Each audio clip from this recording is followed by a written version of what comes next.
that it's because the atmosphere, like the refraction, right? The argument for refraction they usually talk about. If they're telling us it's refraction, then they have an issue, because now how did they measure it if their refraction is causing them like to a distortion to tell them like it's a mirage? You see what I'm saying? They shot themselves in the foot. Now they're telling us that you can't measure it. Then it's always moving around. Yeah, unless they measured it and they have some footage, but no, but like that's the thing though, you can't measure it, because if it's refraction, then you're telling me that you can't know where the distance to the horizon is. You're claiming there's a distance, but you can't measure to it, because the moment you start to try to measure to it, it's going to move, like it's going to change because of refraction. What if they, for example, measure it at the same place in different times, and let's say there's like a super clear day, and they can see further away, and then they say, yeah, that's the point right there, because it's they got the issue of it being somewhere else before. So before on the super clear day they measured it at a certain location, but on the day that it wasn't that clear, they didn't measure to that location. So the distance changes, meaning that if you have distance changing to the size, what is the Earth, an accordion? It just goes up, back and forward, like it's expanding and contracting. Like what are we saying here? This is ridiculous. Like when are you going to say? You know what I mean? You get the issue. Yeah. So you're saying that if they admit that, basically they're admitting that you cannot know for sure because it's always an illusion.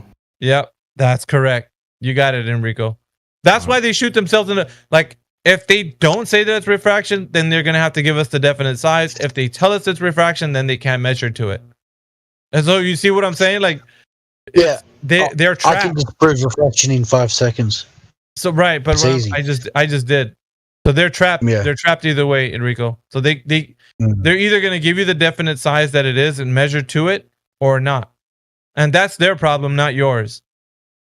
Because that's not your claim. You're not saying that the Earth is a globe. They are. So their issue is they're gonna. And so in the 3 questions, the first one is getting them to realize that they can't answer that question. And once they get at least intellectually honest with you, right, and then tell you, shit, I don't know. That's good for you. You're like, that's great. That's what I want you to admit, that you don't know, because nobody does. When someone says they know, then you're gonna have to take them to, how do you know? Show me. How do you know if they measured it? Yeah, like not even them, right? You're gonna ask them the question, because the way I formulate the question is, has anyone ever measured the curvature of the Earth any time in history? Yeah. Not just them, but anyone who's ever done this. What's the correct answer to that question? Has anyone ever? I don't know is the correct answer. Huh. I mean, isn't it in Wikipedia, maybe they put like a fake info about that? No, nobody, because like, okay, let's say they put the fake info in there. Then I would say, okay, let's go to who did that. And it says, I don't know. I've heard it said once before, some guy was trying to talk about Robert Wallace or some other guy who was trying to disprove Samuel Rowbotham. And he said, well, this guy Wallace, I think his name was Robert Wallace, was trying to disprove Samuel Rowbotham. So he's the guy. And they pulled up Wikipedia, and I'm like, that's fine. You got Robert Wallace. What did he, because he's the primary source. Now I need a citation. Show me where. Wikipedia. Okay. Now show me the demonstration of how he's demonstrated with drop over distance that we know the Earth to be curving at the set rate they tell us. And that's where I get them. Because they can tell me whoever with fake information. I don't care. Now they're going to have to provide evidence of how it's been done. That's where they fail. Because they can't do that. No one's ever done that. That doesn't exist. Is what I'm saying. So when you can test that and whatever, it doesn't. So you can come at this knowing that there is not going to be an answer 100%, because there isn't one, because the Earth's not a globe. So it doesn't matter. They can throw whatever they want at you. It's always going to wind up being that they can't provide evidence for it. I think what's most telling is they always have to like go to a figure from the past. Yeah. So you got to think it'd be easier nowadays. Well, right, but what I'm saying is, in this specific question, you have to let them try their best. That's what you want them to do. You want them to dig into their mind of how they know. So you don't want to stop them from that. You're like, yeah, think about it. But be honest with yourself. If you don't know, say that you don't know. Don't try to be searching on this. Like if somebody says, well, let me Google it. That's it's not very about Sun Tzu. Yeah, it's if you Google it on the spot right now, that means you don't know. Be honest with yourself. If you're doing it on the spot right now, that means you don't know, and you're prideful and you don't want to admit it because you didn't know prior to me asking you the question, and now you want to Google it right now. That means you don't know right now. And so you think that you just want to escape into the internet, and I'm telling you the reason why you're looking for that answer is because you don't have it right now. And and you've been thinking that the earth has been measured to have curvature. And because you don't know, that just shows it's evident that you don't know. But you don't want to admit it, and I want you to, you have to be honest. So when you're getting them, Enrico, to be honest with you, if they say, let me Google it, let me find the answer, then you can say, well, that's fine, but you don't know right now. Why can't you just admit that you don't know, and we can go to the next question? Do you see where I'm coming with this? It's just getting them to be honest with you. Because the barrier that you're trying to knock down, that wall that they have that's built up over time, is their pride, that they think they know what's going on.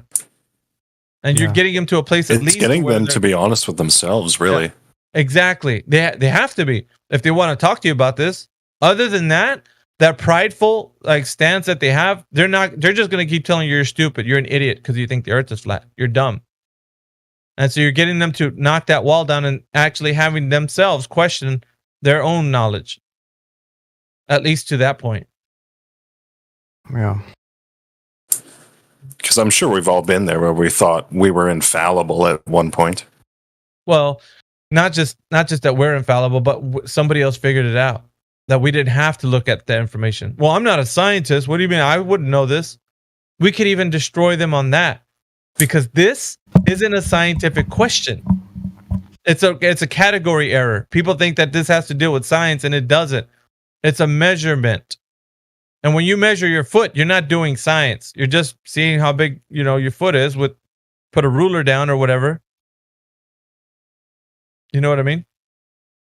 There's no science that's involved there. Yeah, it's even worse. So it's a category error. It doesn't have to do with science. Anyway, I'm just bringing you back around. The first question is, who has measured the curvature of the earth any time in history with drop over distance? Okay. That's the question. What's the second? The second one is axial rotation, the earth spinning on its axis. They're telling us that the earth is spinning on its axis at 1,000 miles per hour at the equator, right? Yeah. And if that's the case, how have we measured that the earth is doing so with any device and any person that's ever measured this, right?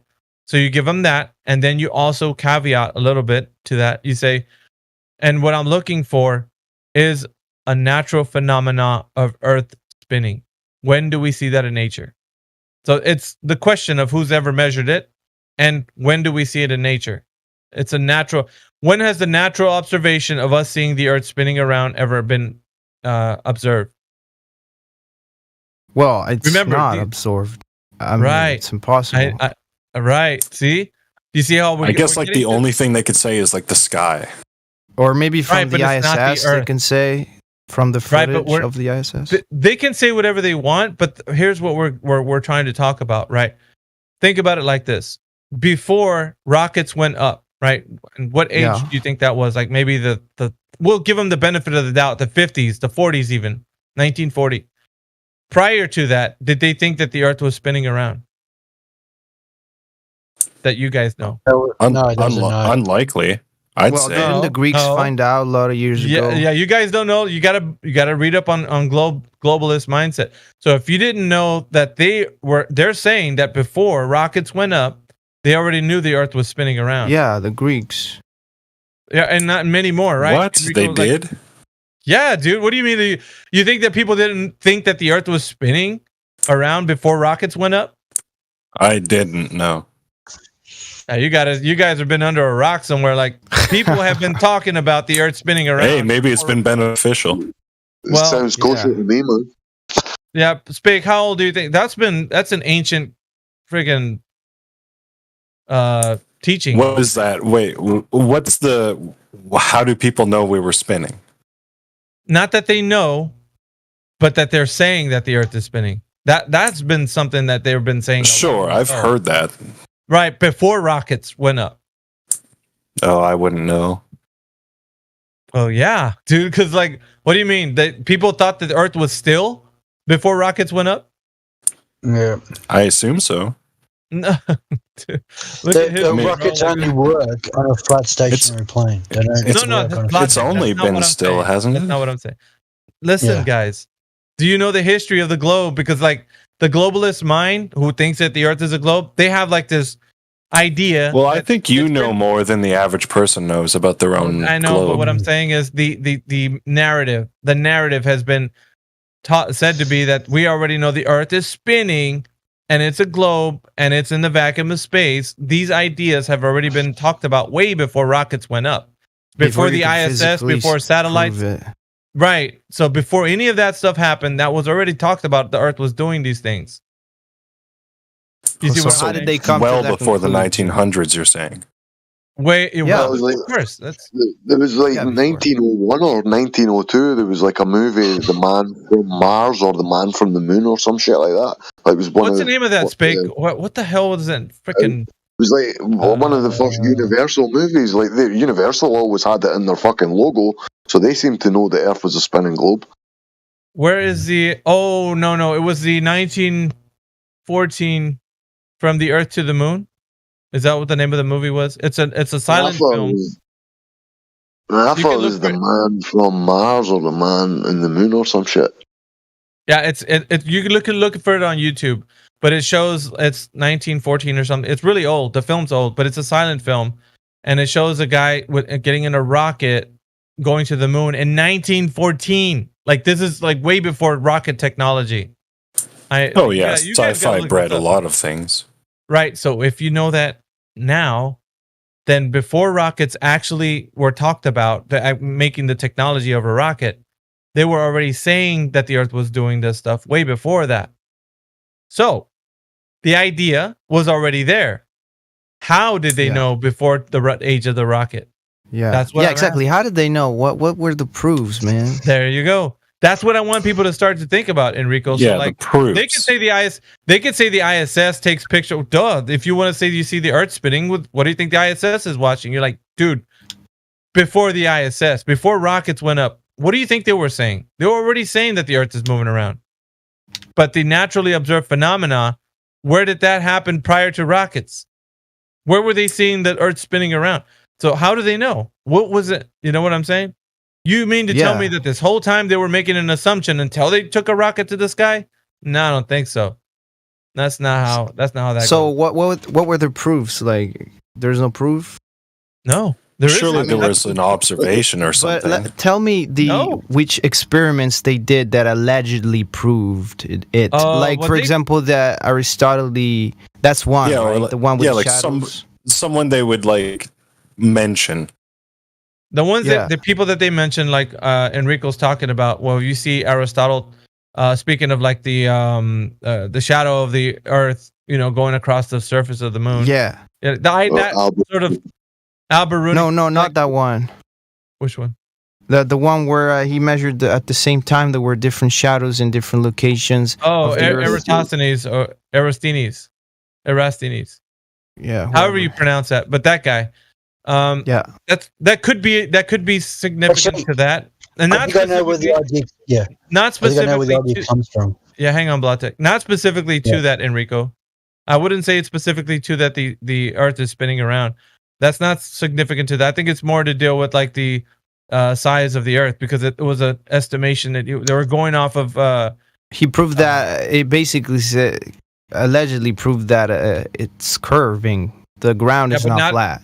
Not that it's moving. It was of course. Yeah. So not that it's moving around. So we're talking about the Earth moving around, like spinning.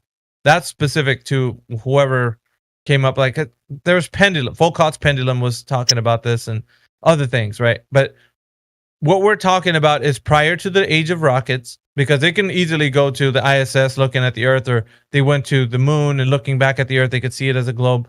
That I'm not talking about that. I'm saying how did they know the Earth was spinning before the age of the rocket? So that's what we got to ask them. It's because you can talk about rockets and that, but like where did they figure it out? Who's the one that figured it out? And if they did, how did they verify it? And if you want to tell me that a rocket can go up, because that's the third question. We haven't even got the third question yet. The second one, though, deals with the Earth spinning around. So here's the kind of a pro tip for you guys. The third one blows my mind. Right, but the first one actually blows away the second two questions. You know that, right? Because if they didn't give you the information of how the Earth is a globe, of how it's been measured to be a globe, how do they know that it's spinning around as a globe? See, they're actually, what you don't know is that when you solidify the first question, you actually give you ammunition for the second two that are following it. Because even if they say, well, we go into the ISS and look back and I'm like, but just hang on a second. How do we know that the ISS is giving us these pictures of the Earth being a globe? That's fine. But how has it been measured? The first question, that the Earth is a globe. Because if we don't have any drop over distance, then we don't have a globe. We are not measuring curvature. And it has to be curving at the set rate they tell us it is in order for these ISS pictures to be validated. And if they're not validated, then they're showing us something that's not the truth. And furthermore, if they want to show us pictures from the ISS, then they have to give us the metrics of the Earth, because if they're telling us they're seeing curvature from the ISS, that means that the size of the Earth has to comport over to the math for them to actually see curvature up there. Like the way they're saying they're seeing it. There's a lot of issues, bros. Trust me. When they want to throw in the ISS, they're going to have to say, well, how much curvature is there from the ISS like they're looking at? Because they're showing us like a pretty good amount of curvature from the ISS.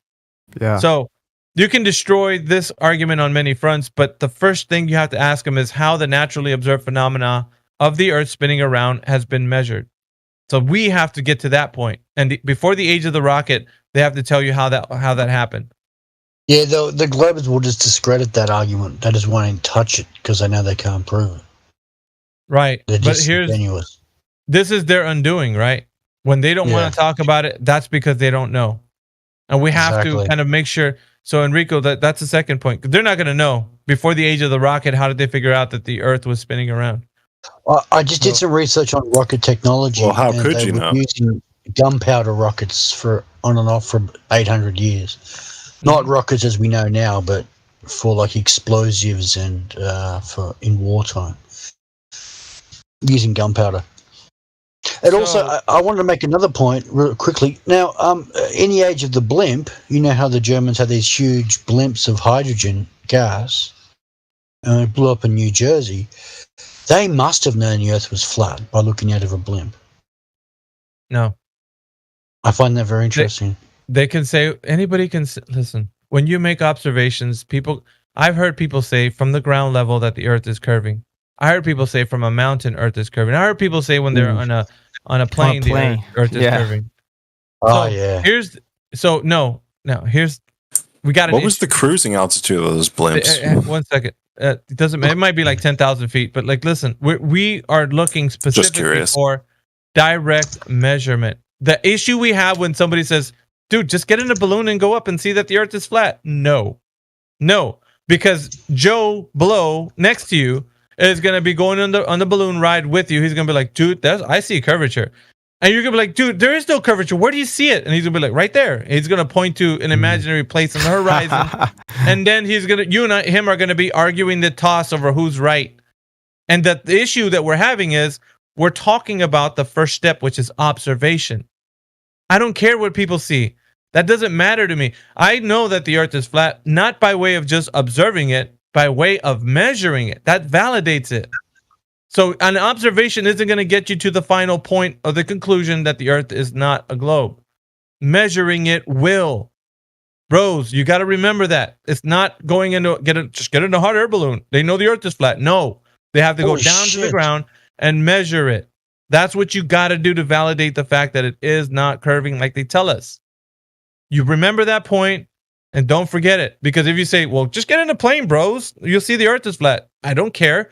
The guy who thinks that it's a globe is not going to agree with you. He's going to be like, dude, I've been on a plane. It's a globe. And you'd be like, shut up, dude. It's pretty flat. Where do you see a curvature?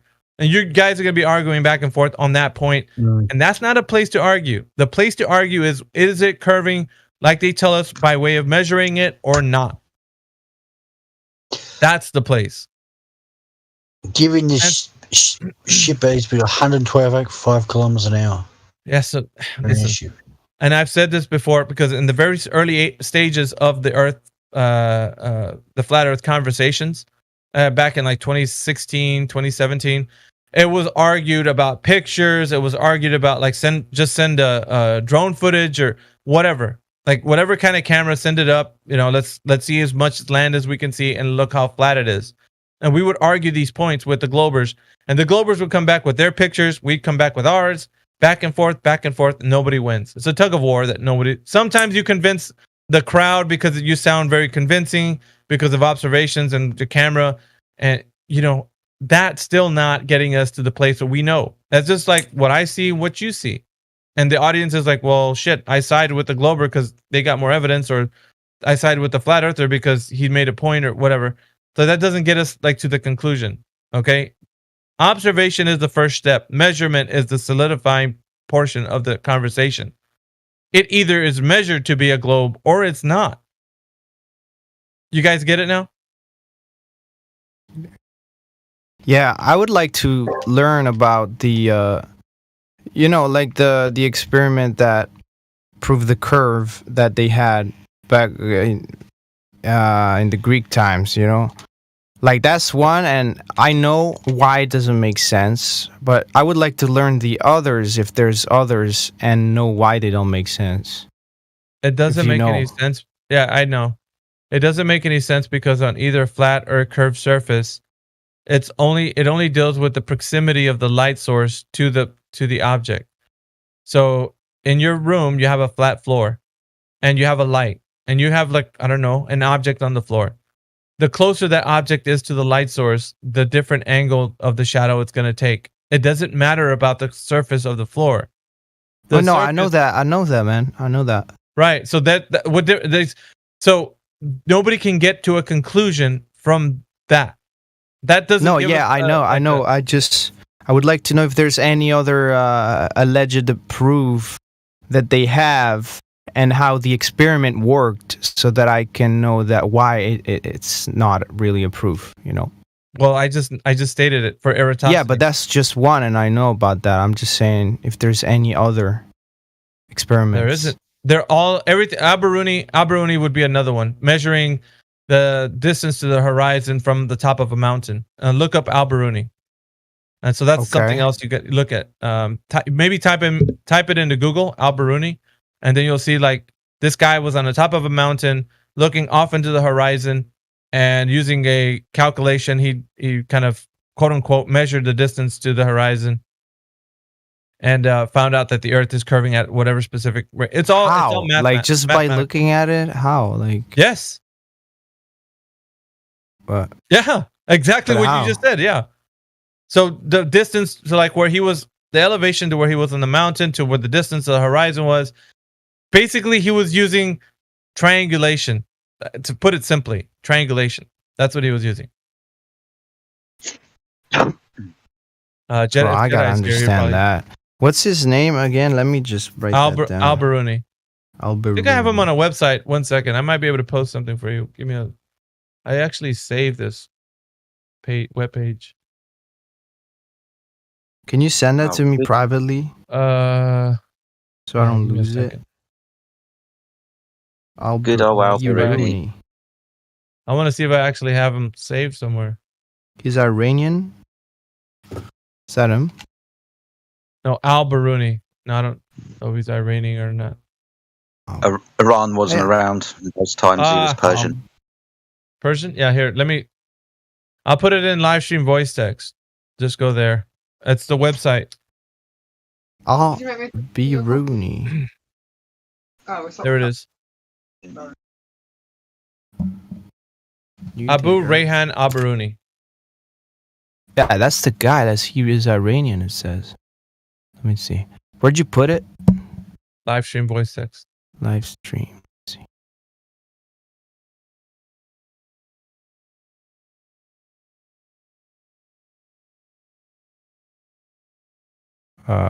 Voice text. Number 2. No.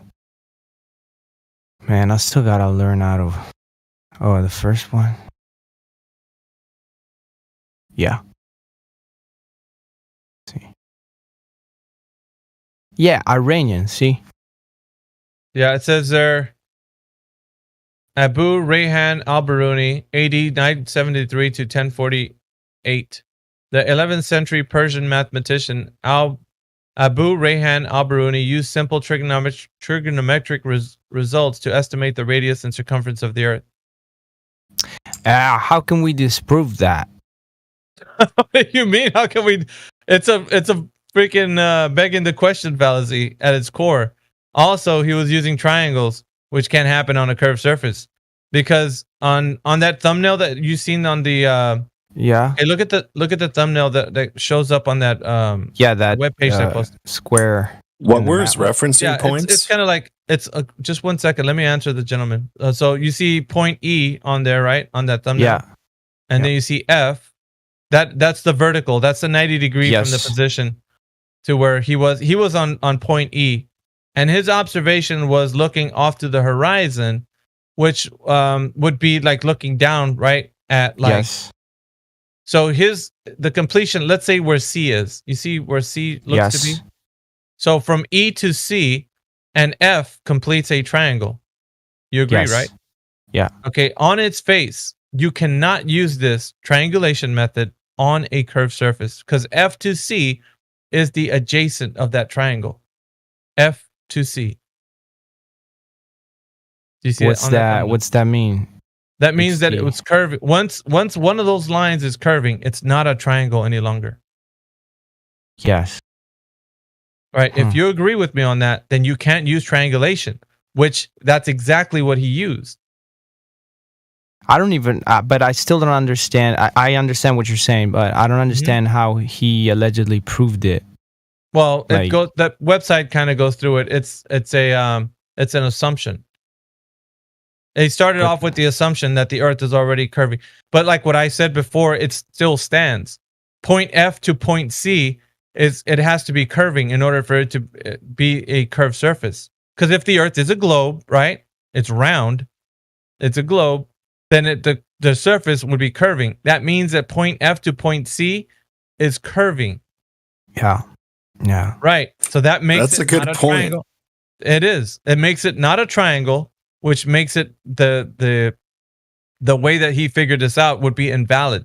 Because you can't use triangulation on a curved surface. The adjacent, which is the line that's F to C, would be considered curved, not straight. And in this particular example, it's straight. And if that line is curving in at any rate, then you cannot get the 90 degree to F to C. Well, see, that's the problem. Like, someone like me looks at this and is like, okay, he basically proved this with math. He didn't. And I mean, there's a bunch of equations or something here, and I don't understand that shit. But I'm telling you, the simplest way. I'm breaking it down to you simply, Enrico. If he proved it with math, then his triangle that he used, it would have the line F to C would have to be curving. Yeah, absolutely, and 100%. My other thought is, didn't he know this? Because there's another picture where it shows like some kind of triangle, and the line that goes from F to C is curved. So I'm just putting myself in the shoes of a glober and be like, I know. Let me throw another one in there. I think I know what you're saying, but here, check this out. Okay, I'll put the image up. Give me a second. Hold on. Ooh. I'll put as much as I can, but then the image involved. Okay, live stream voice. Yeah, that's the picture. See. Yeah, let me put it more enhanced. I just put the radius of Earth in there, so I'll just only put the image.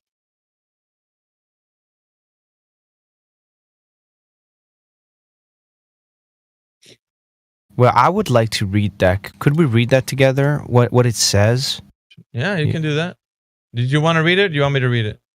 Can you read it? Yeah, I'll go through it. We'll start where it says radius of Earth. How about that? Yeah. Because we'll just we won't go into the other math equation that's above that. So it says, we now describe how Al-Biruni used mountain height to estimate the size of the Earth. Estimate. There's certain keywords you got to watch out for too. It's not just a quick read. It's also watching out for what type of language they're using. Yeah.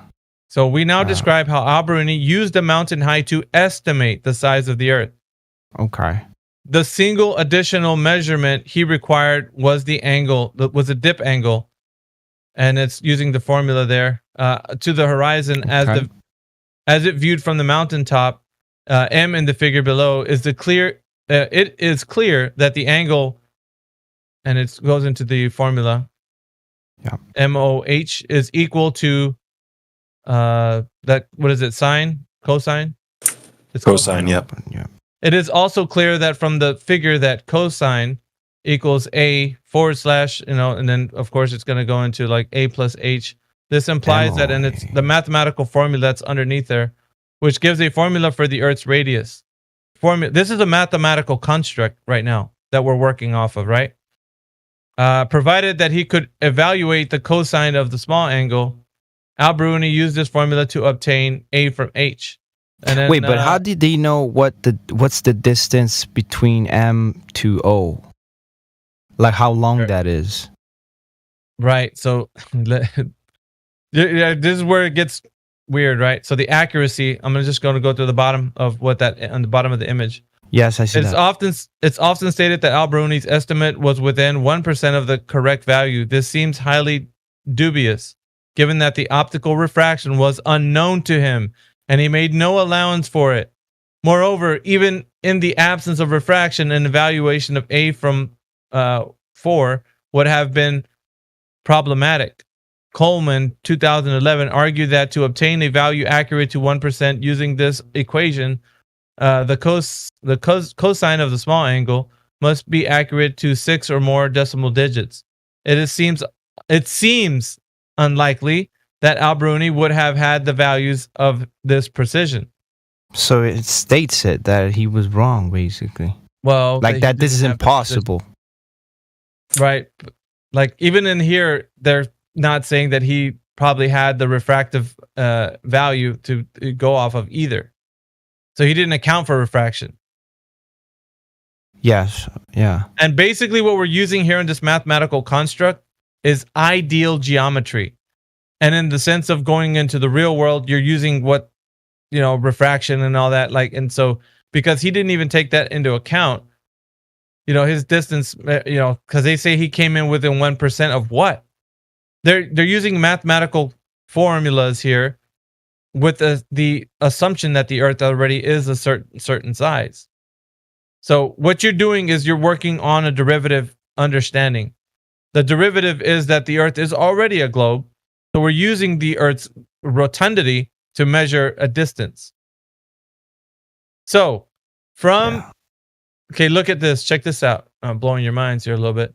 Look at that picture that I gave you. Second. I gotta put them side by side. So I'll ask for people not to post anything at the moment. All right. I know you guys are gonna post, but just give me a moment because I gotta put these side by side. Just hold off on posting for just a moment if you're hearing me right now. Post. Check this out.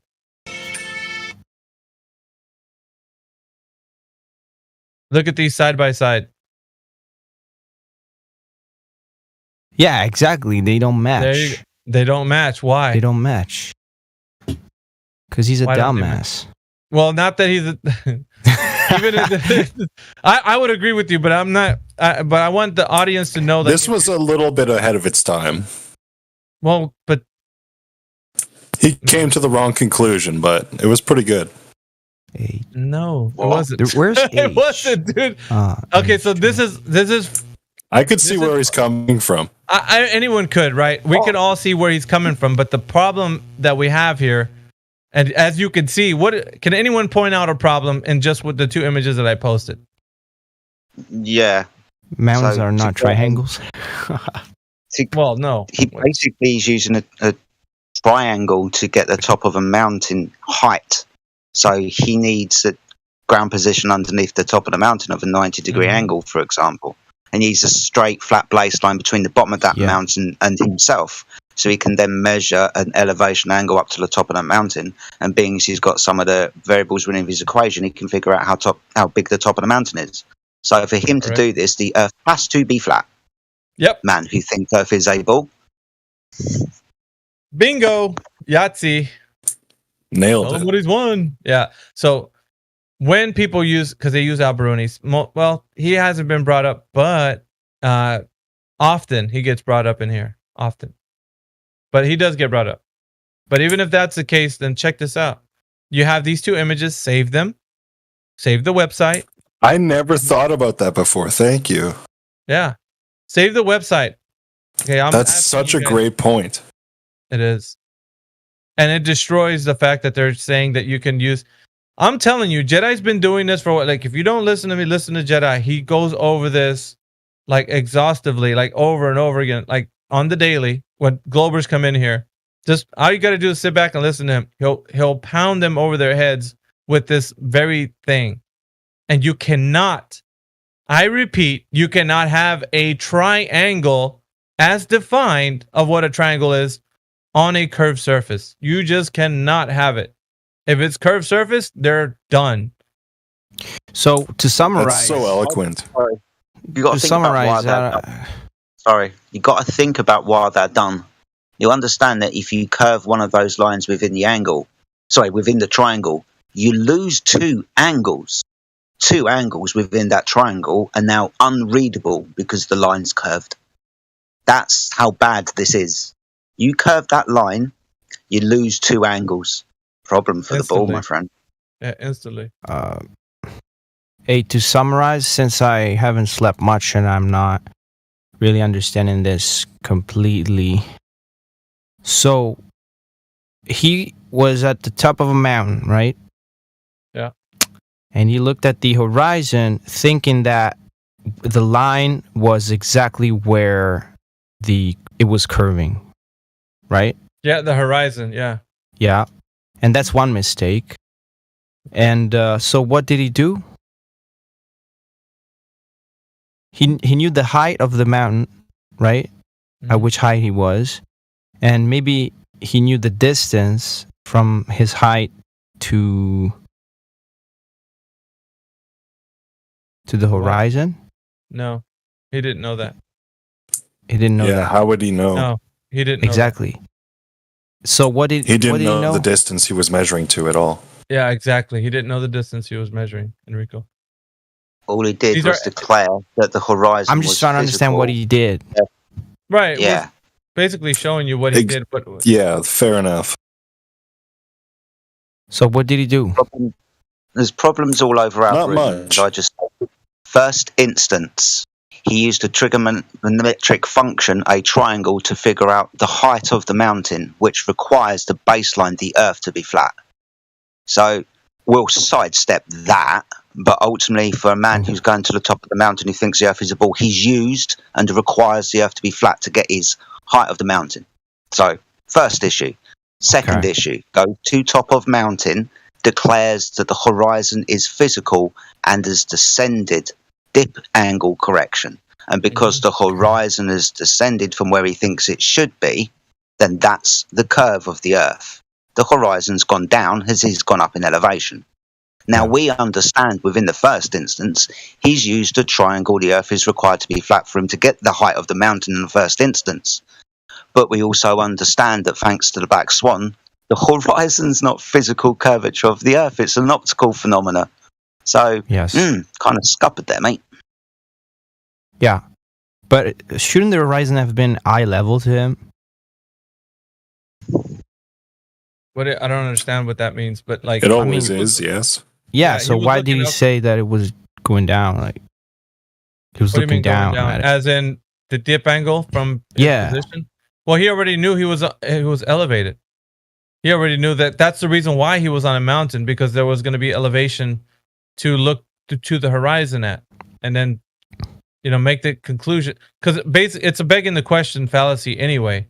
But he was just estimating a particular mathematical function here. It's all math that he was inferring, but even using math, he can't use triangulation. Like, there's no way, because there's problems to have, like what Jedi was saying. It's kind of circular, really, if you think about it, because you can't have the thing that you're trying to state unless you state the thing that you have. It's like back and forth. So you have to assume that it's a globe to present the information that it's one, to then come back around to say that it is a globe. Yeah. You have to assume it. Like, this mathematical formula is all just it's a based on the assumption that it's round. Yes, it's a hat trick. That's all it is. Yeah. They're not measuring anything, Enrico, and that's why I'm saying when they bring up this information, it's not a measurement. It's got problems. But like, how does the formula work? I still don't understand that. It's a trigonometric formula here. So when you look at the way it's formulated in the second image, and the first one too, but like the second one specifically, is talking about these angles. It's working y equals a. Oh, is that Yeah, basically. I mean, what did he find with this formula? What did he find? Yeah, I mean, formulas usually are to find a measure. No, they're not. No, it's a mathematical construct. No, and what he's doing here, he's assuming that the Earth can be measured using triangles, and you can't, because if you have a flat, what did he measure? If you have a curved baseline. What do you mean? He measured from O to B. Like, no, there's no measurement. So measurement is not even something he's doing here. There is no measurement. Then what is he doing? He's calculating. What did he calculate? The distance between him and the horizon, and then the baseline of the mountain to like where the horizon, like everything is all worked out in calculations. Oh, so estimations. Okay. There's no measuring happening. Measuring would denote that he actually knows distances. So he found out the alleged distance between him and the horizon, M and B. No, he estimated. It's an estimation. It's not a measure. Yeah, that's what I mean by find out. Yeah, but found out. So he's not. There's no physical like measurement that happened here. Yeah, because it's all based on observation and with the assumption. Yeah, there you go. It's there. I do get that. I'm just trying to understand from the Glober's logic how this works. But they're equating calculations to measurements. That they're conflating the two, and they're not the same. They're conflating calculations with measurements. So they're saying it's fine. It's totally fine. He can calculate something and be that he's 1% off of what? 1% off of an imagination? Like, what are you 1% off? Like, close to? But what? So what did he? What's his conclusion? That the Earth is round because of this? Yes. Because of of his estimation. I don't understand how that worked. It doesn't work, man. It's a hat trick. It's what I'm telling you. It's like you're looking at this because people are confused with this because that's what it's meant for. It's not meant for anything but just like calculations. Like, you're basically in the mind of whoever proposed the idea that the Earth is a globe. And they're just saying that they're looking off into the distance and using math to solidify a position that is not measured. I can come up with a mathematical construct myself by looking off into the horizon and not measuring anything and just using calculations. Because I'm working off of math and not off of reality. I'm not measuring anything. I'm just making up a mathematical formula and giving it to you. And it sounds like I'm presenting real information, but I'm not. Where's the measurement distance to the horizon that Alberoni's done? He hasn't. He hasn't measured to anything. There's no measurement. What is the length of, let's say on the second image, what is the length of O to B? What's the different distance between on the bottom of the mountain, that's O, to B, where B is, the horizon? Yeah. What's the distance between there? There isn't any known distance at all, period. So there's no known distance. That it's just math. He just did math. Yeah, I would like to know what he did with that math. He just looked off into the horizon and said that the Earth is a globe because of my math. Which is what he's presenting here, which is using angles. I guess B must be the end of his observation range. Yeah, that's his limit. The limit to where you couldn't see. But then it keeps going on. Well, I mean, what we're doing here is like, this is basically their argument. That's all they have, Enrico. There's only calculations of how something has been done, but there's no, okay, Ruhif came in here and he said he basically was talking about the same, very same thing, actually, to disprove Jay Tolan Media's like video of the infrared camera and shit. So he wanted to come in here and he wanted to tell us that he did like Al Bruni's method, and then because, using his theodolite and all that. And so he wants to say that he can look off into the distance with his little theodolite and then do the same thing Al Bruni did and come within a small percentage of knowing how the Earth is curving. But what is he measuring to? He doesn't know any distances. When you ask him, there's only calculations that are involved. Yeah. I think I'll just watch a YouTube video explaining how he did it, because I want to understand it from his point of view. Oh, Ruhif? Because I still don't know what the fuck he did, or what he claimed, or how he claimed it. Yeah, the issue would still remain. It doesn't matter how much they want to look over the Earth. It's never going to change that you need a flat baseline to make a triangle happen. So when you use Al Bruni, you're already invoking triangulation. Can we watch a video together, like in share audio? Oh, hell no, not Ruhif. I don't want to listen to his ass. The problem Ruhif did is that he failed to realize things in the distance appear smaller than they are up close. Yeah, but so then he called that drop. Yeah, on its face, when you look at this on its face, it's wrong. On its face, you don't even have to. In other words, the conversation that you have with somebody should stop right here. When they use a triangle, they're done. The moment they invoke a triangle, it's over. It's game over. You don't have to look at what else did they figure out? How did they figure? I don't care. You're dead in the water when you invoke a triangle, because a triangle disproves everything you just said. Because you need a flat baseline. The adjacent will be curved in your example. You can't have a curved line on a triangle. It's not a triangle anymore. Yeah, I'll go watch a video and be back. Go ahead. Thank you, though. Yeah. No worries.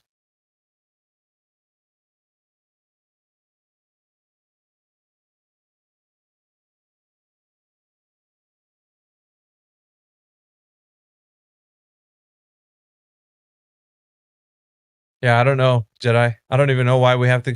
We don't have to go any farther, man. The triangle defeats everything. It's really simple. It is really simple. It's very succinct. I like it. Thank you. Yeah, no worries, buddy. It's just a triangle, right? We all understand that. Triangles require 3 straight lines that meet at 3 vertices, where you can measure and mathematically add those 3 angles to reach 180 degrees. You can't measure those 3 angles if one of those lines is curved, because it bastardizes 2 of those angles.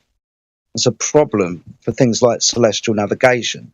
It's a problem for Alban Bruni and his quick behind the magic trick that he thinks he's doing, where he requires the Earth to be flat in the first instance before he even goes to the top of the mountain, because he wants to figure out the height of the mountain using an elevation angle. Problems for the ball, because if you think the surface is curved, that's the baseline of your triangle. Problems. Right.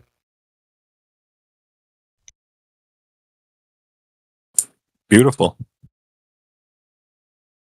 Well, we got some new people in here, at least people I haven't spoken to. We got Warp 3D. Welcome to the chat. We have Peter Lerman. Peter Lerman, welcome to the chat. If you guys are in here, you're welcome to speak. We'd like to speak to new people. So, Peter, if you're there, what's up, dude? What's going on? Hey, so, just talking to people here about the shape of the Earth conversation. And so, what brings you into chat? I was just listening. If you want to talk, I'm down to talk. Of course. Do you think that the Earth is a globe, Peter? I'm a globe head, but I'm also I don't really do any math or anything to figure this shit out. So how do you know that the Earth is a globe? Outside. Divine revelation. What do you mean? No, sorry, I'm joking. I think I can just say it's probably a globe. Like I've looked at other planets through telescopes. I've seen them spinning over, or like I see a circle and the surface looks like it's moving in one direction, and then if it goes long enough, it repeats on the other side. That's kind of vague, though. I don't know what you mean to repeat. Sure. Okay. I guess if you could get a little bit more specific than being ambiguous about that, like I guess I would say that when I look through things, when I look through a telescope at things, it seems like most things are spherical. Like that would make sense. Okay, most things are spherical. How can we tell something is spherical? We're looking through a telescope. Telescope, you need to only look through one eye, right? We don't see depth with only one eye, do we, Peter? Yeah, for sure. It's different. Yeah, no, it's if we're gonna see depth, we have to actually use our both eyes, correct? Yeah, I never claimed like proof. I claimed probability. Okay, so it's probably a sphere. Yeah. Is that what you're saying? Does that mean every time I go down to the woods and I see a squirrel in the trees eating nuts, then I'm a squirrel in the tree eating nuts? Because we understand that what we look at isn't us, because we can physically test us. And by your declaration, or things in the skyospheres, then what? Everything's a sphere then? Obviously not. We understand things can be different. Yeah, so I buy into all the other globe propaganda, NASA, all that shit. Why, Peter? It just seems pretty likely, right? I know it's likely, but check this out, man. Like, if you have your own mind to think of something other than what it can be, like using that word is also giving you at least a place where you can question something. Probably, maybe. So here's my issue. Here's my issue, right? Is that so? I'm very happy in my current position, and I think if I thought the Earth was flat, my quality of life would just go way down. So that's interesting, though. Why would it go down, bro? Like, give me because I like very clearly all the world's governments are working together to keep us like hidden from like certain types of knowledge they deem like unsafe for us to have. I think the world is a much more tyrannical place, and morally speaking, I would like it changes the landscape a lot. The world is like a much darker place if the world is flat, right? And so currently, wait, do you think that a government hiding the fact that the Earth is flat is good or bad? A government hiding that the Earth is flat? Yeah, like, I'm just saying a government that lies at all is bad. Wouldn't you agree? Like a government that lies at all to you, do you think that they're good? I'm not even talking about the Earth, the shape of the Earth conversation. I'm just going in general. Wait, just at all? I don't know. It's got like know. This is way more. If they give you, Peter, if they give you a gun and tell you to go fight a war, and they don't tell you why, they just say they conscript you for a specific ideology, right? And you're gonna go and take people's lives somewhere else. You don't think that's bad? Depends on the type of lie, but so like this is way different. And really, what do you mean it's way different, bro? We're talking about tyrannical government. We're talking about tyrannical governments, and you're telling me that in one instance they're bad, on the other they're not. Like, hold on, because you're bringing this into a way different territory. You're talking about the morality behind lying. Well, you brought it up. I think some lies, sure. So I brought a very specific lie, and now you're talking about lies generally, and I'm not with labeling them all as bad lies, right? I think Mayhem. Hold on. Hold on, please. I hear you. But Peter's trying to differentiate between lies that are justified and lies that aren't justified, right? You don't have to defend yourself for 5 minutes. I already get it. I do think he's being reasonable, because that fear that the world is different, or at least the bad in it, was something that was manageable in all of our minds until we came across this. So I can understand him saying if the Earth was flat, that would have like wider implications. That's where he began, and then we now we're here. And I'm like, let's go back to that point. Because it's very true. It's a very real feeling that we all felt. And what's interesting, because words are important, and I will be quiet because I know I just like bolted through what you were saying, is that the government's not lying. Like you can, we can test, see, and know that the earth is flat. It's mostly people allowing themselves to be deceived, because when you look at the documents that we've seen, and you look at some of the things that we've seen, it's a little bit harder to say that they're lying, because it's like lying about water. It's not really possible unless a person is that deprived of their cognitive faculties, which is the real problem. That's the problem, where like most people are deprived of their cognitive abilities. Dude, he left about 5 minutes ago.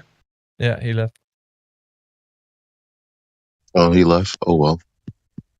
He wasn't ready, man. I mean, he said it himself.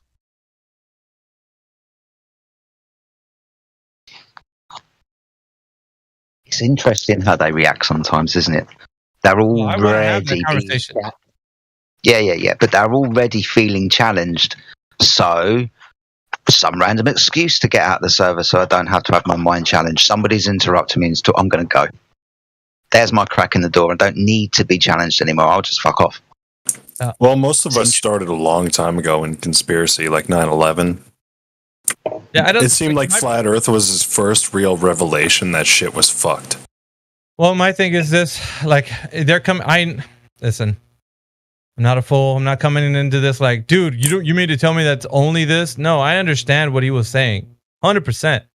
But then he's coming at it from a position of saying that one thing is better than another, and it's like, no, you're wrong there. If you're saying that because governments are lying about oil or whatever, and they're fighting wars over this shit, and then you're saying on the other hand, Flat Earth is even more devious. It's a devilish thing, But on the one hand, when you start talking about oil and stuff, that's we could see why they would do that. Bullshit, dude. You don't want to face the fact that on one instance you're biased towards the Earth being a globe, so you're gonna start to use this as a way to mask how something is more worse than another thing, and you downplaying this other thing just because you want to be biased towards the Earth being a globe. That's the nuts and bolts of it, not because fucking you're coming in here, saying that, I couldn't fathom the Earth being like, a flat Earth and there's nothing else. That's a bunch of lies. And what else could be worse than trying to hide the fact that there's a creator? Yeah, he should have stuck to his first answer, divine providence, and just invoke Copernicus or something. And just be like, yeah, God told me. All right, dude, whatever. Yeah, it works for most people. Better yet, they're hiding you from the creator. Yeah. Good morning, yo. Good morning, Elijah, my friend. How are you? Pretty good, pretty good. Dude, you gotta go to that guy, man. Freaking Kelly Cash, bro. You see my number? Know. What the I know. fuck? Dude, I fell asleep. Listen, I got some information for you. I fell asleep on his channel, and my shit blew up, bro. Because I put my name on the top 10 or whatever. The top 10. Always, bro, look at how much people I have right now following me right now. Like I fell asleep within his channel, and I forgot to log out. And I think maybe that was a good thing, because like I woke up and I was like, whoa, bro, what the fuck? Yo, I'm telling you, the other hosts, even if they have 1,000, it's something about the way his people are set up. You know what I mean? Because depending on the grow host and the way they curated the stream, like you'll know how to get the followers based on how the stream is being curated. And for some reason, them roses fucking work there where they don't work as effectively as other places. Because you can't, it's hard as fuck to get like the information he's telling you. Unless you get pinned, you're not getting any followers. Right, so people probably using the rose. Check this out, man. I fell asleep when I was like at about 1,010 people when I got into his chat last night. right now, currently, if you look at my where I'm at 1451, bro. I grew 450 people overnight. 450 people. Yes. And I only shelled out like no more than $10 because you get on the billboard. So I got on the billboard, and it just like left it there. And what he's doing, he doesn't have any music, he doesn't have any lights. It's just him in the background and him talking, bro. And that's it. That is it. Like he keeps that energy though, man, for a long ass time. I'm like, this dude can keep the energy going. Yeah, bro. And I'm just, what dude, and I calculated because they were dropping tokens that were like in the 20,000s of TikTok tokens. And that shit is like a couple $100, man, each one of those animations. And they were he was getting mad animations, dude, like just one after the other. And I was thinking like, okay, so just based on this, he's probably making a couple grand tonight. A couple grand. I'm not even lying, bro. Like, and he's making doing it every day. Like, what the? There's no way. There's no way. There's no way. There's no way. But we see it. Like, the evidence is there. The evidence is there. Oh, so man. I don't know. I'm just saying that, like, if you wanted to grow your channel on TikTok, his channel is the only way to go. Like, I would tell you to just go straight to his channel, get on the top billboard, and just like keep interacting with those guys on there because you're gonna get blown the hell up. Yeah, that's the fast way. The fast way is $10. Yep, that's it. So that's so 10,000. I said by fucking winter, nigga. 10,000 by motherfucking August. August, dude. Yeah, that's a real goal for real. So keep in mind though, his audience is not going to help us business wise whatsoever. Other than them dropping gifts, like that. That's the only thing about it. But as far as like, cause he's based off of somewhere else. Unless you're like selling jewelry, I don't even know. I don't know. Maybe I'm judging them too. I just don't know what the fuck they would buy. Yeah, on a website or. I feel like they're using his channel for boosting their channel so they can do what they want with their channel. It's kind of like unleashing the potential of their channel from what he's doing. I don't know. That's kind of what I'm seeing it as. Yeah. Fuck getting pinned on his channel. You get to the top, it's over. Yeah, you're that top exactly. guy. He's like, follow him, follow the next. Yo. Bro, these fucking animations are expensive. They're the ones that people are dropping in his chat. I was telling my wife, dude, I'm so freaking astonished at this guy. Like, I'm impressed because he's making some mad loot, bro. Like, just.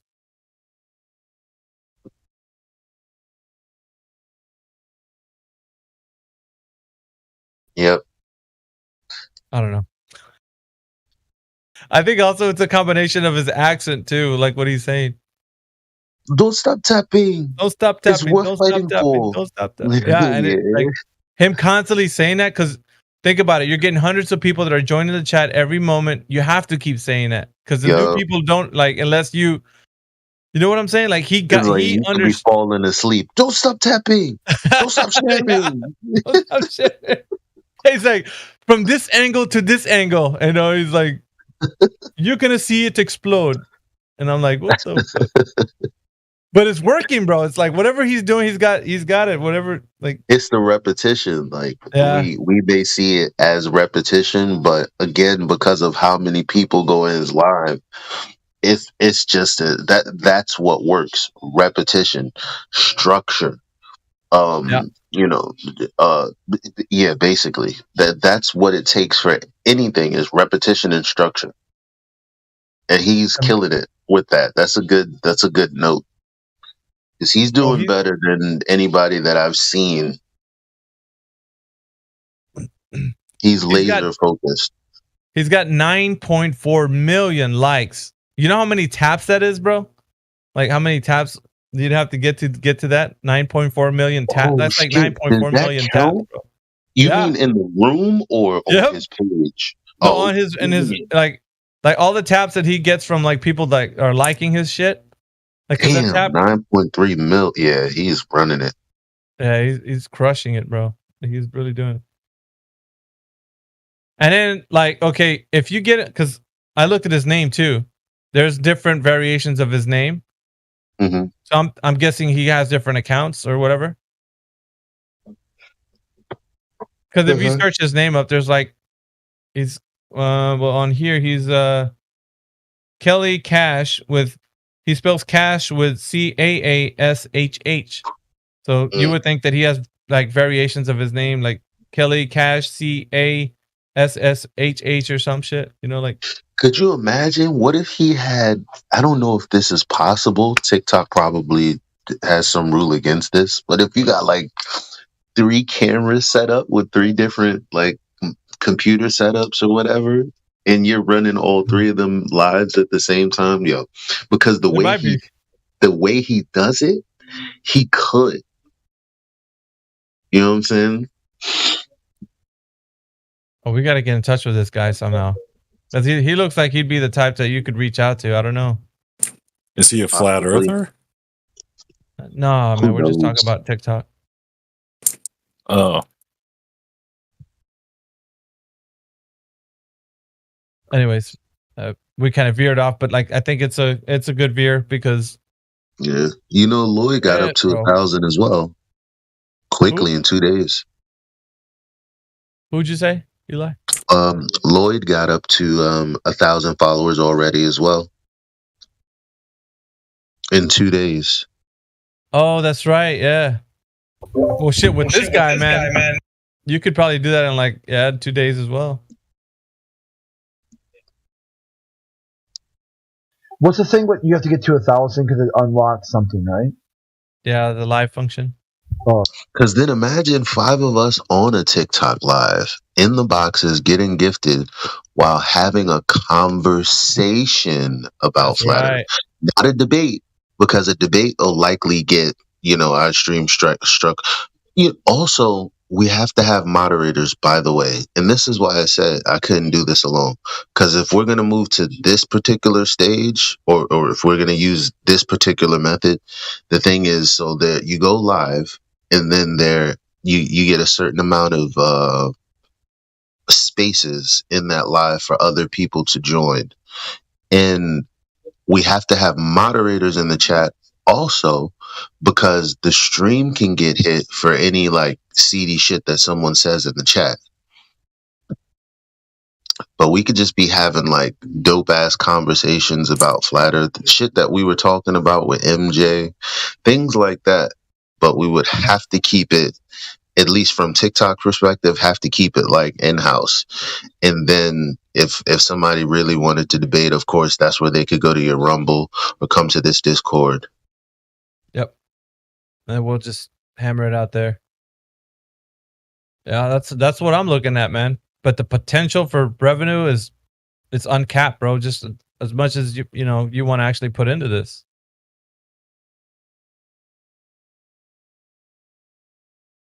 I don't know, but what he's doing is just impressing me. That's all I gotta say. Because he doesn't use any music, he doesn't use any fancy lights or anything. No gimmicks. There's no other games he's playing. It's just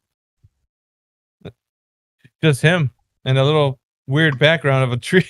It's like his background is even bunk, dude. I feel like if he did have music and he did the shit that he does, maybe even better. Like if he had lights and like honestly, I think it would be. It would probably be even bigger, because I don't think it's the fact that the reason it's so successful without music and all of that is because he only has like 3 moves, and he executes those 3 moves in intervals that are tight. He's not doing a little extra here. He's not like, oh, hey, girl, shut up. He's not doing none of that shit. He just specifically Who is this? Do this. Some guy named Kelly. Kelly Cash on TikTok. And what does this have to do with anything? it increases people's ability to cross-platform on here, because we're always sitting in here, but we want to expand the empire, right? But you can't do that if you never go on different platforms. So we're trying to get as many people on board with the TikTok train in here, get a small group of people that are willing to step out of like Discord, and because I'm on Rumble and I'm on Discord and I'm on YouTube and now I'm on TikTok. But to get on all these platforms, it takes some effort. So you have to know the. Don't you want to isolate these individuals? What individual? And have a one-on-one with them? Why? I don't know if it's just me, but you're blowing my They wouldn't eyes. come in here. That's the third question that was like. So what are we doing? We're talking about TikTok. Why? Because we want more traffic in here.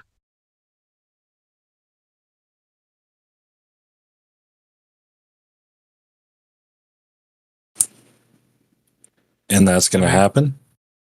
What do you mean that's going to happen? What you talking about, dude?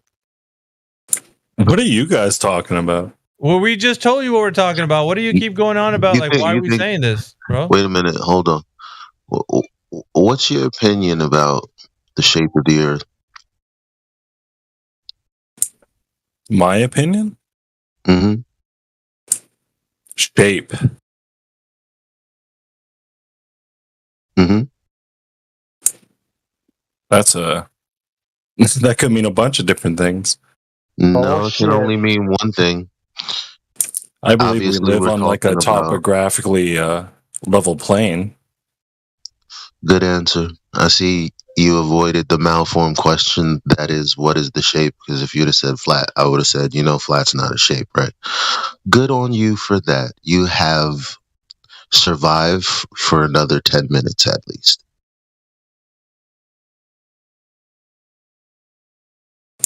Oh, good to know. You've earned some respect from me, brother. Now, so do you think that promotion to the Discord wouldn't increase the traffic in here? Not really, no. Why is that? I don't know. You guys handle it weird in here. It's very like standoffish, I guess you could say. Say what? I thought you were talking about people from TikTok coming in here, and then you're talking about the server as it is. I think Flat Earthers going on TikTok can only bring people into the server, right? Well, yeah, but then once they come into the server, it's about turning them on or off. Yeah, and exactly. This is a big turnoff. Well, what's a big turnoff? Being challenged. Are there no men in the world for these fucking people? Sorry. Of course it is. Yeah. Or for anyone, I've kind of noticed that they don't like being challenged on their shit. Yeah, of course. Flat Earthers as well. Mm-hmm. Myself included, Absolutely. I'm not above anyone.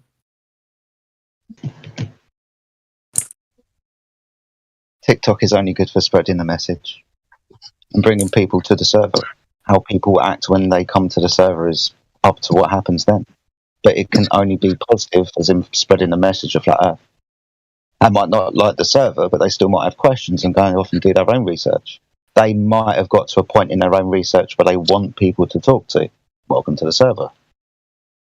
There's lots of positives. Why do we have to be so negative all the time? I don't get it. Well, we could work on our tact as a group, and that's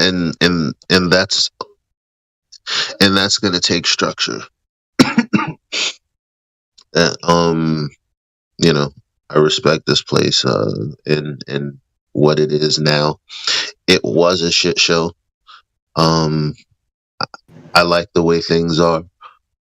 I do feel like sometimes we can rub people the wrong way, but others don't see it that way. And I guess, my opinion in that regard is subjective, because some people appreciate the harsh responses while some people don't. Just like somebody appreciates a slow talking and calm tone, whereas someone else will feel like it's condescending. So I found that in this place, at least, you can't really please anybody. But again, like Jedi said, as long as people are coming in here and asking questions, we can take it from there, because we're the best at giving information, in my opinion.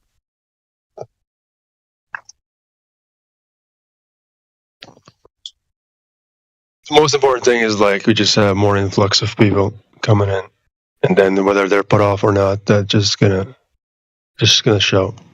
But some people will stick around, so that's gonna be for sure a thing. Not all of them are the way. The last guy you that guys we are a spoke, good representation. the last guy that we spoke to left the server because he got interrupted by someone. Fucking hell. Right? Just because somebody had a point to say, and yeah, they decided that they were going to leave the server. Now that's on them, mate. That's not on anybody else, is it? That's on them. Yeah. I think that, like, again, like, you know, let's say I have a hot night, you know, people see a link on my TikTok and they come back to this Discord. It'd be 1, 2, 10 people. Imagine if there were 10 of us and all of us invited 15 people to a live streaming event. Come on. We only need 4 or 5 to actually show up, to make it a good night. 4 or 5 people in the Discord is usually a 2-3 hour conversation. Oh, yeah. Easy.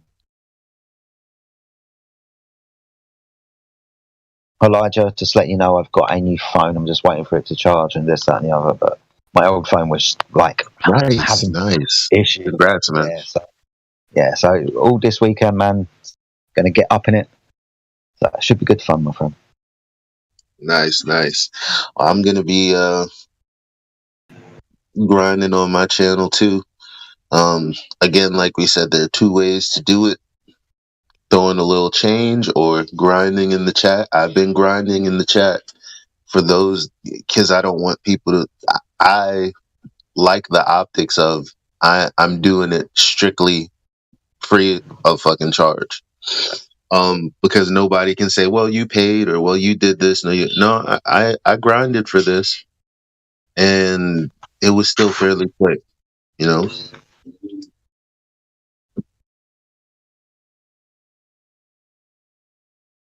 And then the financial responsibility is what, $5? It's nothing in the grand scheme of things, mate.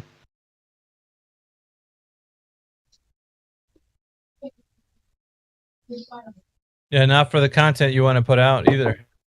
Yeah. Price to pay. All right, 1 second. Sorry. So when you get your phone going, Jedi, you should go straight to that guy's page, the Kelly Cash page. Yep.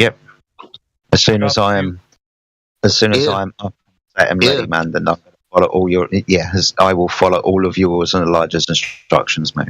Like I said to you the other day when we were in the chat, it's just technical issues at the moment and me getting used to things. But I've definitely been getting used to things, and my technical issues have been sorted out as soon as his phone charges. So I'll be doing what you tell me to do, guys. No fret. Yeah. I'm at 1469 right now. My thing 14. with Kelly, my thing with Kelly is I don't have, like, he's the hardest to farm free followers from. Yeah. Like, that's, so if you're doing it the free way, Kimberly and a couple of the other smaller channels that I know would be, you know, you get and by the way, I think that 10 people is safe if you're new. You know, if you're new, there probably comes to a point where you can do 15, 20. Well, as a matter of fact, I probably am limited because I've been hit before. But if you did 15 or 20 in an hour, just make sure you spread it out. Don't just like go crazy and follow like 15 people like right there, like follow, click. Don't do that. Oh, fuck.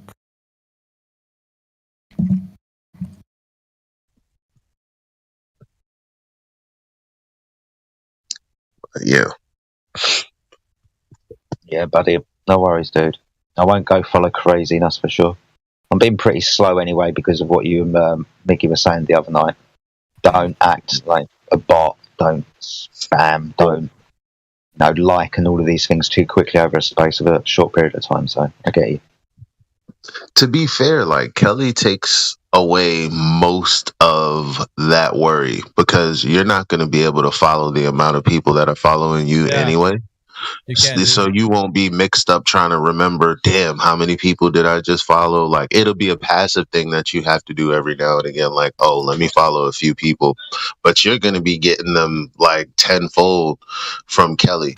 So it's like, it legit. I feel like if you wanted to throw $30 at this thing, like you would have 1,000 followers in a night. Yeah. I would agree with him on that. 100%. If you really wanted to, you could be on the number one spot on his channel, and his number one spot definitely is going to get blown up. As a matter of fact, his number one spotters get like 2,000 followers a night, I think. Shit like that. Yeah, exactly. Hash has been on there. He's got 88,000 followers from the night when he started. He like, dude, like the amount of followers he got from being on this channel is insane. He has the number one spot right now on his channel. Strike while the iron's hot. I don't know what's going on. That's what I'm saying, man. Like you gotta, in the meantime, man, while it's good, get in. I was gonna say a trick I learned, kind of in the process. You can definitely do it the free way, or at least like maybe 5 roses at a time, which is like 5 cents, right? But if you get on the list right as they do, like, because some of them will have like a goal, right? They're trying to get like 20 gifts of a certain item. Sometimes those items are ridiculous. I can't even afford them. I'm like, forget it. But sometimes they're like, maybe 500 or 1,000. I'm like, okay, well, that's, $10. But if you get right in on there, and there happens to be a lot of people at the time. Oh, like when they first started. Yeah, it's because then, this lady has her goals for 3 hours, and if it's like 1,000 coins, only so many people can produce that. So you're kind of on that list for a long time. And I got 1,000 overnight, just like that. Oh, shit. See what I'm saying? I'm saying about all hands on deck. I could only take the boat so far. Look at this, man. That's what's up. So yeah, $30 in, not bad. And anyone can become like talking on TikTok on their live stream. And here, we're giving people the secret sauce so they can do that, so we can expand on TikTok, so that there's nothing that holds us back from. And like if they strike your account for being on saying something about flat Earth, you can just easily grow your channel once again. Like that's not going to be a painful process, And that's what we're trying to get people to realize. It's not a painful process if you start, from the beginning. So that's why we're giving you guys that information.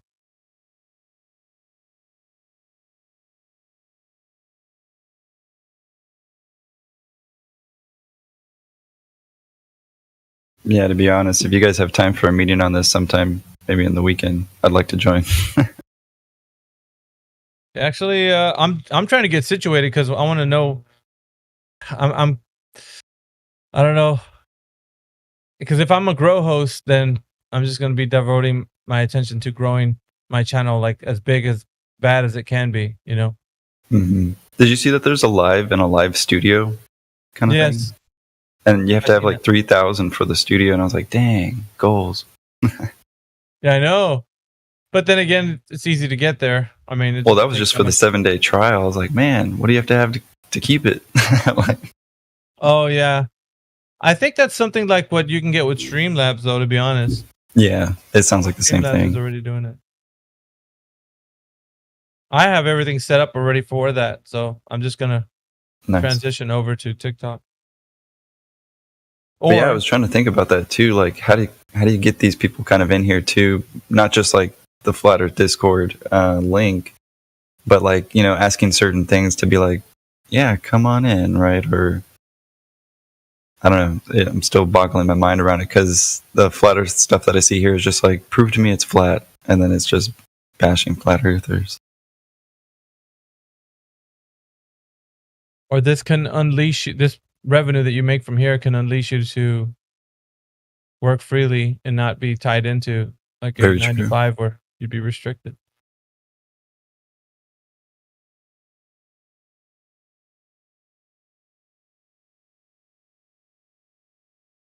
How big was your previous TikTok account?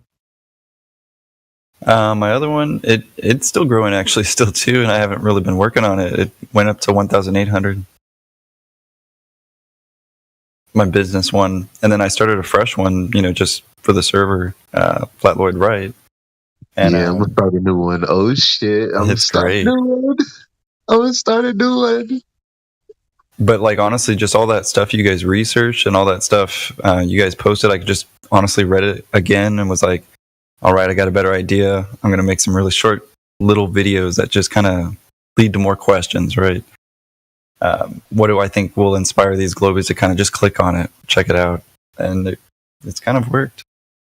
At least to a liking that I like, just because I've seen so much content that I've never seen on TikTok before now.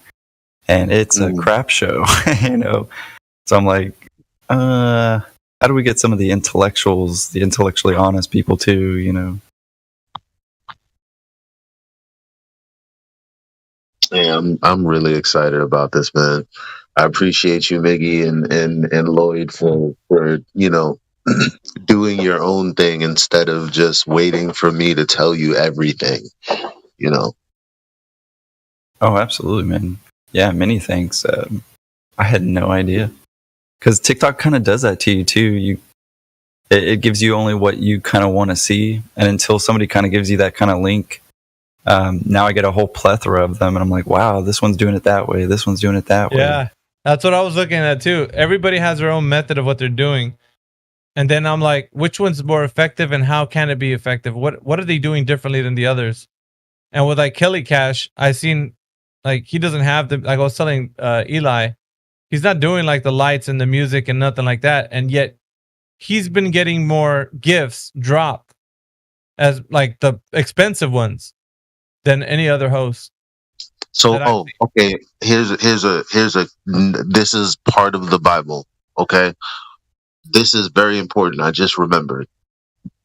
Now that you've seen the importance of being a gifter, hosts usually say here and there, make sure you follow this person because they're gifters.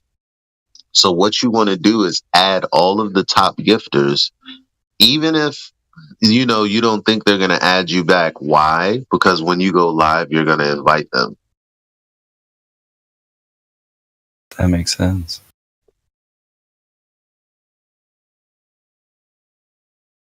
Yeah, because sometimes I see people in here who have millions of followers, and I'm like, why are you even in here? And I'm like, oh, I get it. It's just straight up exposure. Yep.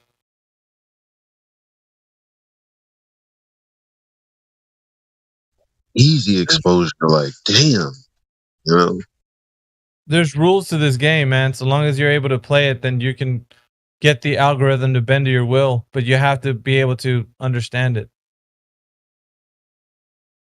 I think that's just a rule for everything, isn't it? For money, for the algorithm, for everything. I think in a bigger picture for me, though, it's really good to see, I think, what I would say is some of the most intellectually honest flat earthers from here in this community be on TikTok, because that's just a game changer alone. Yo, so CB is really not trying to come over, like, like he's really fighting this TikTok thing, and I get it because I hadn't had TikTok for years, like, but no, CB, just following us in support is not enough. No. You got to be a grow host, yo. Like there's certain people in here who I'm like, you got the mic, you got the setup. This is what y'all do. Y'all get up here, y'all sound like the ones that would be running a stream. I sound like I'm in a damp bathroom. You know, like as fortunate as unfortunate as it is that's what it is. I don't know when that's going to change because that's always been me. Like, right? So, like, the people who are talented in certain, everyone has their own talent in certain areas. If you see an area that you're strong, that you feel like is kind of void, fill it, man. Fill it. Like, we need everything, all hands on deck. Like, do you guys know that there was a time? And I like, I feel like the one thing I'm good at is getting fires lit. Because when we were doing all of those observations, from me, MJ, Jen, just a whole ton of people, like I started that. As people said, why don't you go into like speculation and talk down there? Most people would say, well, here's where the live stream, here's where the people are. I was like, all right, I'm just gonna go down there. And, it'd be 2 people and then 3 and then 5. And then eventually the whole live stream would be down there because it was an interesting conversation. And there's also a time where, we were riding at like about the 20, 30 people right now. And at a time that was low because we always were at 50, 60. And there's one day that I moderated the room in such a way that it got to like 70, 80 people in here. So I'm doing all of this because I'm seeing that this place needs to grow. Politics server got like fucking 10 different channels with 30 people in each. Why can't that be this one? Why not? Why can't there be 70 people in here, 40 people in chill, 50 people in biblical? Why not this place?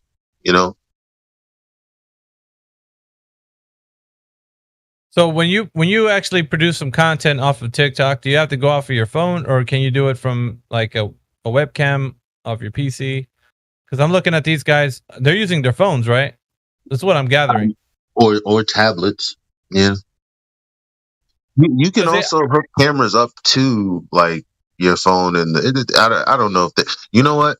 I'm about to start looking up TikTok girl hosts equipment because they always show like their room and shit. Because sometimes I see them, they're on their phones, and I'm like, well, wait a minute, don't you need your phone to be actually recording the thing? Like, my thought is I think they got 2 phones, or at least working on the desktop and the phone. But yeah, I think you can only actually use the camera from the phone, at least from what I've tried. But you can't interact with them on your phone? Is that right? You can, but it goes like lightning fast. That's why I was thinking that studio is probably helpful. Yeah, like when you're looking into their stuff, it has to be from a computer, right? You can do it on both. Like, okay, so I'm video recording off of my phone, but I'm looking because like like the chat's going or you're interacting with them. You're doing in the interaction part off of like a tablet or a phone. Is that kind of like what you think has happening? That's what I'm thinking. That's not happening directly on the phone because I don't know. That's why I'm asking. I don't know. I went live twice yesterday just to kind of test things out. It was kind of crazy. I was just talking for one of them, and it got like 900 views. I was just like, wow. Really? For like 21 minutes, I was just like, just shooting the shit. Almost like what we would say here. What I would say as a professor. But people were just like, right on, man. You have a face for this, and I was like, wow, thanks. You get any gifts? No, I didn't get any gifts. I said, don't, just testing things out right now. And the camera was everywhere a little bit too, so I was like. So from the setup on your phone, right? Mm-hmm. Did you have any interaction with them? Could you like see? So you can see the text going by. You can change like effects. I should have actually took some screenshots so I could study it a little bit more. But I I have that capability because I have a green screen in the background, and it works well with. There's an effect that you can actually put on where it's a green screen effect, and I can even put a moving background on that. But I have to download it to my phone. I was just looking at a video where the girl said to follow, her certain social medias, and she put those social medias in back of her. Like it was the entire screen where she could just like raise her arms and go like follow here, click here. Like, and it was like, yeah, that's fucking perfect. As a matter of fact, let me send it to you guys because it's also ASMR, so you're welcome. See, that's another way to go too. ASMR is hitting big. So I've been into ASMR for probably 8 years, bro. Same here. Simply because not that long. Only about like 4 years for me. It is simply because I couldn't get a massage when I wanted one. I said, gosh, damn it. There has to be a way. I was like, oh yeah, when I went to church and I used to sit next to the drums, the sound I was like, what if they got sounds on YouTube? And boom, I found ASMR. You never look back, huh? No. Just like me. And there's people that hate on ASMR. They're like, dude, fuck, that's creepy. I'm like, it's not really, but yeah. The world is missing out on a lot of shit for stupid reasons. Yeah, that I do know. To be honest, I've never seen a man doing ASMR. It's always girls, which makes me think it's something fetishy over there. No, it's not. I listened to this guy. He's from Australia. He's an older gentleman, and he like I can't explain it to you, but he reads like, or he draws on like maps and whatnot. Yeah, and just the way he speaks, he creates that effect. It just depends on who talks. You can create. Yeah, anyone can. I listen to Dr. Tingle. That's dude. He was one. I like that guy too. It's not a fetish for women or anything. It's not. It can be, but it's not that. It's just there are a lot. There's there definitely there are. I'm sorry. Yes, there are ASMR artists on YouTube that are also porn stars. So, that's true. But for people, the purists like me, it's like we like the sounds and we like the artistry and different ways that they can come up with, making sounds, how they go about it, the different scenarios that they come up with. That stuff is interesting. It's strange how that triggers a response in you to create a sensation like that's never before been like. You can't replicate this. It's this audible sensation. It's crazy. Energy, frequency, and vibration, man. That's all it's telling you. Some people claim that they can't feel it, and I'm like, damn, that sucks. That sucks. Yeah, to live in that world, right, where you can't. Do you listen to that with your headphones on or like just speakers? Headphones. Yeah, I guess that would make a difference. Good headphones. And also, like I scour through thousands. That's hyperbolic, but I look through a lot of channels to get to the ones that I like.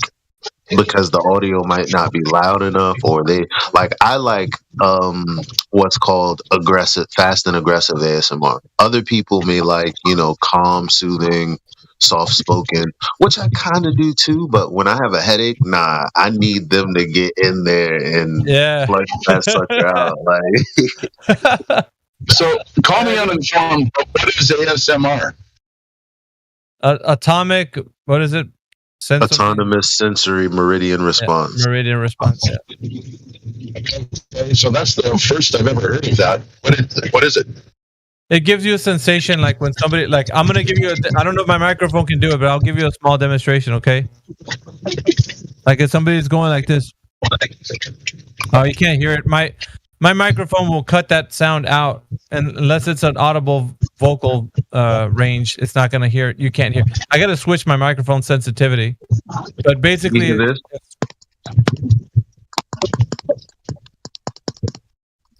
Did you hear that? So like tapping on the mic.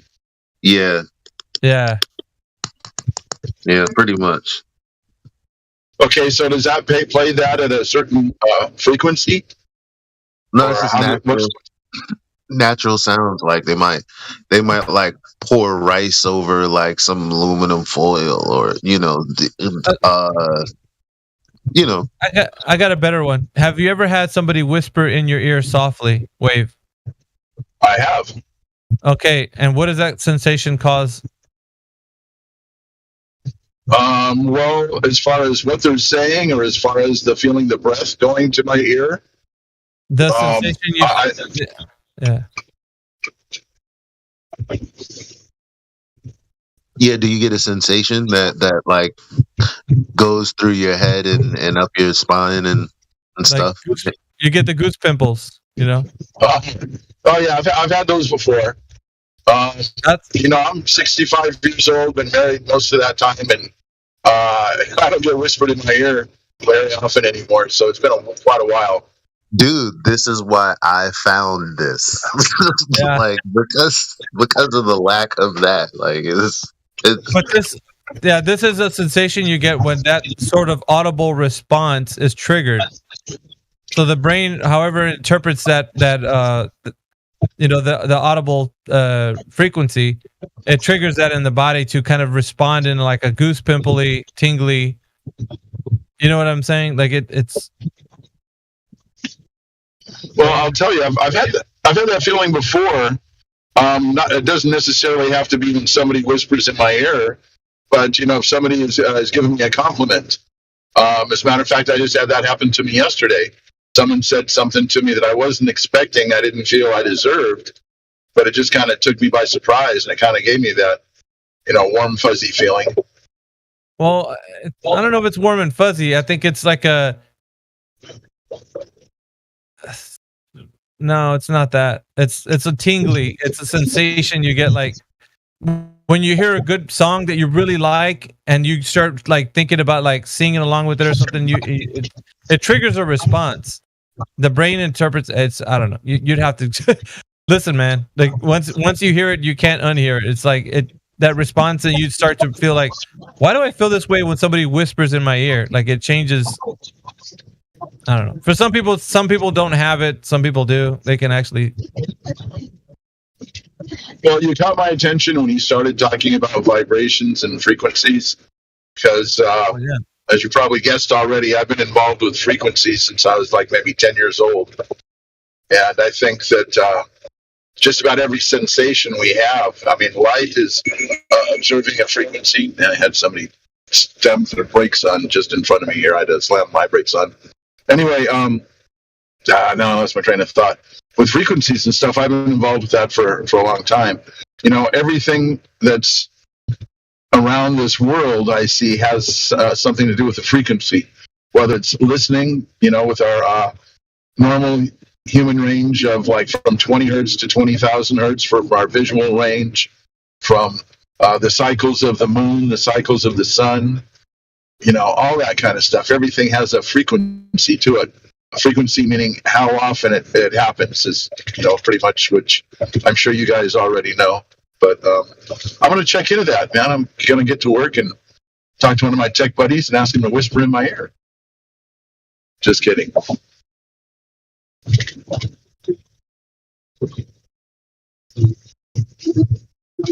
I still online? Yeah, we're still hearing you.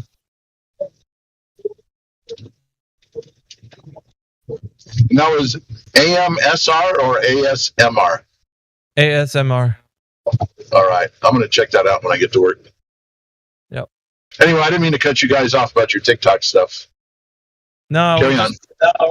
We're just talking to people the basic rules how to start off. So we're trying to get the 24/7 Flat Earth Discord kind of hip to that, so that we get more people trafficked on there to bring them in here or other platforms. So just expanding the brand of 24/7. That's all.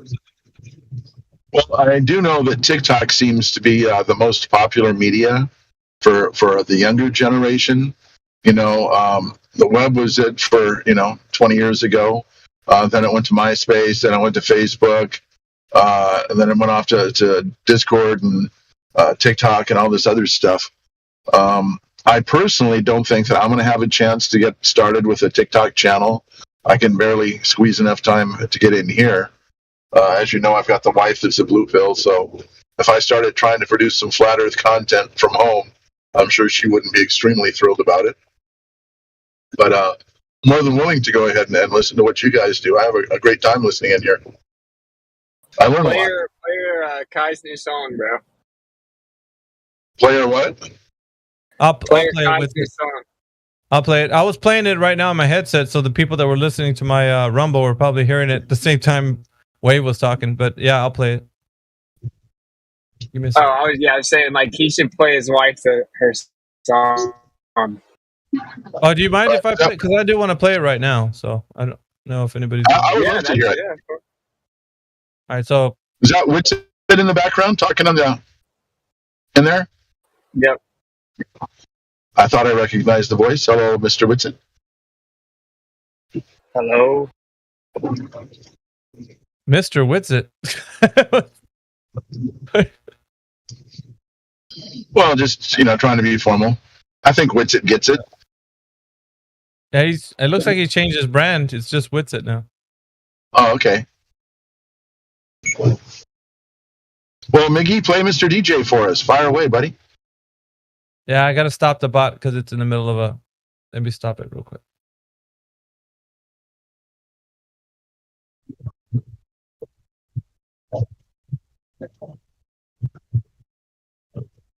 And see if the bot will take it in there. All right, here you go.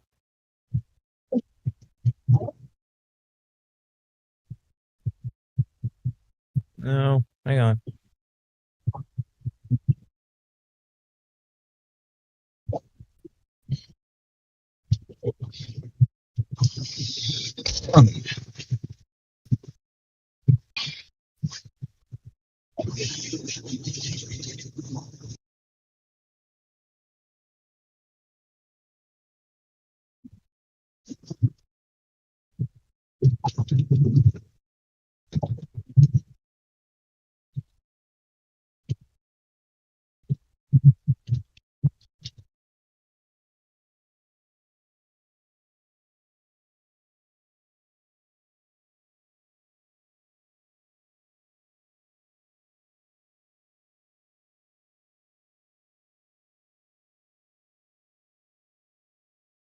I gotta clear this stupid bot.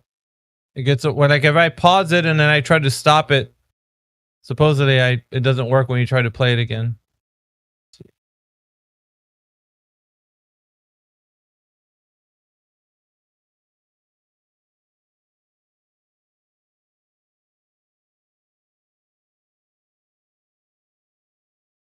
Okay, let me try this.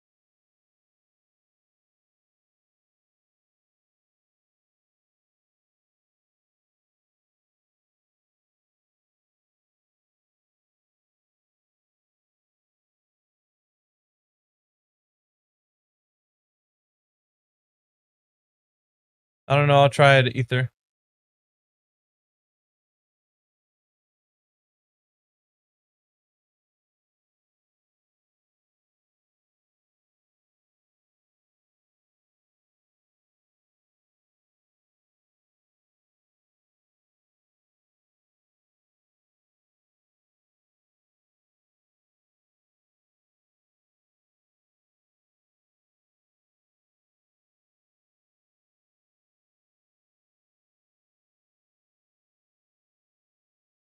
That didn't work.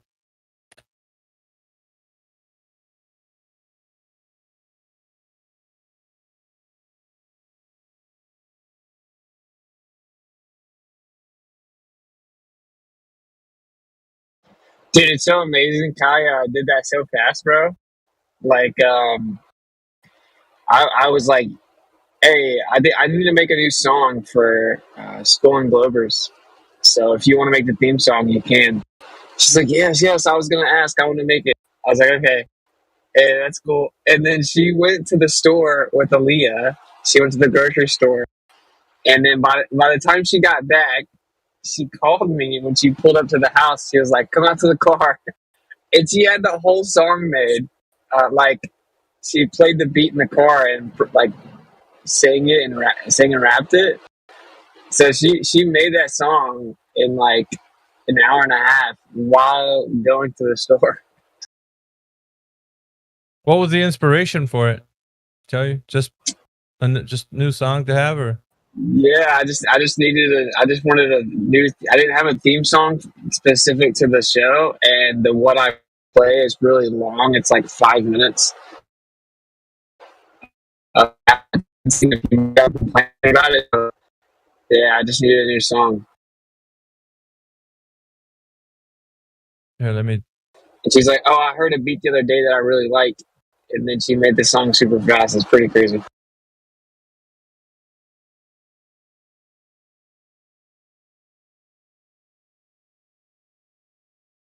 That's epic for just throwing it together.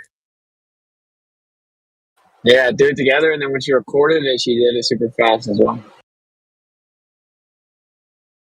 This bot is freaking annoying. That's all I gotta say.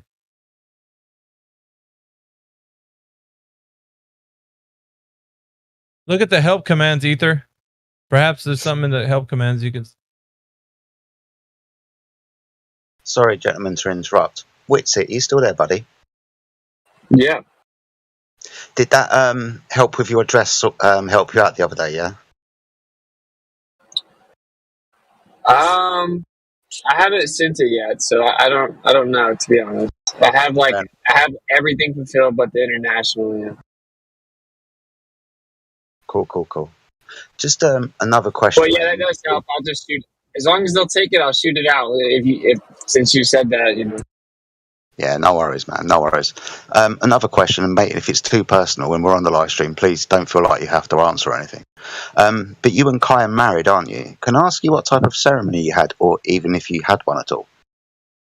Yeah, we had a ceremony for family, but we're married in the eyes of the Creator, so we didn't do the whole like license thing. I get you. So you biblically married each other. I understand that, mate. We don't need to speak about anything else.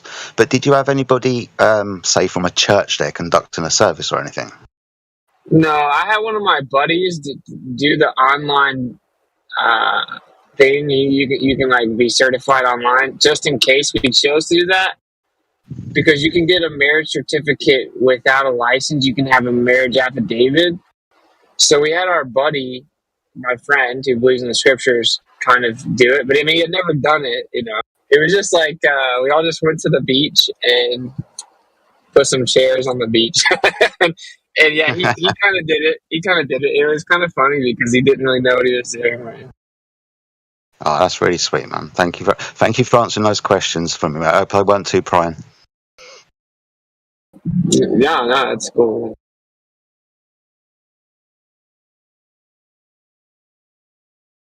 Because it's funny, right? Like a license means a license or permit is permission to do something that is otherwise illegal. So the implication is that like marrying someone is illegal unless the government says so. You know? Yeah. I'm like, that's so weird, bro. It's a hard pass.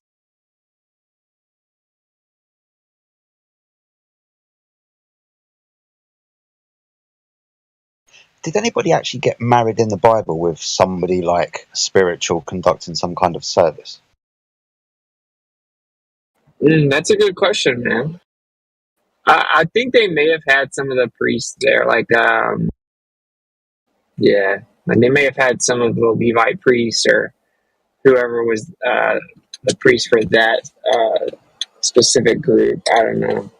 I don't actually know, to be honest. I mean, I know they had like entire ceremonies, of course, like you should turn water to wine at a wedding, but I don't know all the specifics.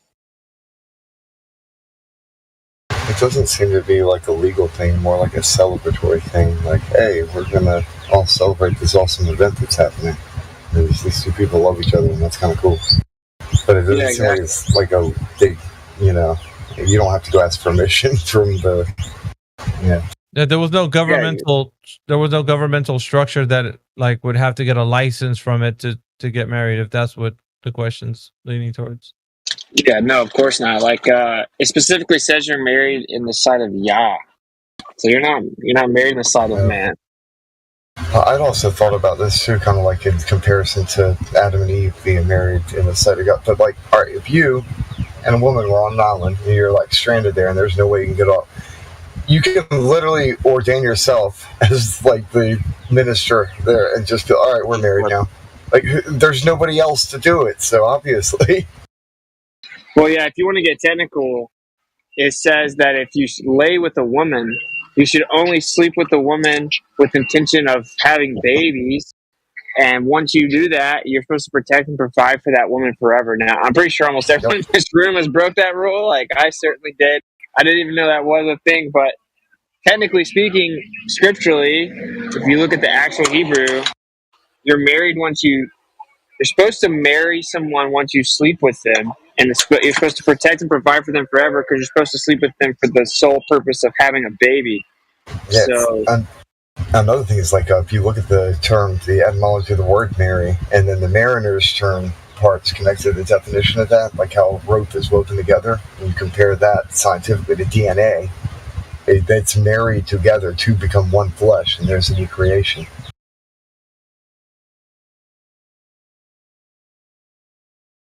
And divorce and that's a crime against nature.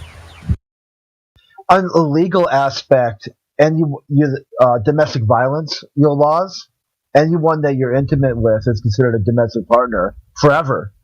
Like, even if it's like 20 years ago or something, they'll always, in terms of legally, they'll always be a domestic partner.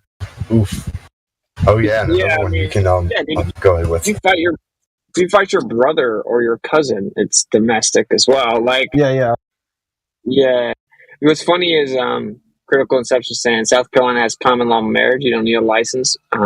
Just say you've been living together for a bit. Yeah, but they actually changed that so that they stopped doing common law marriage a couple years ago. But it doesn't really matter what any state has to say about it. So you're sending a marriage affidavit. Okay, and then and it's always good to have like witnesses because an affidavit can be signed by multiple witnesses. Affidavits are the most powerful thing in the world. That's like a sworn testimony, effectively. You're signing your name, swearing to the truth in which you put in the affidavit. It's like hands down the most powerful thing that every truther should know about. I know this because I actually did it, and it definitely is a very powerful thing. That's why whenever people take depositions or they have lawsuits or they're in court, they always have affidavits. That's why whenever they arrest you, if they arrest you or they search your house because they have a search warrant, it all starts with an affidavit. That's why an indictment starts with an affidavit and it goes in front of the grand jury. Everything's about an affidavit because it's someone swearing that something happened. And it's a list of facts. It's the most powerful thing in law that exists. It's a living, breathing, sentient man or woman, right? Like swearing on a set of facts. So long story short, you can do that with the marriage. And it's not really optional for them to acknowledge it or not. You know, it's multiple people and you can have the person like my friend who quote unquote married us, even though the creator does that. All my family members could sign it if we wanted that. You don't need that. You send in a marriage affidavit, and then what you do is you take that affidavit once it's on the record, and you can just get a marriage certificate like that. And then therefore, once you have the marriage certificate, which is distinctly different from a license. A license is like the government had to give you permission before you were allowed to do something. That means that you're agreeing to the contract with them that you can't do it without their permission, right? But a certificate is just evidence of it happening, meaning like the government has acknowledged that it happened. So there's a distinct difference between the license certificate and when you get insurance or when you do anything else, you're actually showing them your certificate. You don't show them your license, you show them your certificate. So all you have to do is get the marriage certificate if you need it for stuff like insurance, and you can get this with an affidavit. So thanks, man. I really appreciate that. Yeah. And it did take some research. I have I have a form if anyone needs it. I have a marriage affidavit form if anyone needs it. You just have both parties sign it. That'd be awesome. I might hit you up for that. It's the bit where you said license and permission from the government. That's the bit I've always rebelled against. So I don't want permission to do something that I've already done, if you understand what I mean. So I'm just looking for the more under God spiritual version within the Bible to understand what necessarily needs to be done, because I'm not asking permission for it. I don't want this to be registered in any way or that type of thing. Although there are benefits, tax benefits and whatever, they sell us in regards to marriage licenses and so on. It's not necessarily the road that I really want to take myself and my partner down. So I appreciate that, guys. I really, really do. Yeah, I mean, technically you can still get a lot of tax benefits with the certificate.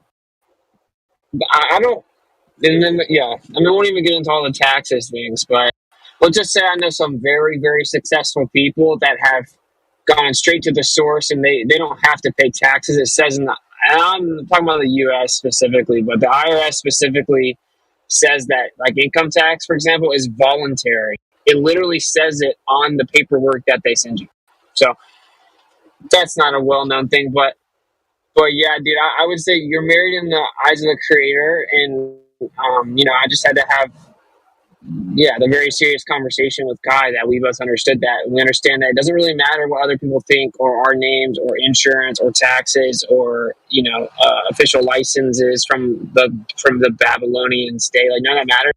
We made a promise in front of the Creator, and it's very serious because we did that, and we're married in the sight of Him, and that's all that matters. Cheers, buddy. I knew the right person to ask. Thank you, mate. Yeah.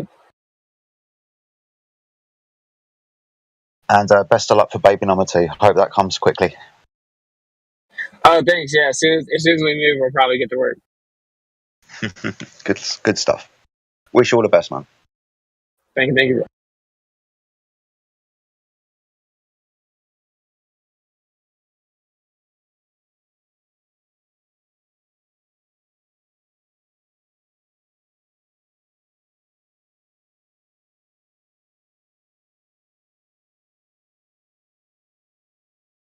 It is pretty crazy if you think about it. It's like, like gay marriage is an example, right? It's like gay marriage is illegal. Well, it's prohibited in the sight of the Creator, and He's not going to bless that. But the government doesn't have a right to permit or prohibit marriage. Like, that isn't how it works. They have nothing to do with that. Like, the debate about should gay marriage be legal is stupid, because the government doesn't have the authority to outlaw marriage of any kind. Like, it's not up to the government. So obviously I don't agree with that, but I think that the Creator has that. I think it's funny. People kind of get duped into skipping the first step and assuming that the government has the authority to allow or disallow marriage, right? By having the debate about whether or not gay marriage should be legal. Because in reality, marriage and legal shouldn't even be in the same sentence. What they're doing is they're messing it up, because really what it is a contract between two people, a financial agreement that has to do with taxes and income. Yeah, this spans like all borders too. So whether you're in Europe, any country in Europe, or wherever you are, the strongest and most powerful thing that exists is a living sentient person making a proclamation and swearing to it, like promising that it's true. This holds weight in every jurisdiction. Every jurisdiction. If you go to the UK, before they arrest you, a judge has to say that there's there's probable cause of a crime committed. And they have to then look at the affidavit to establish that probable cause before they can, for example, sign an arrest warrant or a search warrant. Every single situation is built upon some man or woman. Like, that's why AI can never fully replace it, because you need like sentient, proclaiming the truth of a matter. And when you have more than one person, it becomes more powerful. So that's why you need a witness to sign your affidavit. And this is just like basic stuff that all truthers should kind of familiarize themselves with, because it pertains to property taxes, it pertains to investment, it pertains to marriage, it pertains to children, it pertains to insurance and stuff.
Well, shoot, I just listened to the whole song and it's complete fire. And to know that it's made in that short amount of time just makes it that much better. Thank you. Well, she made it, obviously. I will relay the message. Did you see the lyric video? The lyric video took me way longer than the song that took her. Yeah, I was going to say, did you put that together? Yeah, it just took forever. That's good. Good composition. Coming from a guy who does nothing but that, in architecture school. But no, man, it's good stuff. What did you use? I used Canva. And thank you. I used Canva and Wondershare Filmora. Oh, nice. Yeah, Canva I've seen kind of just used as like presentations, but yeah, if you just set the timing better, and that's what's up. Yeah, I used 3 different things. I mean, then I used another program for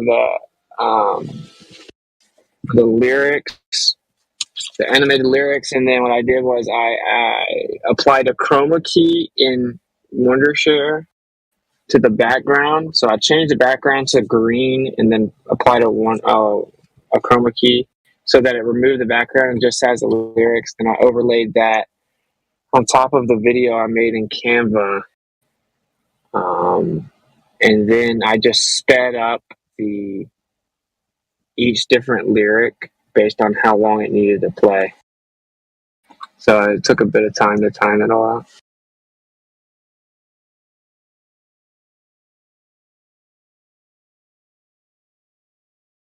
Yeah, it's well done, man. That's why I was saying, can I share it? Just because we've been talking about all this TikTok stuff, and I'm like, I want 100% kind of content, right? Coming from, of course, this community, but like snip it in a way that's, tangible, edible, at least for a TikTok kind of crowd. And yeah, man. That looks perfect. Share it wherever, brother. Sweet.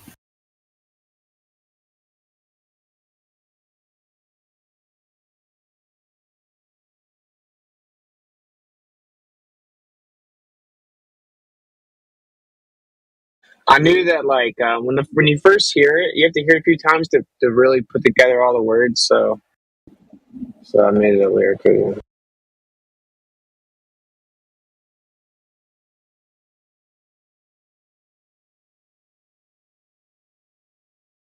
I guess the bot may be having some issues. It's too fire.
I think I may be getting on some pretty big shows in the next few months. So I'm not going to say them though. But I'll just say pretty big I heard a rumor about a certain rapper. Was that one true? I'm talking to a couple rappers, yeah. Nice. Supposed to do a show, like an actual show. Oh, shoot. Like real? Yeah.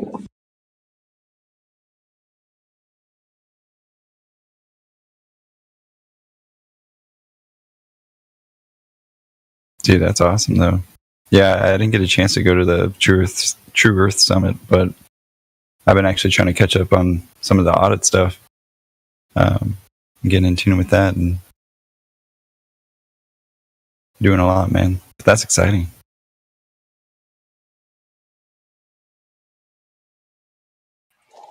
Yeah, most rappers get it, actually, ironically. They're just not going to say anything. It's going to hurt the bag. Yeah.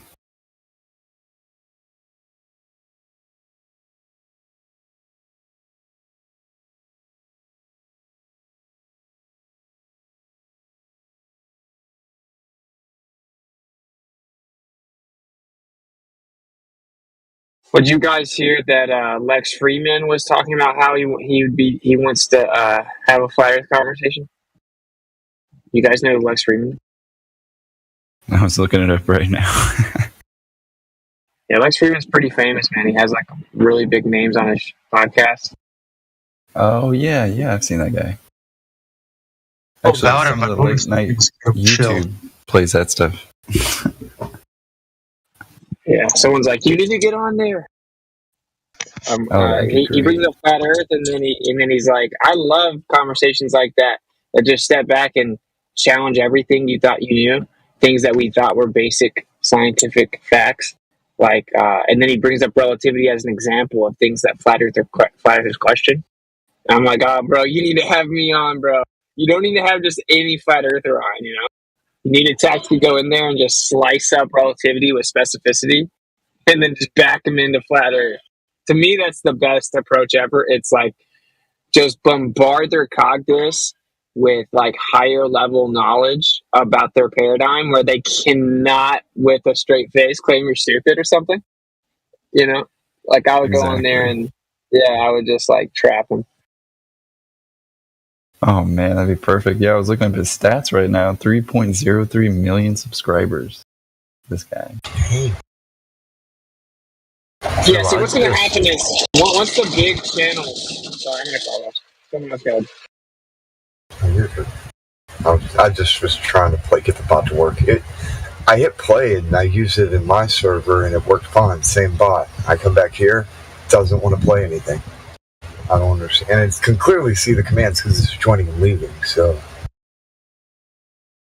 I don't know.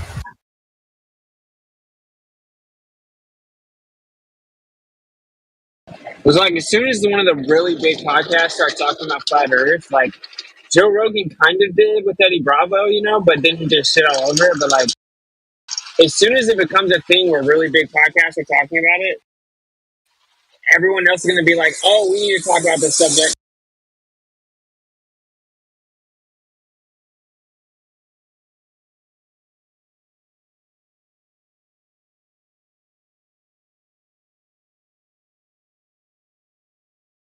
No, that sounds like great exposure, though.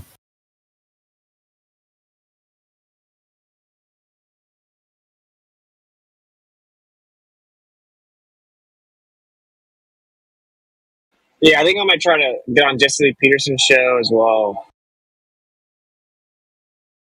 Oh, dang. Everybody's always talking about that guy. Even my students, some of the young men. Have you heard of Peterson? Yes, we've all heard of him. So, yeah, well, that would be. There's Jesse Lee Peterson and there's Jordan Peterson. Oh, gotcha. Maybe I'm confusing the two. I don't think Jordan Peterson has it in him to talk about it. I could try. Actually, I have to make a name for myself first. You know what I'm saying? So. Yeah, because I definitely think you would say you've made a name for yourself in flat Earth, but I know what you mean. Yeah, like I gotta make a name for myself that like I would be the guy to have on like really big podcast platforms to talk about it. Like Dave Weiss has done that quite a bit. But I think that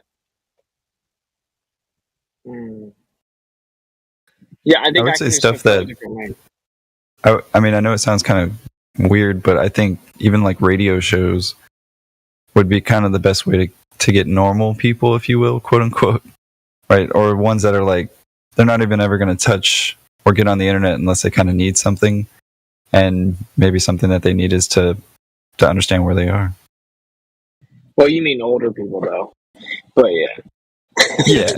I still listen to the radio, but you get what I'm saying. You don't have to tie me down and torture me or something. I listen to jazz station if it accounts for anything. So it's more like that makes it better. Because honestly, it's pretty fire at night. It's just like this alternative jazz music. What's going on, man? People are insane musicians. But yeah.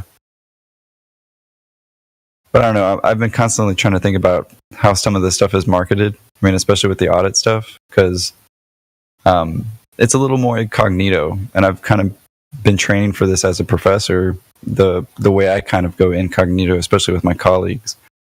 So I don't know. I definitely think it's a booming subject, right? Like it's like we're going to kind of crack something right into this mainstream, if you will.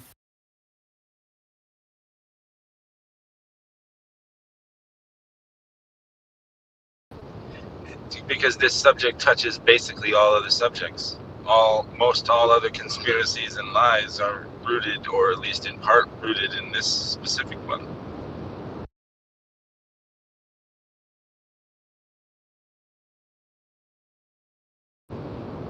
The whole idea is to divide and conquer people so they don't think about where they're actually from, or think that they know. Oh, absolutely. But how do you get it to break mainstream? Because if I say flat Earth in front of my class, they all gasp, But if I say, yes and no. Do you know if it's not a globe? It's a little different.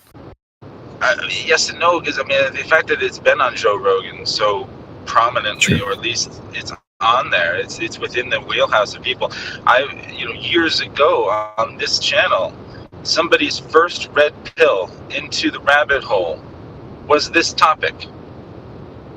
And so it's like, wait a sec, this could it took me 20 years to get going down the rabbit hole and learning all the different lies that is now connected to this. But this nowadays could be someone's first red pill, and that they're investigating this and then learning about how the government lies. This is unbelievable. Incredible Time to be alive.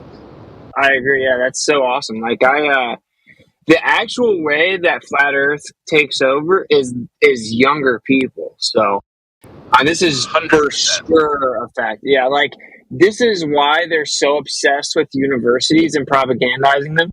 This is why the mainstream news always talks about universities and what happens at universities and who's speaking at universities, because that's the next batch of people that kind of integrate into society and begin running it. That's why they're so focused on brainwashing children in college. And also, of course, they lead culture. So parents and grandparents, like, they talk to their children or grandchildren about, like, what's popular, how do I use this app, well, what's going on now, blah, blah, blah, because they're leading the future. Like, imagine if you have all these college students, it just takes over. Well, like, now parents who have their first child in college or whatever, they're kind of forced to entertain the conversation, at the least hear of it. And I think that's how you win, because it's kind of like your parents can say TikTok is lame, but you're not going to stop using TikTok. It's because they just don't understand it. And it's the same with Snapchat. It's the same with certain types of music, same with certain types of shows. So for sure, the way that you win is you get it into the younger generations, and that spills over into the older generations. At least that's my opinion. I mean, it's not going to be the fix-all, though, because like my parents, for example, they cannot even hear the full conversation because it's coming from me. My dad needs like a business partner to bring it up to him or something, because I'm just too close. Yeah, you're too close to the. Yeah, you need like you can't teach your wife to go bowling, but if she heard the exact same information from a friend that told you the exact same information, because it's coming from someone else, it's fine. But no, I think like the older generation that still watches the news and believes that Walter Cronkite would never lie to them, those people, once they die off, because the newer generation that doesn't trust the news will then be in charge of everything. There's a few other things that we really dropped the ball on that we should pivot towards, which the number one thing is music and comedy. Like, flat earthers, we should get beyond the like defensive, we have to justify that we're not stupid and we feel like we're fighting this battle, and it's like this real intense, serious like fight. It should be much more of a vibe that's like, it's just goofy that people can't accept it, and you're like late to the party, and we're just crushing and having a blast. So we're just making jokes, we're making movies, we're making music, and we just have hilarious parodies and shows and blah blah blah. Like, I'm about to invest heavily once I move into like my production company and an in-person studio. So, like Joe Rogan, for example, or many podcasts do this. You have an engineer run the show, and then you have the host sitting down with whoever guests come in person. So you have like a really nice desk with the same exact boom mics for everyone, the same headphones for everyone, the same chairs for everyone, and like a really nice backdrop. You know what I'm talking about? Like the in-person podcast. I'm about to invest in that for Flat Earth, because the fact that Flat Earth doesn't have anything like that, of course Flat Earth hasn't completely taken over, because that's the number one format for a show in 2023, and we don't even have one. We don't have one. Literally, we don't have one. That's insane, bro. Like, we don't have enough stand-up comedians. We don't have enough like online comedic content. We're very serious. It is a serious subject, but we need to kind of recalibrate and understand that when it's so serious, sometimes it shuts people down. Like, it shuts their mind off.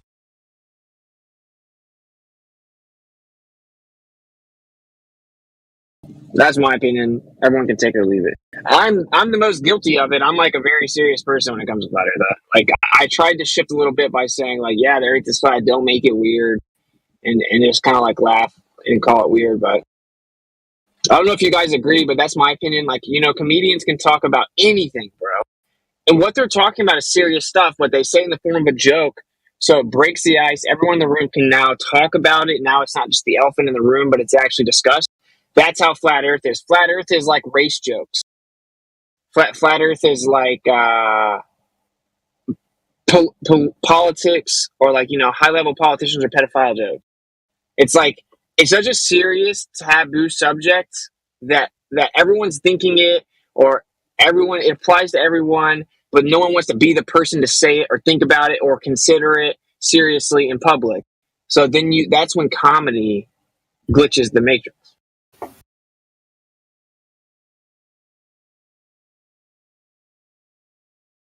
I don't know if you guys agree, but that's just my opinion. Oh, I definitely agree. I mean, especially with music and comedy. And then, of course, young generation, right? I mean, they say, you know, if you really want to control a nation, you control its children. But yeah, I just think, I don't know, I'm kind of an optimist. I'm like, get them all. Everybody wake up. Yeah, absolutely. But the young generation is going to want you to be funny. Like that's what I'm saying. Absolutely. Yeah. That's all they are. Yeah, dude, everything you watch, like TikToks and all that stuff, why do people watch the YouTube shorts and the TikToks? Because they're funny. Like, literally, they, you know, it's like, why are you so serious? You're not even being funny. That's kind of how the younger people look at it. My brother at Glover, he's laughed at Glover Sniper, you know. Oh, sorry, man. Exactly.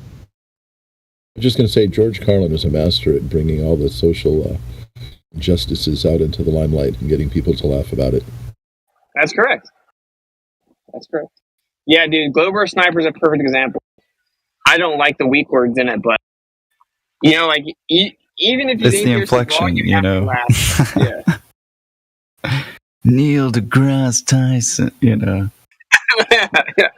It can be misleading me somehow. I was off a little bit. It must have been He's a funny guy, faster you know. than I thought. That means the bike thief.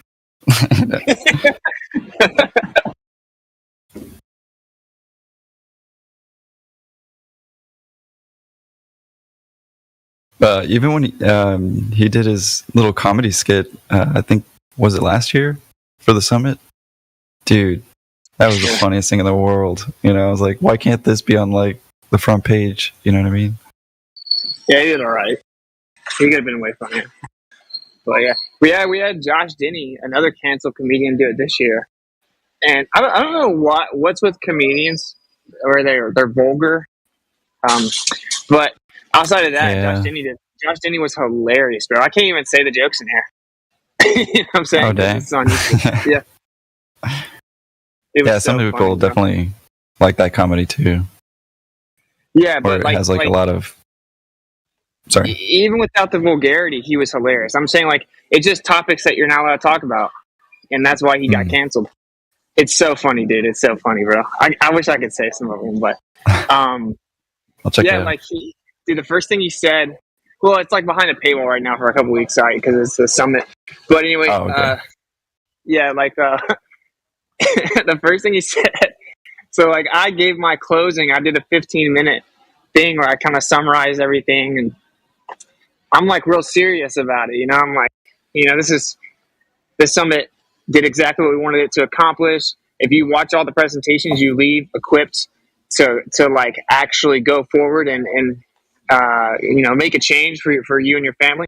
You learn about electroculture, permaculture, terrain theory, all this stuff, right? And we need to just kind of focus on our children and Generation Alpha. And dude, no one take my idea, dude. No one take this. Actually, I'm not even gonna say it. I'll just do it. I wanted to tell you my new merch idea, but anyway, long story short. So I had this real serious, like, you know, meta 15-minute wrap up, and then Josh Denny comes up, and dude, Sam Tripoli had to do the same thing the last summit. Like, they have to follow me up, and I'm like way too serious, and then they have to come like be funny. Anyway, Josh Denny said his first thing he says is, "Oh man, I didn't realize this. Well, all I have is round Earth jokes. So he like trolls us, pretending that his jokes have nothing to do with the Earth. Obviously, but see, that's my point. Though that's such a good way to approach it. If you can be funny, it just makes people inclined to like you, thus listen to your points. Yeah, it makes people put the guard down, doesn't it? Yeah, we were watching the stream last night in ADL. It was good. Fucking Kai, she sounds so good, dude. That's what you should be doing. That you two, you're doing the rap, do the beats. You do the rapping. She does the vocal. Oh my god, that's what you should be doing. Well, you heard she actually raps. She actually rapped in there too. Yeah, but like we can't. Yeah, we'll keep making music as we can, but obviously it's not like it's gonna ever like really do anything. Drop some fire lines, and then I don't know. That creates. And then she does some lines. Sorry, I just say it's that creative stuff. That's where it's at. I mean, I realise you've got to put food on the table, don't you? So yeah, I know. I forget sometimes. I don't do this for any TikTok views or monetary reasons. I just do it because I want to know. Yeah, I get it. Like we're gonna make a collaborative EP, so it'll happen. She's one of the few that's like, well, thanks to you helping out a lot with her videos too, but she's one of the premium grade flat earth song makers out there for like quick content creators. Dude, she's way better than me. It's not even close. Yeah, well, she's you help with the music videos and the lyrics and all that. Like you polish it up, like you're helping her with the production. I mean, she even wrote all those lyrics. Like I think I made like a couple changes to her lyrics for her, but she wrote all those. Yeah, Kai's just like incredible at making music. There's no doubt about that. Yeah, I couldn't believe it. I was like, "Is that Kai?" And everybody's like, "Yeah." I'm like, "Shit, she's really good, dude." Yeah, I like that it's studio quality too. It's not just like somebody put a mic in their living room and made a recording. That is what we did, though. But it sounds like it's in a studio, which makes it awesome. Yeah, like we did get her a new mic. We got her. I mean, it's not like a really good mic, but she was recording on like a $40 USB mic, and so we finally upgraded her mic. Yeah, we'll make a collaborative EP. Everyone keeps asking for that, so we'll make like 5, maybe 7 songs that are like me and her. But music takes a while, man. You have to like feel inspired with a certain beat. You have to curate the song and listen to it a few times, and to like make really good music takes a while. So it's very difficult to invest so much into it, but it just be a side thing. Same with the video. People don't realize how much time actually has to be gone into these things. Yeah, dude, that lyric video took forever, and it's like 2 minutes, and people don't even think about it. Yeah. Because it's a 2-minute video, it must have only taken about 2 minutes to make it, right? Yeah, it took me many hours. But I do plan on making like I'm starting my production company, so I'm gonna make flat Earth documentaries, terrain theory documentaries, NASA documentaries, and then they'll spill over into. A lot of people say that like they hate that all my content's so long they can't really share it with people. So I'm gonna put together a team of people that'll kind of start putting out like real short things. That'll be perfect for TikTok as well, like really short. Because I agree with them. If it's over 3 minutes, it can't go viral. Yeah, that's I was saying that to Geo yesterday. I was saying you ought to make some sort of talking about plant medicine. Well, even that might get censored, but basically, how Geo when he's on it and he's just talking about like plant medicines or whatever it is, the stars. Yeah, if he just had a minute-long video that pulled people to other content, a separate YouTube channel, I don't know what. It doesn't have to be flat Earth, basically, but yeah, I think that Gio would be brilliant at that. That's what I was trying to encourage him to do, because I thought he had a separate channel. I was a bit disappointed when he didn't.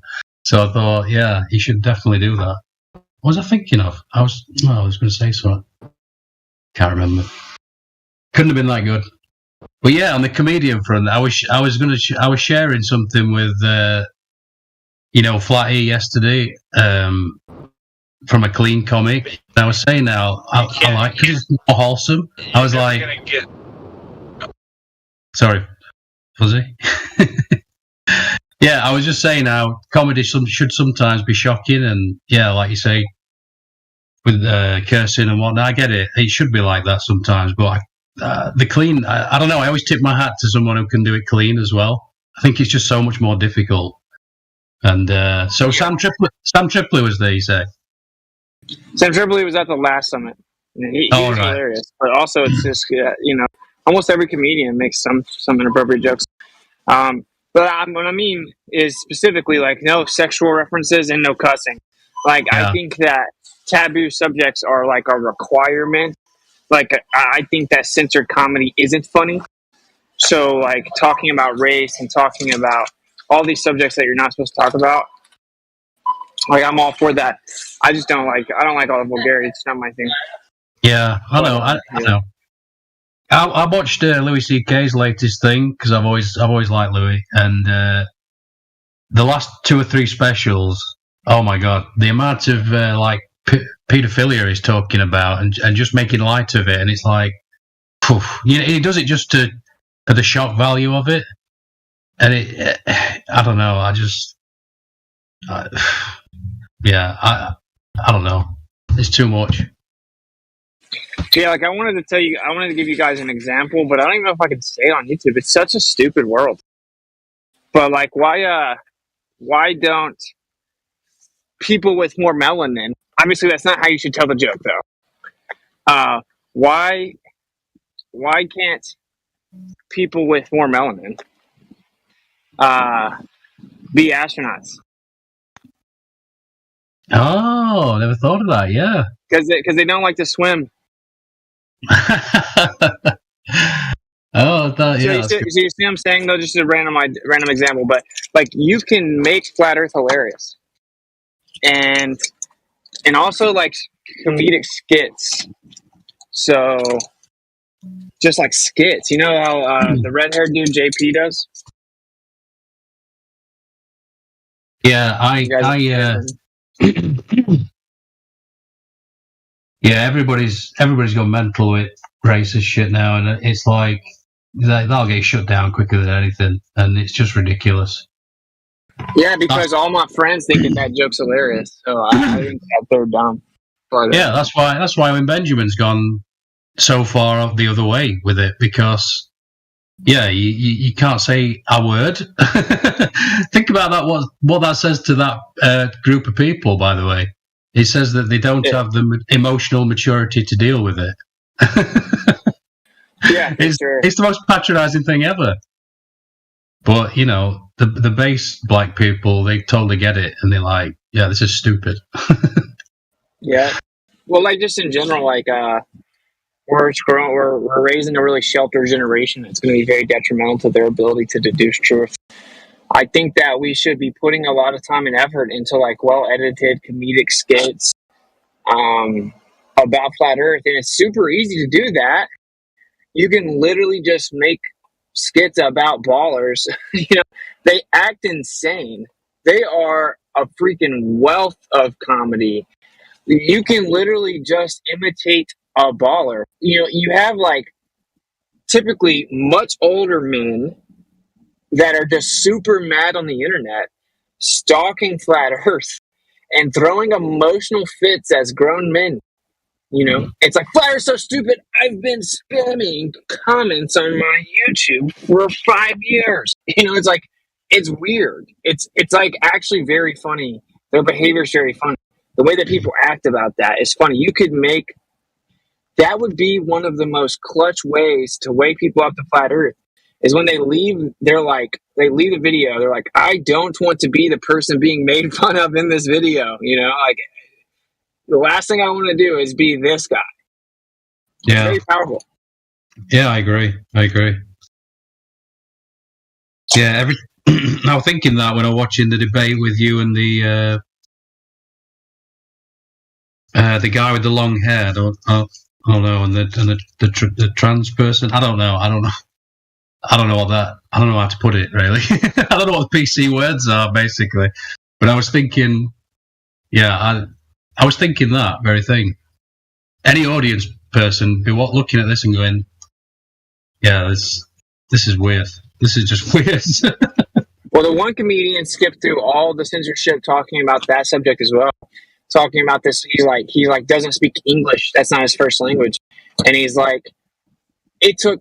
You guys are just so confusing nowadays. Now you guys are talking about what are your pronouns, they, them. He's like, it took me 4 years to learn your language, and now you're just gonna change the pronoun. He's like, and then he tells a story about him having people over to his house. His friend saying, "Yeah, I got someone I want you to meet. They want to come over next week." And then he tells that whole joke how he keeps using the word they and them, and then he comes over and it's one person after he bought all this food. And he's like, "What's going on? Where are they?" He's like, "Right there." It's just one person. So he's able to make fun of the pronoun joke, right? That's the way you win, bro. I'm just saying, like, for sure the way you win is you integrate it with comedy, and then the other one is higher level media. Like me just rambling in front of a camera live isn't in any way competing with the high level media, or like we're going up against Netflix, right? So like all we have is like Hibbler's movies. Like there's nothing else. I mean, there's like a couple here and there. You have Heliosorcery. I think what was it, Flatten the Curve. You have a couple movies, but not really. And like the first one we're doing is exposing NASA, like a really professional, expose on NASA. But that's what we need to do. We need true Earth journalists, investigative journalism. We just have to step our game up. That's all I'm saying. Like we can't really expect to have competed with these huge propaganda departments when we're not even playing the game. We're not even involved in that higher level portion of content or media. So of course we haven't taken over. Everyone consumes the higher level media.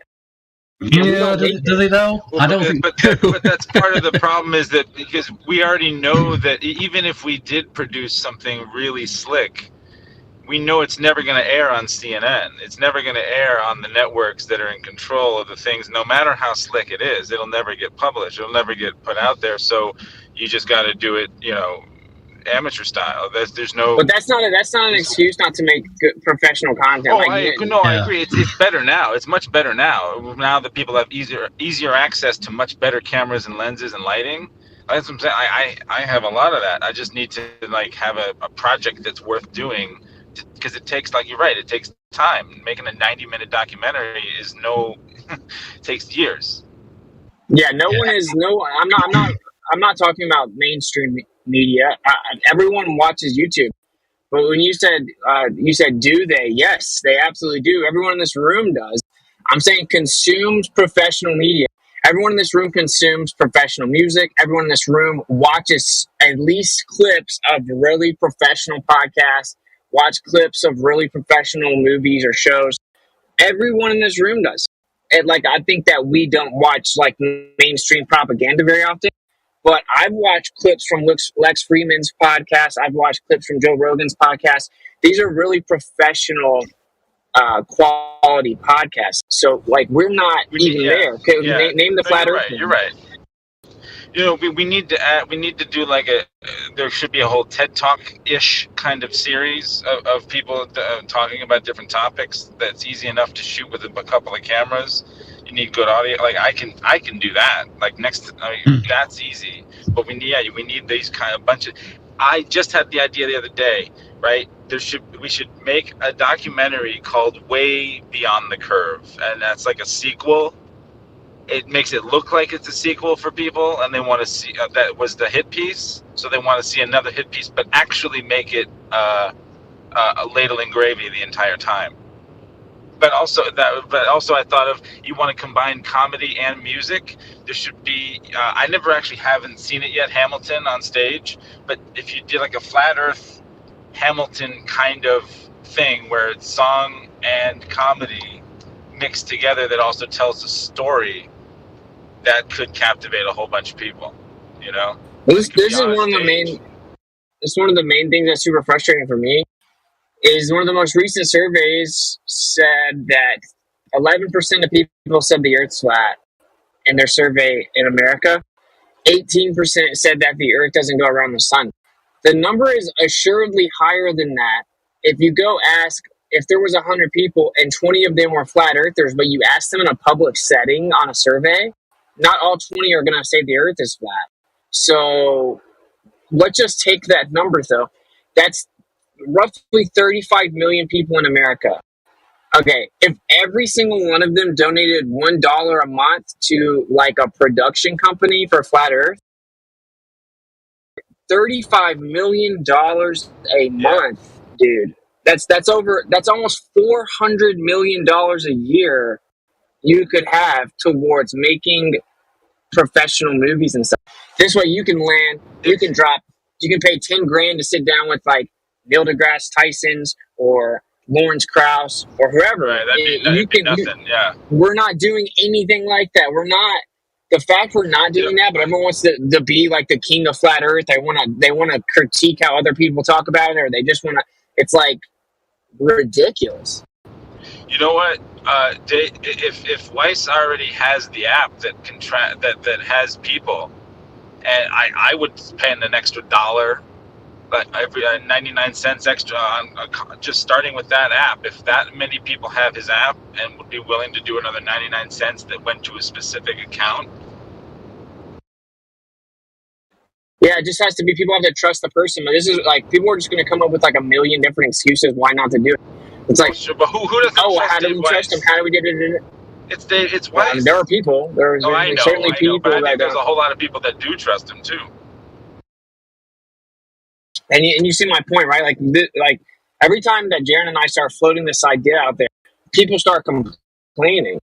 People are like, "Oh my gosh, you do this for money. Oh my gosh, the truth should be free. Oh my gosh, $1.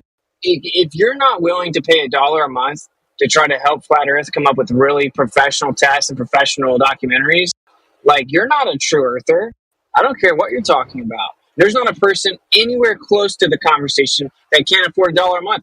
A 10-year-old can afford $1 a month. Randomly a 10-year-old. If you can't afford $1 a month, you shouldn't be on the internet talking about Flat Earth. Yeah, how do you afford the internet? Best I can do is 50 cents. Yeah, best I can do. No, you're right. I don't know. It's a weird time to be alive. It's an interesting time. You're right. Like I don't know. I would do that if Weiss had another thing on it, add another 99 cents. It's 99 cents. That would be easy enough, and it might be easy enough to just add the app that's already doing it, or change I don't know. I'm saying that's something that's a structure that's already put in place, and apparently millions of people are using it. There's 105,000 people that have the app, or 105 million, but whatever. But I mean, at least that's a start. That's at least a network that's already started. And you can even just make sure you can accept anonymous donations. So people that are flat earthers but don't want to come out of the flat Earth closet, if you will, they can donate $1. And then you should go ahead and have see, this is the thing. You need to have people whose job is flat Earth. So when people say truth should be free and stuff, you guys are just retarded. Because truth is free, dude. You can go look up anything you want to for free. The truth doesn't cost money. It's the curation of the information that costs money. The fact that people don't grasp that is hilarious to me. People's job should be flat Earth, for sure. We need people. If you wanted to run this company we're talking about, we need someone. We need a secretary. Yeah, we need a secretary. We need a director. We need producers. We need all kinds of stuff that they need to just do this around the clock. So they're formulating entire business plans. They're formulating the entire experiment. They're coordinating all the logistics. You need someone who can literally, this is what they do all day, every day. You need a lot of people doing that. No, truth should be free. Truth should be free. We should work our 9 to 5, or you're a show. So it's like, you're an idiot. News. If the news is true, It's free on the out there, right? But the newscasters don't get paid. The reporters don't get paid. The cameramen and the editors and those guys don't get paid. It's so stupid. Yeah, it's so retarded to me. I'm like, I don't know. We don't have to necessarily just talk about that because I'll get pissed off. Honestly, like, but I get, because no, it makes me mad. Yeah, like it makes me mad not because of me or whatever. Like I trust the creator and I'm fine, but like it just in general, it's like if every time I start to like try to mention something like this, like immediately you have the super trooper truthers pretending that they're like above everyone else in morality and that they do everything out of the goodness of their heart. And it's like, yeah, so do we. And we know that it's impossible to actually accomplish the mission without funding. Like how, for example, we should already, there's a laser that costs $4,000 and after over 5 miles, it has a 6-inch beam divergence. That's incredible. There are more expensive lasers that go even further with less of a beam divergence. 6-inch beam divergence over 5 miles. It costs like $4,500. There should already be a True Earth organization that has like 10 of those things, at least a few of them, and we don't. We don't have them. And it's like, so what happens? Jaron or I or both have to mention it. We have to pull all of our small group of followers together to donate, and people are donating hundreds or 1,000 just to get the laser. When everyone can donate $5 and we can get mini lasers, it's like insane. Like if you shoot those lasers across a frozen lake and connect them, Goldberg done. You know, you can do all kinds of things with these lasers. You can have a blue ultraviolet laser, one closer to the infrared spectrum, put them at the same height above the ocean or above a lake, and then move them back. So say a frozen lake, move them back. And as soon as if the infrared one is seen longer, it debunks that we're seeing the laser because it's bending around the globe due to refraction, because infrared has longer wavelength, thus less refraction. Boom, globe debunked. There should be incredible. This should be all filmed in 4K from different angles, with a beautiful voice narrating it, like perfectly produced. None of this stuff really exists, and that's what's so frustrating to me. Is like, how do people not see that's the only way we're going to win? You know, like, I don't. How do we expect to compete with the propaganda when it's all professional, and then all of ours is scattered, divided, compartmentalized, like unprofessional content? This is what's kept me from actually doing some sort of document, because I have the equipment to do a lot of these things. There's only an infinite number of ideas and ways to attack the entire subject, which takes years. Yeah, unless you can have a team of people, which again, you need to pay the people. Like, one thing we learned about the summit is some of the speakers will be like, we don't want to get paid, but then they don't take it serious. Like, whenever you pay people, you get the best product. And especially if it frees up their time. And when it comes to movies and stuff like that and documentaries, you need people to be able to devote themselves to it. We can say whatever we want to. We've already polished our argument. Like, Flat Earth doesn't need to polish the arguments anymore. I mean, we should keep doing that. We should always do that. But that's not really where we are in the stage of the sequence of events. We've already polished the arguments. The globe is beyond dead. You can just use Mickey's 3 points. It's over. We don't. It's about getting it out there now. Then the next step is actually curating how we deliver the information. For sure, but we're not doing that. We're just like, we just keep on trying to come up with new arguments, or we just talk to the same toxic, degenerate people on the internet that are anonymous and that hate their lives, so they stalk Flat Earth. Those people are lame and irrelevant. Those are 0.0000000000001% of the population. Normal people don't act like that. We shouldn't be capitulating to them. So, all right, there's my rants over. But I just wish that people should actually consider putting their differences aside and like focusing on the goal as a whole. I don't know why I have to even say it. It should be common sense. Flat Earth doesn't deserve to have won yet because we don't even go about it the right way as a community.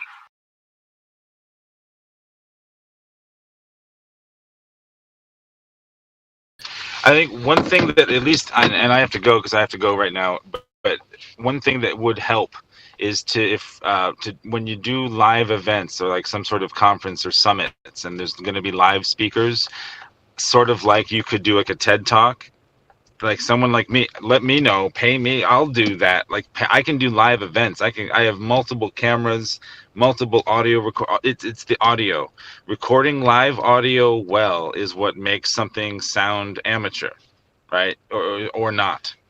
And when I've seen a whole bunch of these, like where like you can't, the PA isn't even plugged into the audio, like the person filming the entire event is like in the bleachers, you can't hear what they're saying. It just looks, that's one thing at least that could help, because then you have a lot of little hours long of stuff that people could chop up into little bits and put on TikTok and stuff. But if it sounds good, people can cut all that together, but it's got to sound and look good, and that's easy enough to do for a live event. And that's like a one-off thing where there's a lot of gravy in one chunk, you know?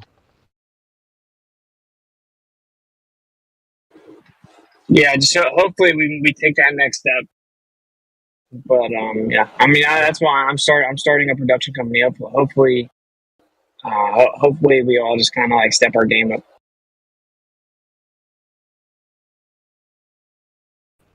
Yeah, no, I'm saying like I'm trying to find, because it's hard because everyone else has lives too. So unless you make, like, I work for myself, but even still, it would be hard to, like, it's hard to carve out time to go do stuff that's not business. Like, you know, if you're not getting paid to do it, there's a line of people that are getting paid that then wouldn't get, you know, I'm taking time away from stuff. It's hard. It should be like a job. You're right. Yeah, man. But see, this is what I like about live events, and like it's all you're doing is committing technically, you know, a 2 to 3 day, you know, with travel and setup and tear down and travel back and uploading the footage. That commitment is only like a couple of days, 24 hours even, maybe, depending on where it is. But you know, but then the editing can all be done relatively, yeah, however long it takes with however many people. But just the time of travel and all of the recording of stuff that's good, that, and the documentary that could take years of recording someone or doing someone, following someone's life. But with that, it's like a 1 to 2 day conference, and that's it. So that's like, you can cram a lot of good content that looks good, that looks professional, into a small package, you know. And really, like, the most impactful thing probably is talking to hostile witnesses. So like the principal did that. The principal had all these astrophysicists and astronomers interviewed in a professional setting, and they were just making concessions. And then the principal is one of the best documentaries ever, information wise. There should already be flat Earth sequels of that. So because I think that would be one of the big places you should put the money and the resources towards is like talking to the scientists, quote unquote, who are actually pseudoscientists, because that's like the barrier for everyone. So when they see the people in the white lab coats conceding, they're like, damn. So yeah, But I mean, and the same thing with NASA. That's why we need some sort of like professional enough. But see, the problem is that anything that's slick enough and good enough to present to someone in a pseudoscience coat, right, that most people who don't know any different will look to these people. If you need to ever change those people's minds, it's hard to point to any one piece of documentary that encapsulates the entire argument well enough to have a legitimate conversation with that. It doesn't exist. I keep thinking about what that would be. It's hard to know. What does that script look like? You know what I mean? I think about it every day. Hey, Fuzzy. It's hard to encapsulate all of it. Like, you could like spend an entire 90 minutes on just how NASA fakes stuff. Jaron did a 45-minute thing about from like going nowhere from 1970, whatever it was, 50, whatever. It's just, and it looks great. But it's like that's all that it encapsulates is the, you know, that one little bits of NASA. There's a whole bigger fish to fry, or there's other topics that the whole thing is so largely circular. You got to attack all the circular points in one thing, because then if you don't, people can just say, but the documentary didn't even talk about this, so, you know, it's stupid. Are you going to Flattoberfest, Fuzzy? I don't know when is it? Where? October 21st and 22nd in Las Vegas. I was just mentioning it because you said you're good at like live streaming, like audio and stuff. Karen B's left the live streaming of the event up to us because it's too much extra work for her. So that's something that you might look into doing. I know that people would throw in if you're willing to set that up like professionally. I didn't know. I mean, I'd have to check to see if we already have a wedding or other gig that day. But because October is tough. I live in like the New England, so October is sometimes a weird time. Okay. Everyone visits. But I definitely, I don't know, I'd be down. But also live streaming is not what I meant per se, but live recording of just so that you could then record it well and then cut multiple angles of stuff together. So that it's one cohesive kind of TED Talk where he cuts to the screen, you can see the images, you see the whatever, but it's not necessarily live streamed, but like live recorded well enough so that you can edit it all together after. I'm sure that it wouldn't take much to actually then also make live streaming, but that's not technically what I meant. But I hear what you're saying. I got Okay, yeah, no problem. But I just want to make sure that after the end of it, there's something that's really high quality that can be cut together. Because the live stream is just one thing, and it's like, okay, cool, but the whole point is to record the information and as good as you can, so that it's you want to record all that gravy.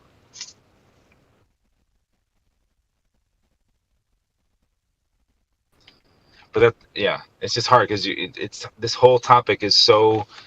Like you cut off the Hydra's neck and you try to talk about, then two grow back about a different topic, about how it's all just years and lifetimes worth of indoctrinating all the different little stories that sell the idea.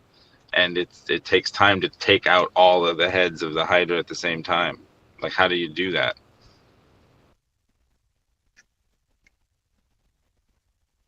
Yeah, I think Austin's got a good business model. I mean, he's making progress more than most people are. I love it. Schooling the Globers is probably one of the coolest ideas I've heard in a while. It's literally teaching people this is what you should be believing in if you believe in the globe. And most people don't even know what they believe in, and that's what's so great. I mean, you can pull it apart from within itself.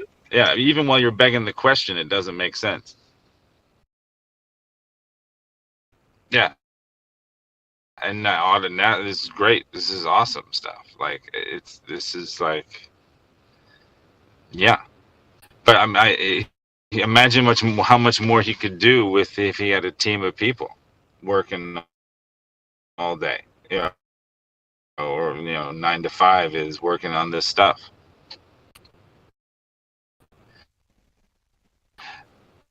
Yeah, because one of the number one things that's holding Audit NASA back, for example, is my inability to pay people. So people are just volunteering, and we're getting a lot done.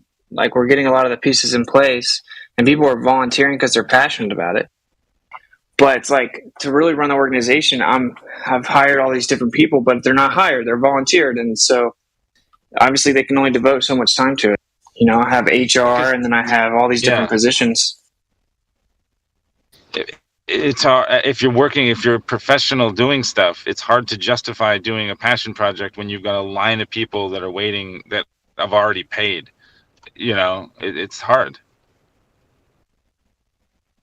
That's correct. Yeah, it's just like, and understandably so, bro. And we should be able to easily pay people annual salaries, and it's just sad that we don't do that. So. Yeah, I'd be down to help you out. I'm actually moving to South Carolina in about a month, so we should kick it and talk shop. You know what's funny is that I'm actually about to leave South Carolina. Oh no, for real? Yeah, I think so. I mean, unless I feel like the creators don't want us to. But I think we might be going to Florida, but I'll be here until we find a place. I don't know. Yeah. Dang, bad timing for me, I guess. Yeah, sorry. I just Yeah, many reasons that I think we want to move to Florida, but we'll see. We'll see what happens. I feel you. Plus, I'm going to go to NASA on a regular basis. Yeah, that's a great place to be if you want it. Yeah. But Plateauberfest was 21st and 22nd. You said. I'm gonna check that when I get home. October, yeah. Yeah. All right. I'm gonna check that, and it's in Vegas. That's tough. That's a flight. But yeah, all right. I'm gonna check it out when I get home. But I gotta go. Yeah. Peace for now. All right. Peace out, man.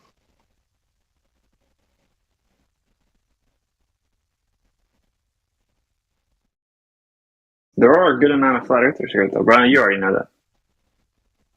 Yeah.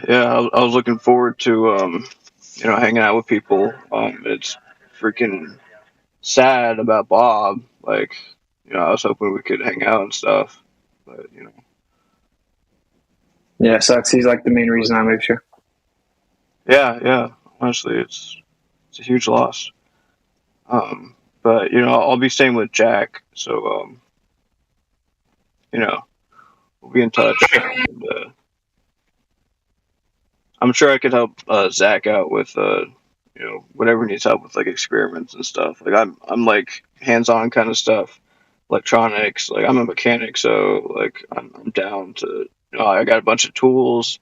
I got like a magnetic induction coil that heats up steel and metals with magnetic properties.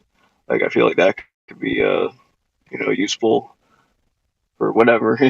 I don't know. I'm just excited to move over there and be close with flat earthers. Like I don't really have anyone here in this area, so it's a pretty big move for me, and it's something I've been thinking about for a long time. And I'm finally pulling the trigger.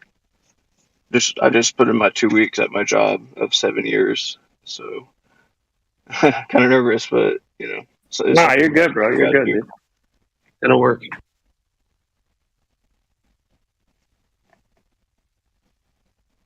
All right.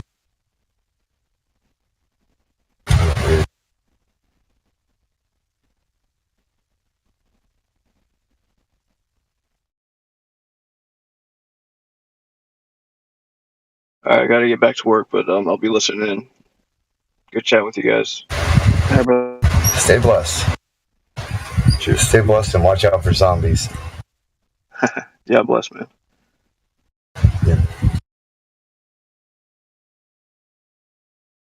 Had to do a check-in, so I know I missed out on that conversation, but that's okay.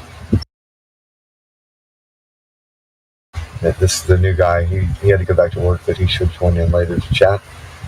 Seems like a critical thinker type. He's actually doing his own investigations, and that's cool. So that's a refreshing change of pace from the normal users that come in here.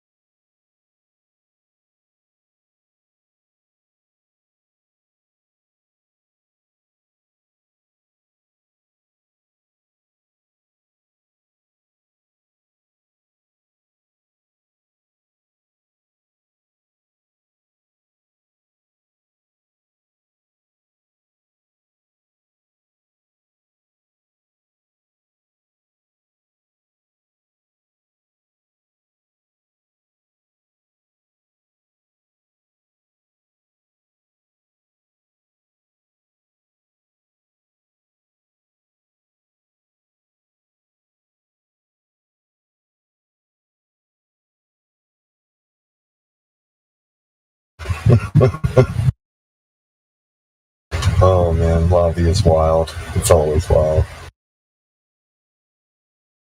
Go get BC verified. 24/7 Flat Earth Discord 2.0. Go get BC verified.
Jeez. I wonder if the bot works.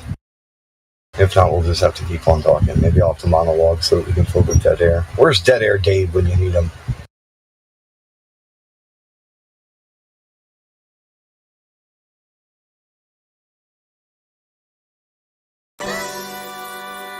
Now it wants to play.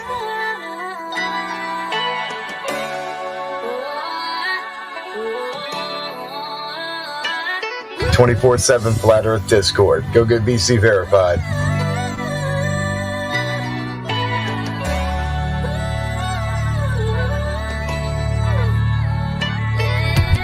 Days after days, pseudoscience just a big charade. Making theories they just can't explain. On philosophically biased claims. Days after days, we break away just like a renegade. So pay attention, gonna get a grade. We're schooling globers till they all awake. Schooling globers with diplomas and a chip on the shoulder. Debate is over, mind is sober, solar system disclosure. Can't go back once you heard the facts. We make a pact, never take it back. Schooling ballers and the followers that give them the dollars. They try to holler in the chat that you're a fraud, not a scholar. They hating God, that's why they attack. The earth is flat no matter how much they laugh. Days after days, pseudoscience just a big charade. Making theories they just can't explain. On philosophically biased claims. Days after days, we break away just like a renegade. So pay attention, gonna get a grade. We schooling globers till they all awake.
clearing away stumbling blocks. Yet we moving the obstacles. Water seeks to find level and stopping it is impossible. May as well say this is just like where's Waldo? Being born until the last night you fall though. You still think you're living on a ball with your friends. Meanwhile 1,000 miles an hour. Never felt the earth spin. Space wizards claim that they landed on that moon, then destroyed the technology like a congress of baboons. Mankind became tools. Now everyone is oppressed. Took God out of schools. Now these fools need some new vests. Why do you think there are so many churches? When you make some things common, they start to become worthless. Why would they lie? So you would pay for your sins. So currency for eternity is what devils stealing. Rob their father's business, still destroying, killing, and stealing. Now there's hidden knowledge, and you're living by your feelings. Reaction's just a product of external stimuli, but action's always something that you get to decide. Every action leads to reaction, and you can't even lie. Speaking of lies, did you know that's it means to deceive? Propagating the faith and orchestrating belief. Predictive programming on perpetual repeat. With scrying signals as you walk down the street. If the earth is a sphere, then where's the drop over distance? Without a fishing lens, Earth's curve has never been witnessed. Scientific means that this thing must produce knowledge. And models require measurements you won't find in your college. Always digging for a model like you needed to live. Meanwhile, scientific role models don't even exist. You keep watching cartoons and thinking this is what real is. Without measurements that produce knowledge, there is not a scientific model. The word modulus means measure. Scientificus means producing knowledge. The scientificus modulus of Earth does not exist.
"24/7 Flat Earth Discord. Go get VC verified."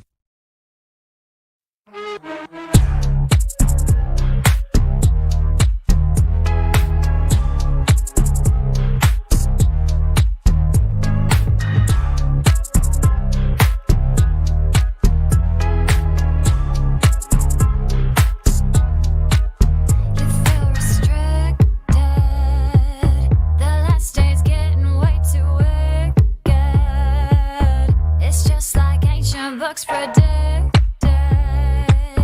Been feeling different from the system. Too much distance. It's just so sick, sick, sick. They're so complacent. They worship six, and don't even flinch. It's just psychotic, chaotic. Following false prophets. It's psychotic, chaotic. Made the world agnostic, babe. What they gonna say right now?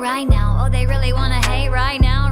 But I think they're just afraid right now. Got their heads in the clouds with a mask on the face like a clown. What they gonna say right now? Oh, you wanna be awake right now? Well, you better get real brave right now. Put your knees on the ground. Gotta pray to the king with a crown. I have to tell you that we're living deep in the matrix. We in the matrix. Chase all the lies and you'll find that this place was created. You were created, darling.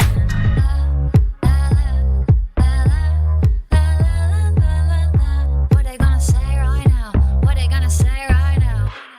You about to have a panic attack real quick. Like, sorry, the earth's flat, it's fact, no trick. Just look at the proof and the true measurements. Cause I've been winning arguments against the best physicists. But this, don't know what it is. Lately I've been going around in circles, but I do not feel the spin. Oh, this, don't know what it is. But you gotta keep it like a secret. You can't even tell all your friends. And if you tell them, they say, how could it be? Don't mean nothing to me, they're gonna pick up and leave.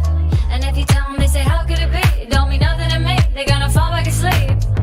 What they gonna say right now, right now? Oh, they really wanna hate right now, right now. But I think they're just afraid right now. Got their heads in the clouds with a mask on the face like a clown. What they gonna say right now, right now? Oh, you wanna be awake right now, right now? Well, you better get real brave right now. Put your knees on the ground, gotta pray to the king with a crown. Have to tell you that we're living deep in the matrix.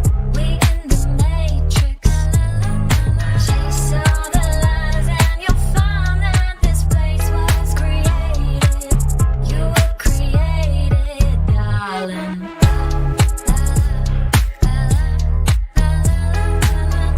What they gonna say right now? What they gonna say right now?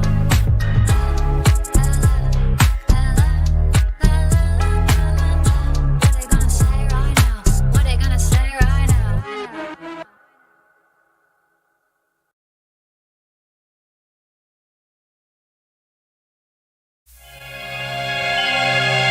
The countdown has begun.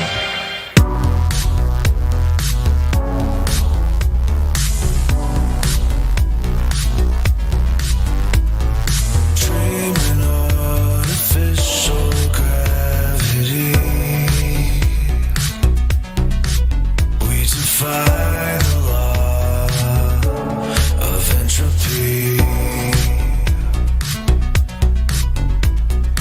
Reaching terminal velocity. Ready to make the jump to hyperspeed.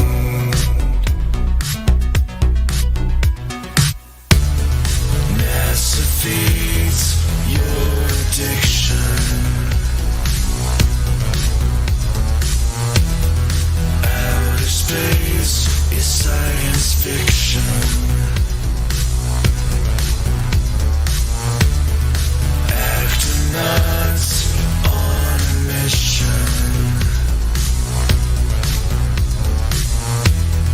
Outer space is science fiction.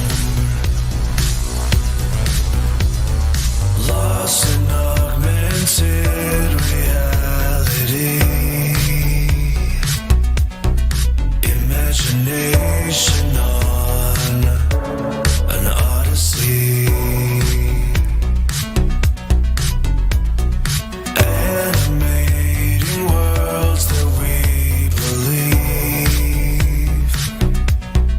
We can expand beyond humanity.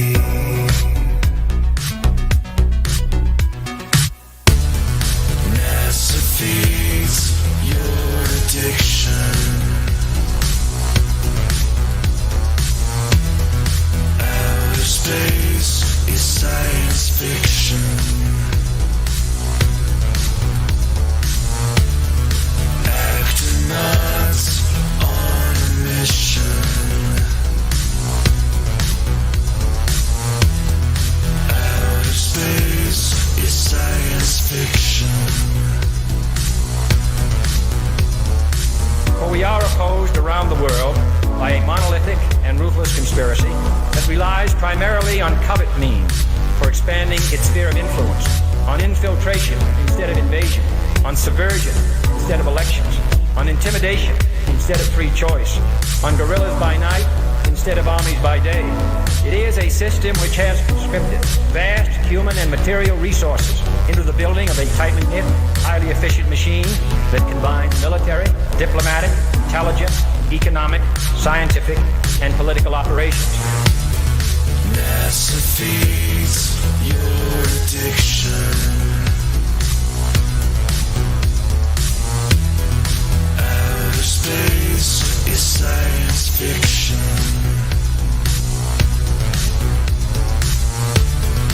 Astronauts on a mission.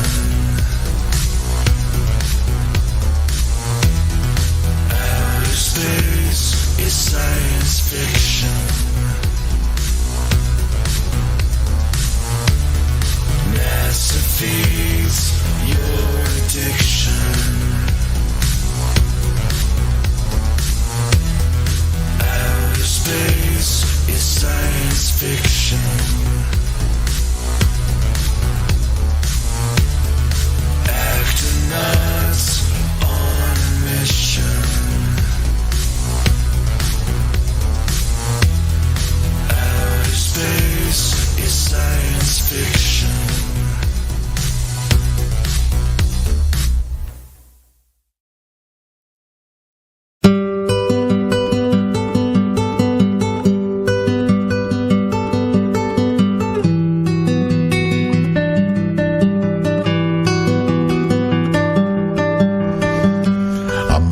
now tell you why. As you awaken from this global lie, despite what they have said, Earth is not a globe spinning, but instead they mind tricked you to steal your plane, as someone close to you programmed your brain. But why? So clear this is, improve your stance. Space is fake, we are contained, their scheme is over. The truth has just begun.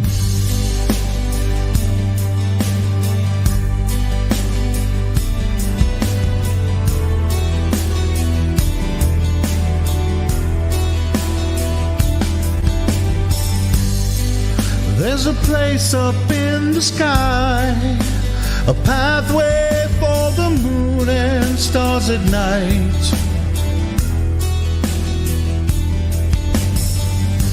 No parallax view to them, we're only using real lies, and truth is shared.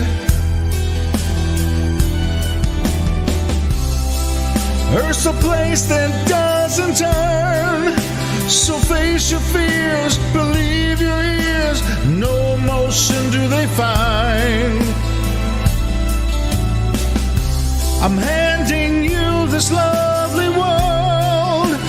Promise me that you will seek this logic with devotion.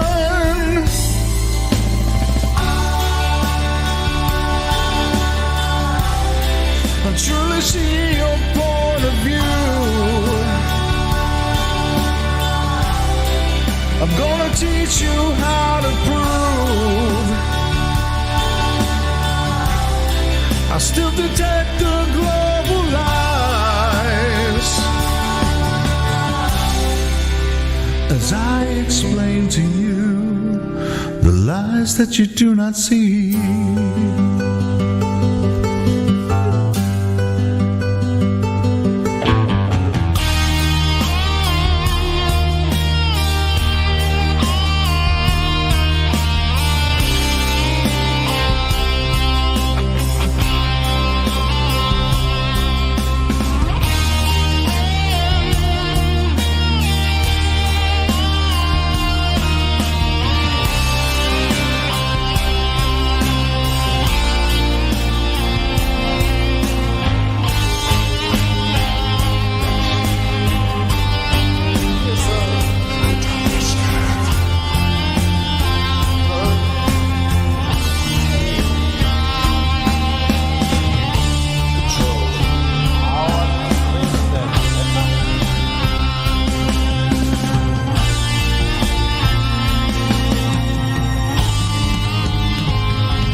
If you're blind, I will help you see.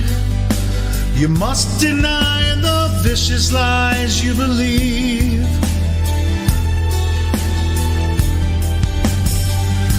What draws you here, my friend? Come listen now and let's fly to truth end.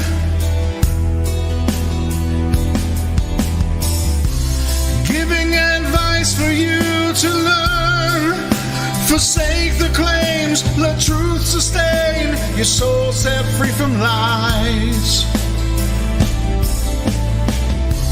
A heartfelt yearning to be end, lost in the illusion using real lies. You will despise all the global lies, but truly see your point of view. I'm gonna teach you how to prove. Still detect the global lies as I explain to you.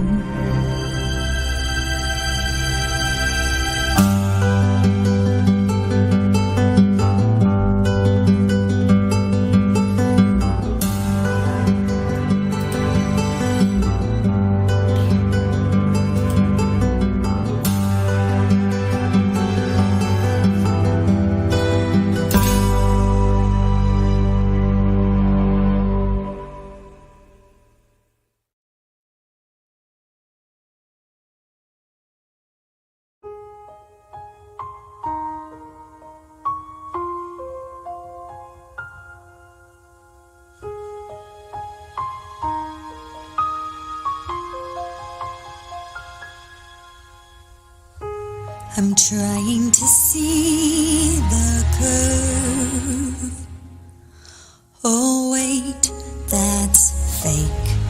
Just another fish-eyed lens. Let's look at the ships at sea. They're getting farther now. Oh, they're not disappearing. And hey, there's a land that I should not see. But as I'm staring right at it, all this time did I believe in a big lie? Could I not see the earth was a straight line? I never saw a curve, never saw a curve. Only NASA's rendition, they say it's CGI. I have to do tests, show no curve, but a straight line.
Or maybe meeting other beings from another place. Have you ever wondered what it's like on other planets? Then you watch a science show and come to believe you understand it. You feel empowered by the knowledge and you feel enlightened, listening to Bill Nye and Neil deGrasse Tyson. But then you wake up and you start to see the obvious. Life is just a lie and this whole world ain't what we thought it was. NASA's missions to the moon were never completed. They just filmed them in a room and people believe it. I used to wonder what it's like to be an astronaut. Now when I see them acting, I can't help but to laugh a lot. They give us cartoons and they claim that we live on a ball, but it's flat and it's not moving or spinning at all. Why you lying to us, man? That's something that we want to know. After that, you're gonna have to pack up all your stuff and go.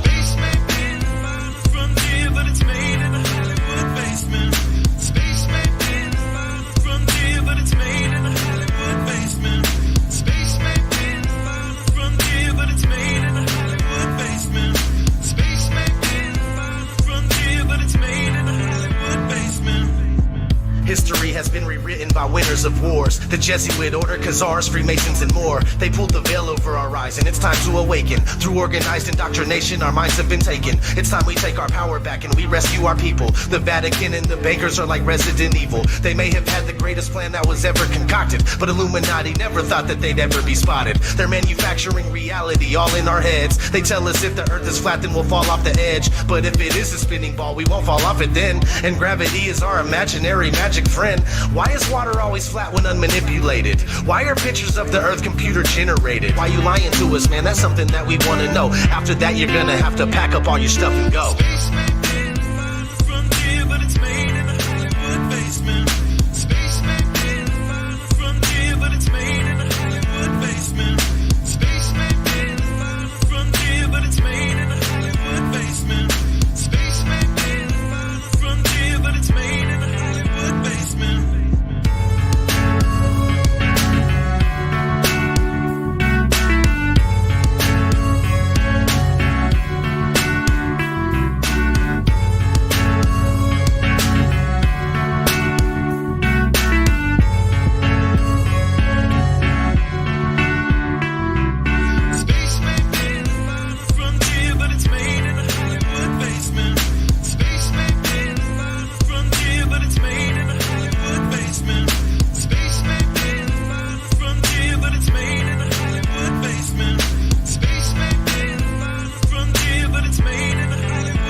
100% crystal clear that you and the other space programs that are in operation are connected and are deceiving the entire world.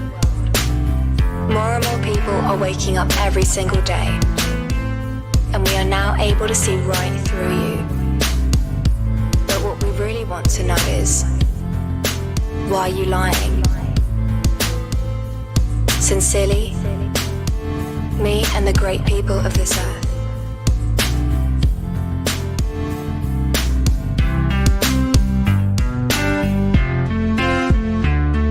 Space may be the final frontier, but it's made in a Hollywood basement. The captain thinks the world is round, see? But we all know it's a flat, right? Of course it's flat. Sure, I know the world is flat. Yeah, so do I. Everybody knows that.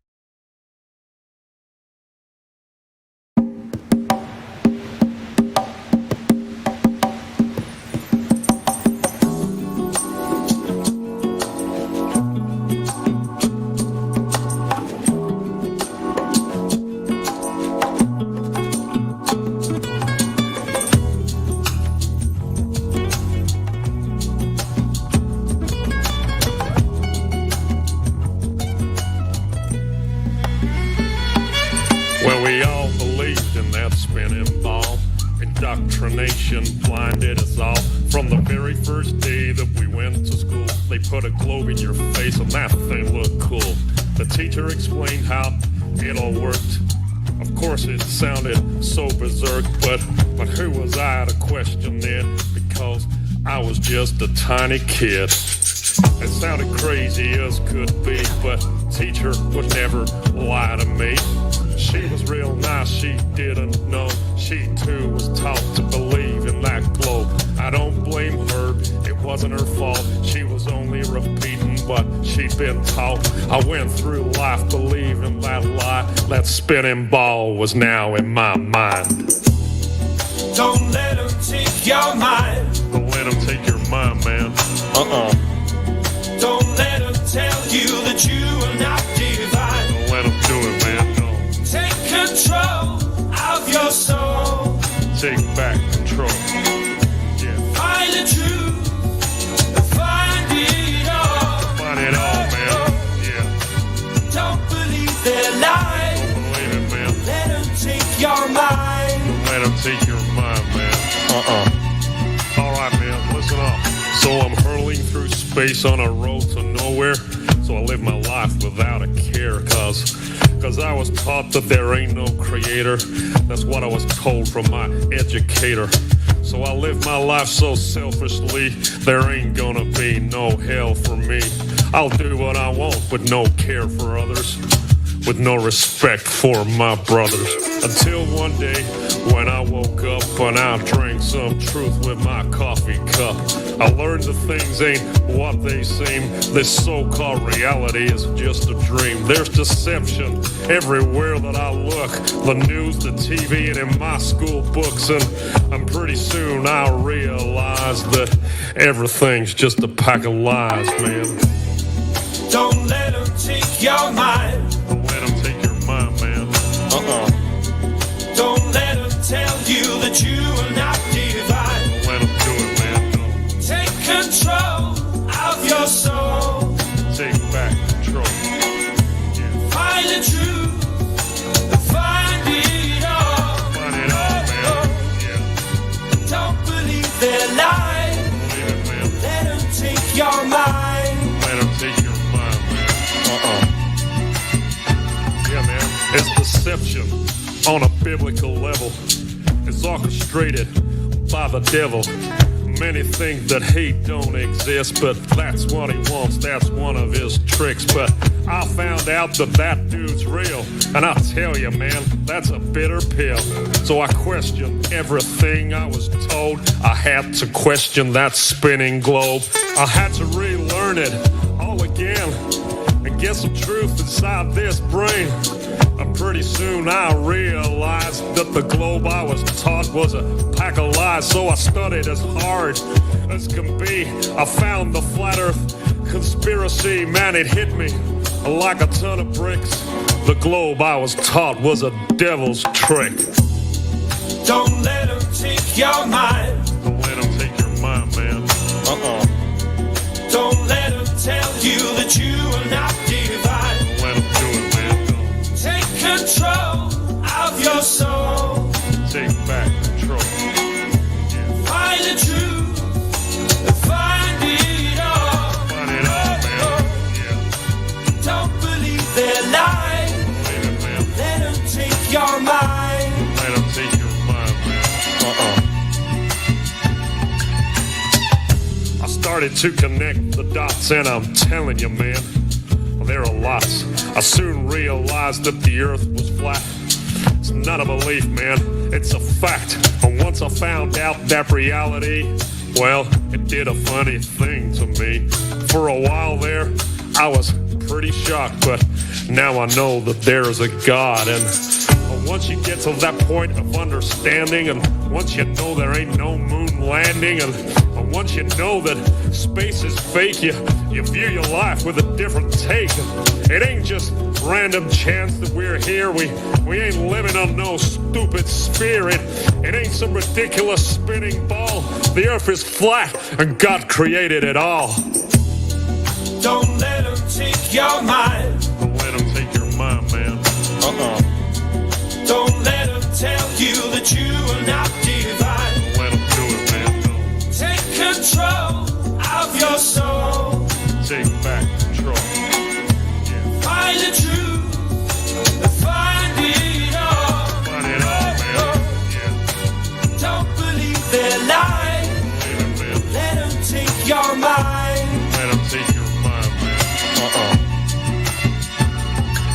Well, now I found out about all these lies. I live a completely different life. I stopped reading the news and turned off the TV. That thing is evil as can be. I started being a nicer guy, and God forbid I tell a lie. I treat people with more respect, and I've got me a wife that I'd never neglect. Yeah, being good's working out for me. Now I ain't blinded and I could see. I know that there is a God above, and if I'm good, then he'll show me love. I try to live life selflessly to be the best that I can be. I treat people how I want to be treated since my indoctrination was defeated. So don't believe in the devil's lies because it's God he wants to hide. That's why they teach that spinning ball to make you think you ain't special at all. Don't believe what you're being told. Don't believe that you're evolved. It's all an accident and you are too. No, you're someone special and God made you. Don't let them take your mind. Don't let them take your mind, man. Don't let them tell you that you are not divine. Don't let them do it, no. Take control of your soul. You gotta take back control. Find the truth. Find the truth. Find it all. Find it all, man. Don't believe their lies. Don't believe it. Let them take your mind. Don't let them take your mind. Yeah, play that guitar.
firmament. So the street tapestry in the firmament. To clear your majesty in the firmament. The footstool of your throne.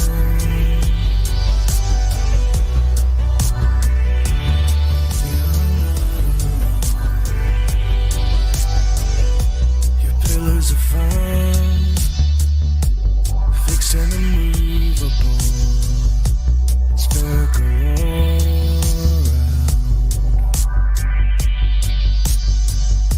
A circle of earth, suspended on nothing. You scattered the stars out in the firmament.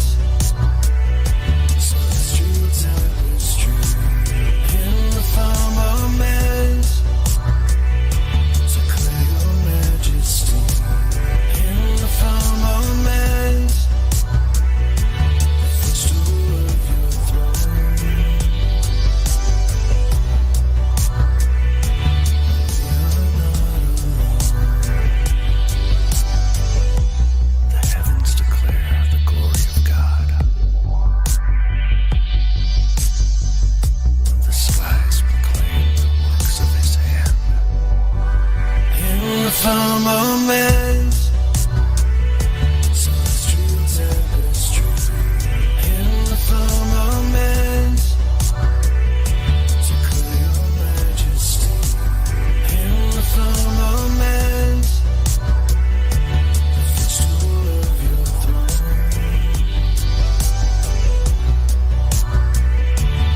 We are not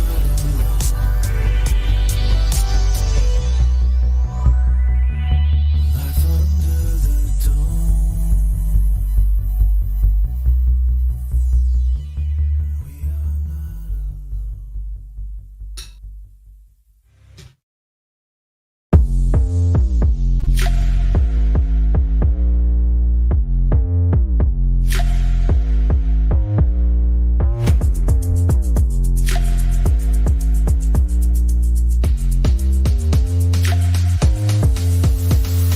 Chemtrails, massive shells, dollar bills, pharma kills that keep you ill. It's like this.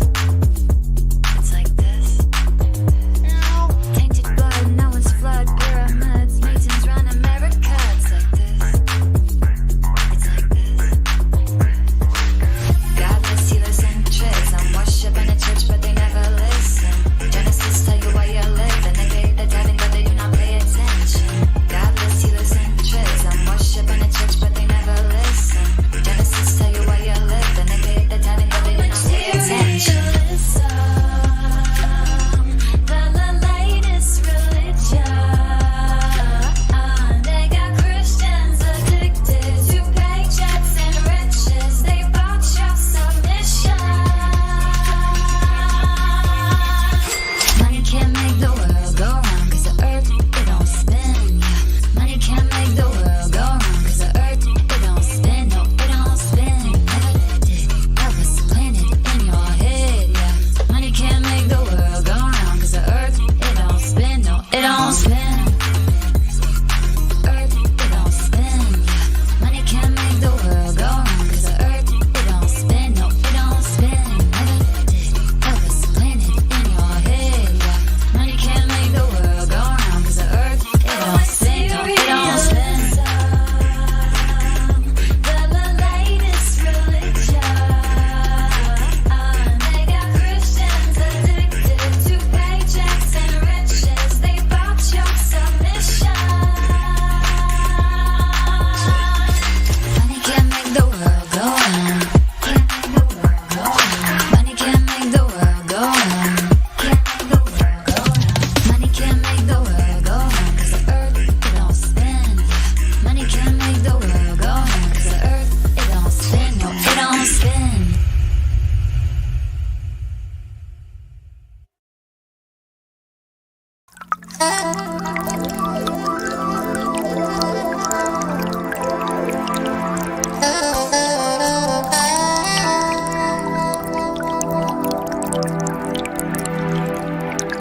is part of the natural physics of water and other fluids to always find their level and remain flat.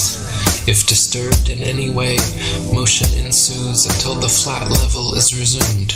If dammed up, then released, the nature of all liquids is to quickly flood outwards, taking the easiest course towards finding its new level. If the Earth is an extended flat plane, then this fundamental physical property of fluids finding and remaining level is consistent with experience and common sense. If, however, the Earth is a giant sphere tilted on its vertical axis, spinning through never-ending space, then it follows that truly flat, consistently level surfaces do not exist here. There are rivers which flow east, west, north, and south. That is, rivers are flowing in all directions over the Earth's surface. Now, if the Earth were a globe, some of these rivers would be flowing uphill, and others down.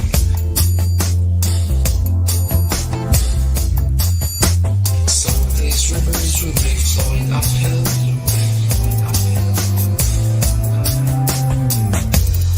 others down. Rivers do not flow uphill. If the Earth were a globe, rolling and dashing through space at the rate of 100 miles in 5 seconds of time, the waters of seas and oceans could not, by any known law, be kept on its surface. Whenever experiments have been tried on the surface of standing water, the surface has always been found to be level. To drop the theory which supposes a curved surface to standing water is to acknowledge the facts.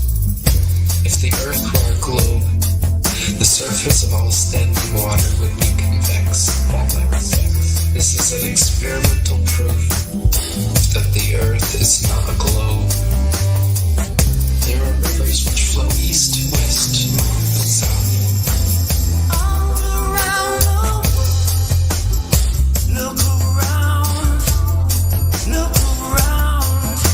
Now, if the Earth were a globe, some of these rivers would be flowing uphill, and others down.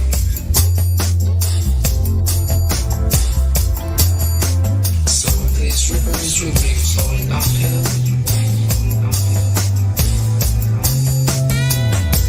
and others down.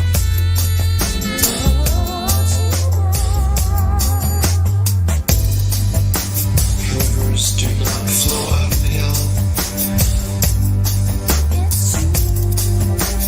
Rivers do not flow uphill.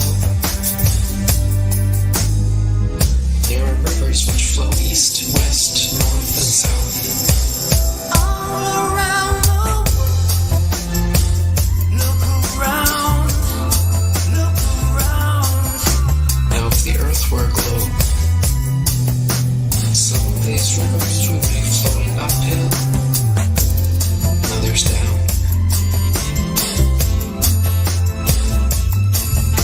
Some of these rivers would be flowing uphill,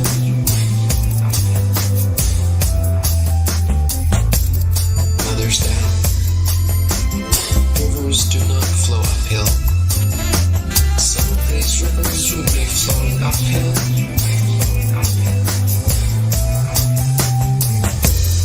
others down. Rivers do not flow uphill. Some of these rivers would be flowing uphill, others down.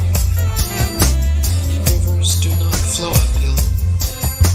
Some of these rivers would be flowing uphill.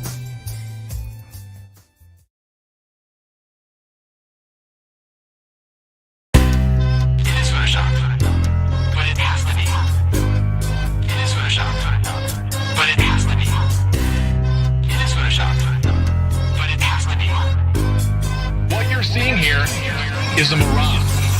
A lie is a lie, and it don't matter how many dumb sheeple believe it. And the truth is the truth, hiding right out in plain sight, and still people don't see it. Man, this shit got me heated, and I won't stop till the elite are being defeated. They keep us deceived about everything that we think, and they keep it a secret. What we're taught is not conducive with reality. Big bang, evolution, and there's gravity. I tell the truth, and then these motherfuckers laugh at me, telling me the earth is Photoshop because it has to be. Most people accept the deception happily, but what they're doing to us all is a tragedy. God created the heavens and the earth in a verse, but we're living in a Freemasonic galaxy. They say we're monkeys on a ball flying through outer space, but there's no proof. It seems to have vanished without a trace. NASA and other agencies falling down from grace. You can take that bullshit pseudoscience and get out my face. I'm the antisocial type. You're a government prototype.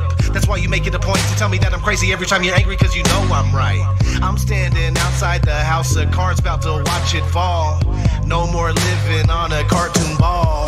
Horizon means horizontal. Indoctrination is awful because you're taught the globe model. Ever since y'all could crawl, we follow rapists and murderers, liars, thieves, and sun worshippers, saying we can't see curvature cause we're all too small. And though it's never been proven, they say we're ripping and shooting. The earth is spinning and moving. Oh no, no, not at all. It's a criminal enterprise where deception intensifies. And assholes got us all living like on a cartoon ball. It is Photoshop, but it has to be. What you're seeing here is a mirage. They say that we went to the moon 6 times, but pure BS is the way that smelled. Now they're telling us that we can't even leave the planet because of the Van Allen radiation belt. Yeah, okay, sure. NASA, what you lying for? You lying now, you lied before. I can't take this anymore. The only thing they took to space was your imagination. Fake aliens are coming, now they have you waiting. We need to do something about it, no procrastination. Trying to cause the masses to awaken, that's the path I've taken. But you can see if you check all the percentages, so many people having cognitive dissonance. But that's what happens at the loss of your innocence. Then you get involved with all of this wickedness. They try to do all the humans this way. So are they just idiots? Who is to say? Conditioned by the television, it makes your decisions, opinions, and you just obey. Stuck in the material domain of Satan, where everything in each and every day is pagan. Mandela effect, cause the game is changing. People waking up and now the cage is shaking. The earth is flat, and that is a universal fact. If it isn't that, then tell me where the fuck the curve is at. They tell us that we can't see it because we're all too small. And now we're spinning on a cartoon ball. Horizon means horizontal. Indoctrination is awful because you're taught the globe model. Ever since y'all could crawl, we follow rapists and murderers, liars, thieves, and sun worshippers, saying we can't see curvature cause we're all too small. And though it's never been proven, they say we're ripping and shooting. The earth is spinning and moving. Oh no, no, not at all. It's a criminal enterprise where deception intensifies. And assholes got us all living like on a cartoon ball. It is the world that has been pulled over your eyes to blind you from the truth. Like everyone else, you were born into bondage, born into a prison for your mind. It is Photoshop, but it has to be. It is Photoshop, but it has to be. It is Photoshop, but it has to be. What you're seeing here is a mirage. It is Photoshop, but it has to be. It is Photoshop, but it has to be. It is Photoshop, but it has to be. What you're seeing here is a mirage. We accept the reality of the world with which we're presented. It's as simple as that.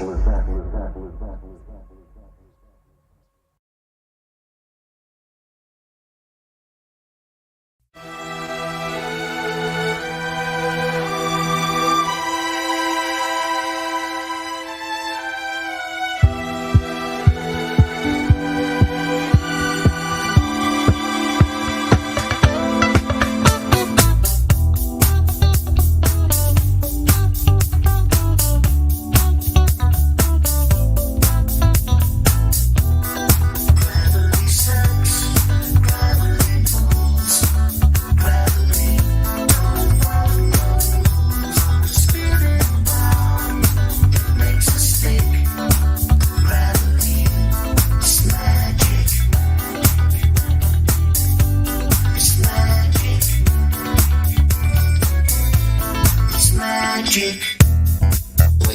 things rise up. Heavy things fall down. Simply a natural property of weight and density. That is very different from gravity. Gravity is a hypothetical magnetic-like force possessed by large masses, which Isaac Newton needed to help explain the heliocentric theory of the universe. Gravity sucks, gravity pulls, gravity don't follow the spinning ball, it makes us stick. Gravity is magic. It's magic. It's magic. Now, even if gravity did exist, why would it cause both planets to orbit the sun and people to stick to the Earth? Gravity should either cause people to float in suspended circular orbits around the Earth,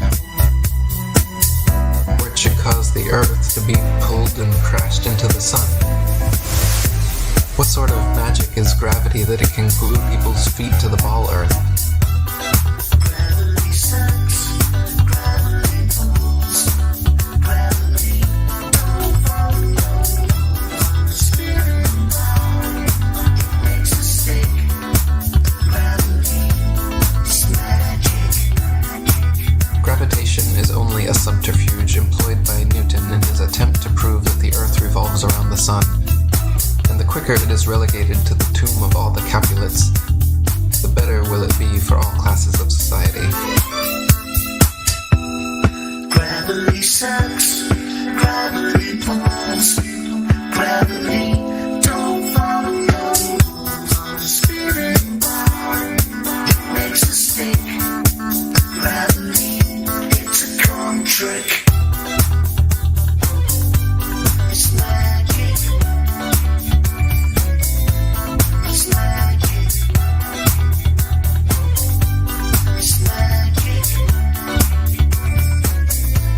It's magic. 24/7 Flat Earth Discord. Go get VC verified.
defending our homeland. NASA sends us pictures photoshopped.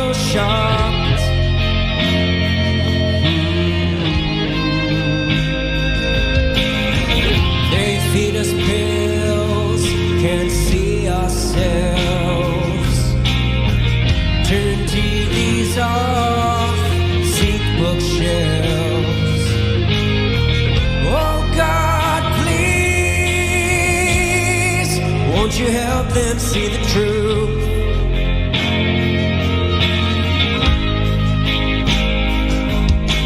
Here they come to snuff the truth out. Oh yeah,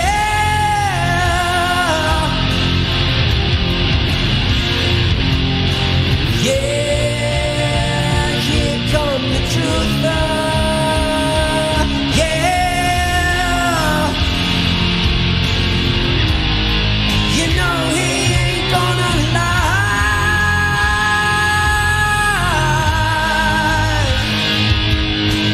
No, no, no, you know he ain't gonna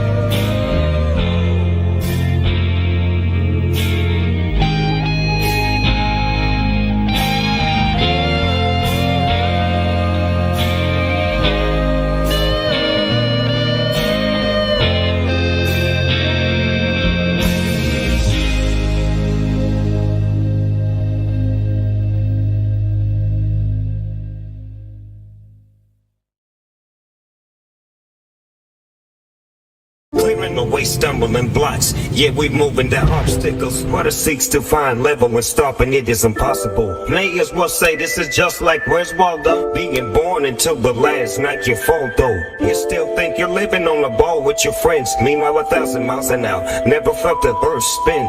Space wizards claim that they landed on that moon, then destroyed the technology like a congress of baboons. Mankind became tools, now everyone is oppressed. Took God out of schools, now these fools need some new vests. Why do you think there are so many churches? When you make some things common, they start to become worthless. Why would they lie? So you would pay for your sins. So currency for eternity is what devil's stealing. About their father's business, still destroying, killing, and stealing. Now there's hidden knowledge, and you're living by your feelings. Reaction's just a product of external stimuli, but action's always something that you get to decide. Every action leads to reaction, and you can't even lie. Speaking of lies, did you know that's a means to deceive? Propagating the faith and orchestrating belief. Predictive programming on perpetual repeat. What's trying to be the signals as you walk down the street. If the earth is a sphere, then where's the drop over distance? Without a fishing lens, Earth's curve has never been witnessed. Scientific means that this thing must produce knowledge. And models require measurements you won't find in your college. Always begging for a model like you needed to live. Meanwhile, scientific role models don't even exist. You keep watching cartoons and thinking this is what real is. Without measurements that produce knowledge, there is not a scientific model. The word modulus means measure. Scientificus means producing knowledge. The scientificus modulus of Earth does not exist.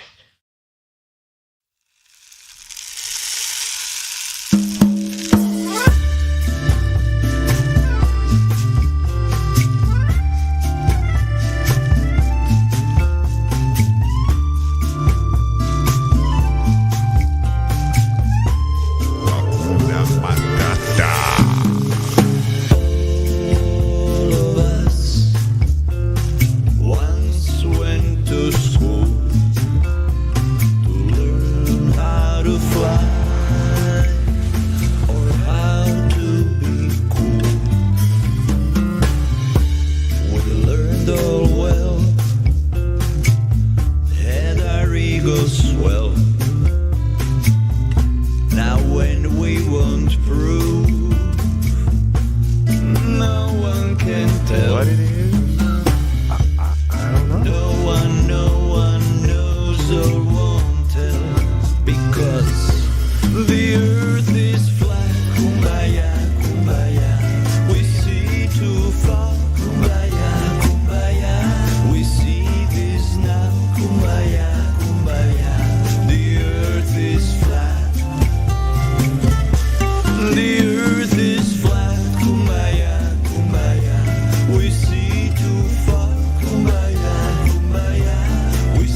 was the key.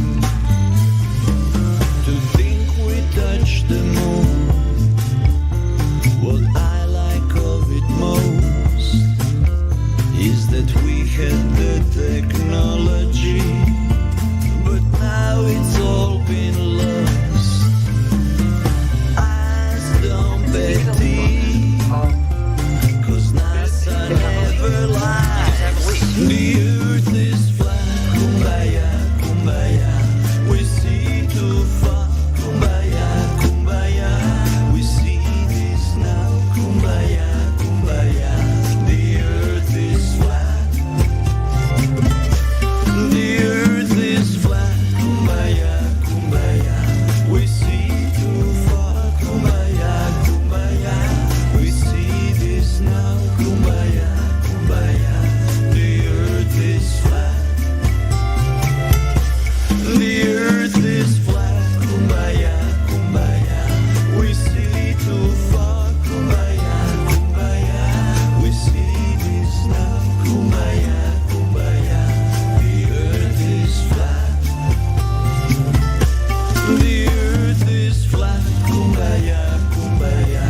We see too far, kumbaya, kumbaya. We see this now, kumbaya, kumbaya. The earth is flat. Hakuna Matata.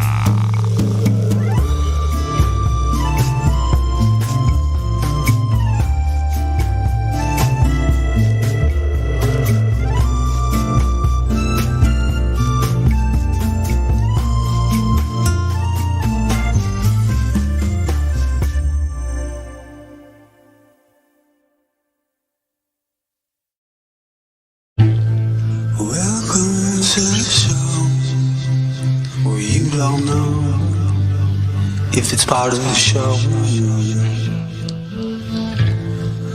Welcome to the show if you don't know it's part of the show.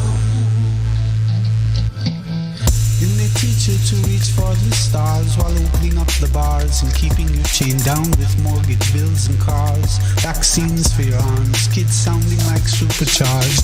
Caffeinated hate-filled scars and rage-quit repertoires. No answers for yards, caught up in emotion that's not even yours. Impossible truths like impeccable retards, lined up for your serving of gish galloping wars. No remedy can't save the lost, in love with the yarn.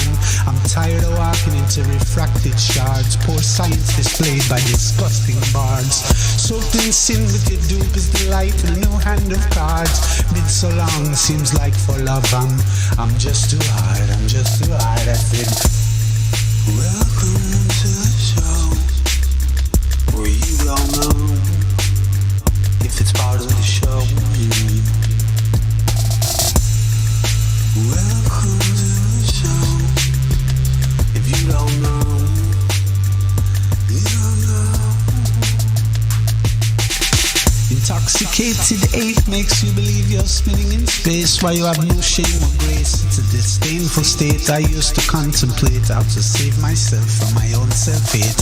Wonder why I was even made with a dreadful fate. Forced to try and wake with a full plate. No one to help me stay awake or educate. I got to liberate and fight to even gates. But my brother, heaven could never be late. And rockets don't work in space. It's all fake. The show is on Mars. It's a joke, but you're too far gone. It won't be long. Pepe's beak is strong. We have our song and we march along like streams of knowledge leading to God's holy pond and lives of truth that hits the bong and sings the song, turns mankind from the wrong. We come in peace with a holy gown and all of us wearing our holy crowns. So the earth is flat and we probably just won't get along. Just to go along, I said. Welcome to the show where you don't know if it's part of the show. Welcome to the show if you don't know. You don't know.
Welcome to the show where you don't know if it's part of the show.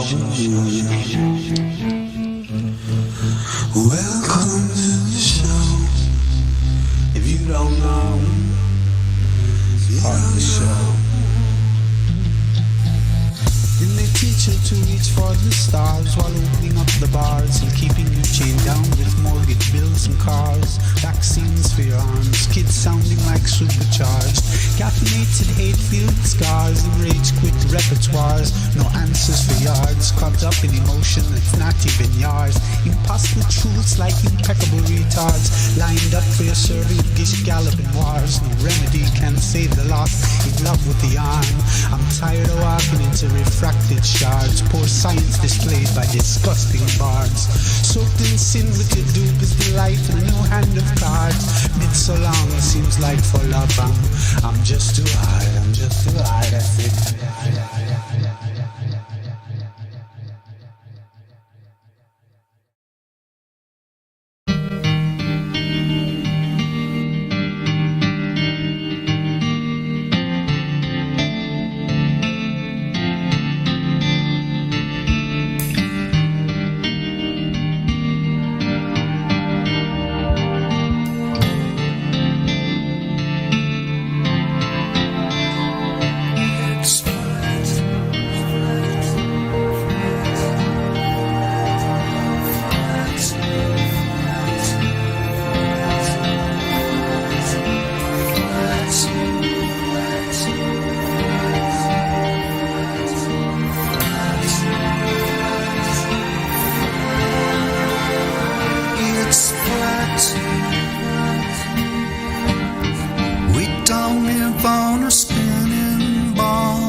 From where I'm sad, 'cause I can't see no curve at all. I've waited all my life just to think for myself, just a little bit more openly. Now I've grown up far to be true, but my senses always knew. I just want to scream at this fact.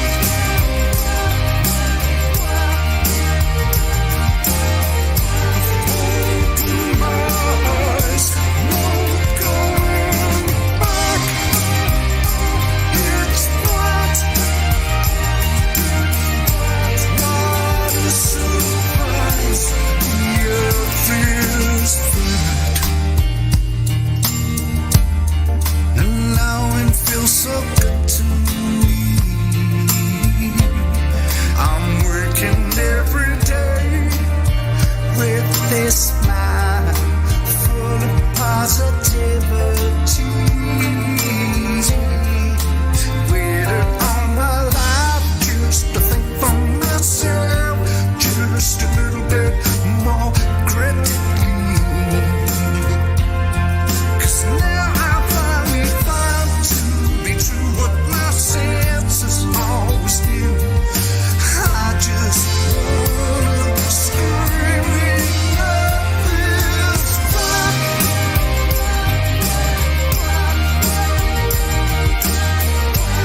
Open my eyes, 'cause it's a fact. It's fact. School masses lies. The earth is flat. I found out for yourself.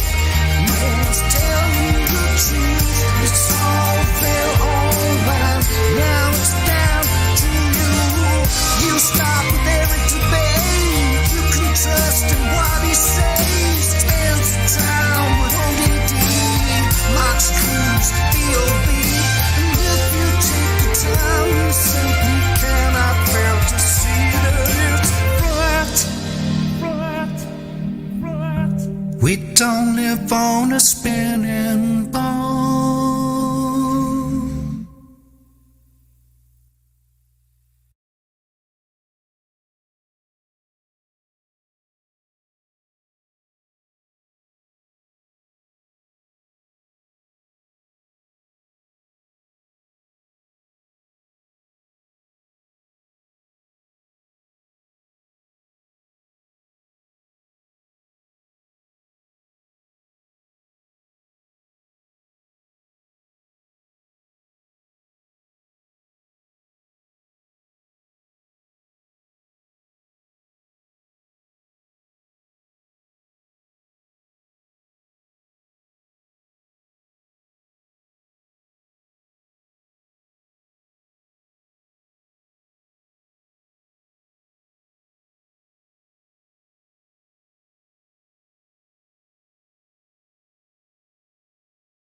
Well, unless you all want me to start singing, someone might want to put the music back to work. 'Cause if I start singing, that's going to hurt your ears.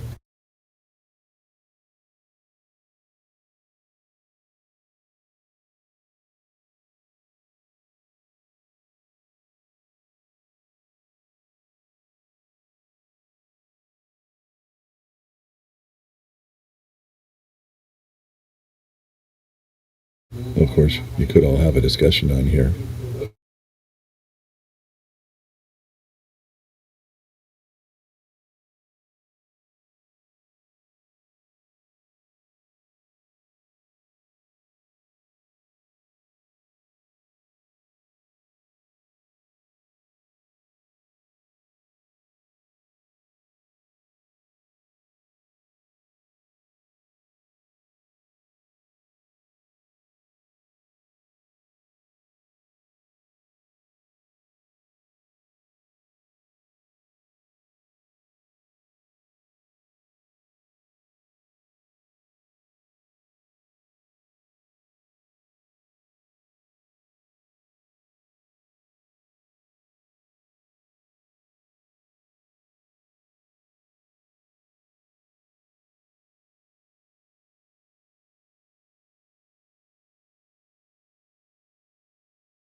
Okay, y'all have forced Dead Air Dave to come in here and robot.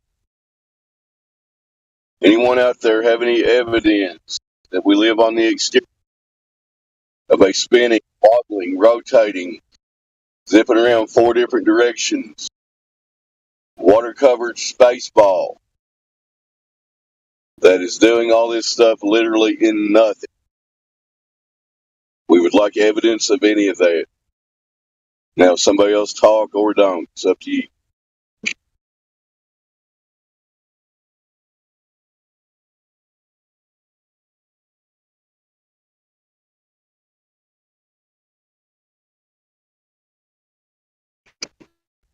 Somebody at least acknowledge that my mic worked, please.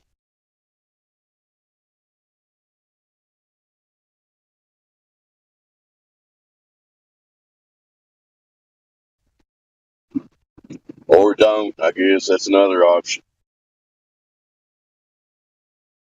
This has been Dead Air Dave. You're listening to 24/7.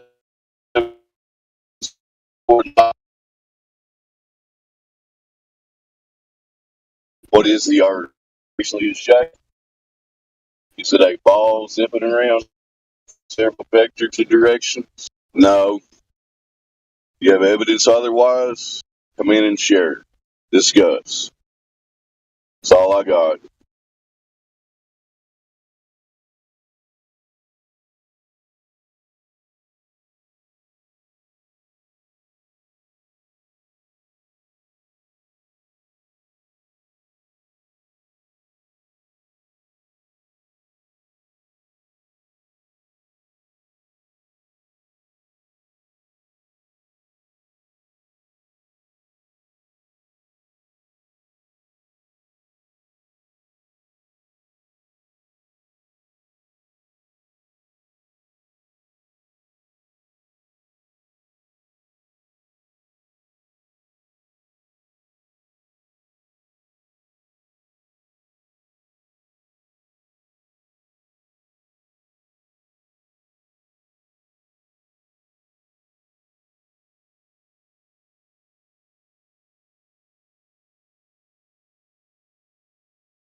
Join discord.gg/flatearth and enter a check-in room. Someone will come along and verify you to get involved in the conversation about our Earth.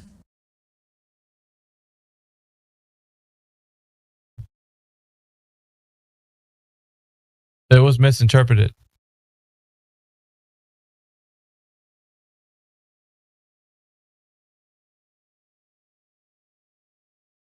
Ad hoc rescue. That's a very good one right there. Oh, of course, we've seen this one quite often. Let's see here.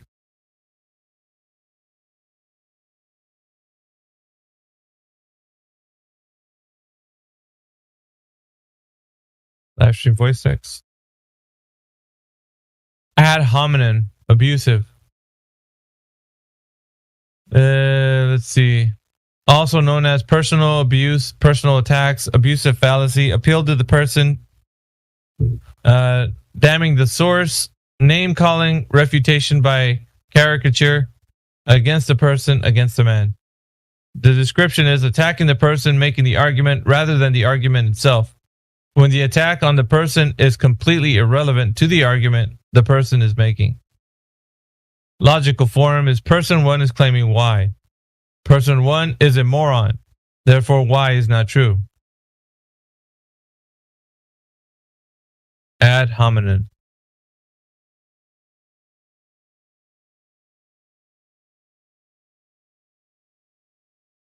Let's see here.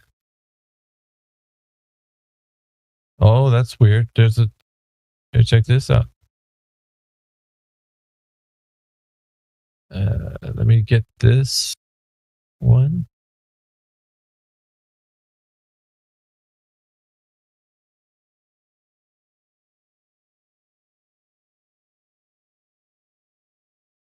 There's a different ad hominem. Ad hominem abusive and ad hominem circumstantial. Ad hominem circumstantial, also known as appeal to bias, appeal to motive, appeal to personal interest, argument from motives, conflict of interest, faculty motives, naive cynicism, questioning motives, vested interest. The description is suggesting that the person who is making the argument is biased or predisposed to take a particular stance, and therefore the argument is necessarily invalid. Person 1 is claiming Y. Person 1 has vested interest in Y being true, therefore Y is false. Ad hominem circumstantial.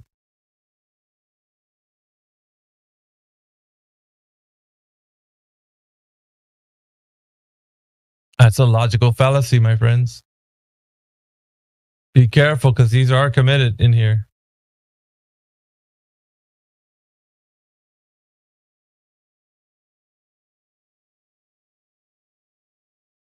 So what do we do when we actually talk to people? Is it just because we're saying that they think that the Earth is a globe? Or are we saying because the investigation of the Earth being a globe is fallacious? See what I mean? On its face, you can't say that because it becomes a logical fallacy. There has to be the thorough viewpoint of actually investigating the claim. Does that make sense?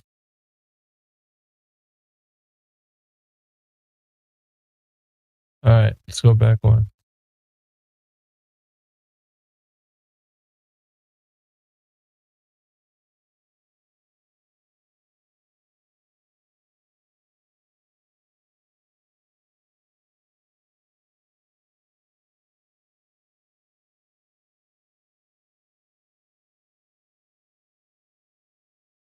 We say this often. All right.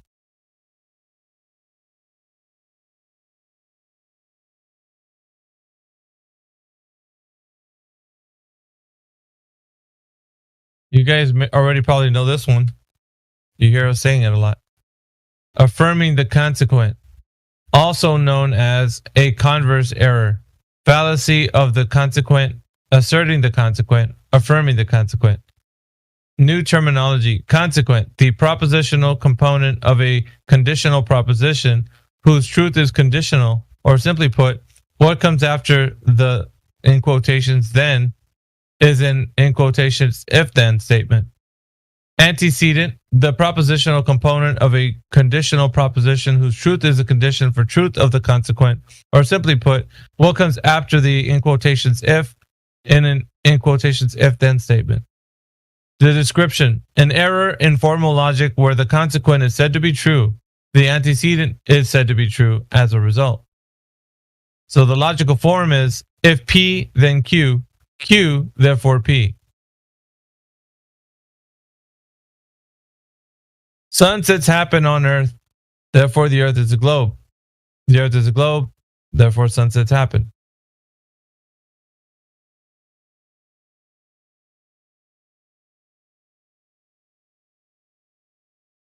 Let's go back.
Just looking up some more.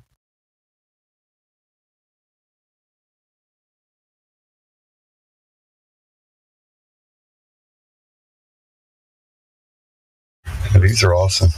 The site's great. I might get on here on my phone though, so I can take some screenshots on mobile. It'll be that way. They're all about the same size.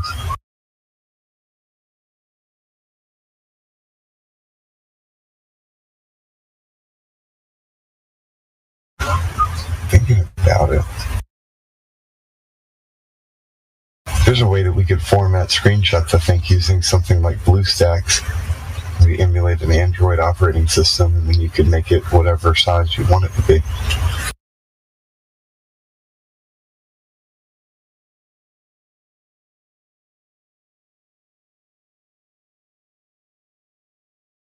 This is the type of silence in the chat that I really like. It's not really awkward or weird or dead air. It's more like everybody's researching something at the same time.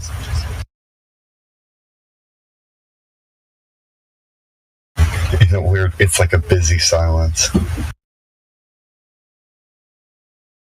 Yeah, I'm looking up different logical fallacies that this thing has to kind of, I'm going over them too so I can present them in like what we hear in here. Yeah. That's what I was thinking before. We really should have a logical fallacy day, whether it's just once a month or once a week, where we cover this, because folks need to know. They need to understand what fallacious reasoning is. All right, so let me see here. I'm just going to cover this one a little bit. There's more at the explanation, but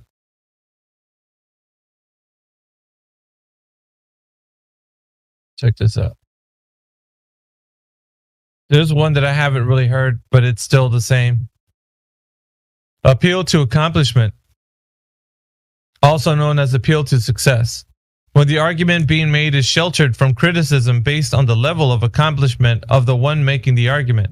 A form of this fallacy also occurs when arguments are evaluated on the accomplishments or success of the person making the argument, rather than on the merits of the argument itself.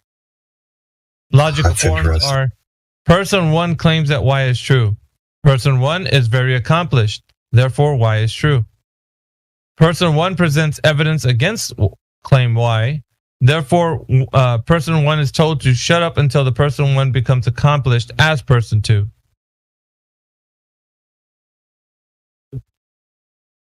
Yeah, this is kind of this is how the appeal to authority even works. That whole they have a hierarchy of these men with accomplishments. Yeah, so appeal to accomplishment is the correct logical fallacy term. It's the way we're going to be able to say appeal to accomplishment right there. So I think honestly, these have to be saved like on flashcards or something, so you can kind of go over them. This is perfect. This is I agree. It's not a appeal to authority; it's appeal to accomplishment. That's the correct way to say this. Because the authority one would be a broad stroke. This is specifically the accomplishment of the individual. This is appealing to their accomplishment. Yeah. So what are we talking about? We're saying scientists. Their appeal to saying that these scientists are looking up at this in astronomy and saying that the cosmology is a specific way due to their 20 years of experience. Yeah. And look at all the accolades they've done throughout the years of studying, and so it's an appeal to their accomplishment. And then we hear it all the time, don't we? Yeah. They're like, well, once you've gone to space, once you've become an astronaut, then you can talk about A form of this fallacy also occurs when arguments are evaluated on the accomplishments or success of the person making the argument rather than the merits of the argument itself. Interesting. It's also kind of a form of ad hom, where it's talking about a person instead of the actual subject matter. It's getting right back to people again. Yeah, but it's not an ad hom in this instance because they're not. Yeah. Remember, the ad hom is a way to put down the character of the person, and this isn't that. This is strictly going on based on the merits of the person, on their accomplishment. So whatever they've done in life, they're qualified to say something, and therefore the other person is incorrect. Something I've learned about the ad hom thing, because notice how it says abusive in the parentheses. Like there's other types of ad hom that basically they'll chase rabbits and just use people instead of getting back to the argument. That's what I was saying. It's kind of like, but it's not an ad hom. It's just kind of in that direction is what I meant. It's getting to people. They always want to talk about people instead of the subject matter that we're trying to discuss, and that's weird. All right. Ad hominem, guilt by association. That sometimes I've heard flat earthers do, and I'm going to show you why. Check this. Yeah, let's see it. This is important because if you're not here with this, then you're going to be committing it. I'll put it in the live stream voice text. Like you said, there's many forms of ad hominems. Ad hominem, guilt by association.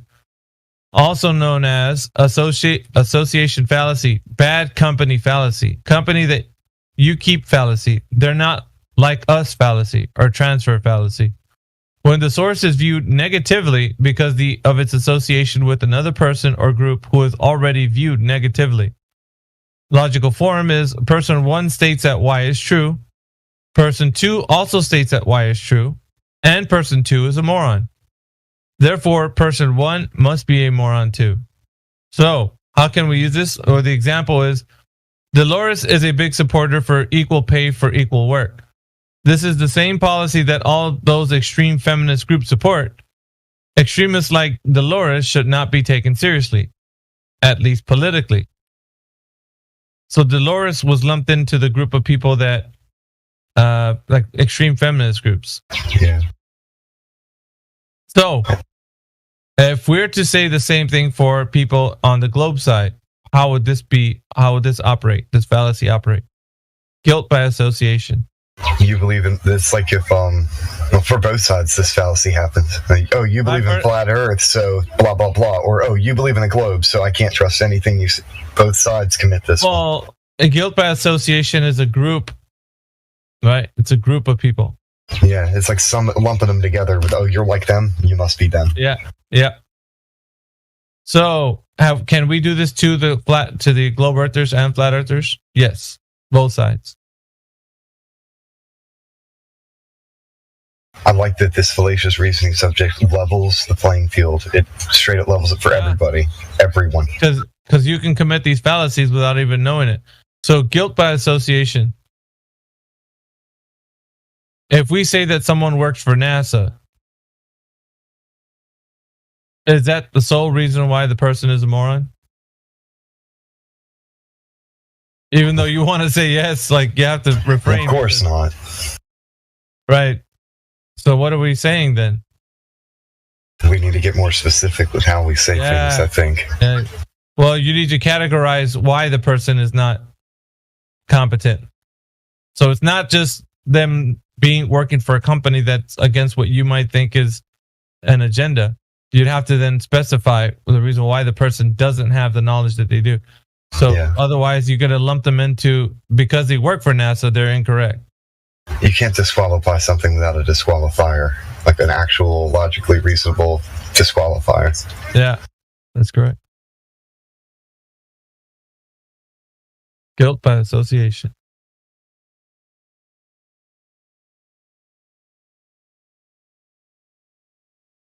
There's another one.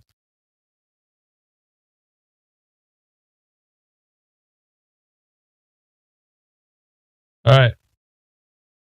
Check this out.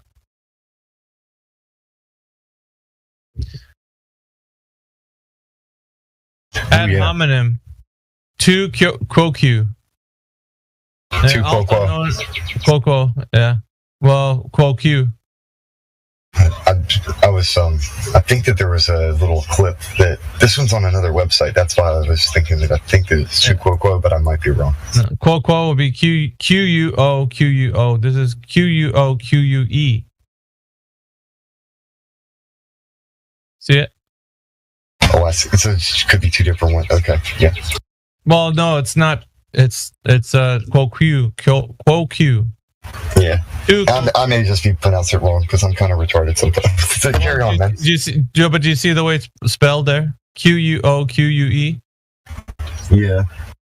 So yeah, if it was quo quo, it would be QUO. It's QUE.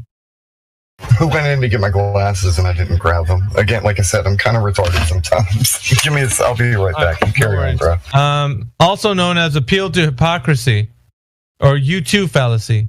Hypocrisy, personal inconsistency. Description: claiming the argument is flawed by pointing out that the one making the argument is not acting consistently with the claims of the argument. Logical form is: person one is claiming that Y is true, but person one is acting as if Y is not true. Therefore, Y must not be true. The example for one is, let's see, Helga, you should not be eating that. It has been scientifically proven that eating fat burgers are not good for your health. Hugh is saying, you eat fat burgers all the time, so that can't be true. Explanation: it does not matter to the truth claim of the argument, at least, if Helga follows her own advice or not. While it might appear that the reason she does not follow her own advice is that she doesn't believe it's true, it could also be that those fat burgers are just too damn irresistible.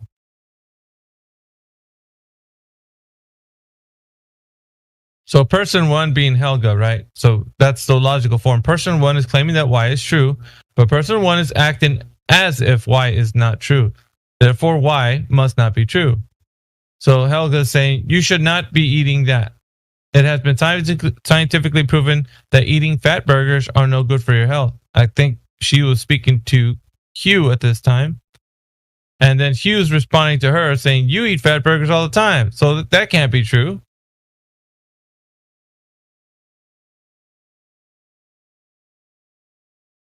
Because, Helga's doing something. And Hugh's saying that, well, you eat them all the time, so what do you mean? You're all right if you're telling me that my health is no good.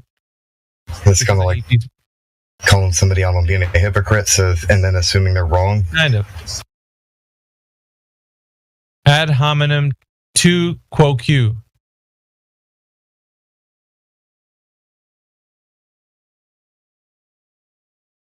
This also gives off kind of some pot calling the kettle black vibes. There's another example that it wasn't on the little snippet that I put in there.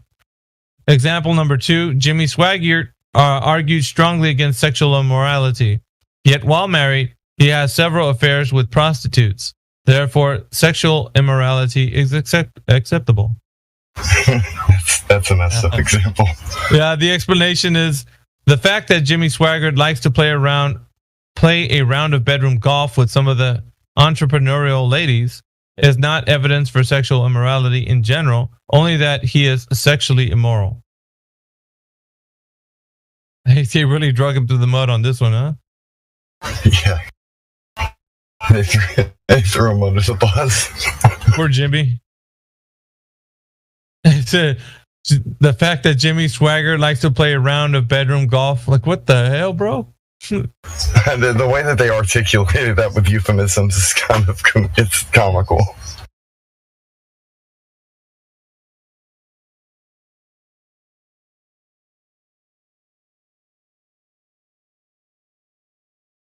Yeah, it's the YouTube. You could also say that the YouTube fallacy or like the know you.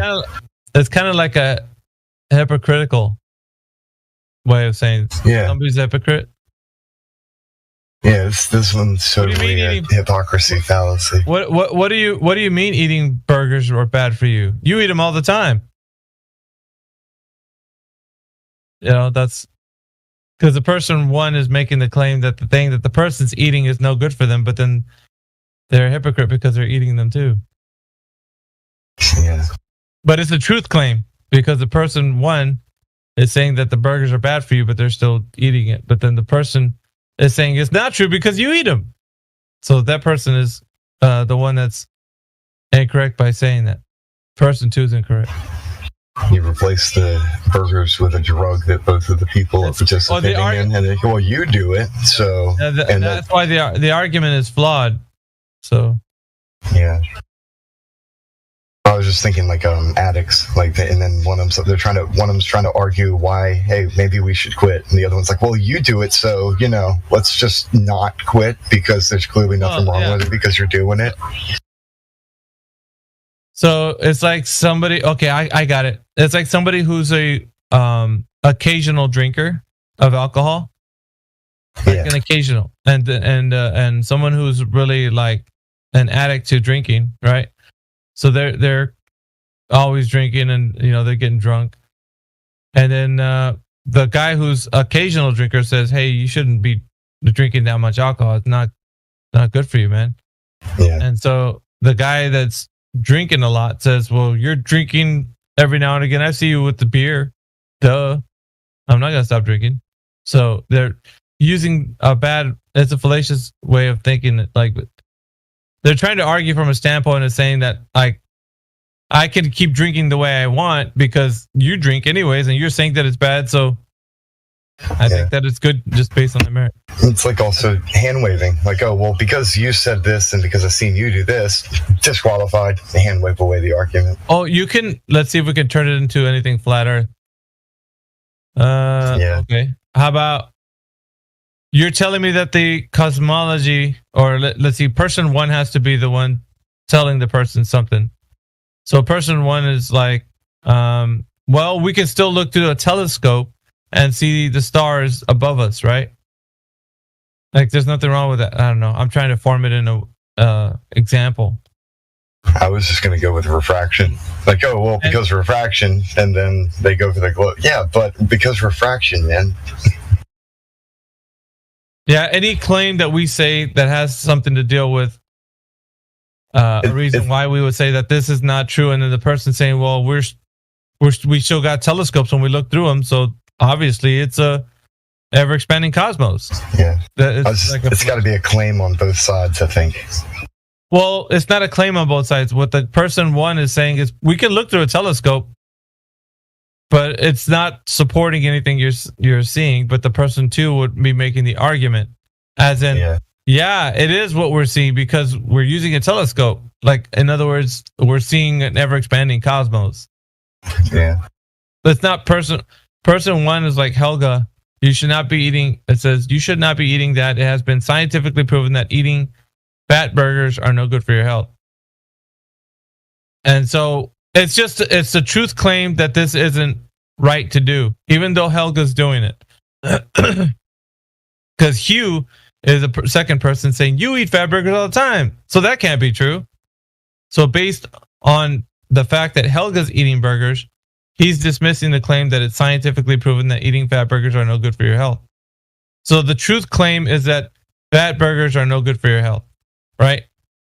That's Helga's claim. Even though she eats fat burgers, she's making the truth claim that eating fat burgers are no good for your health. But Hugh says you eat fat burgers all the time, so that can't be true. So dismissing the truth claim. Oh, you see? Yeah, I got one too. Kind of like using links from NASA, and then they'll accuse us of being hypocritical because we use a link from NASA. It's like, dude, we're just showing you what's it. Yeah, but you use a link from NASA, so blah blah blah. And it's disqualified because they'll try and act like it's hypocrisy. Well, yeah. So, do you see what I mean? Like, it doesn't. Yeah, I've seen what you mean too. No, but it's a truth claim. We're not saying that NASA's truth, so that it has to be a truth claim. So if you link it to a truth claim, because in this instance, supposedly Helga's using that truth claim, that it has been scientifically proven that eating fat burgers are no good for your health. That was the truth claim. You should not be eating that. It has been scientifically proven that eating fat burgers are no good for your health.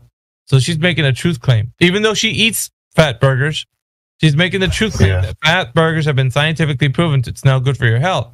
But Hugh is arguing with her, saying, you eat fat burgers all the time, so that can't be true. So that's what I was thinking for the second part. You think, well, you link to NASA all the time, so what you're saying about them can't be true. It's like, dude, no, we're showing you that it has they're to be, not true. right, but NASA's link has to be a truth claim, though. So if it's not a truth claim, it can't be used as such. So, like, when you present something that's a truth claim, and like you sound like because you use it, if it's not a truth claim, so I got it. When that's not a truth claim. So when we show it where it straight up sells us on NASA's page that this is photoshopped and it's not actually a picture, and we're like, dude, it's straight up telling you that it's not a picture. No, and you saying that NASA's liars. You can't use that link to try and disqualify everything. I don't know. That's just what I was. Not specific to ad hominem to quo Q.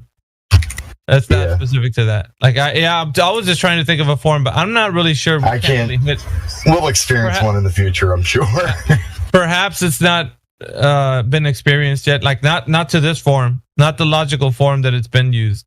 Yeah. So Helga, and if not, we'll see. Helga. Okay, so Helga's eating fat burgers, and so is Hugh. So Helga and Hugh in this example are both eating fat burgers, right? But this was what Helga was telling Hugh. Helga is telling Hugh, you should not be eating that. It's been scientifically proven that eating fat burgers are no good for your health. So she's telling Hugh this, even though she's still eating fat burgers, but she's telling him that. And then he's saying, well, you eat fat burgers all the time, so that can't be true.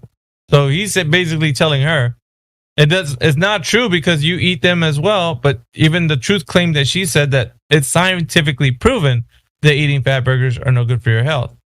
Right? Yeah. And she's just stating that truth claim, even though she eats fat burgers. So it's like somebody saying the same about smoking. Smoking is bad for your health or whatever. There's a truth claim made, right? And the person is like, well, you smoke cigarettes, so must not be bad. So they're using that's ad hominem to quo Q. That's how it's used. If somebody uses this type of logical fallacy, it can be called out. They ad don't. hominem to quo Q.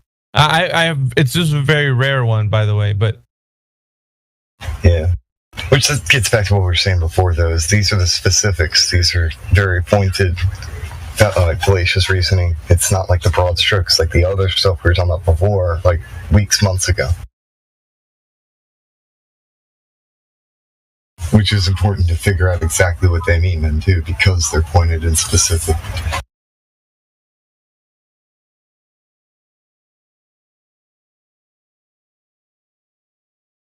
all right, check this out.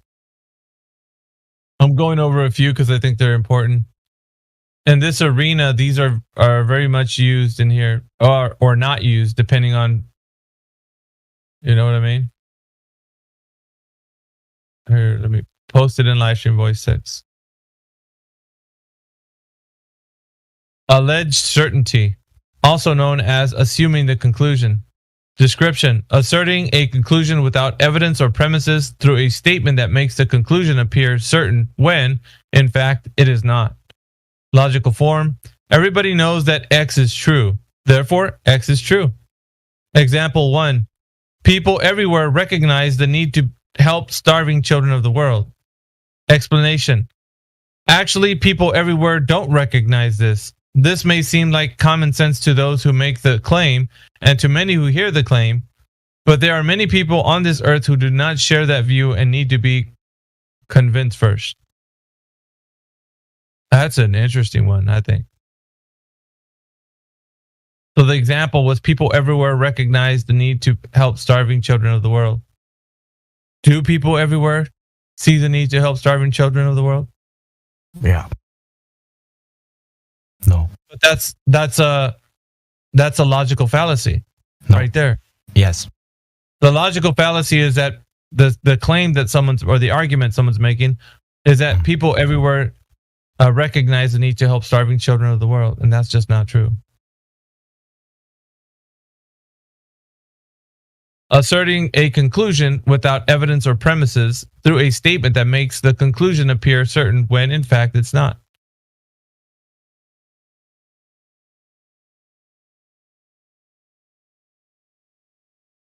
Alleged certainty. That's interesting. I might touch on a few, but actually the ones I think that I haven't heard or some are pretty interesting. Tags! What is your profession?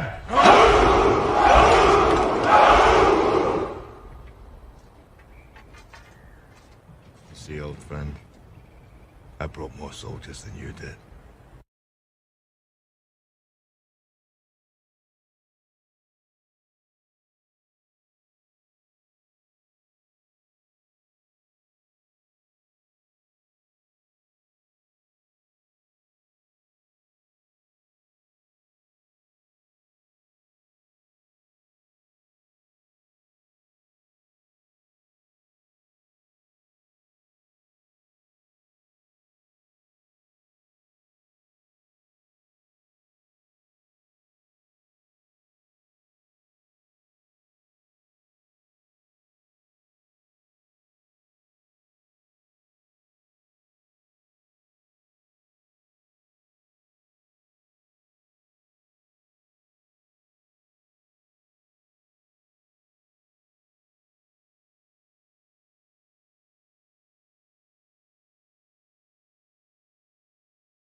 Mic check.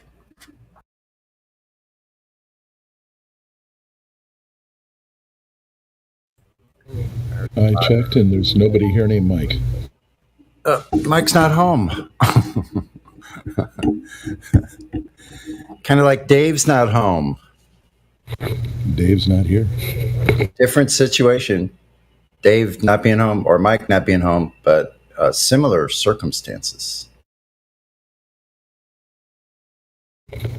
So good morning to Sorry you, about Sonny. How that. you doing today? Good morning, Sonny. How you doing today? I'm having a lot of congestion, actually. I need to get out more. I notice it when I don't get out every single day. Like it's noticeable.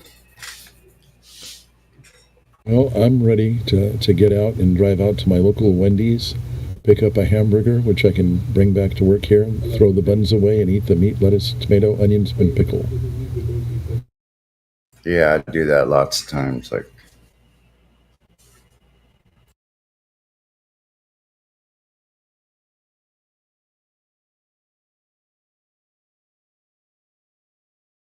Okay, so I put a video up here. Where did I put that? I put that in the locker room.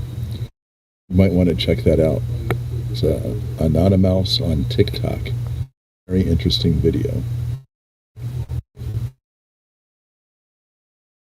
you're driving, huh? You're like almost always driving when you're talking on here, right?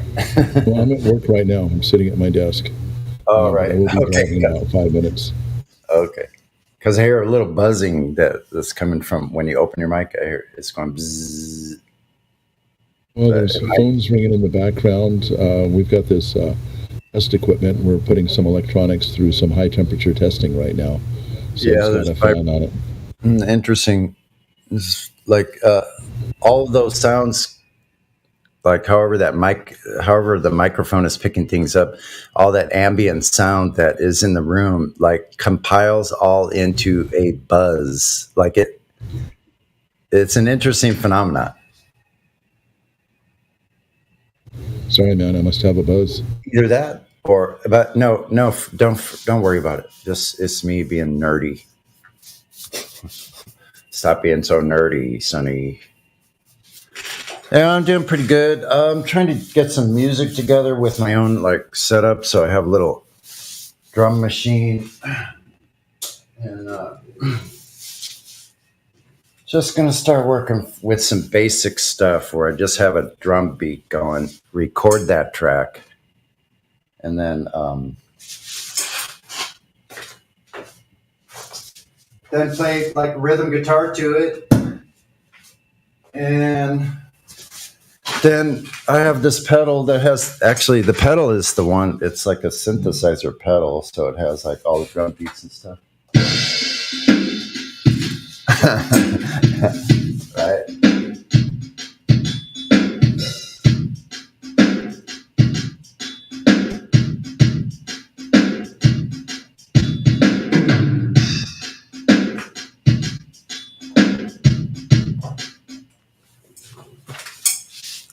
So I'm working on like change it, and then my guitar can hook into that pedal and play a synthesizer bass. Like so, then I put the bass part in.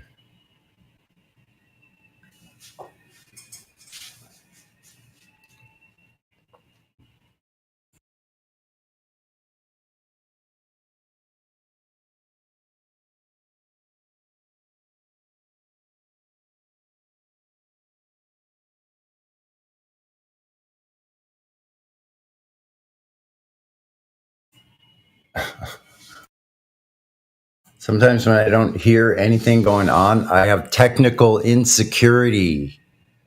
Check it out. Like I'm like, why isn't it? Why don't I hear anything? I better check all the sources, all the output, whatever. Well, your technician is secure. Your technical difficulties are not there. Well, and I got to go ahead and head out to my car and get some lunch. So I'll be listening in and enjoy your technical issues. Right on. Talk to you later.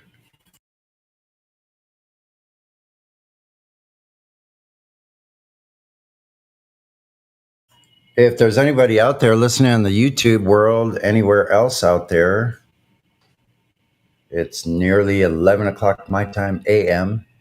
If you think Earth is a globe, or if you think you know Earth is a globe, come on in, give us your story because we want to know your side of it. Find out what you know about the globe.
I'm going to talk about a mind virus, and I'll describe it to you in a way so you can understand.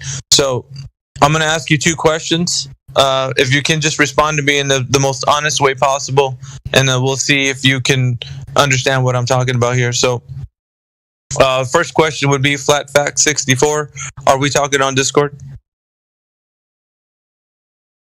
To my knowledge, we are, yes. Okay.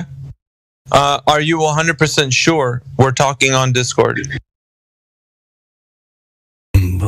With the reality of this world, no, I'm not 100%. We could be talking on flaming goo for all I know. I mean, the reality, I don't know. No, I mean, I cannot. I don't know. I cannot definitively say to anything 100%. Okay, so the mind virus has reached you. Now let me explain. I'm gonna now that you said what you said, you answered honestly, and I appreciate that. But I'll tell you how the mind virus is still latched onto you. This mind virus that you can't know anything to be 100% sure is going to keep you from the truth. It'll stymie your critical thinking. It will stop you from looking into things. Send in the clowns. Like if I was to ask you, Siruz, right? Go ahead and tell me what you're doing right now. Just, and I don't mean exactly. Generally, what are you doing? Like sitting on my computer chair. Okay, if I was to say you're 100% sure of that, what would you answer? No. You're not 100% sure that you're sitting down? Not 100%. Like 99.99999999999%. Oh, okay. Bomb has been planted. Let me get a question in for Riverboat. Hey, welcome to the server, by the way. Can you for 100% guarantee that you're sitting down in a chair talking on Discord? Nothing's 100%, man. Bruh. Oh, okay. That's all I needed to know. What kind of shit is that? So let's go to the second follow-up question, which is only 2. There's nothing really big. Are you 100% sure you're talking on Discord? I know that's redundant, but please answer the question. Am I 100% sure? No. There you go. Audience, that is it. Mr. Sensible, your goose is cooked. What are you doing right now? Just tell me what you're doing. That's as simple as that.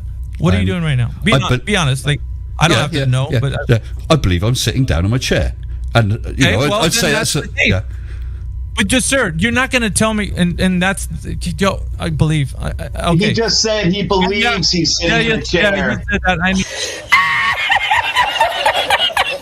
Can I defend myself here? Is that okay? Please. So I don't use prediction a lot. So I don't interact with the world in absolute facts. It's all based off assumption. Those assumptions have a degree of probability as to whether they're correct or not. So I assume I'm on Discord talking to you guys right now. I can't 100% say that's a fact because I might not exist at all. I've got, I'm that type of person, but I can pretty much say it's 99.999% sure that I am here talking to you guys. That's what I mean by nothing's a fact, things are a presumption, but they have a degree of probability attached. If that makes sense. We get that. You're not 100% sure of anything.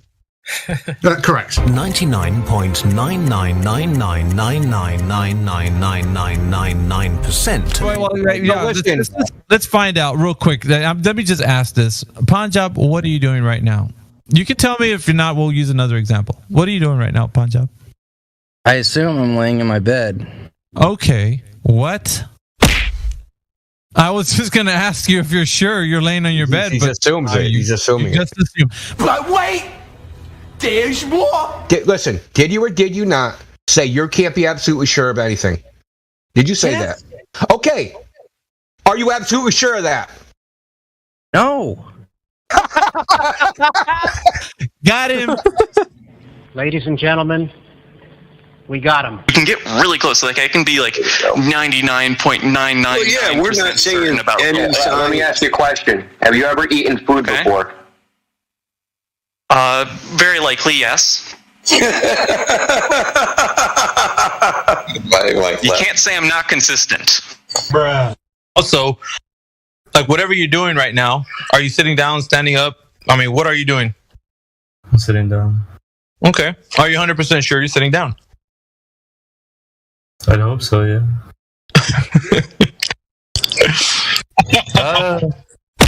Okay. No further questions, Your Honor. Are you 100% certain that you are speaking with us on Discord right now or not? Oh, fuck. Tough one. No, it's not. It's not tough. So you can say you're talking on Discord, right, Crepuscule?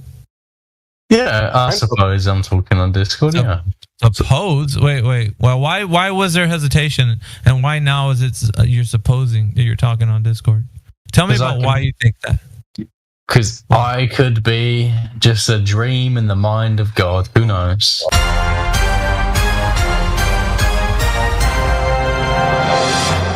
You're doing something like if okay. I'll ask you this: what are you doing right now, Crepuscule? Standing up, sitting down, laying down? What is it? I'm sitting down and I'm about to eat some bread. Okay. Can you tell me that you're doing that 100%? With all certainty. No. Hello? What did you say? No. I said no. Why?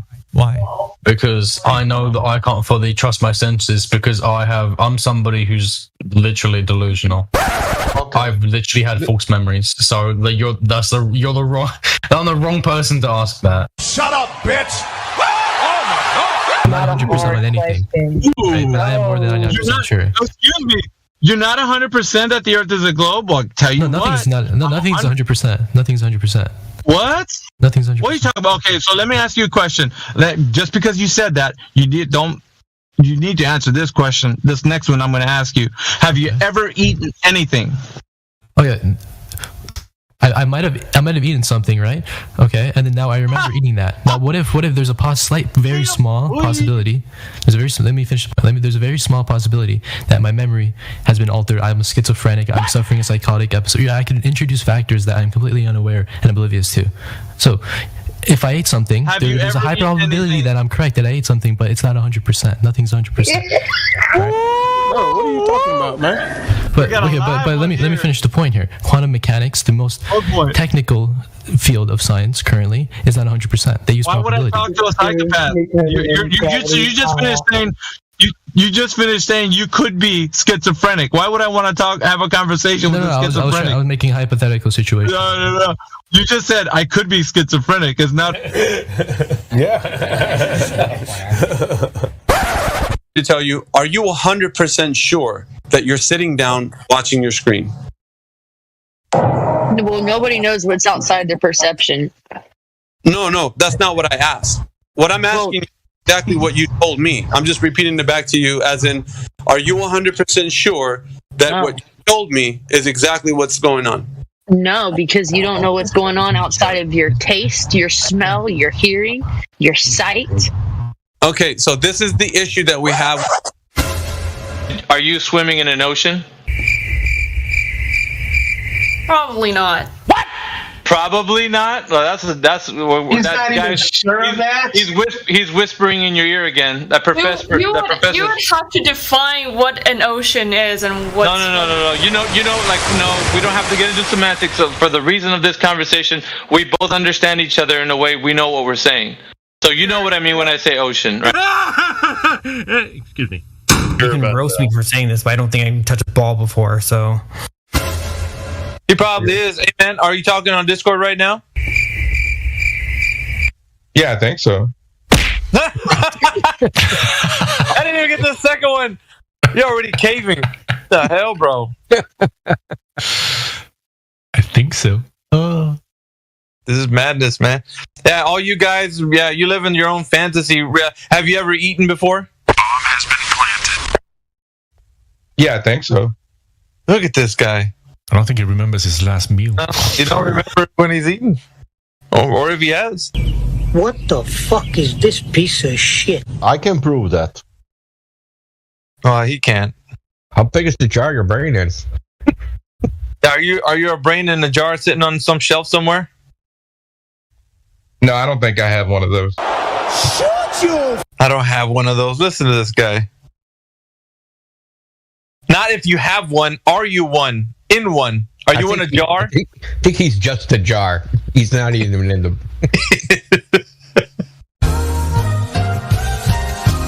Are we? I just said I believe I'm on Discord. Are we talking? I believe so. Yes. Okay. Are you 100% sure that we're talking on Discord? I can't be necessarily. There you go. To be plugged in to a simulation, something like that. There you go. Are you sure about that? How about what are you doing right now? Are you sitting down, standing up, Deck? I'm sitting down right now. How sure are you of that? Are you 100% sure you're doing that? I'm pretty fucking sure. As sure as I can be about anything else. There's damn good evidence in there.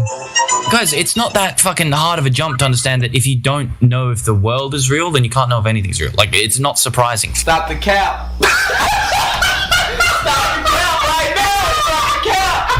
No bullshit, bro. Are you staring at a computer screen or a phone? Computer screen, yeah. Okay.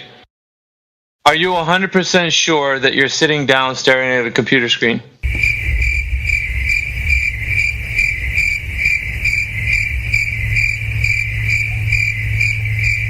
I mean, that's a pretty philosophical question. Not really. No, it's not really. It's not really. Definitely folding for the globe. A few moments later. As a logically thinking human, you would then tell me, well, I'm sitting down and I'm staring at my computer screen, right? And then if I was to follow up and tell you 100% certainty, do you know that you're doing this? Without the professor's voice in your ear, what would you tell me? Sure. I'm 100% sure. Right, and what would give you that inclination to tell me that? In my defense, I'm a social sciences student, so again, right, my inclination would be to say that based off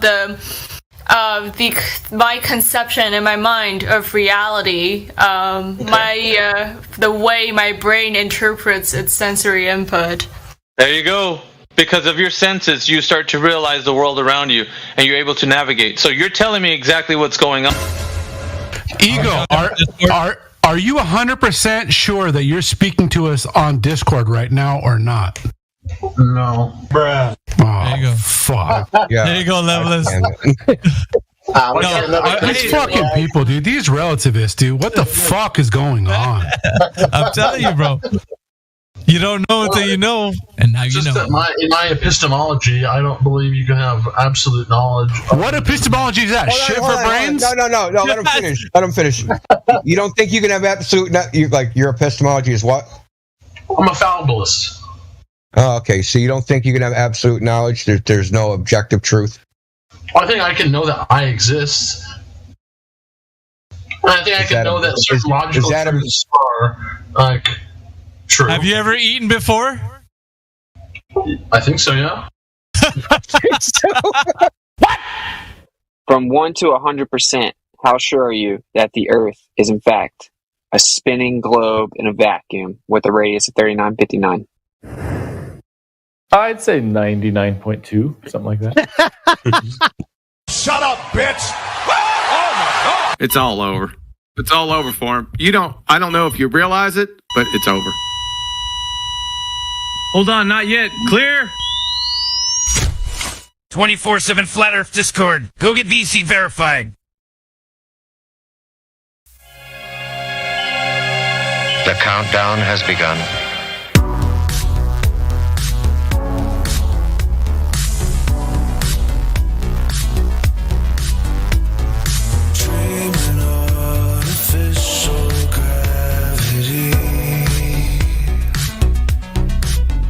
Defy the law of entropy, reaching terminal velocity.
this conspiracy that relies primarily on covert means for expanding its sphere of influence, on infiltration instead of invasion, on subversion instead of elections, on intimidation instead of free choice, on guerrillas by night instead of armies by day. It is a system which has conscripted vast human and material resources into the building of a tightly knit, highly efficient machine that combines military, diplomatic, intelligence, economic, scientific, and political operations. NASA feeds your addiction. Outer space is science fiction.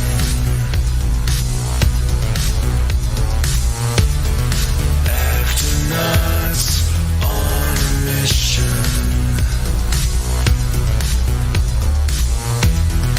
Outer space is science fiction. NASA feeds your addiction. Outer space is science fiction.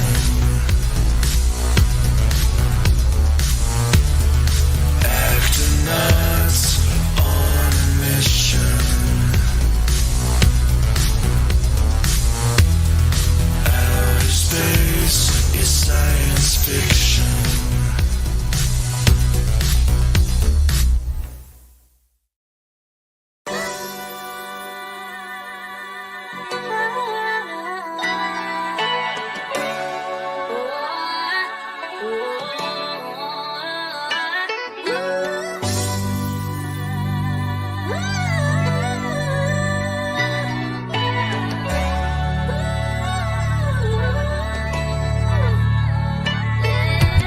Days after days, pseudoscience just a big charade, making theories they just can't explain, on philosophically biased claims. Days after days, we break away just like a renegade, so pay attention, gonna get a grade. We schooling globals till they all awake. Schooling globals with diplomas and a chip on their shoulder. Debate is over, mind is sober, solar system disclosure. Can't go back once we heard the facts. We make a pact, never take the last. Schooling ballers and the followers that give them the dollars. They try to holler in the chat that you're a fraud, not a scholar. They hating y'all, that's why they attack. The earth is flat no matter how much they laugh. Days after days, pseudoscience just a big charade, making theories they just can't explain, on philosophically biased claims. Days after days, we break away just like a renegade, so pay attention, gonna get a grade. We schooling globals till they all awake.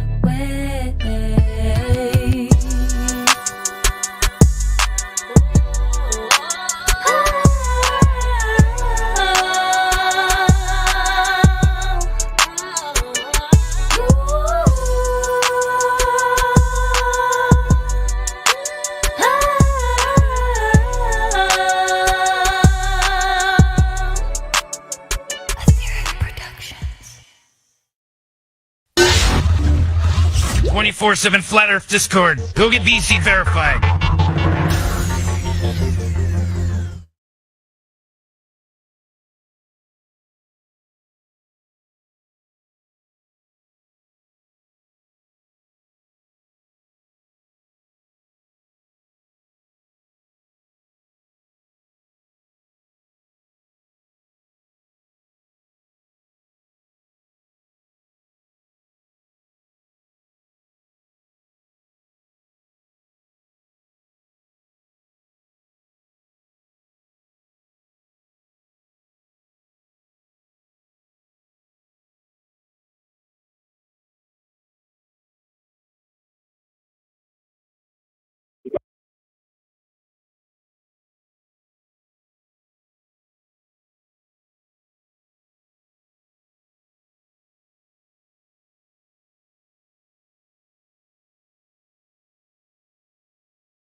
Join discord.gg/flatearth and enter a check-in room. Someone will come along and verify you to get involved in the conversation about our Earth. Between A and B, personally. I don't think A is the horizon, by the way. I don't think A is the horizon. Oh, you don't? No, it's if you look at the full footage, it's not. It's nowhere near a straight line across. Like it's all wobbly and shit. So I don't think A is the horizon. I think habitat is obstructed a tiny bit. I can post the video if you'd like. No, I've seen the video, yeah. Oh, you've seen the video too? Yeah. All right, so what's your thoughts on how far is the horizon supposed to be? Depends on the atmospheric conditions. Really? Depends on the refractive gradient. Refractive gradient. Awesome. So when does refraction begin? As soon as a photon hits the molecule of the atmosphere. All right. Well, how do you get refraction to begin? Say again. Your audio's pretty shit. How do you get refraction? How does refraction occur? Yeah, so photons hit molecules of the atmosphere. Have you heard of the analogy of the marching band with refraction? No. Okay, so a marching band. Before we go into that, you're going to have to define refraction, and you're going to have to define Snell's law. You probably shouldn't use Snell's law for the atmosphere, but we can if you like. Yeah, so refraction is light bending through changing densities. Bending? Yep. Bending or the angle changes? Yeah, that's fine. Yeah. There are billions of little tiny angle changes, yes. It doesn't curve, right? Oh, well, if you zoom out from a density gradient, yes, it does curve. But when you zoom in, there's all these millions and billions of little different angle changes, sure. You realize the density gradient occurs vertically, it doesn't occur horizontally. Correct, yep. So then, where's the gradient that's going to cause refraction going out horizontally? Because there's more molecules below than there are above. That's why I asked about the marching band analogy. But the medium is the same all the way out. No, there's more molecules below than there are above. But the medium... Right, so, can I explain the marching band analogy? Then this will make sense. But that's not how refraction works. It is.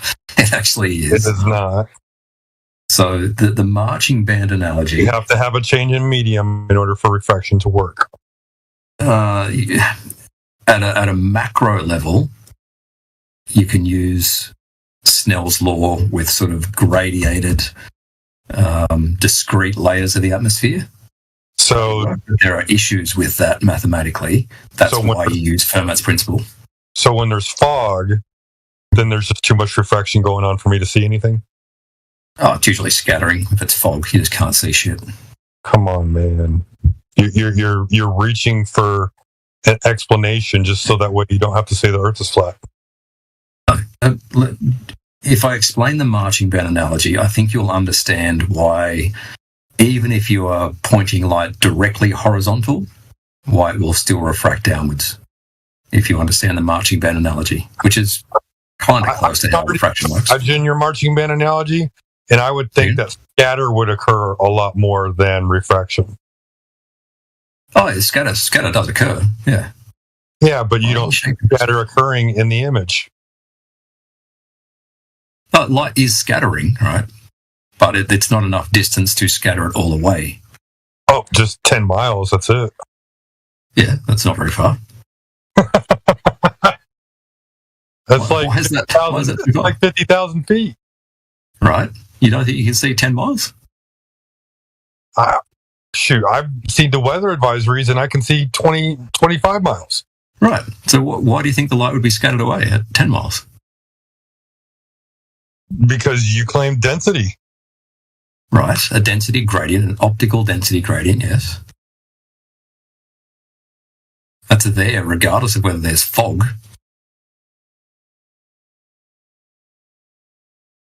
It doesn't explain refraction. Refraction requires some kind of a change in the atmosphere. Yes, there is a density gradient. And again, if I get to the... Yes, right, exactly. If I get to the marching band, right, correct. That's how it works, yes. There is a vertical gradient. That's how it works. Okay, so can you imagine... there's a good video on YouTube about the marching band. Let me find it. It's basically if a marching band, like there's a row of 4 marchers or whatever playing their instruments, and they hit mud at an angle, right? So the marcher, the person on the inside will slow down, right? The person that hits the mud first will slow down, but the people that haven't hit the mud yet, continue at their speed until they hit the mud, and that causes a bend in the marching band. I need to find the video I can't explain it in words. I'll find it. It's the same air all the way across the water, man. There's nothing different. Understand, but there is a density gradient. No, there isn't. Yes, there is. There is vertically. Yes, vertically. Yes, not horizontally. Right. I agree. It is the vertical gradient that causes it to bend down. So the upward gradient causes it to bend down. That seems counterintuitive. No, it's how it works.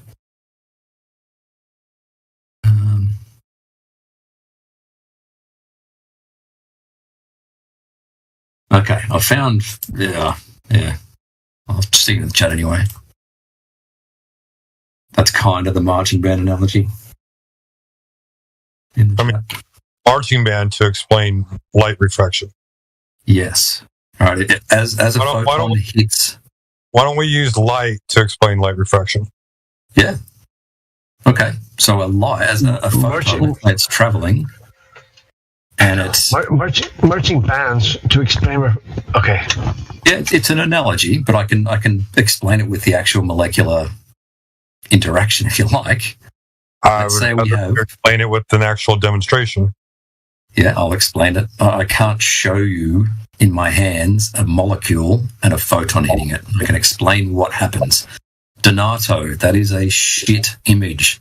That is not how refraction works. I can show you in my hands the Earth spinning and the water being held to its surface, but if you can imagine it.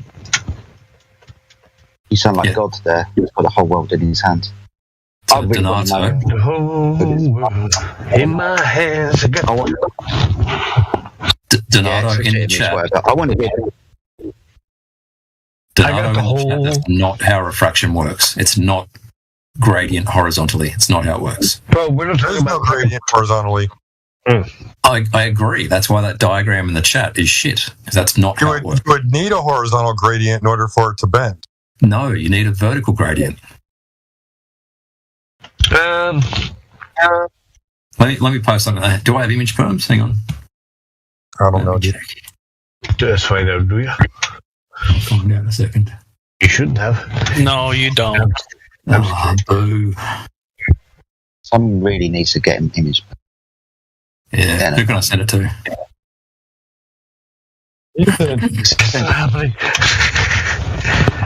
send it to Sheepdog. I'll post. Okay. You can explain it, and then we'll try and figure it out in our heads and go, well, that's bullshit. All right, there's Snell's Law. Snell's Law sent to Sheepdog.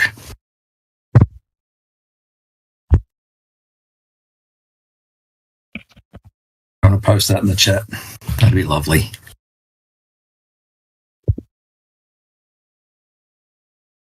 I suppose if we're going to go all the way, we may as well go on. Like,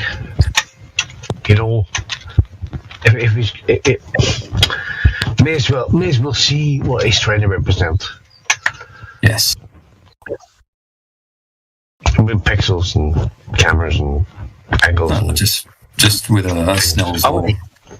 I want to hear the mark. Did you send it?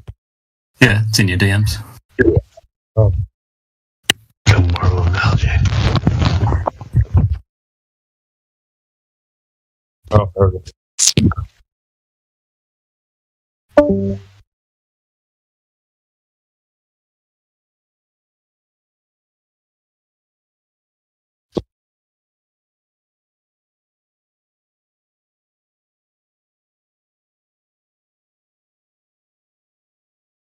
So, come on, you cunt.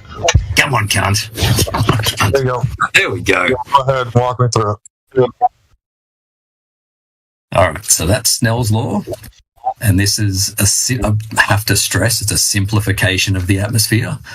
But the lower density, the lower refractive index is at the top, generally. Yeah. And it's more dense, generally below. Okay. We have not. You see the first one you posted? The water's flat, bro. What? It's not water, that's air. The blue stuff is flat. No, that's just more dense atmosphere. So more dense atmosphere below, the dark blue, less dense higher up, light blue. All right, so let's say our light beam's coming from the left, traveling to the right, and it's hitting the boundary at 90 degrees. We just do Snell's law, and it bends towards the denser medium. That's the rule of Snell's law, bends towards a denser medium. Even if the light is traveling in an upwards direction, the direction that it bends is towards the denser medium. Right. So, okay, you're getting bogged down in mathematics,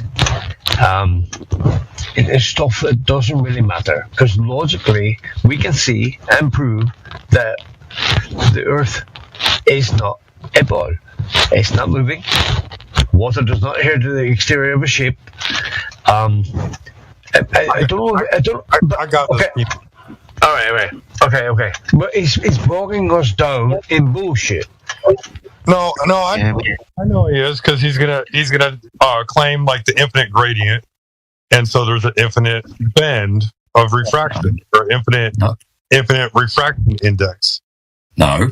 So ball, right? You've heard the word infinite, and you've heard the word refraction, and you heard the word Ruf. Is that supposed to be a water hill? All right. So let me ask you this. Now can you give me a demonstration? I can explain to you what happens at a molecular level, and I can show you the. I need a demonstration of this occurring. Demonstration. Sorry, can guys, induce. Sheepdog, just 2 seconds, Ruth. If Sheepdog, your microphone's a little bit dodgy, dude. Don't be too close or too far away. Say again, I'm sorry. Oh, that's brilliant. Stay there. Don't move a fucking muscle. Your microphone was shit before. Now it's perfect. That's all, buddy. Yeah. Oh, my voice. Sorry. Anyway, yeah, no, I'm going to need a demonstration now. I don't need an explanation. I need a demonstration. Sure, of refraction happening where we've induced a density gradient? With this density gradient. Yeah, so I'll give you examples. A gaseous density gradient. Sure, one of these is a gas, yeah. Actually, more of them is a gas. There you go, I DM'd it to you. So one of them is the sugar water, one of them is inducing a horizontal density gradient. Deng Joss does liquid nitrogen to induce a density gradient. Greater Sapien uses temperature to induce a gradient. So fluid is your demonstration, not gas. No, I've used Deng Joss, who used liquid nitrogen, which evaporates in a matter of a second. So it's a gaseous gradient. Greater Sapien has used temperature to induce a gaseous gradient. And Mick West has used temperature to induce a horizontal gradient. What is naturally occurring about those things? What's unnatural about it? Like, what do you define as natural and unnatural? Well, obviously they had to be isolated and purified, right?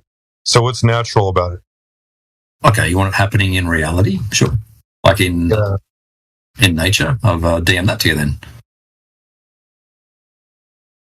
Oh my God. So you're going to use that as your explanation. You're not going to show me with a laser, show me bendy laser going through the natural air, right?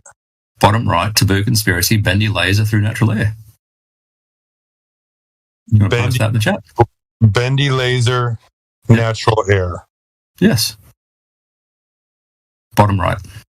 That's scattering. That's not bendy laser. That's a bendy laser. Come on, champ. Come on. Come on. I'll even post the source video so you can verify for yourself that it's bendy laser. Taboo conspiracy, 16.4 miles. Taboo, is that the one where it's bending up? Taboo conspiracies, yes. Yeah. Not bending down. No, I'm not focused on the name, bro. I'm asking if this was the one where the laser bends up. Yes. Okay. Why is it bending up? Because it's an inverted density gradient. Oops, that's the... Boom. Let me post the link in the chat. There we go. Oh. Yeah, so if you watch that video, you'll see most certainly the laser is curving. This is the video that the concavers like to use. Say that we're on an inverted surface. I'm not sure how they would use it for that, but sure. Oh, come on. You've been in Tartaria. You've had conversations with the concavers. I actually tried to avoid concavers.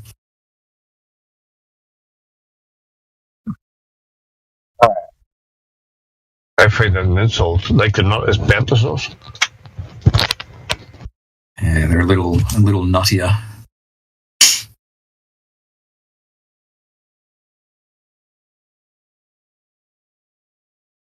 Anyway, sorry, the marching band analogy when it comes to the molecular interaction.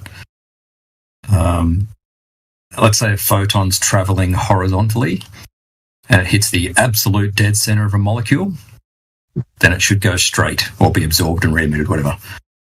Let's say it's traveling horizontally and it hits the top of a molecule and gets dragged downwards. All right, so that'll cause a change in direction. Right. Yep. So if you hit the top of a molecule, the molecule is below you. For hypnol. So the world is a molecule. You use the mud analogy, right? As the marching band moves to the mud, they kind of like turn inward towards the mud. But you're going from a density gradient higher to a density gradient lower. So wouldn't it scatter if they come out of the mud?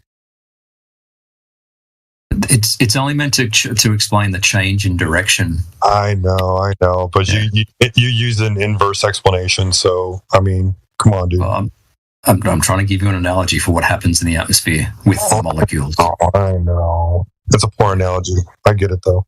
Okay, well then, yeah. So if the photon hits the top of the molecule, it gets dragged downwards. So it changes the direction to point downwards. If it hits the bottom of the molecule, it gets dragged upwards. Cool. Yeah. So what you're saying is in this laser experiment we're bending upward, then it's just hitting the tops of all of the molecules. Is that what's going on? Not all of the molecules, all right? But in a typical gradient, it's actually the other way around. So in a typical gradient, you've got more dense below you and less dense higher up. Mm-hmm. Statistically, you are going to hit more of the tops of molecules than you are the bottoms of molecules. So statistically, you'll more often bend downwards than you will upwards. Oh, so if it gets lighter as it goes up? I'm not sure how to respond to that. I thought I explained it fairly well. I mean, if the gradient is more dense below you and less dense higher up, statistically, you're going to hit more of the tops of molecules and bend down than you are hitting the bottom and bending up. So it's bending off the tops of molecules? Bending downward off the tops of, it's bending downwards off the tops of molecules? Yep, and upwards off the bottom. And you're going to hit more of the tops than you are of the bottoms in a typical density gradient. Oh. Yep. I still don't see it. Okay. Which bit don't you get? All right. So, where's your proof of curvature then? Sure. If I go to the top of a mountain and I know what my elevation is, and I know another mountain off in the distance and I know its elevation. Please don't tell me a theodolite. Yes, a theodolite. Measurable drop. You love big tunes, don't you? This is my theodolite measurements. I did this years ago. I wish you'd come in here and have a conversation with God Rockin'. Sure, I've spoken to him before. In fact, when was my video put out? Let me check. Bro, you're off your tussy. You believe that's proof of anything? It's just epic. I did mine in bend the lasers. June 2019 was my theodolite video. And so, what's the range on your theodolite? I can see it. I can measure an angle to it. Fuck my voice. There you go. There's my video in the chat. Theodolites don't have a range. They're just angle measuring devices. If I can see it through the scope, I can measure an angle to it. And how do you be precise with it? You be as precise as you can see. Should be within about 10 arc seconds. If I had a really good theodolite, I'd get within 1 or 2 arc seconds.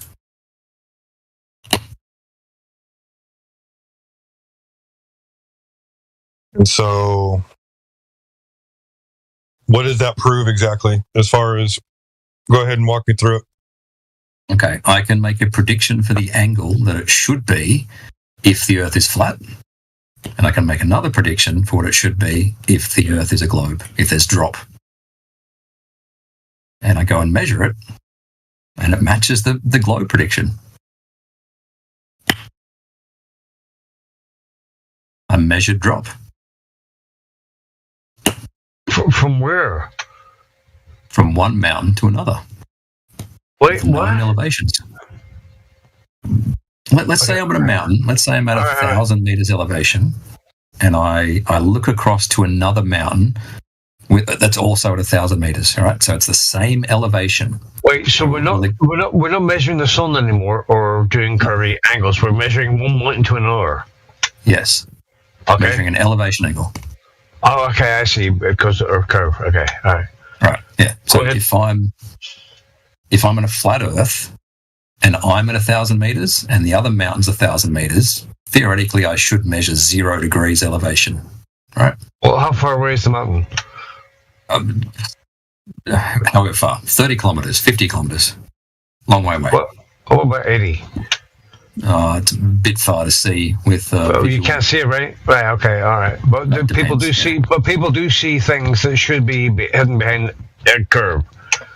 I disagree with that. Well, I mean, it's fucking. Hang on a minute. What's the word I'm looking for?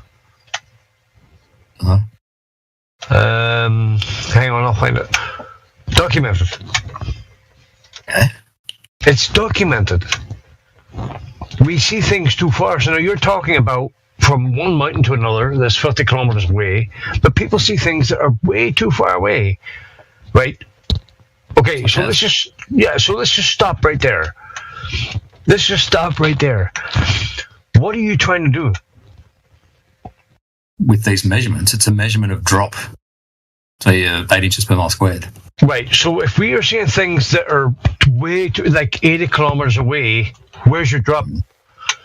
At 80 kilometers? It's drop. The drop it's way beyond the drop. So I don't know what you're trying to do here, bro. Well, do you understand that if on a flat Earth, and we ignore the atmosphere for now, on a flat Earth, if we're both at the same elevation, then I should measure 0 degrees. Well, no, just for now. Okay, all right. That's fair enough. Assuming that they're both the same height, man. Yeah, so it should be 0 degrees, right? Well, assuming they're both the same. There's going to be some fucking drop. But why are we seeing things that shouldn't be there? Well, show me something you think shouldn't be there. All right. Well, you get your throne laid out, and you tell people that they can't see things across the fucking Great Lakes of Michigan or fucking mountains that shouldn't be there, or across the mountains of Hawaii, that should not even be there. You shouldn't even see the tops of them. Show me one. What? Show me an example. Yes. You ever seen them? I've seen stacks. I've never seen one that is not possible on a globe. Well, here's my thing. You claim refraction over water, but then you won't claim refraction when you're using a theodolite? I said just to ignore the atmosphere for now. I did factor in refraction in my calculations. Why? Just to get the general principle across of, like, if we're at the same elevation, it should be zero. It should be?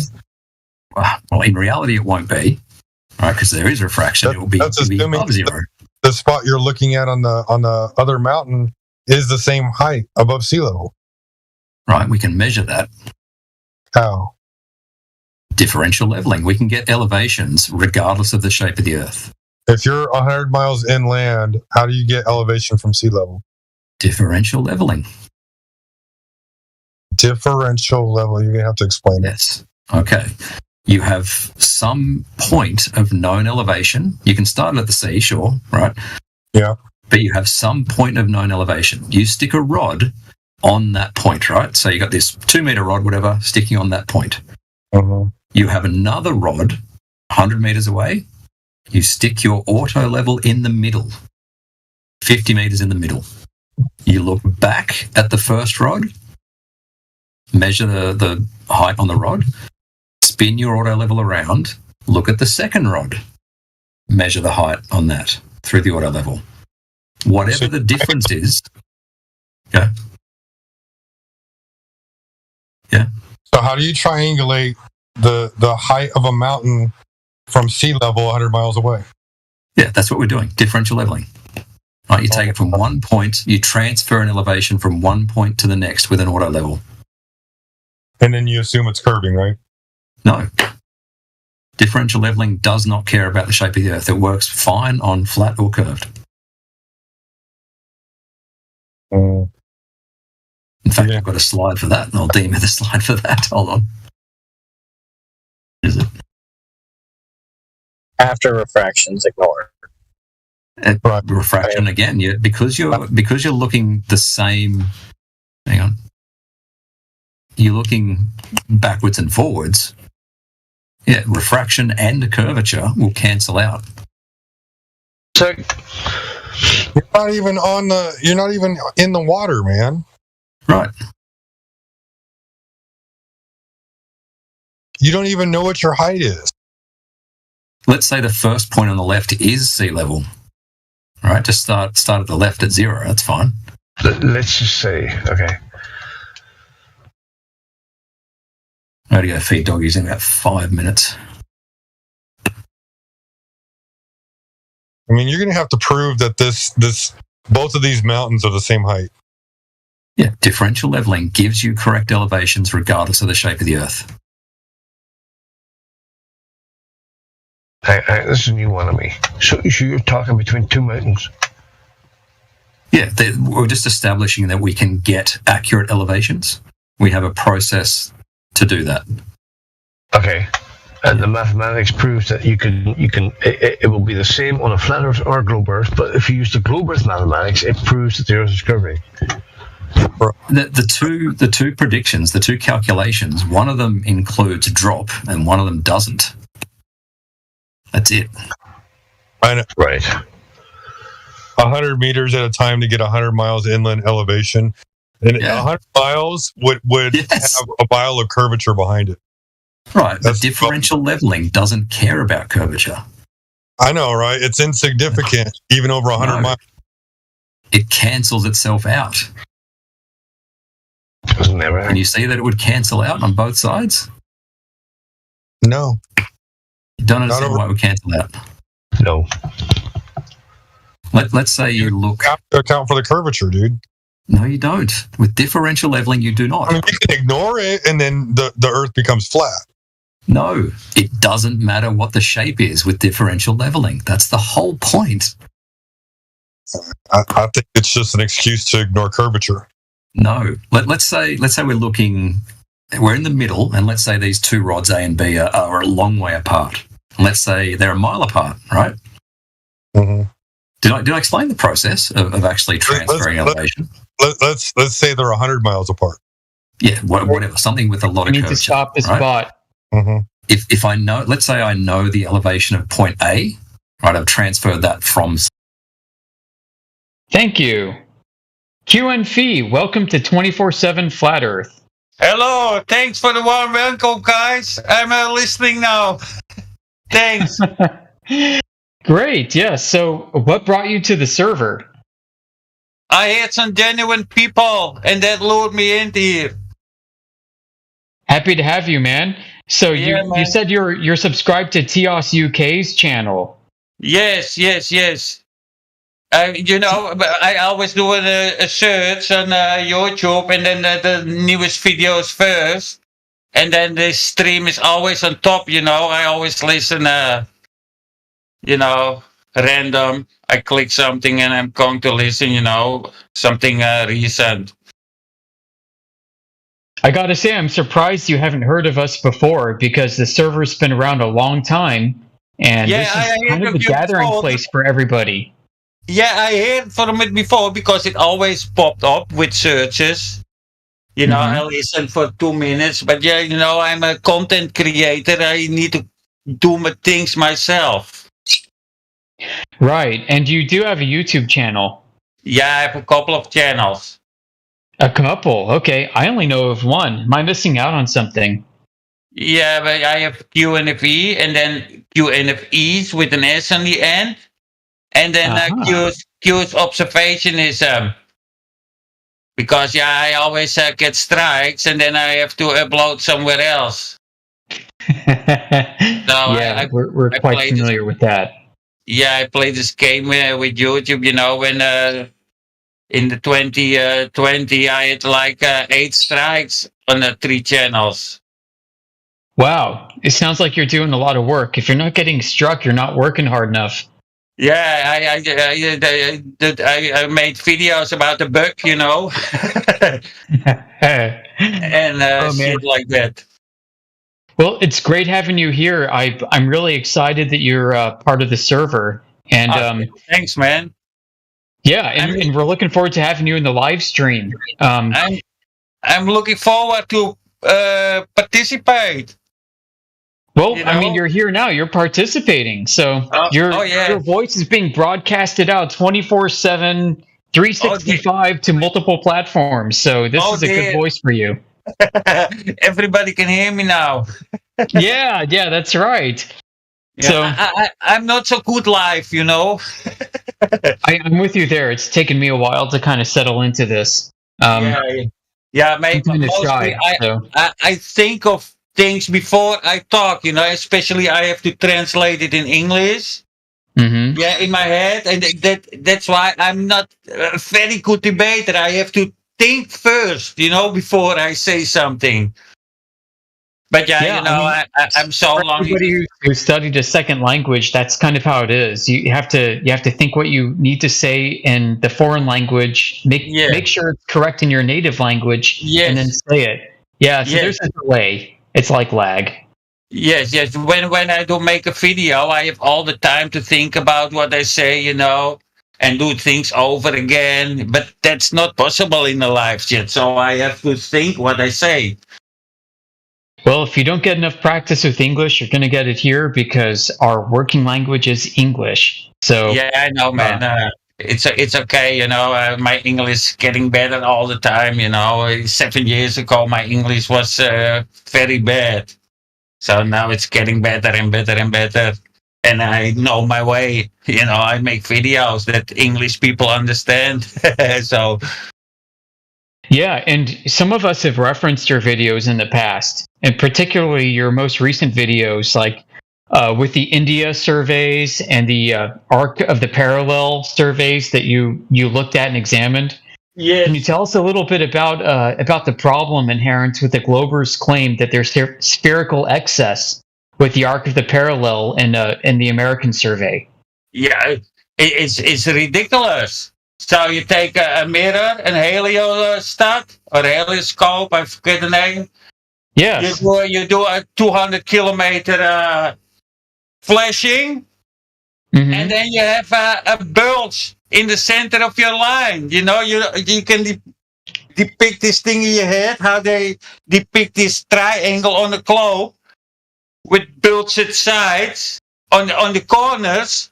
It has the right angle, but it runs out in the center of the lines. That's ridiculous. Right. So it's not like anybody can take a theodolite and look at two other points. It's a straight line. And they don't come up with 180 degrees, right? It's not like they're looking at here and looking at there and saying, oh, crap, this is more than 180 degrees. What am I doing wrong? What's wrong with my theodolite? No, they make a 180-degree triangle from peak to peak. Yeah. Left to right. Yeah, above the surface. Above the surface, yeah. On a mountain, slanting backwards, and then put your what a little right again, straight again. Yeah. So Q and Phi, let me ask you something. You ever look at a topographical map? What do you mean? So a topographical map is a flat map with contour lines that are drawn around peaks and valleys, showing the elevation height. Yeah. So one of my questions to Globers is if you're doing a survey and if you develop a topographical map, how is that map able to demonstrate spherical excess? Yeah, it's something made up, or I don't know where it comes from, you know. Yeah, where's the curve? I mean, where's the curve? You lay this map flat, and it's showing you the exact elevation and angles to different mountain peaks from a perpendicular point with respect to a plane. Yeah, and their amount is so small. You know, you can just add it in. You can just add it in. Yep. And you can propagate the error around a ball. And then call it spherical excess. Mm-hmm. It's like a couple of arc seconds, arc minute, you know, very small. I mean, you cannot even measure that. Yeah, so small it may as well not even be there, because maybe it isn't there. Yeah. And in that survey in India, there was not even the spherical excess. Excess, yes. Excess. If you are getting spherical excess with your theodolite, you should send it back to the manufacturer and ask for a refund. Yeah, but maybe they build this, but they build crap in the firmware, you know. Oh yeah, they do that. You know, when I have an accelerometer in my phone, it always say 9 something acceleration, and I think they put it in the firmware. It probably is. Is it going to read that? What if you go up 500 miles? Is it going to still tell you that? Yeah, nobody can go up 500 miles, but if it was possible, I don't know, man. Yeah, I mean, what if you're 250 miles up in the ISS? You're floating everywhere. Do their iPhones register a downward vector? I don't know. I want to see that. I don't know either. It'd be fun to look at. Let's go to live and ask a question. Yeah, let's ask Don Pettit to whip out his iPhone and show us a level on his iPhone. Don Pettit, yeah, man. When I see that loser, I'm shitting in my pants. Oh yeah, and then he makes coffee from that. Yeah, I found half a year ago. I found this video when he created this cup, and then I showed it in the video, and then this contents of this cup refracted. Oh man.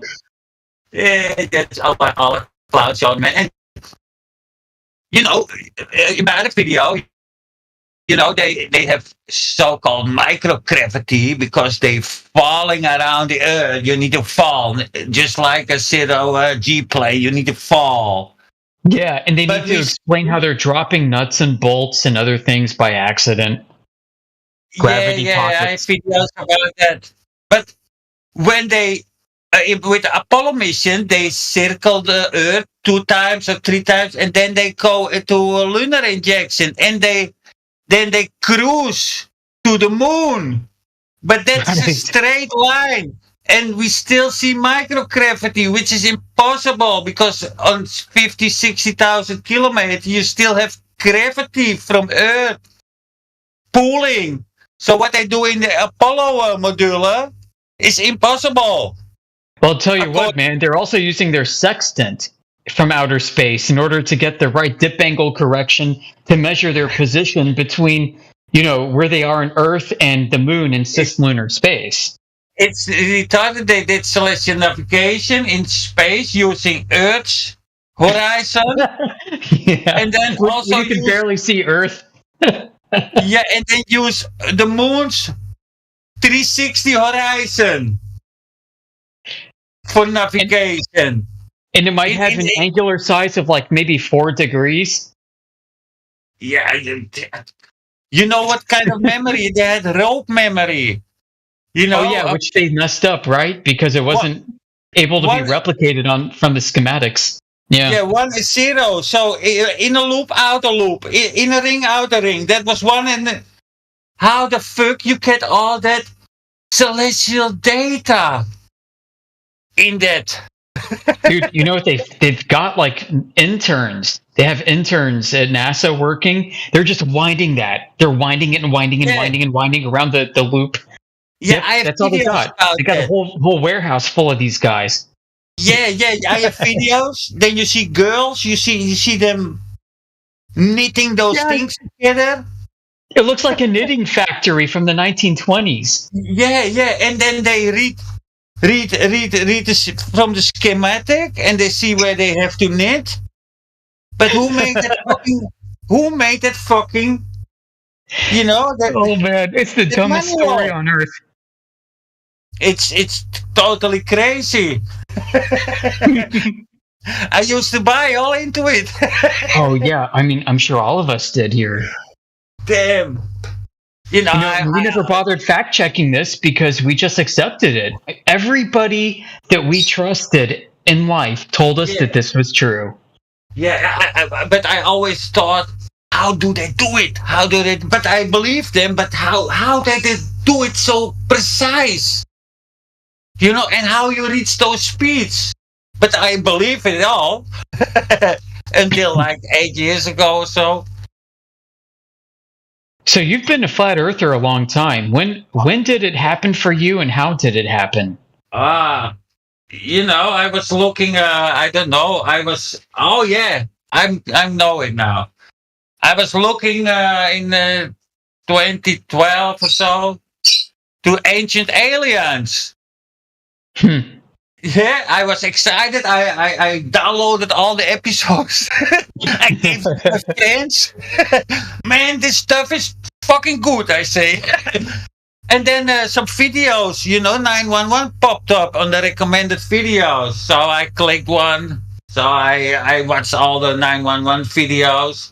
And then the Flat Earth videos starting to pop up. Recommended. I think, man, those idiots. I don't want to watch it. And then one day, I don't know why, I clicked one. And within 10 minutes, it was Eric Dubé's video. Right. Within 10 minutes or an hour or so, I knew the Earth was not a globe. Wow, so that happened pretty fast for you then. Yeah, it took an hour for me. That did. Wow, it took months for me. But everybody's got a different story. Some of the folks in here, some of the admins I know were saying that it just took a few minutes and it clicked. Yeah. Once they were presented with the math, once you see the math and it doesn't jive, just that's it. It's not a globe. One thing of that whole story can trigger you. Not the whole story, but one little thing that can trigger something in your mind. Yeah, and for everybody that can be something different. Yeah. So some of us have been brought up with a lot of beliefs, a lot of very sincere beliefs that took a long time to let go.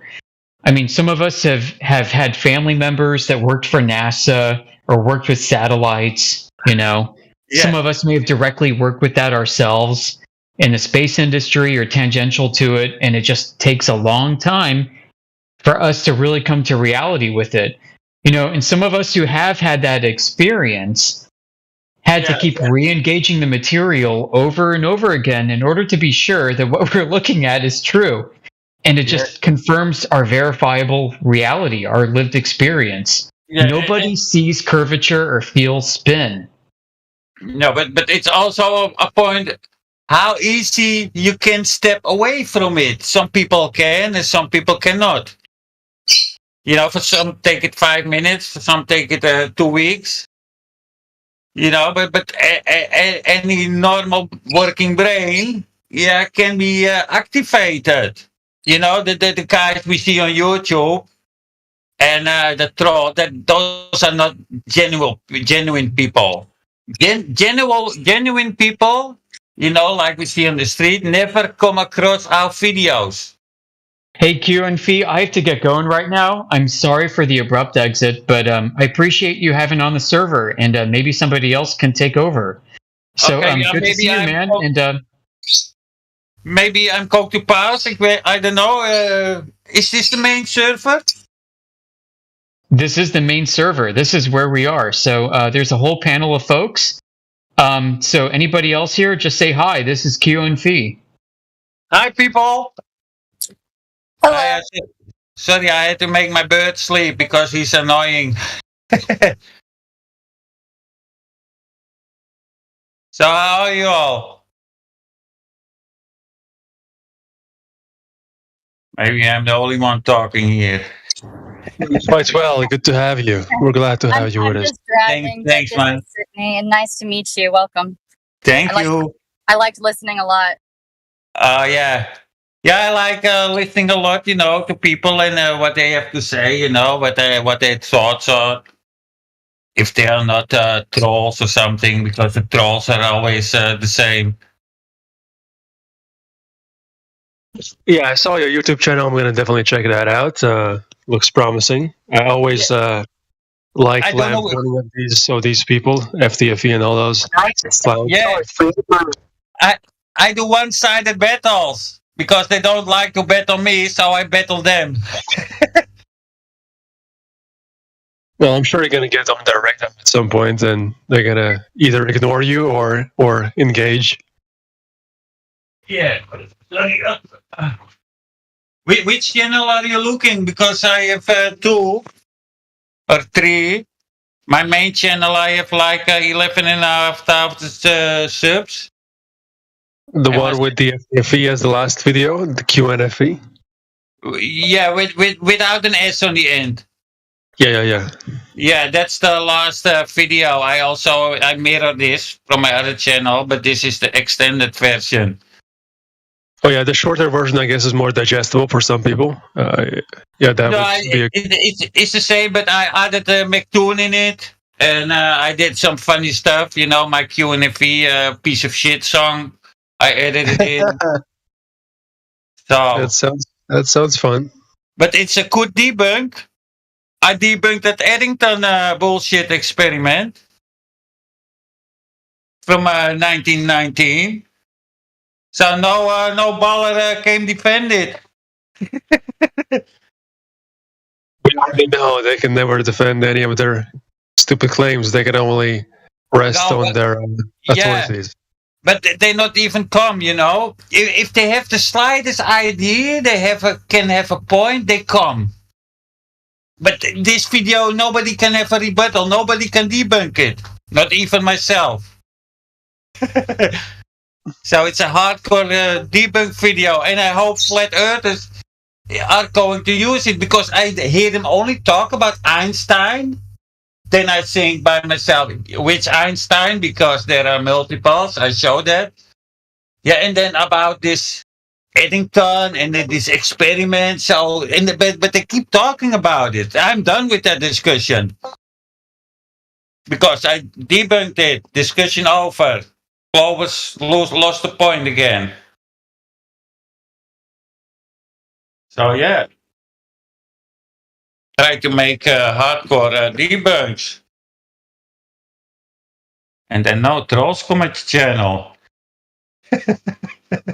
You want the trolls? You came to the right place because we got them. Every single day, there's somebody. There's somebody. Either a mild troll or full-on aggressive, third account. Doesn't matter. They come in all sizes. All shapes and sizes. Hey, I just wanted to pop in and say I really enjoyed your Eddington video where you went into Stellarium to the stars. Yeah, I used and showed the displacement. Dude, that was awesome, bro, because I didn't even realize this, but their entire narrative hinges on the stars only being in the solar limb, dude. So like what you showed is that there wasn't even any stars to be displaced. Like it's such a joke. Yeah, like, it's beyond an outright lie. Like it's just preposterous at that point. Yeah, and they should refract outwards, and none of them did that. Right, dude, so crazy, bro. But yeah, that was hilarious. I'm definitely gonna add that to my slides. That was great work on that, man. Yeah, you need to beat them with their own whip, you know. I use the Stellarium, their own holy program. It doesn't matter what kind of sky program I use. They are all based on the same. Everything is the same. So I use their favorite program to debunk their favorite talking point. Because that's the best way to do it. Absolutely. That proved everything for them. Yeah, it's great. They think they got this great rewinding sky clock, and then they rewind it to the day that the guy lied about everything, and they're just like, oh, well, refraction.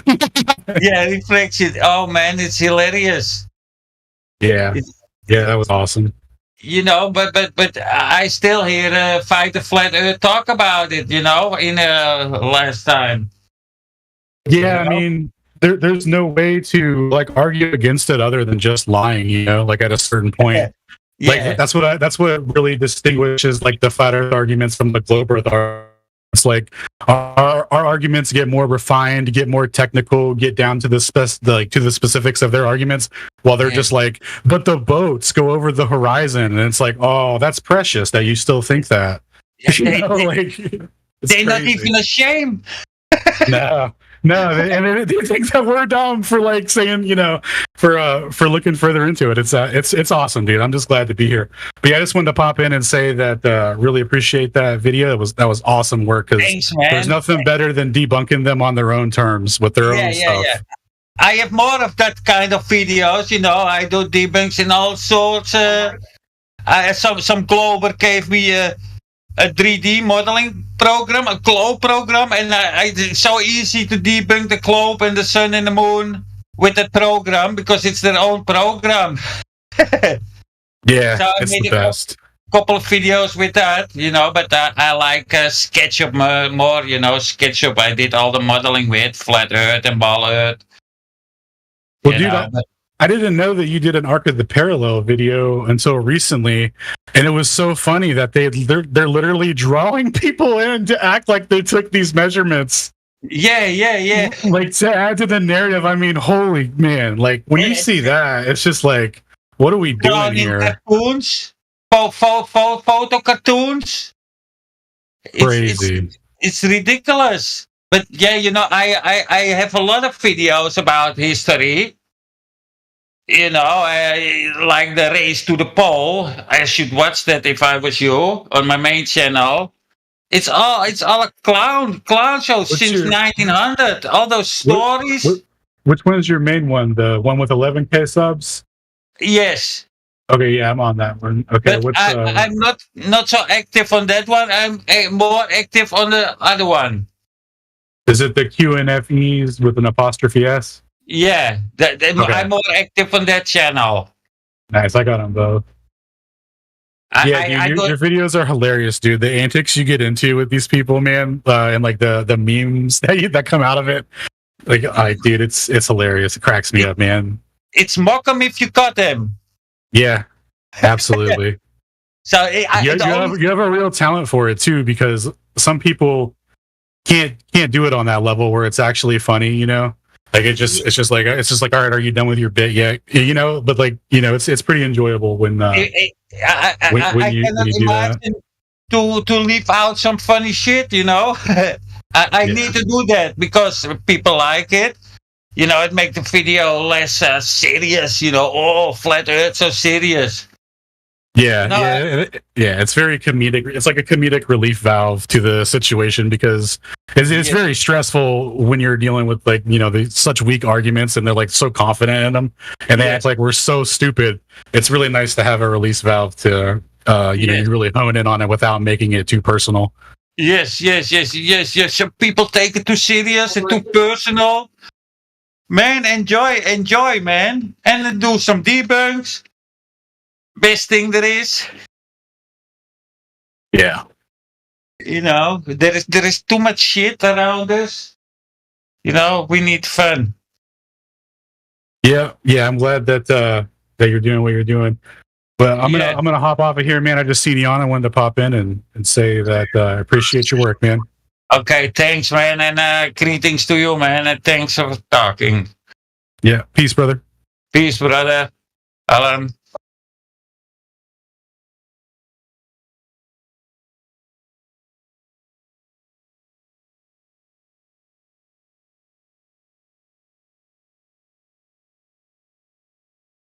Maybe think on this. If you do want to attract some more trolls with your videos, maybe the time that you have the videos is quite long, so they have very short attention span. So they're probably gonna only watch like 5 minutes or something. So yeah.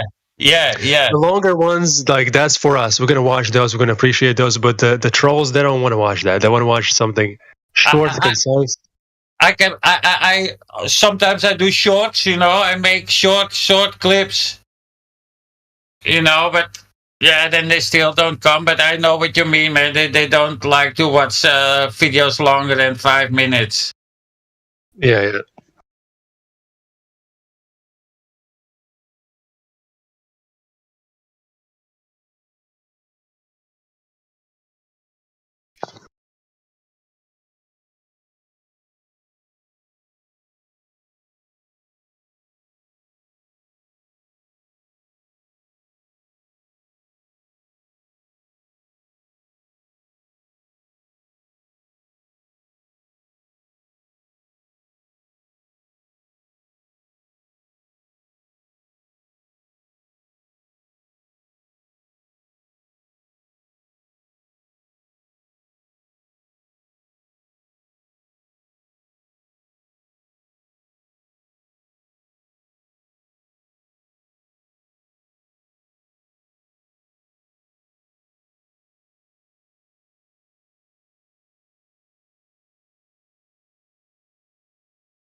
So as I've noticed, during their European hours, it's a bit more calm, and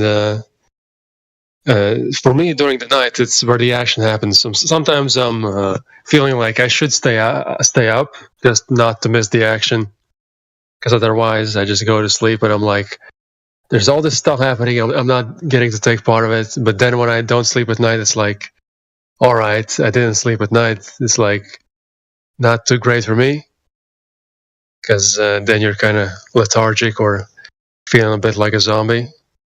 And also, people have a higher tolerance to not sleeping, but it is not me.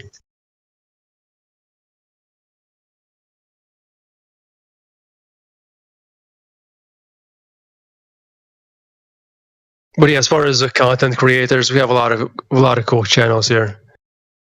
Theos UK here posting some as well. Indio has a channel too. Does it allow posting links in the main channel? Yeah, you can post links. I mean, as long as it's not nothing like weird. Oh man. I had it once. I had a live stream on the YouTube channel, and I just trust people.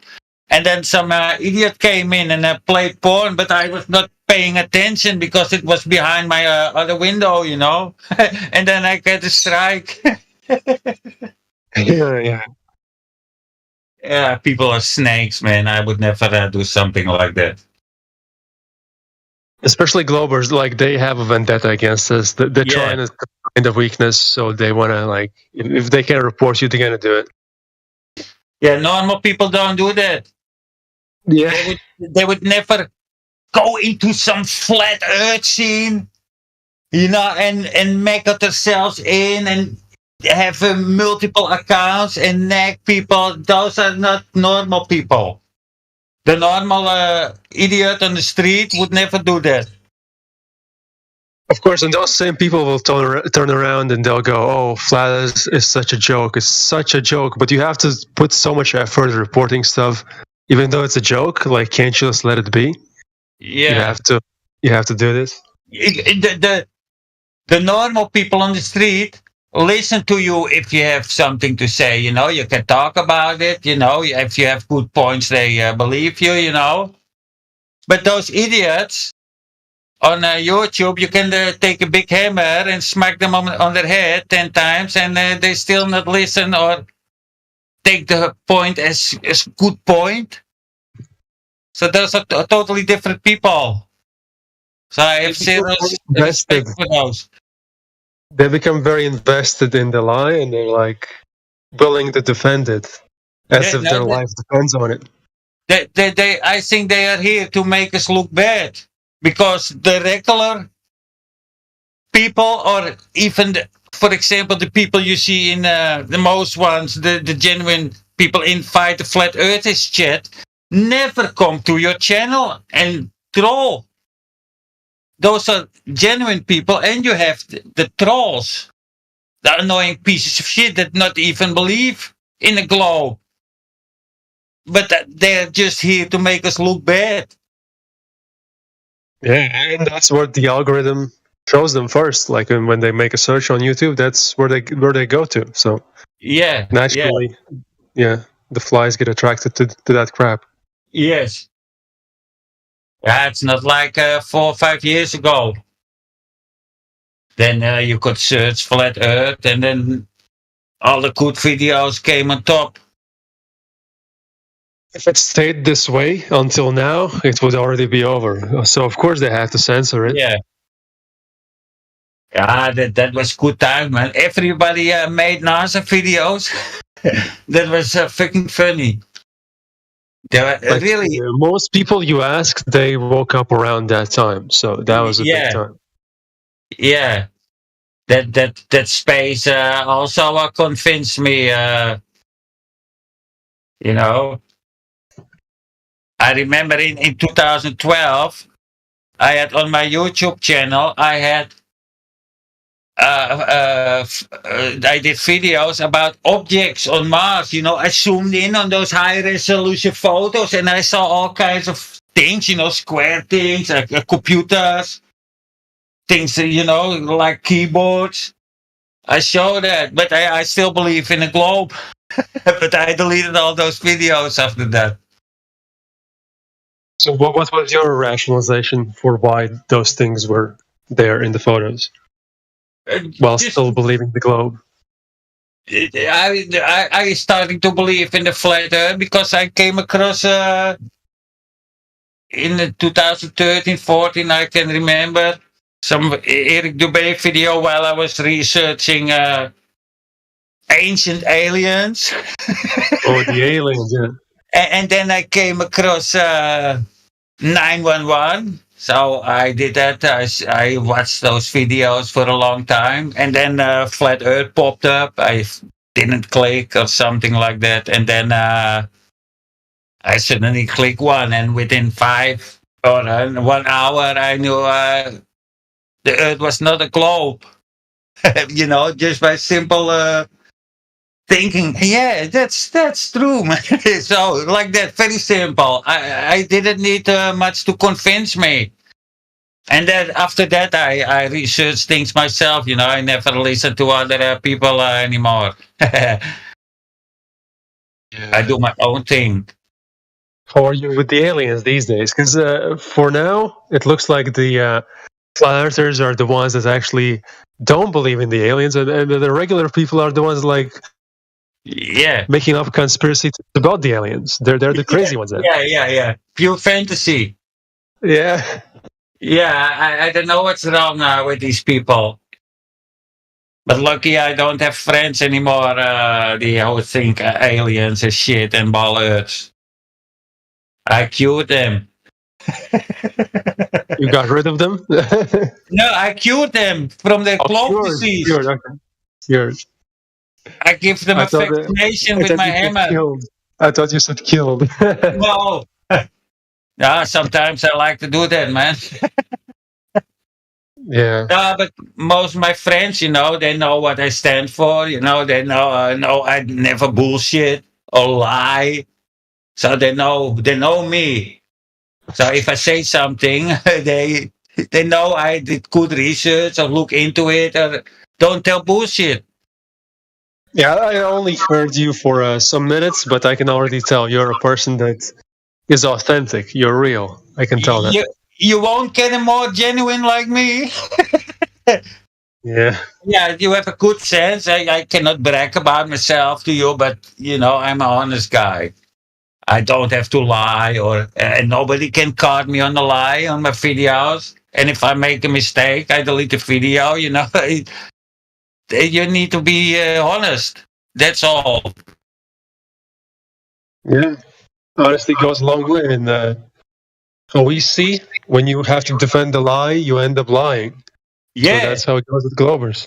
Yeah, and if you lie a lot, you have to remind a lot. You know, you have to remind what you have lied the day before or a week before. Yeah, and they fall apart. The lies fall apart. Yeah. Because I use that kind of stuff in my videos, what people say, and the next week they say this, and they put it next to each other, you know? And then if you go back like years ago on these FTFE videos, you're going to see him say some pretty stupid things that he doesn't say anymore. Yeah, he's my favorite channel. But he banned me. He banned my friends from his channel. Everybody that mentioned me, he bans. And he admitted in a video. I showed that in a video that he said that. So I'm not welcome at his channel. Of course not. Why would you be welcome if you expose him? Yeah, he don't like me. And I make mockery videos about him with fake legs, bionic legs, you know. And he don't like that. So, and McToon, I'm also banned on McToon's channel with all my accounts. It's very annoying. You cannot say what you want. They're going to ban you. Even Flat Earthers ban me. Because I say what, if they talk bullshit, and I don't like that. Oh yeah, they're afraid. They're afraid that their following are going to see your videos, and they're going to be like, maybe thinking for a second. All it takes is a second of actual rational thought to see through the bullshit. Yeah, my channel was one of the first channels that sat in a box. You know, in 2017, I suddenly not get subscribers anymore. I had videos with 500,000 views.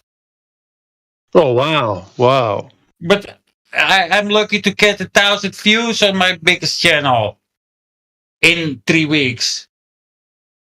Yeah, the game has changed. Some of Yeah. our people now are going over to TikTok, I guess. So that's one of the things. If you want to Yeah. spread the message, you want to go in different avenues at the same time. Yeah, I made also a TikTok account, but I don't know how to use it. I don't want to use it. But I'm technical with computers. I can script websites and shit like that. But yeah, I used to be a hacker. I was a computer hacker in 2001 to 2007. I hacked with exploits. I had huge botnets with 30,000 zombie computers. So from that I jumped. I don't know what I did after that. So, but I know a lot about computers. I help old people with computers here for free. I don't ask money for it in old people's home. One day in the week, I go there to fix computers and telephones and shit like that.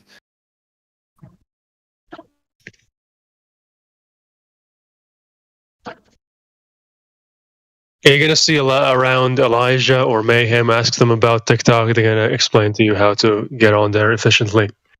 Yeah, I made a account, but I have to.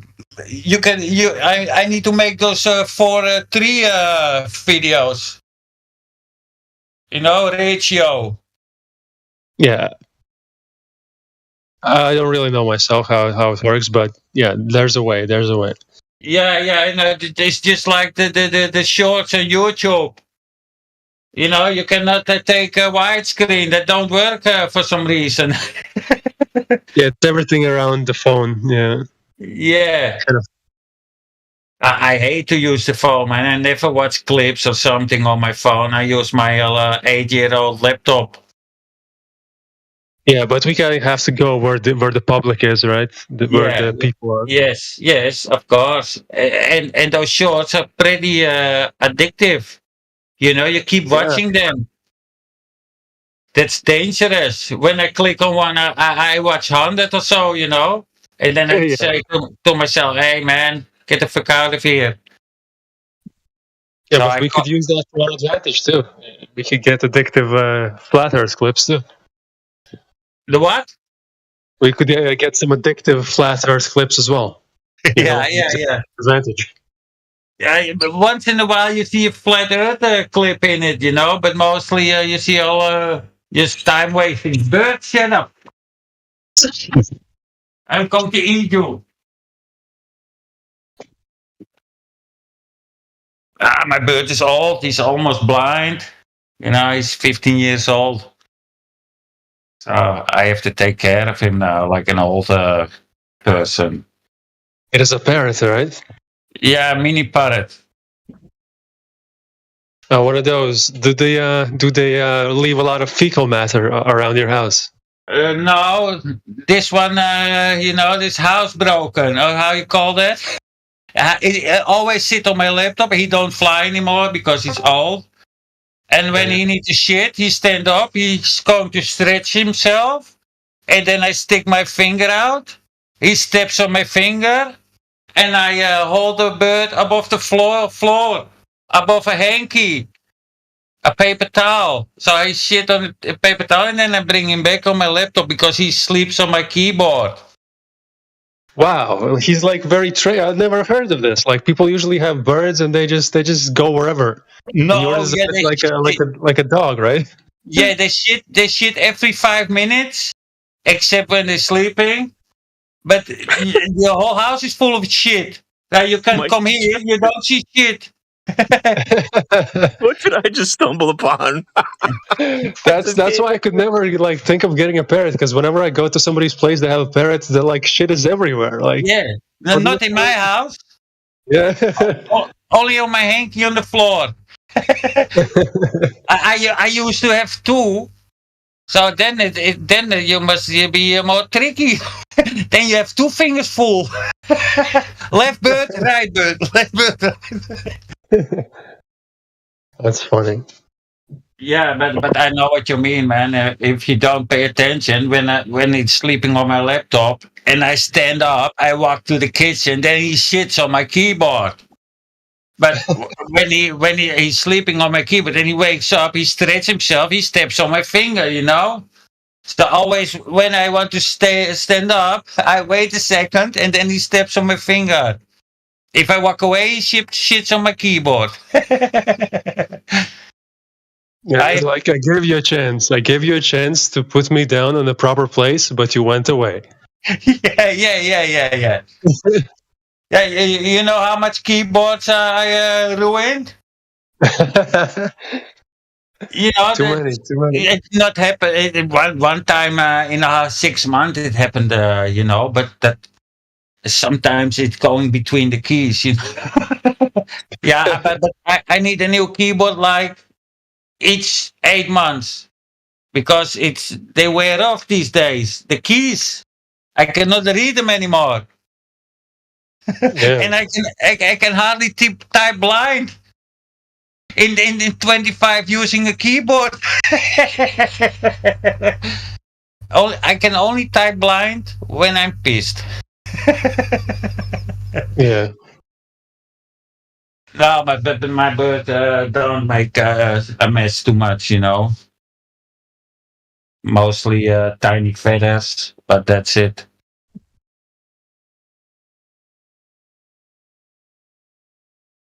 So where are the ballers? As I said, around these times, they sometimes do not come in here, but like a bit later, they're probably going to be in here. Okay, Australia is 8-9 hours up front. The US is like 6, 7, 8, 9 hours. Yeah, they're waking up in the US about now, so this is probably going to be the prime time soon. Hey, Californians, wake up, piece of shit. Some days go more eventful than others. Yeah, I hear people talking when I listened to the stream an hour or 1.5 hour ago. Well, I can't remember who I heard. Yeah. Maybe it was Ruhif. Yeah, some of these people you kind of get thankful you don't have to hear them too much because it gets a bit ridiculous. Yeah, they always have the same. They come always with the same bullshit. Over and over. Yeah. Call it bullshit science. You can explain the same thing 20 times, it just doesn't get through to them, and it's kind of pointless at some point. Yeah, it's pointless. You know when you start with it, you know. Yeah. The moment you start, the beauty of it is the live stream. So other people are watching, watching them stumble and not understand, and then they wake up. So that happens. Yeah. They can hear the ridiculousness from the ballers. No defense, only bullshit. And that's always the thing. It's always ridiculousness. It's nothing else. It's never anything like. It's never something where we go, oh yeah, that makes sense. It's always some stupid shit. It's always that. Yeah, indeed. But flat Earth also have some ridiculous shit, you know. Yeah, of course, we try to like nip that in the bud a little bit to try to like just stick to the facts, the things we can actually observe yourself and test. We do have a day which is we have to speculate. You know, we don't have to, but you know, it's a one of the days where we like to speculate on. Yeah. I sometimes I do speculations also, you know, but not too much. I for some things, you know, a theory, but I don't like theories, you know. But you have to have one or two, you know. But I don't tell them. I don't tell them to people. I keep them for myself. Because you never bring it in a conversation where you're trying to prove your point or illustrate the authenticity of this Earth. You don't bring the speculations in that discussion. No, but mostly those things are observational, or you can test, you know. But theory, you know, and then I must put my thoughts in somebody else's mind, maybe that theory is totally bullshit. Then I put it in people's heads. So I keep my couple of theories for myself. Yeah, we have a lot of bright minds here. You can share your theories, and they're gonna either shut them down or maybe support them if there's something to it. So Yeah, you're gonna get some perspectives that are quite insightful. It's only for the one or two unexplainable things I have. That's why I have thoughts. Maybe one or two multiple ways, how it works.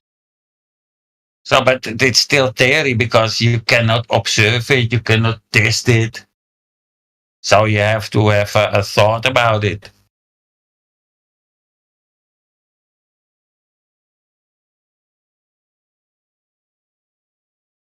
But I like to keep my foot on the ground and then do the observable, use the data they provide, look at videos a lot, images.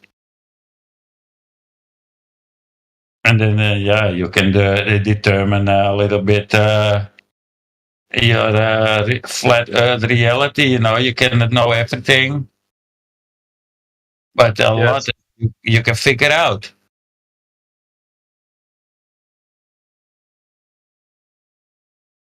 Most of it, at the end of the day, turns out to be we're just dismantling the globe.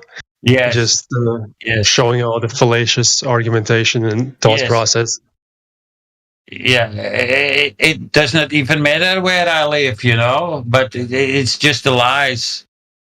It doesn't matter where I set my foot on the ground. If it's a ball, if it's a flat earth or a cube or whatever, if I put my foot on the ground and I look around me, I don't see the difference. So it don't make a difference. But we're not on a ball. I mean, not a cube. We're not on some other shit. We are on some level plane, I think. And that's all. We can check only the data within the coordinate system. We can speculate, but outside the coordinate system. But yeah, that's just speculate. That's, guessing. And I don't like to do that.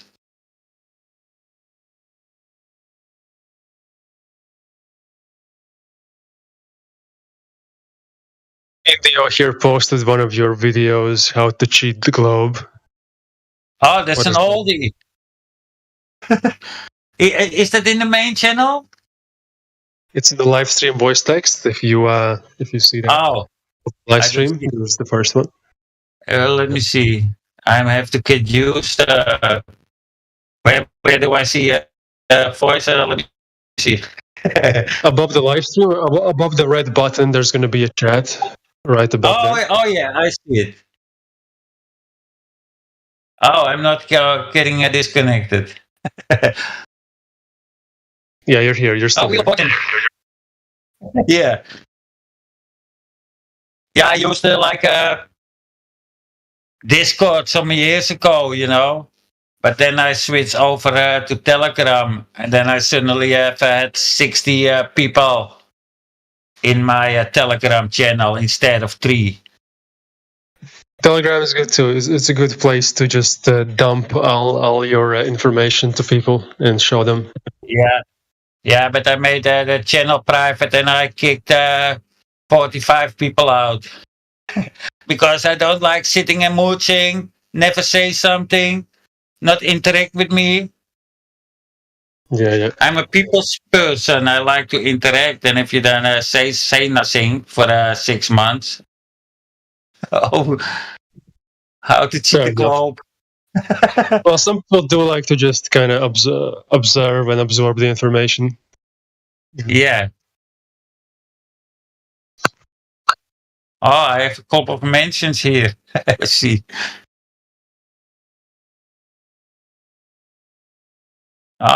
He say he will update my roles. I don't know how to reply that. Okay.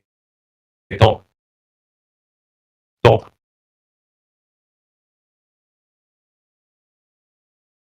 I have to get used to this, but it will take a day or 2 days. I'm not so fast as I used to be.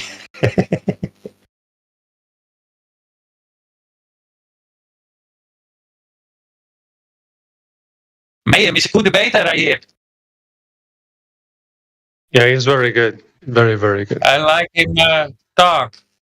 He's very good, he's serious. And best of all, he sounds genuine. He's pretty genuine, and also like he just goes for the throat. He doesn't let these people just meander pointlessly about I like nothing. that a lot. Very good. That's also one of the reasons I came here. You know, when I hear genuine people talk, you know, that attract me. Because I hear also some genuine clovers, you know, people that really believe in a clove. You know, that they come here, they think they have a chance. They come here with that aura of confidence because they feel like all of science is behind them, and they have everything. That's the best thing. So that's I like that. It's 1 minute in, they just fall flat on their face, and they realize, I got myself something that I didn't realize was too much to handle for me right now. Yeah. It's amazing that there is no science on their side, but they think there's science on their side, and it's fun to tell them and to see them deflect and go, well, Newton's their law of motion. And, you know, we can still push off of nothing, and we don't have to worry about gas pressure without a container because gravity holds things to the ground. Yeah. And the inverse square law of light, well, who cares? You know, a little pinprick from Saturn, which is the sun, can light up Saturn so we can see it from 750 million miles away, and light bends when we want it to because we live on a ball. And so it's just real interesting. And then you know, they assume light travels, but the light travels because Einstein wanted to have his outer space fairy religion. And so, you know, and there's no empirical evidence, no interferometer experiment ever or test from any scientist that shows motion of the Earth around the sun. But science is on their side anyway, right? Yes. And the best thing is, it's all science from 200 years ago. It's all old crap. It's even older. They come here. What's your measurement for curvature? They say Eratosthenes. Yeah. The sticks and shadows. That's so old, dude. Don't you have something newer? If it's so solid in our minds, like, come on, man. Yes, but I never learned that at school. I didn't even know it existed. I was born in 1966. Maybe it didn't exist back then. And it's made up in the 70s or 80s.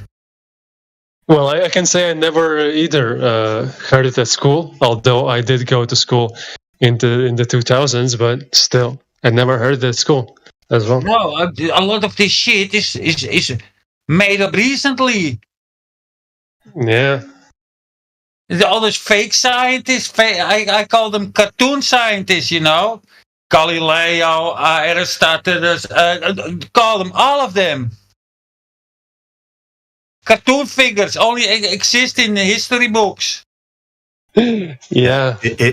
It's rather obvious that Copernicus on the revolution of the heavenly spheres and Newton in the Emerald Tablet both paid homage to Hermes Trismegistus, who was a pagan sun worshipper, who was the father of alchemy, which said lead can be turned into gold, which is the precursor to modern day chemistry. So what does that tell you about the periodic tables that were taught in high school? So it's just really, really interesting. Emerald Tablet? Go ahead. Emerald Tablet? Yeah, the Emerald Tablet. Sounds like Sonic the Hedgehog. Well, if you give me just 1 second, the Emerald Tablet was basically the operation of the sun, and Trismegistus basically said this, which Newton translated. He said, "It's the sun's force is above all force, for it vanquishes every subtle thing and penetrates every solid thing." That kind of sounds like gravity, that possibly Newton stole gravity from Trismegistus, who may have never lived.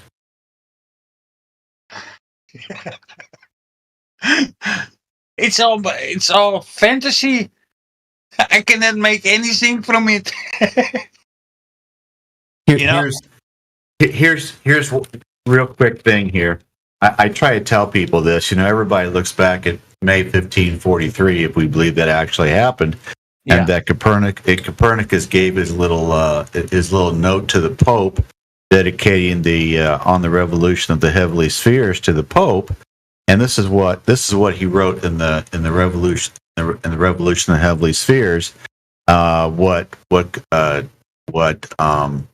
Trismegistus said. He said, "In the middle of all, however, resides the sun, for in this most beautiful temple, who would place this lamp in any other or better place than this, where it can illuminate the whole universe all at once. Not unjustly, then, some call the sun the lamp of the cosmos, other its mind, and other still its governor. Trismegistus calls it a visible God." And that is on the revolution of the heavenly spheres that Copernicus supposedly sent out before he died the same month that he gave to the Pope. And so Copernicus and Newton were truly sun pagan worshippers and not who we think they are, or we were told they are. Yeah, but how do we know this is a true story? I think you can make a case. You can make a very strong case that Copernicus never lived, Descartes never lived, Galileo never lived, Kepler never lived, and Newton never lived. And you can maybe say that Charles Darwin lived, in 1859. Yeah. But Charles Darwin's granddad, Erasmus Darwin, started the evolutionary talk in the UK. 2 generations before Charles Darwin did. So Charles Darwin stole evolution from his granddad. Yeah, of he needed, he continued it. Yeah. They had a plan, and all those bullshit scientists were pushing forward, this is the truth, and a lot of it is fake. So yeah, man, I don't believe anything from history. Anything. I give you a story. So they say the Chinese invented the glasses. Yeah, you put on your head. They invented that in 1200 something. And then the first telescope came 250 years later. So nobody in his mind came on the idea in these 250 years. What happened if I put when I aligned 2 glasses? Nobody did that. You know who did that? A guy in Holland, in south of Holland, in New Zealand, Hans Lippersee. He had a glasses store. He sold glasses, and 2 kids in the store played with 2 of his glasses. And they, by accident, they aligned 2 glasses, and behind this counter, he saw the cock on the church tower was being magnified. That's just a bullshit story. It took 250 years from glasses to telescope. It's all made of bullshit. History is written by those who own the gold. But, yes. People who own the gold own the money. Write the history. They own the textbooks. And there's not one single thing we can do about it. If you had a textbook, if you had 2 textbooks and you took them to a school board and said, one textbook says we live on a stationary plane, the other textbook says we live on a spinning space ball, and you give a great presentation why we live on a stationary plane, the school board is still going to buy the spinning space ball textbook because they have to. Yes. Follow that and nothing else. Oh. Yeah, I don't think we can sink much deeper than we already are. Things get worse. But we almost reached the bottom of the trench. Everything It's getting better. Like 2001, nobody really knew this stuff, but now we have people who know this stuff. So I think it's getting better. We're on the dawn of something new here. 2001, we had 911. You know that activated a lot of people's logic. Yeah. That's also the reason I'm here. I looked into it in 2012. But because of that, I'm here. So it activated me also in a way.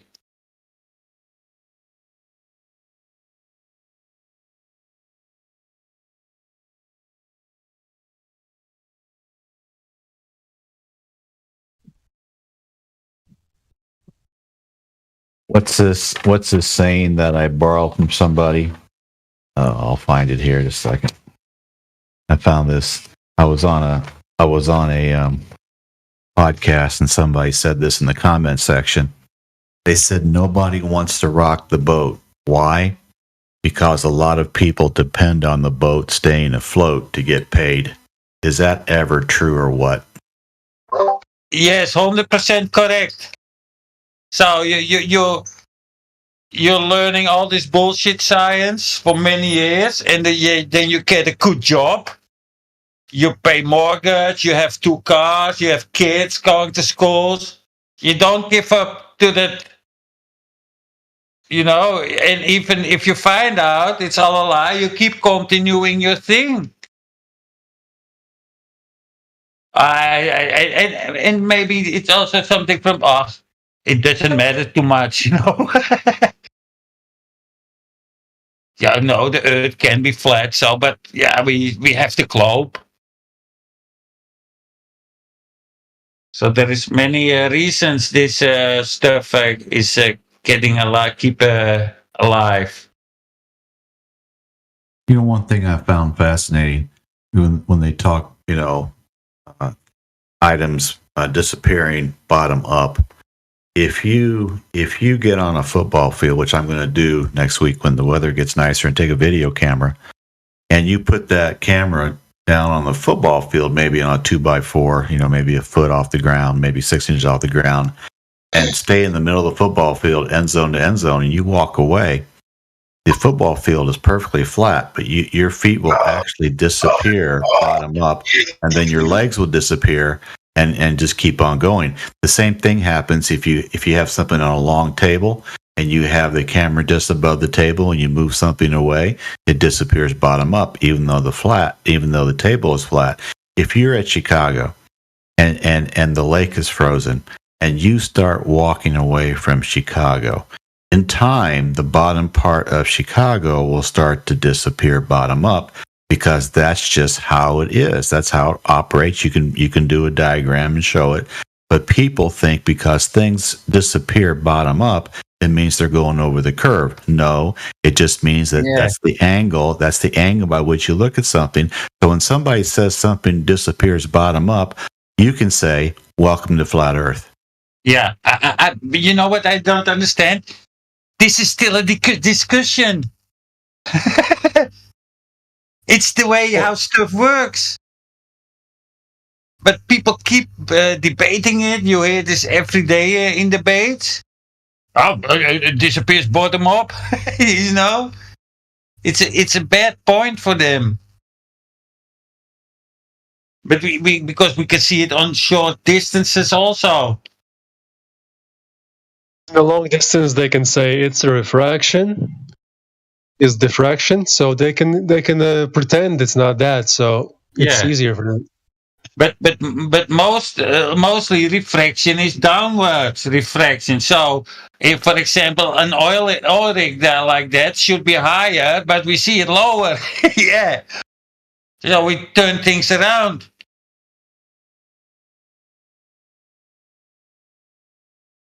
And you know, the refraction for, let's say, the sun and that oil rig is almost similar.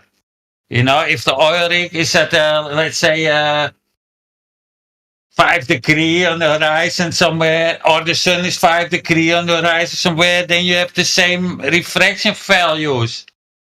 But there's a problem with that. The sun is outside the atmosphere, and the oil rig is inside the atmosphere, in the same atmosphere as you. So you're not looking through another medium. You're in the same medium. And as soon as you go and test the same thing on a different day, the refraction falls apart as well. Yeah, you can still see it. You know what come to my attention here in Holland? You know, the site is not so good as in other countries. You know, when I, for example, when I go to the beach here, I have a windmill park, 21 kilometers outside the coast. You know, and it's hard to see that shit with my cameras. You know, that it's always blurry and not good visible. But in other countries, I see people, you know, they have, it's like wider. They can see farther. Here is the average side in Holland, 15 kilometers. That's almost every day. So that's how far we can see here. But I bet in other countries it's way farther. So that's kind of strange also. Of course, we have different weather conditions in different countries, so pretty obvious. Yeah, but when I see videos in from England, you know, or from Ireland, that's about the same latitude as me. Those people can zoom in way farther than I can do here, horizontally. Yeah. When I'm here over the water, after 2 kilometers, 3 kilometers, it gets all, you know, wavy. So for me, it's not possible to take long distance shots with my camera here. In the UK, it's usually quite colder, so it's not as hot. So the perspiration and all that. Yeah, Holland have similar temperature, I guess. Yeah. Similar temperature, lots of rain. You know, we have had 1 day's rain here. From those magic clouds. They come in floating from hundreds of kilometers. When you look on the radar, they keep raining. They never get empty. And when they're here, finally arrive, it keeps raining. So how much rain those clouds have?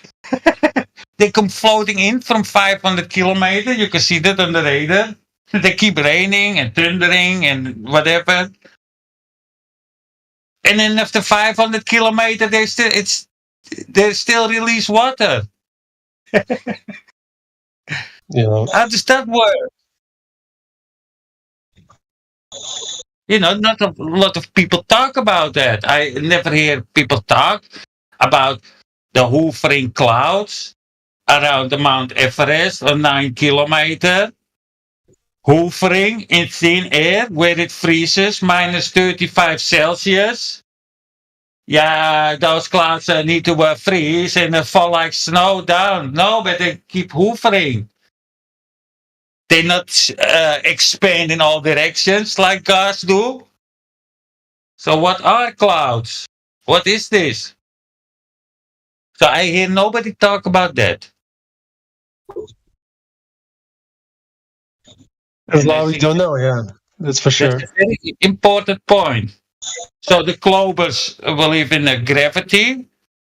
So these clouds they debunk gravity, and the flat earthers still, most of them believe water vapor rises up and form clouds, and sits still on different layers with no clouds in between. Yeah, that makes sense. So you can fly through the clouds, stay dry with your drone or your hang glider or a plane. Windows stay dry. So what is this? Reality is way different than we think. Another thing, when we look at those balloon footage, on 12 kilometer, you look up, it's dark. But when I stand on the Mount Everest, I look up, I see blue sky. So how far I can see? I look, here in Holland, I can see horizontally like 10, 15 kilometer. So when I'm standing on the Mount Everest and I'm looking straight up, I can see more than 10, 15 kilometers. But I still see a blue sky.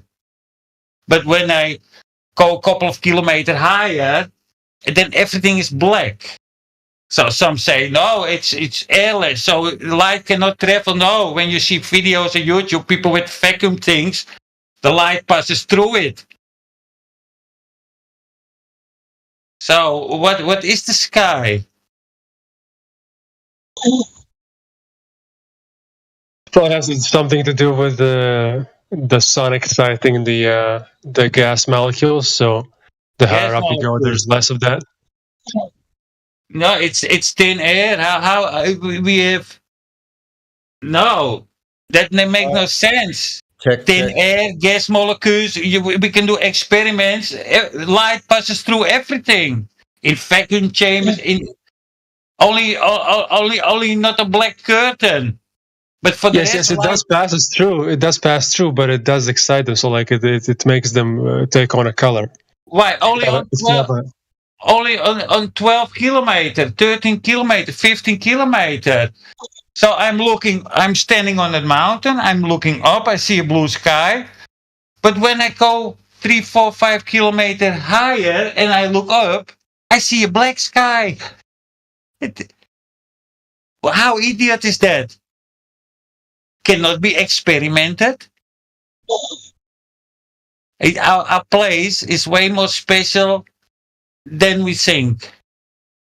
Any explanation will do short of it. I'm 100% convinced of that. So, and when I look down on 15 kilometers, then I see a blue sky. So how does that everything work, man? Here's I was going to interject right there. That's a good point. What is the sky? What is that? I think it's explained somewhere. It was written. It's the.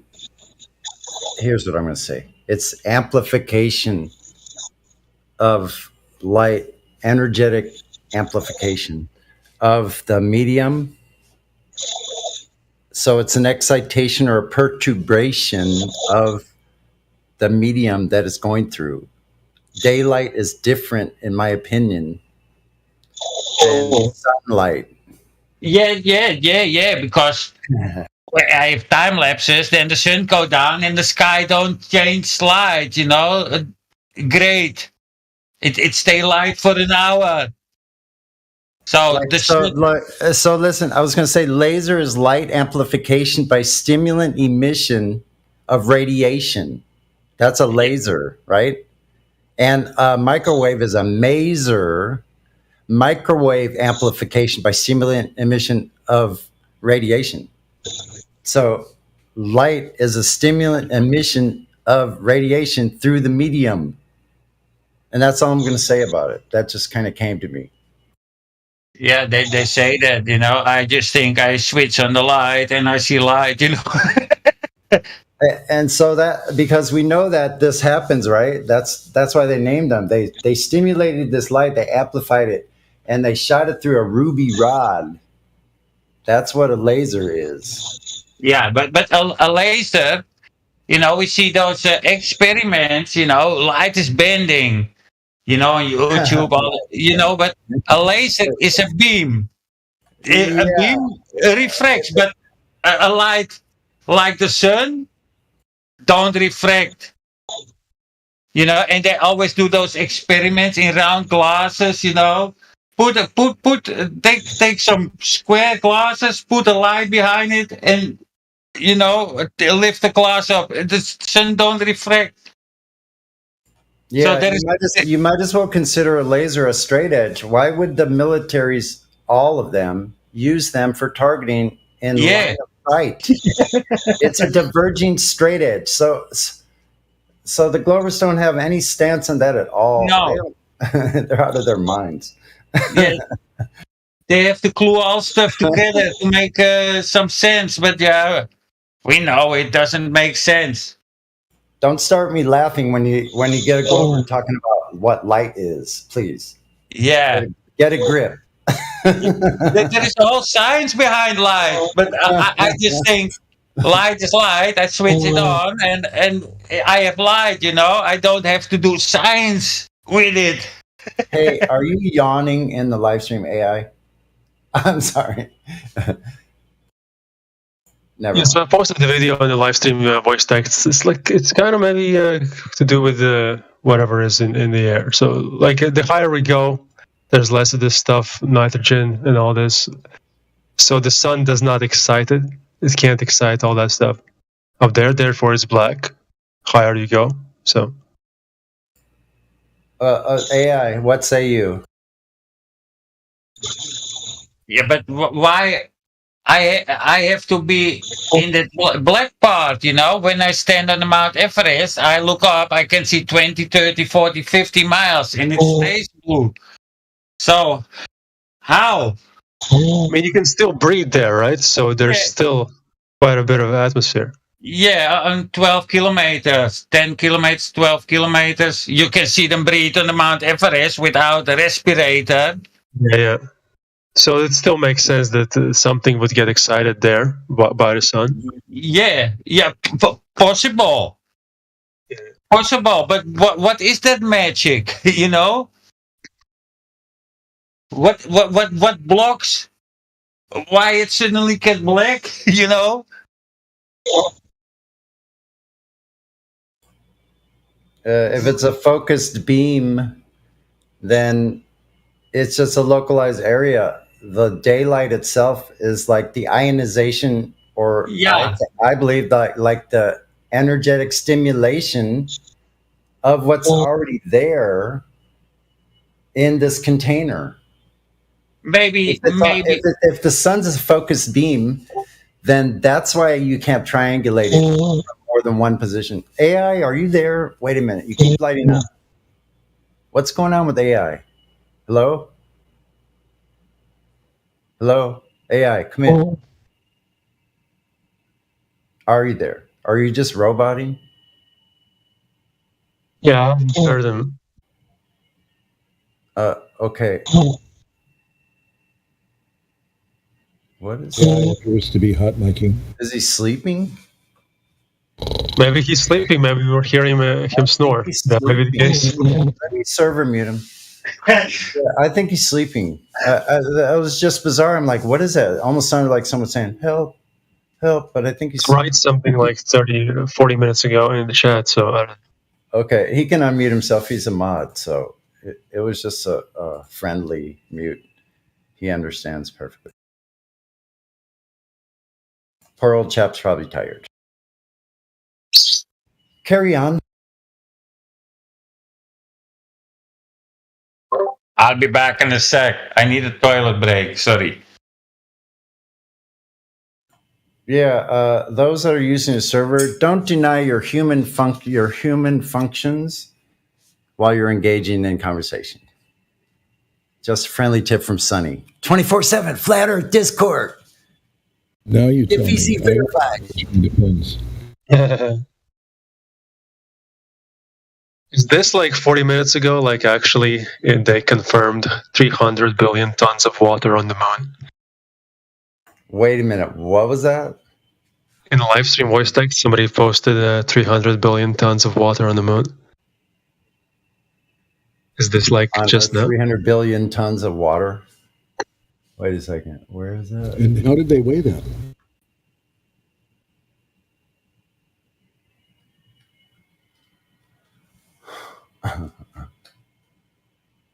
I'm curious as to how they weighed that. They don't. They just guesstimated it, but they're not telling us about all of it, of course, because they can't. They can't know how much because we don't even have any idea of how large this realm is. Right? Yes, I can find these reports in March, the earliest. So in March they discovered this. I think we should demand them that they Or April. release the information to us. I guess we are right now. But it says like they're Sunny on 20. I'm sorry, Sunny here, me on 24/7 Discord, 2023, June 30th. States, we demand you release the information about Earth. Thanks for letting me share.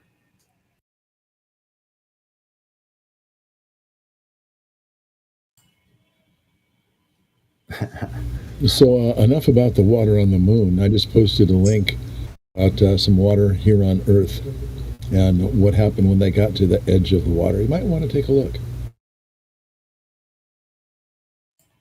Yeah, there's no even. Wait a minute, that's the wrong link. That's the wrong link. Well, that's an interesting link too. You might want to take a look at that. But I'll find the link about the water on the moon. I'm still looking for the 300. I must be way off on the voice text. What's the timestamp on that? About Live stream voice text, the 11:25. Yeah, 125. Gotcha. Thanks. I got it. 11. Yeah, thank you. All right, 300 billion tons of water on the moon. Wait a minute. What about on Earth? Are you kidding me? Hold up. This is noteworthy. This is ridiculous. Yeah, because listen, they're telling us that they think they found 300 billion tons of water on the moon. How much is on Earth? How much is on Earth, people? Please tell us how many billions of gallons are on Earth. Can you do that? We've been able to work it yet. Should it not be paid, guys? But we lost it. Oh my God. That's why, I mean, that's why there's no other thing to think about any of the authorities is that they're just a bumbling bunch of idiots. They're F troop, like on patrol. Like they're just like dumb as, a dormouse. I don't know. It's mockery. It's like an alley cat. No, those are that would be diminishing the alley cat's abilities. So no, alley cat's probably smarter than most authorities. Okay, there you have it.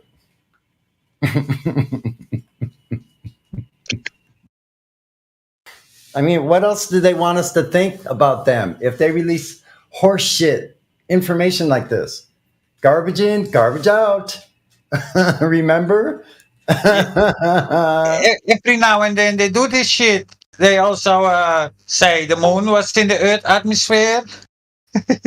No, not every once in a while. Listen, the every once in a while for them is like every 50 minutes. There's probably like 100 of these stupid things in there every day. There's probably more than 100 idiotic things that you could just pull out that are just freaking ridiculous, insane, psychotic, like sociopathic, neurotic, like how many words can you put in there? Bipolar, freaking oh shit. Don't tell me who's rid 4,300 here, turn this baby on. 4,000. I used to repeat that shit. Hold up. I've ridden my e-bike 4,387.3 miles in 3 years. Actually, it's only 2.5 years because the anniversary would be December of this year. So 2.5 years. I rode 4,000 miles, almost 4,400 miles on my bicycle. I do all the mechanics myself. So don't tell me who's fucking dumb. I can ride my bike almost 5,000 miles. Like, that's like going across the whole entire country. Of course, not all at one time. That's impossible. That'd be stupid. You'd have to have a jet motor for that. So people want to say, oh, a bicycle, huh? Oh, you like they want to downplay like what it is to be a pilot of a bicycle. Like my bike can do 20 miles an hour and more uphill in second gear. I have another gear, third gear. I can go over 30 miles an hour. You have an electric bike. So I can go. I go way faster than traffic. I'm an expert. I haven't been killed yet. Proof of that is I'm still alive, and my bike is still in pretty great condition. Okay. I'm funny. I'm just kind of like trying to start conversation. You know? Yeah, you don't own a car? I don't own a car. Yeah, I haven't owned a car in like 6 years, 7 years. Okay, and you can come from A to B on your bike, of course. Yeah, listen, this isn't the only bike, too. This is the fifth bike I've had in 7 years. This is the fifth bike I've had. I had a mountain bike, a mongoose mountain bike. I put at least 3,000 miles on that bike till it broke. And lucky I didn't get killed. But I have my bike like 25 years. Cannondale V700. 25 years. I salvaged this one, and I someone had like spray painted the whole thing black, and I got all of that off, and it's this beautiful white Schwinn with aluminum tubing, like nice city discovery like bike. It's like really cool, man, and it's solid, and it's a girl's bike. I like having that lower thing because that's where I can put my water bottle, and it's right there. Yeah, and stepping up is way more easy. So my battery's like in the back on a rack, and the motor's in the front. Okay. Yeah, and I pull a trailer sometimes, and I can go anywhere with that trailer. Put all my camping gear in there, 50, 60 pounds of gear I can put, and it's a single track trailer, so that means anywhere I can put the bike through, thin wise, I can ride through. How many how many miles you drive at once?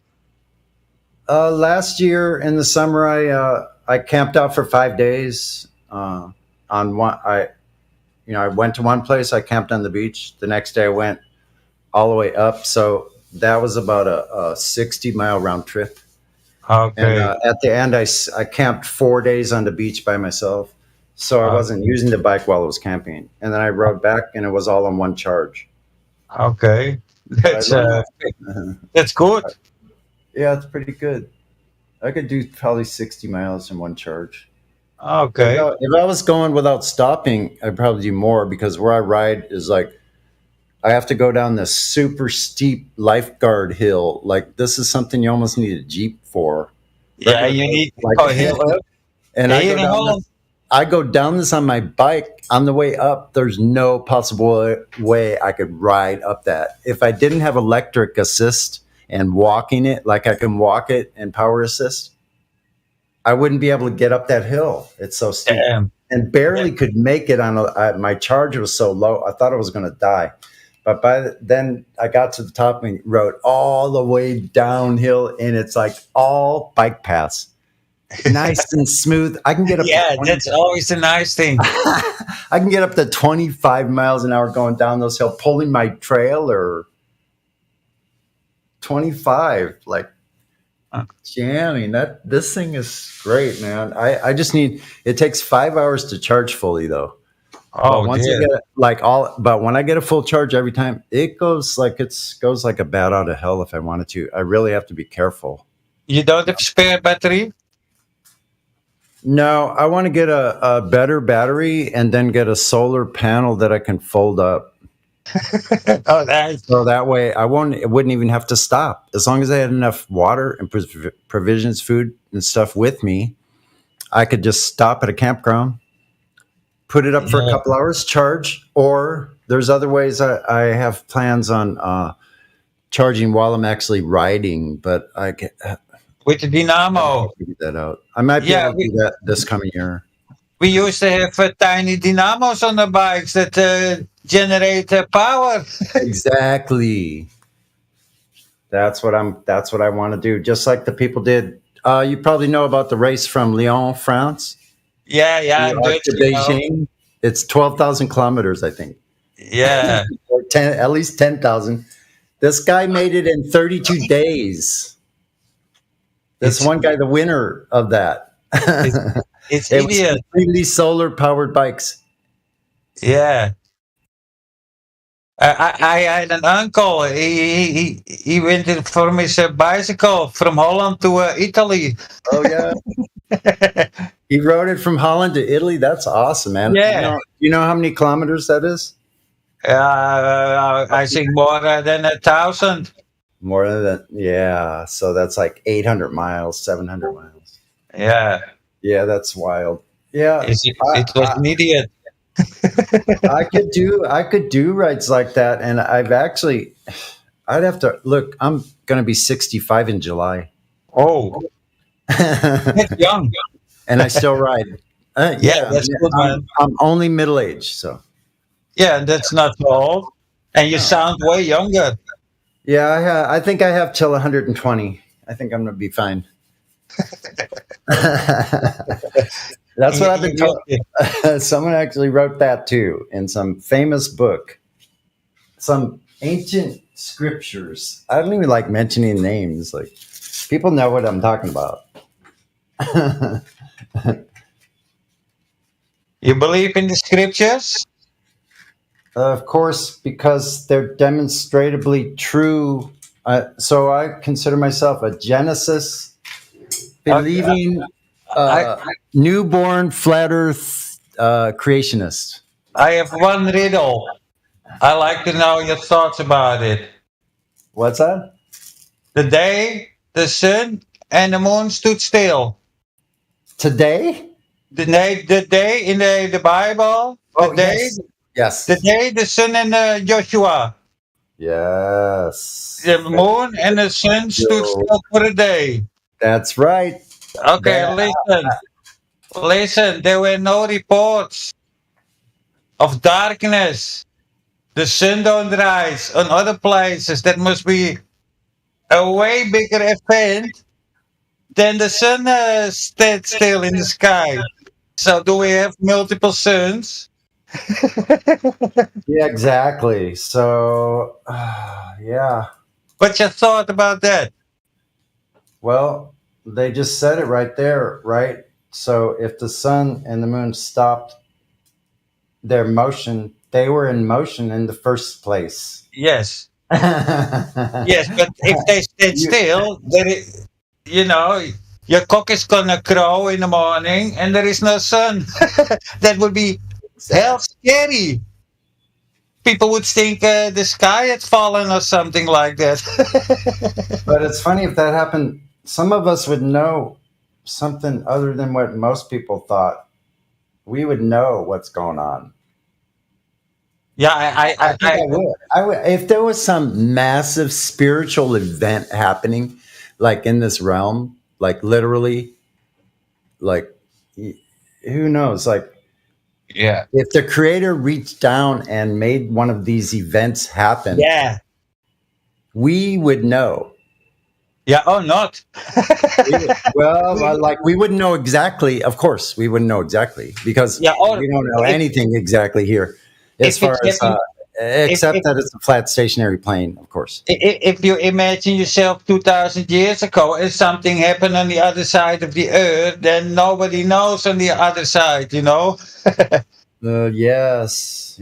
And, like there's so many astonishing things, like the moon looks like, I'll go with my friend Elijah F's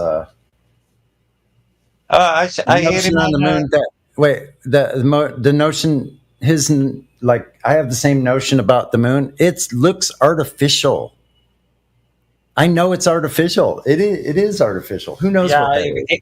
If we measure, if we do, we use the data, from let's say multiple locations, and we try to model that up, on any map or globe, or it doesn't matter.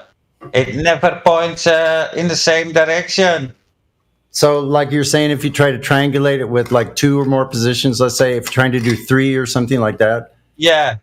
And you're talking about the moon, though, right? Yeah, and the sun and the stars. Right. So I was going to say that. So the sun, the moon does it also. For like 7 years. So check it out. Like I'm getting ready for Speculation Sunday. But my big speculation now is this, that those are all focused beams. That's why you can't triangulate them, because if the source is coming from a place behind the position of these focus I hear beams, that. then every observer would have a different angle to that thing, and you could not triangulate. Ta-da! It's just a clue. It's just a clue. Yeah, but if let's say if we stand back to back and we walk both in a different direction, this can follow us both, and that's with stars. Each one, yeah, like it's almost like from every observer, it appears that to their feet, not to the other person. Yeah, like if you could switch observers, then the light would be pointing, and so a focus beam would do exactly that. Yeah, a focus beam. That means a source of light or whatever energy focus into a focal point that is beyond or further in. It would triangulate to the focus part of it. That's what a focus beam is. Triangulate centered in like a magnifying glass when you make it more focused, right? Same thing. So each one of those focal points that each observer is looking at is going to be a different angle. If it would be follow the observer around. That must be. That's the only way it could happen. And put it together with this. Wait a minute. This is my big thing lately. So check it out. We can only grow plants with electric light. And what was I saying about a focus beam of light? Electric light. You know, I know. I grow with wheat for many years. These may be some. I'm not saying anything definitive, and I never would, because I'm the first one to say I don't know shit about this place. No, I ask myself all the time. But the clues or hints that I'm starting to get astonish me, and the things I have learned in here have allowed me to see it that way. So I can't take full credit, other than like something's given us this information, and then it expands. If you just like, if I separate myself off from the information and try to the best of my ability, then maybe I can see things differently. I'm starting to see things differently, and that's where this idea is coming from. From like, listen, I'm just a guitar player, a musician, my whole life since 10 years old, and this realm up in the sky, for instance, mostly that's what we're talking about, appears like a light show to me. Yeah. Like there's a light show on a timing. It's on a timing cycle. Yeah. It's on a time cycle, just like a clock. It's a calendar clock, a daily thing. It's like all of those things up there that we don't understand. Yep. Haven't been made privy to all of those details, or just fragments of information that came through. Like some of it astrology, some of it astronomy, some of it like the pseudoscience, like parts of it are all over the place, scattered around. You can't put the puzzle together. Yes. Yes, and we have to try to figure it out. Yeah. What's up, everybody? Hello. Hey, what's up? But what you know about the mean sun and the mean stars and the mean moon in the celestial sphere? You know, they created a mean sun, a mean moon, and mean stars in the celestial sphere that move around with 15 degrees per hour. This is how they build the stuff. But the observable stars and sun have way different angles. So, and the U.S. Navy admitted, I have an old video, you know, they talk about the mean sun. That's a virtual sun. And the stuff in the celestial sphere moves, not the Earth moves in the celestial sphere. No, the celestial sphere moves. So they have created mean celestial bodies to do the calculations with with the nautical almanac.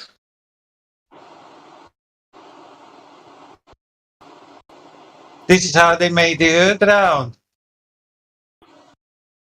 Exactly. They just listen. They must have used the elevation angles from a horizontal to even do that. Yeah, that's the. Oh And, my and, and, and, gosh! and there's another thing. If we, I have videos about it. If we, let's say I'm here at the 50-second latitude, and I take my place, Amsterdam, and I take a place, let's say, on the same latitude, 500 kilometers east from me. I can measure sunrise from there to sunrise here. Yeah. And that's 1,000. If you measure in kilometers, that's 1,000 kilometers per hour. And that's during the whole season, in winter, in the summer. And when I do this on every latitude, and when I do this on the equator, I measure sunrise to sunrise of 500 kilometer or 1,000 kilometer distance. Then it gives me the globe rotation speed. This is how they have built. Yeah, that's right. Yeah, that's it. That's correct. So they had to use those same angles. Yeah. So they tried to transpose those angles of like the celestial sphere motion transposed it over the Earth, made it a sphere instead of the other way around. Yes. They created virtual celestial bodies for each navigational star, and the sun and the moon. They created one version that moves with 15 degrees an hour in the celestial sphere. That's it. So this whole thing has always been from the very beginning and still is about, are we in motion or not? And you know what? The vestibular system in our body bludgeons that back into back where they belong, with the Globers coming in here saying that they're navigating with triangles with curved adjacents and that we're rotating at 15 degrees per hour, and no one has ever felt that, measured it, or detected it in any way. They want to use shadows at noon from two places 500 whatever miles apart. Yeah. Is the same thing of the angles that you would get, elevation angles, just like has been shown in this community about shadows can be duplicated on both. So they just transpose it down.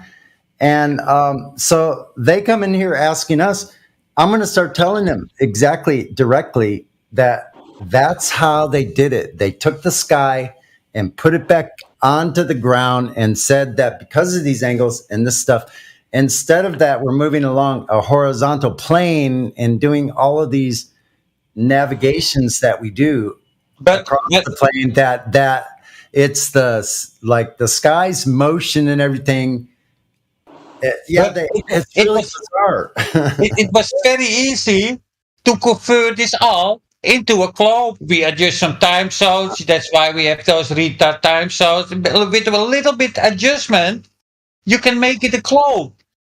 I know, but look how goofy those time zones are, though, because they had to, because it's way spread out further because of the horizontalness. That is all made up after 1900s, because when we look in old maps like the Cleasons, that have just 24 time zones.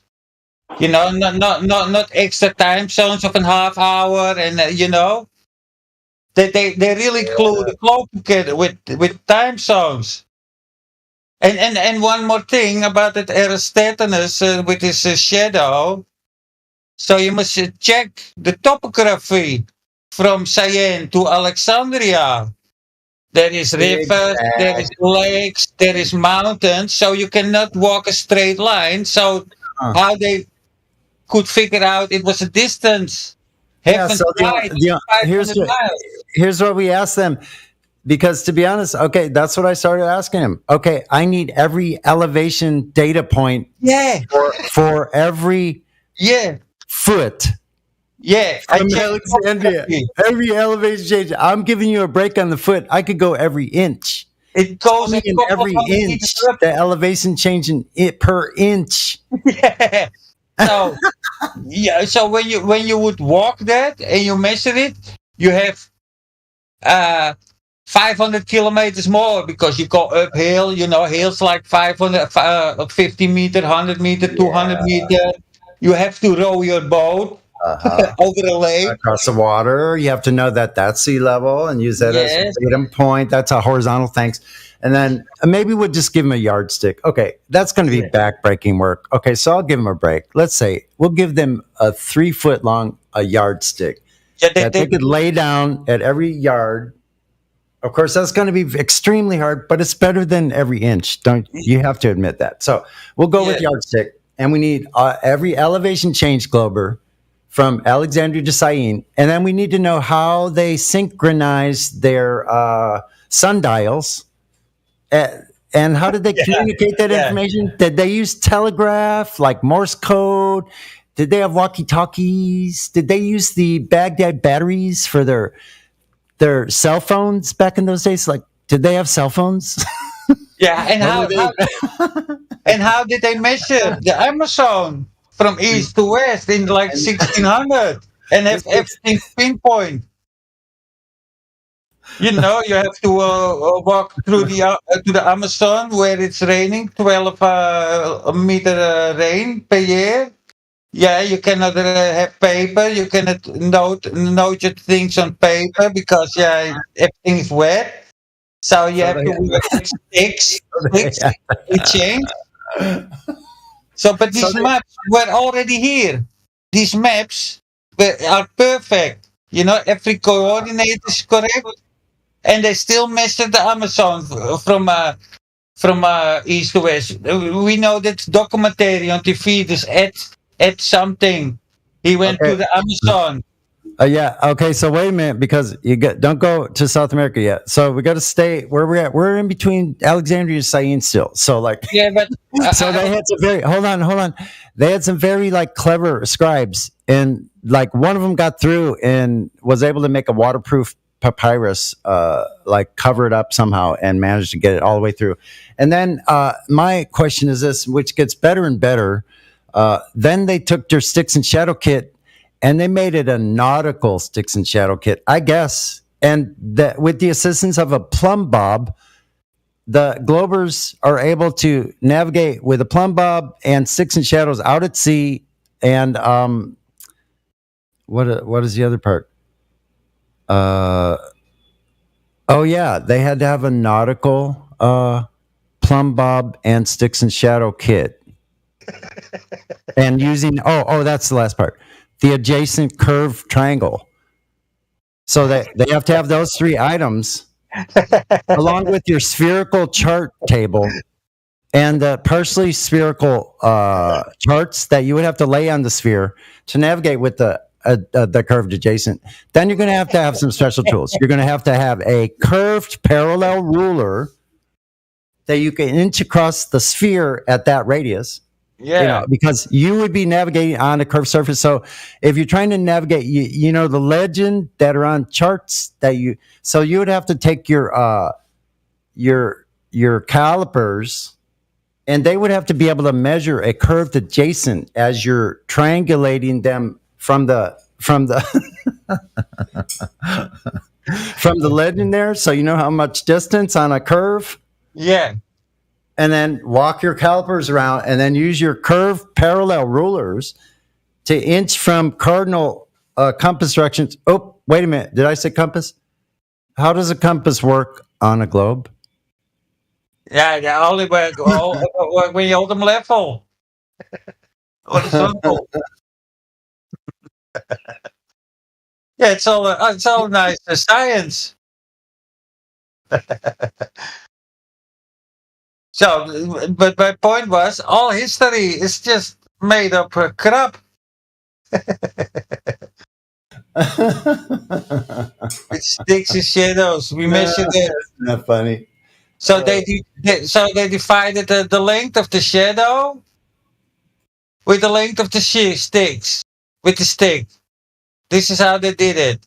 So you have a stick, and then you know the length of the stick, and then the shadow, and then you divide the shadow length by the length of the stick.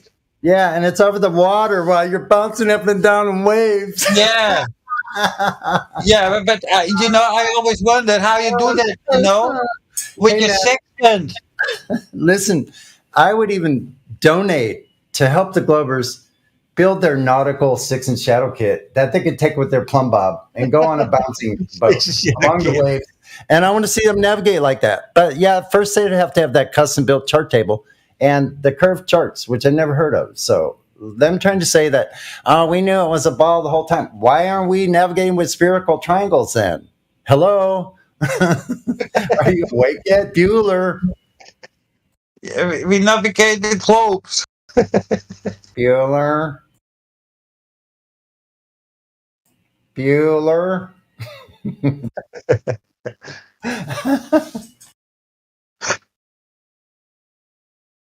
You know, when you look on those old magnetic charts from 1700, then north was east. That was somewhere in the middle of Canada. There was north. It's really amazing. And somebody made charts, so they had to follow all the lines, even from the South Pole, from the North Pole, while the major discoveries were done in the 1900s. So how did they exactly follow those magnetic lines? I read some of those maps around the globe. I still have to make a video about it. It's ridiculous. Yeah, I need to DM my friend. I think the reason I'm so giddy this morning is I set out to like make some music, you know, and I turned on the Discord and I just recorded what the bot was playing with Miggy, and part of it was Flat Earth Dude and Miggy asking these people about the 99, how sure they are, where they are, whatever, that question. And then I put this rock music to it, and I just did it in like a couple hours here in my kitchen. I have all my equipment set up and stuff. So maybe it's too and it early turned out like I want to play it, but like it's almost perfect just the way it is, because it's a wild like rock song. But I want to put the word. I have words to the song, but I don't know. I wonder if I could play it. I wonder if someone could play it. One second. Sonny, you got me started on a new deep dive now. Once I haven't done a deep dive, right, ever since Flat Earth. I was kind of just done. Mm-hmm. And when we were talking the other day about history in the United States, yes, it's just sent in the Native Americans and the whole putting their hand up, dude. That's amazing. I've been reading so much this morning about all these different Native American tribes in the U.S., and they all have the same similar story of a race of giants with 6 fingers that basically controlled the entire country of the U.S. from the whole continent, east to west, bro. Yeah, exactly. It's so fascinating. And they've used the globe lie to totally wipe out all that history. Yes. Because the country wasn't, Columbus didn't discover anything. The country was packed with civilization and people. Yeah, there were people since before the first century that had escaped the Middle East and came here. They are already set up, and these people, the Carthaginians, they have written manuscripts of literature that they're saying we don't want to tell anybody else, and they banned people from going here. Yeah, because they had families here already that were doing so well with the great soil and the water, and like everything is beautiful. This is the Eden. Yeah. I'm really starting to think with everything that I'm looking at and reading, which, you got to take everything with a grain of salt, and it's like a puzzle, right? You got to take pieces here and there and put it all together. And it seems like the Native Americans somehow figured out a way to defeat the the giants that were here and controlling the population. Yes, it seems like they defeated them, and that's then where we get all these Europeans then flooding over here to wipe out those Native Americans because they didn't want that message to spread out and get around to all the other places to defeat, because they were controlling every landmass around us. I mean, it wasn't just the U.S. That's why there's pyramids in everywhere all around the world. I know this is speculation, but it just seems, man, it's so. What else could it be? It's fascinating. I think they shipped. I think the blacks are the official inhabitants, and they ship them out. They clearly are. Go look up the Caribs, the Caribbean. Yeah, they are. They ship them out. It's the other way around. And so listen, and you cannot find one African tribe that looks like American blacks. They all have a different expression. Somalians have a flat forehead, Ghanese have a big head, Yeah, listen, out of the hundreds of actual individual tribes that were here in America, there were white tribes, there were bronze-colored tribes, there were copper-colored tribes, there were black-skinned tribes. They were everywhere, living amongst each other. Yeah, did they have quarrels? Did they have battles to the death? Yes, they did. They had their own deals going on, their own thing going on. But this was going on for centuries. A lot of those people that became the Aztecs were originally the Mississippi culture. They were the original mound builders, and they have their oral traditions. The Aztecans, they say that their forefathers, the Olmecs, fought and killed off the giants, and then they traveled south and ended up in Puebla at Teotihuacan at the Sun Pyramid, which I've walked on top of myself. Yeah, they have a little bit Indian look.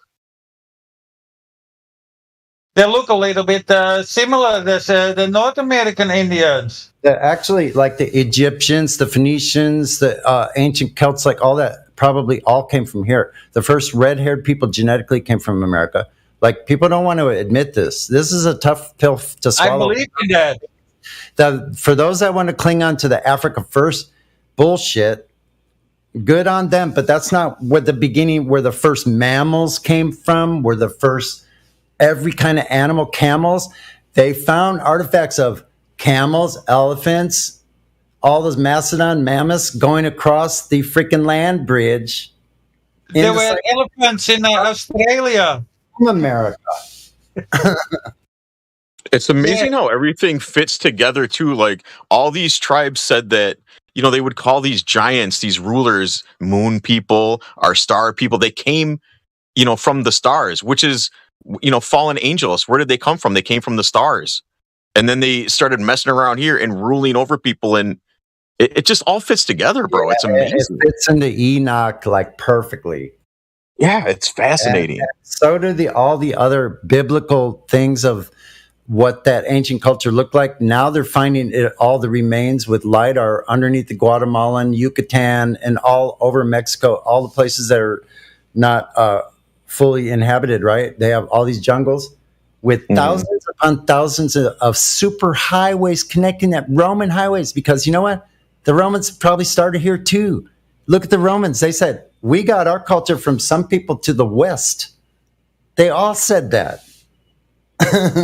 I think that's what's so important about America too. It's not the lie about the European settlers coming here and trying to be free. It's that these tribes long ago defeated these giants and were gaining control and taking back, the world we live in. And that's why this place is so important, I think. And it all started here. It all started on this land, I think. That's why it's so important.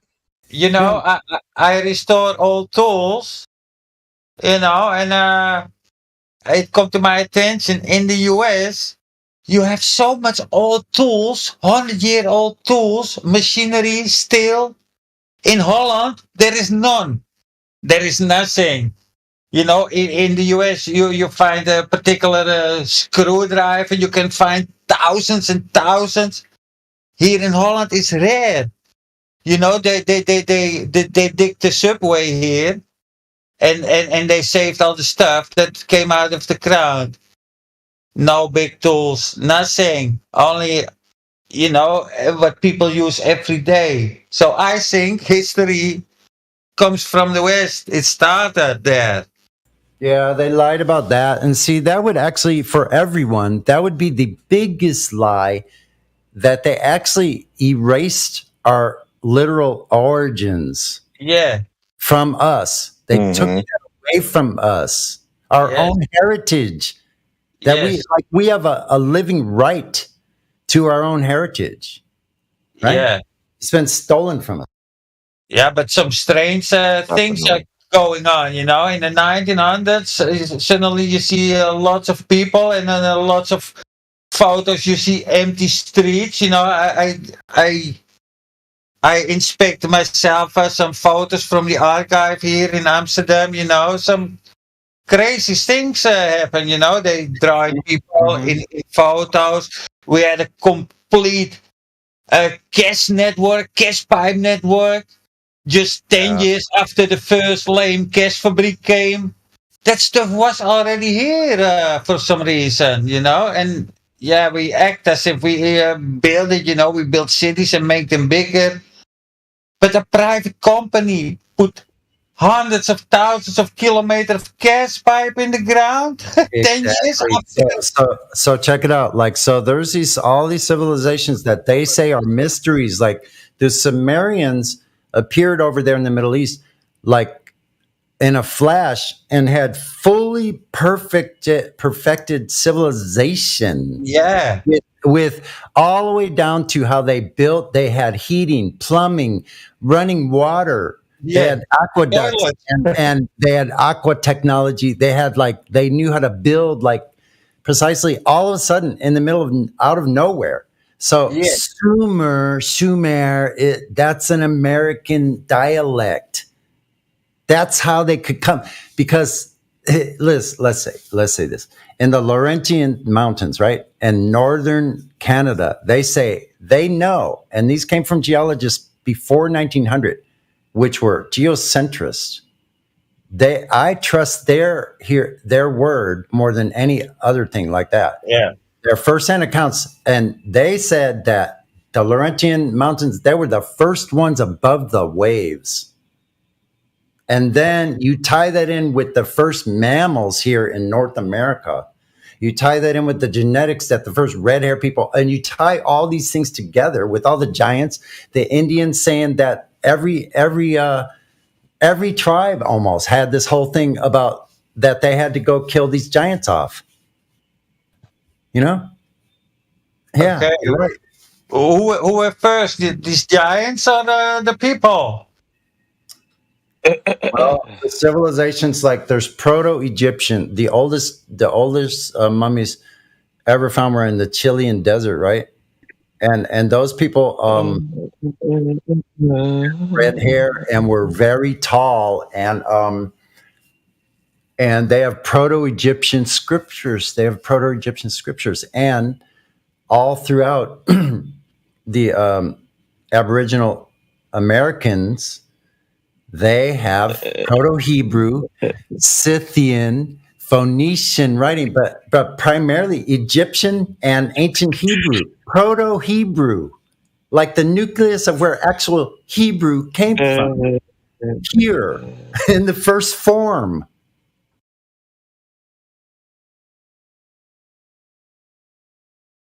I see. Yeah, you gotta look into this. It takes hours. Listen to this guy, Karumeo Awa. Who? Karumeo. I'll post his channel because he has the most valuable information I've found, and it's like really heavily packed. It's something to listen to when you're not distracted because it's very dense listening. Like it's like audiobooks. Hold on. Some things you have to listen 3-4 times, before it sinks in. Mm-hmm. I found this thing about Navajo. There's this Navajo legend. I don't know how to take this with a grain of salt because I can't verify it. But it says that they talked of a regal race of white giants endowed with mining technology who dominated the West. and enslaved the lesser tribes and had strongholds all through the Americas. That's fascinating. And that's, I think, too, they were the ones that had all that knowledge and about building and crap like that. I don't think it was the, that's the men like us. I think it was this race of giants. Where are all those bodies? Are these destroyed? The remains? Yeah, who knows? I don't know. Yeah, I mean, they say there's all kinds of reports of, giant bones being found and stuff, but man. Yeah, they don't show everything. Then they're not gonna ring it on the bells, when they find something. Yeah, I mean, the Smithsonian, whenever anybody finds anything like that, the Smithsonian steps in and takes it away and nobody ever sees it again. Yeah. All those museums are just scammers. All you have to see is fake history, from 200 years old. You cannot find all the stuff than 500 years.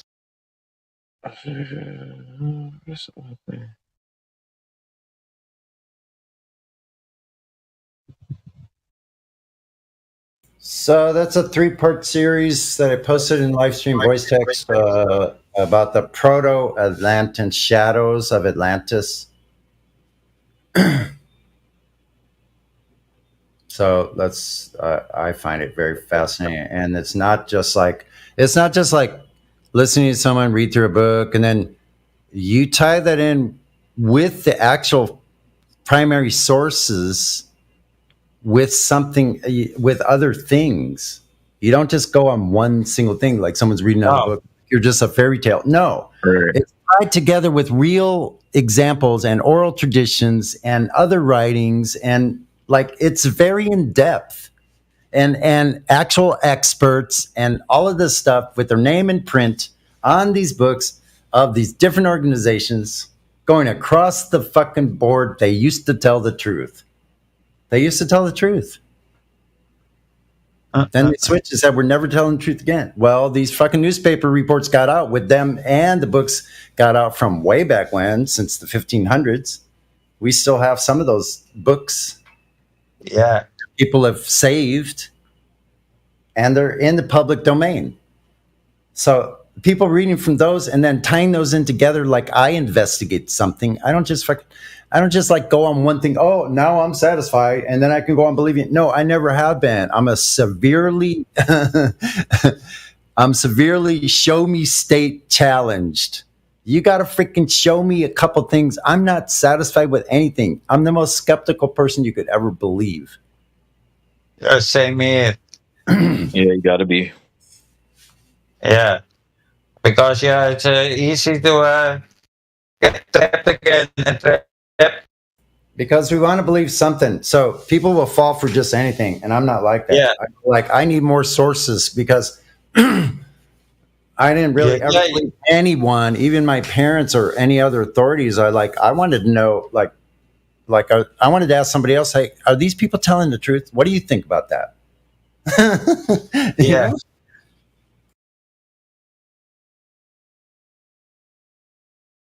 So I think even my tribe came from Upper Michigan, and we're probably like my grandparents were probably, they might have been a mixed group of people, because there was a lot of French Canadian fur trappers and things like that. And so my peoples may have come over like that, French indentured servants, because there was a lot of whites, probably more white people from Europe were indentured servants than any dark indigenous people. The dark indigenous people were sent off as slaves to the east to fill their needs in the new colonies in Africa, for instance.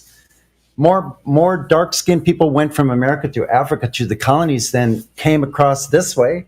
They never did come from this way. They used all the slaves, the indigenous people that were already here in South and Central and Mexico and North America. Yeah. And they act as if they were imported. So they changed the indigenous American to the African American. Yeah. Nothing could be further from the truth. That was a big freaking lie. I'm sorry if you fell for it. Yes, I 100% agree. Because my family would look. I think my grandfather was a dark skinned, copper colored, darker than that even. Like my father turned almost black. We would ask my dad in the summer, like, why is your skin turned so dark? It started turning that purplish black dark color. And he had the biggest flat nose of anybody I ever saw. But I think back in those days, he was just white enough that he had his 3 little white kids. Me. Yeah, he was a white Negro. And I look pretty white, but I'm not white. Guess what? I have some other dark-skinned people I know. When I stay in the sun enough, I turn to copper colored, just like it's a lighter skin because my mom's family, her crew was from like England, you know, and Scotland and German, like German, yeah. Wow. America was full with Germans in the 1900s and 1800s. And to be honest, there's black Irish, there's black Europeans, there's black Germans, there's black Scandinavians, black Swedish, there's dark-skinned people in almost every country. Think about it. I'm not sure if that was in Holland the case. You know, and you know it's strange with all this so-called slavery here. You know, Holland was a big trader in slaves. We never kept a couple of boats with slaves for ourselves to do the dirty jobs. That's strange. Probably more. Rent a slave or lease a slave. Exactly. Listen, there was probably just as many Dutch immigrants leaving to America to escape persecution because of whatever either their spiritual beliefs, you know, the religious beliefs. Yeah, and they might have been Moorish people that were dark-skinned people. But a lot of Dutch people were also lured in to have a better future. You have a better future in that other country. You know what they did in the 50s? You know, they say, oh, Holland, you know, we don't have enough food and look for your future in Australia. So a lot of people emigrated to Australia and Canada. But at the same moment, we had a colony, Indonesia, and we took in 250,000 Indonesians. At the same moment, we say, yeah, you have to go. Holland, you know, it's bad here, you know, things get worse. So people immigrated to a strange land, and at the same moment, we take 250,000 Indians back. You know, and they use this globe lie too to get people staring at the sky and thinking about planets and other places to go instead of looking at the ground and learning about where we come from here and what happened here. So everybody ignores everything around them and they're constantly looking up. Yeah, but they're looking up, but they don't understand what they see. Right. Yeah. So if they would understand what they see, they could maybe figure out it was a lie. The truth of our history is just we're surrounded by it, though. Yeah, it's just constantly ignored. You know. Yeah. Yeah, it's what people teach in the schools. That's true. I mean, this is the Choctaw, Navajo, Comanche were just a few of the small tribes that all talk about a history of giants that were white with red hair, and they were builders and metal workers who occupied America from sea to sea. You know, we have also in the US loads of those unexplainable and impossible mines. You know, people so-called have digged. Yeah, I don't buy that. You know, hundreds of meters deep in mountains. It's really amazing. Yeah, and they, you know, I think they, a lot of when they show these like drawings in caves and things of these giants and stars too, like pointing to the stars. They use that in the globe model too, and try to tell us that like a race of aliens came from another planet. It's horseshit, dude. They're the people that were in those caves hiding from these giants were describing just what they saw, and all they saw or what they knew was these fallen ones came from the sky. They didn't come from another planet. Whatever. This is the same with the. I'm sorry, I'm going off on a tangent. I just think it's fascinating. Yeah, it's okay. They make everything their own.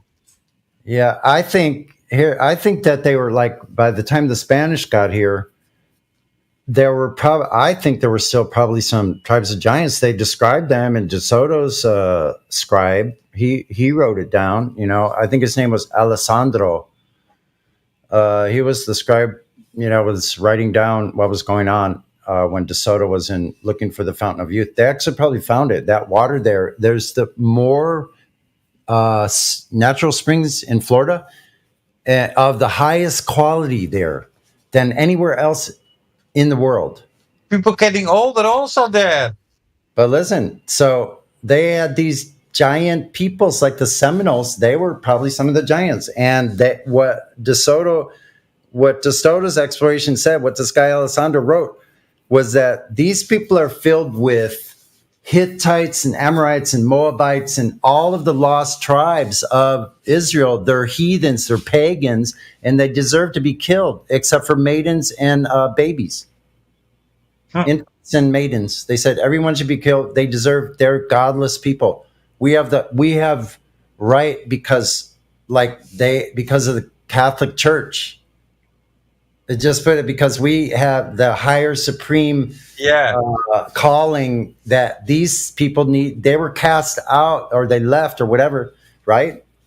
And they're here in the original place, and we need to take that back because see, even as far back as the Greeks knew it was here because they said in Plato's time, like Solon, right, was writing the story of Atlantis. Like you were able to get through then after he wrote the story. And then in Plato's time, he said in his time, you can't cross the Atlantic because it's full of mud and seaweed and debris.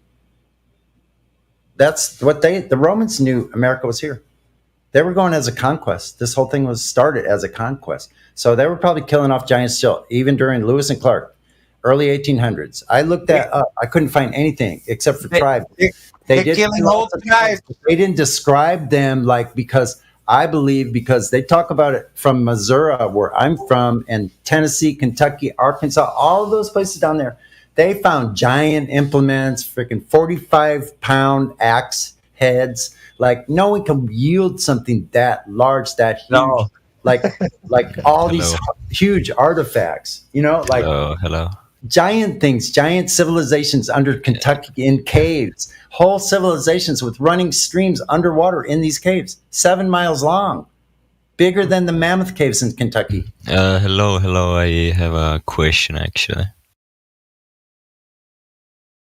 So basically, you say Earth is flat, right? No. Maybe it's square. No one's claiming square. That's a shape claim. Do you have proof of this square shape? No, but I believe it is. Well, that's okay to believe it is, but we don't have any measurement of it being. But we do know the Earth is flat. Water tells us so. We can measure that. Yeah, it's not something we believe. It's provable. It's measurable. So it moved beyond the part of belief into the realm of knowledge. That means something that is unquestionable. It's seen by everybody. It's witnessed and can be directly measured by all of us to show the same thing. There's no drop over distance.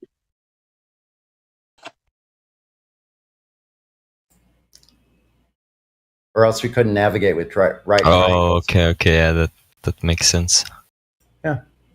So it's not a claim. The globe is a claim. And we're taking that claim, and showing people that it's not, it doesn't exist. Wait. It doesn't. So, are there like any other yeah, you can continue. I lost my words there.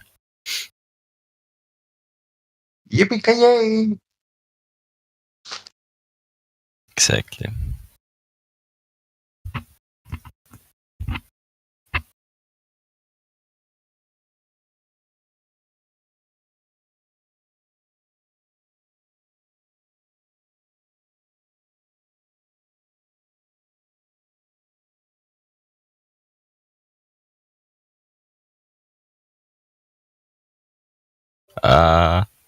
Actually, I have some sort of proof that the Earth might be like a cuboid shape. I'll post one in a second.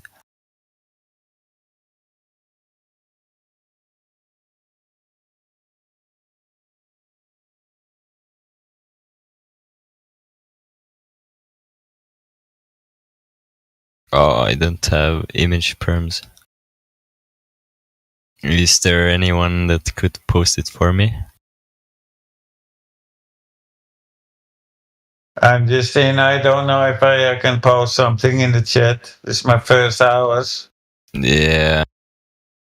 That's unfortunate. You have the perms queuing, it looks like, to do links and Okay, images. I can't hold do on. like. Hold on. Just DM it to me. Hold on. I'll message you and I'll.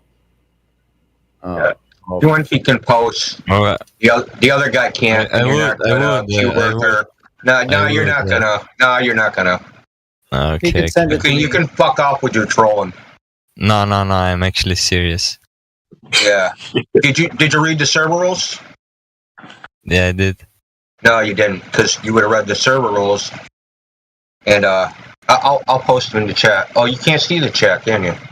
No, I can see the chat. I didn't think so. Goodbye. Yeah. Oh. Yeah. Consolation. Yeah. I could give him VC verified.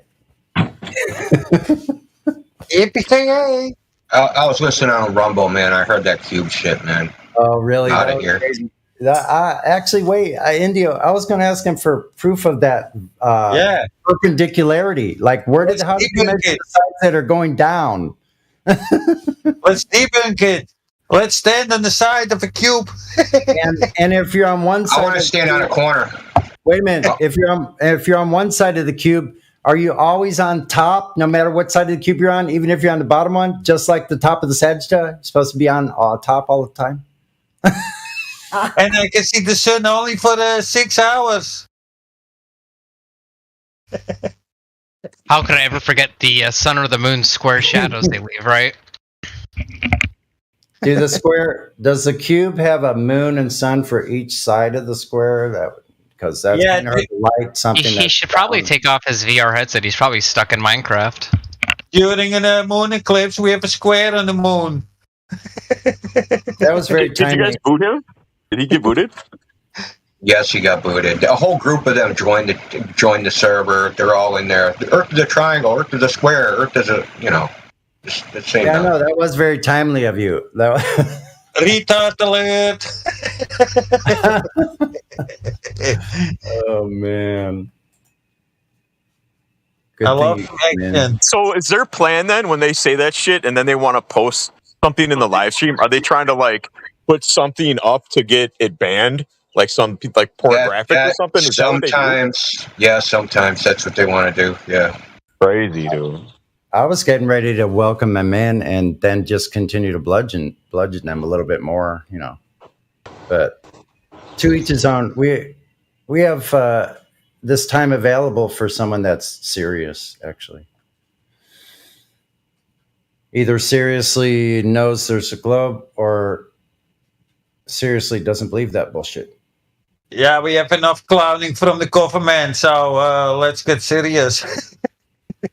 We have enough clowning from the anti-flat earthers just trying to be serious for a second, and they just saying dumb shit like there's 5 horizons.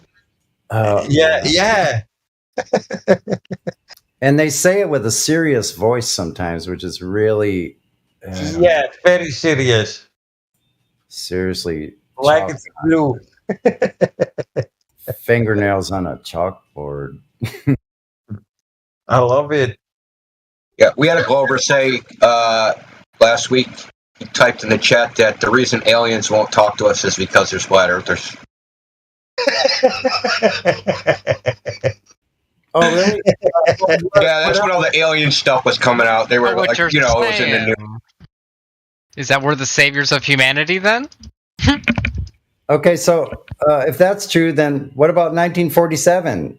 You think there's alien flat earthers on their alien planet?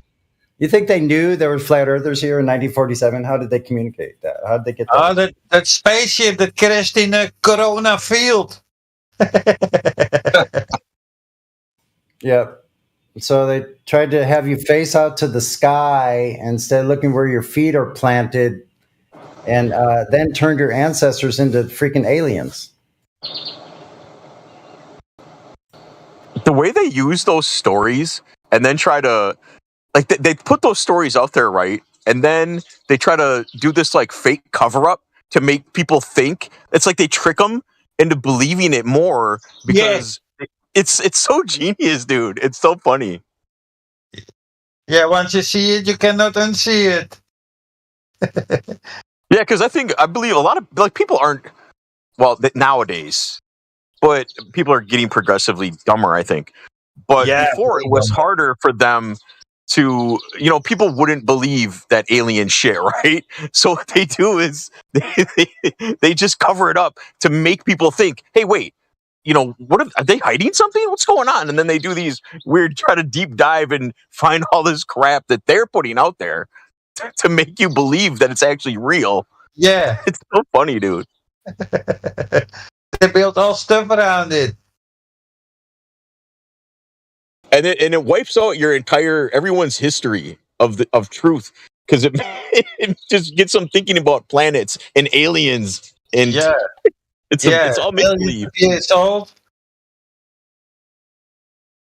It's really amazing what people eat up.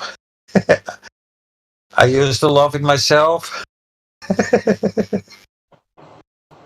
I mean, even the story of America doesn't, when you start to think about it, it doesn't make sense when they say that these Europeans came here and settled here to get away from, the monarch system or whatever and be free. But then they came here and went on a murder spree and wiped out Indians. Like, come on. That doesn't seem to fit with me at all. That storyline doesn't match up. But that's what they teach you in school. Yeah. Yeah, we learned it also. Columbus and all that shit. We discovered America. But when you think logic about it, it makes totally no sense. No, but everybody just, eats it up and accepts it, even though I think most people know that it's bullshit. A lot of people don't even know about those stories. They don't know what they're teaching these kids anymore. A lot of people don't care about the shape of the earth, and they don't understand that there is more attached to it.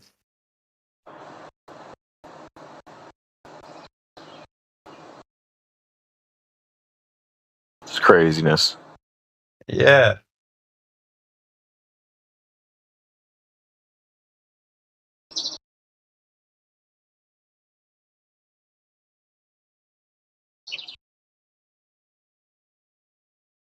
They're pushing that alien crap right now so hard too. Yeah, in the media, but they do that for a couple of years, but it looks like they ramp it up. Yeah, and they're even gotten, because before in the past, it wasn't to be spoken of really, especially like people high up in American politics didn't speak about it. But I just saw this interview the other day of Obama talking about UFOs and aliens. And I'm like, wow, they've really come a long way. Yeah, because if those people talk about it, then it must be true. Mm-hmm. It gives more weight to the story. Somebody was saying that these guys are good with their stories and everything. These guys aren't good. They are great. You know, I mean, they tell us that the most abundant thing on this planet is water, on this plane, in this realm, right? And as a kid, they didn't sell water. Water was free. Comes out the hydrant, you get it wherever you get it. Right. When they started selling water in the late 70s, you know, I was like, nah, that's not going to stick. You know, and in the 80s with Great Bear, Deer Park, and all these other. And I'm like, wait a minute, they're really selling water? People are buying water? Dude, it's one of the most bought things in the world now is water, but it's the most abundant thing that's here. Right? Yeah, so it's now they're just selling you steaks. I didn't think that would ever be a marketable commodity. Because I remember when they came up with Perrier, and I thought that was stupid. But then they started, and that was supposed to be like, you know, mineral water or something. So at least it was different than tap water. But then they're like, we're just selling you tap water. We're going to call it spring water. Poland Springs comes out of Poland Springs Municipal Water Supply. It's not a fucking spring. Read the bottle. How the hell are you selling water, bro? Like, what's next? Selling air? Yeah, that's absolutely next. Why do you think that they keep hitting New York with these smoke clouds? Because that's next, man. They are going to sell you air. People are going to be walking around with low oxygen tank devices on their head. It's going to be some weird shit going on here before we're all said and done. Check it out. I used to buy cases of Ice Mountain water, right? And I thought, you know, it was pure natural spring water. But then one day I turned the bottle around. I was reading the back of it and where it came from. And it said it came from Michigan. And I thought, wait a minute. What mountains are in Michigan? Hopefully it wasn't. Did I feel dumb? Did I feel dumb, man? Yeah, it's just tap water. They use tap water and they do add some bubbles and that's it. I thought I was drinking like better water that came out of my tap, but so check it out. I've been distilling my own water for almost 2 years. I have a stovetop 2.5 gallon still, and it makes the purest water you could ever want. It's vapor distilled freaking water. Water's free. Mineral supplements. You just got to be cleaned. It has to be vapor steamed. You know. And, Sonny, let me ask you: do you take mineral supplements, or do you have a really good diet? Yeah, I get all my I put some Himalayan sea salt in my water. Yeah, I put a couple pinches of that in. In 5 gallons, I put like about 2, maybe just slightly more than a teaspoon of salt in 5 gallons, which isn't very much. I drink baking and it soda. alkalinizes it. Well, wait a minute. What else I wanted to say about the still? I suggest you get a stovetop one like I have, a 2.5 gallon one. That way, if you need to use it somewhere else, like a campfire, a stove, another type of stove, a hot plate, like whatever you have to do. So otherwise, if you get one that's electric, what if the electricity goes out? Then you have no water. Yeah. That doesn't make sense. So I got one that can be utilized in different situations. So I'm not going to be without water. I'm fortunate enough now where I actually live in the country, so I have my own well. Yeah, and I just installed a generator too. So if I lose power, at least I can use my generator for a while until, you know, my LP runs out, my gas runs out. But yeah, and you would not drink any more tap water. If you saw the sludge, I clean out from my pot every couple times. It's it's freaking toxic. It's actually flammable. We don't have that here. Here is clean water in Holland. I drink water from the tap. I'm never sick. Last time I was sick, it was like 8 years ago.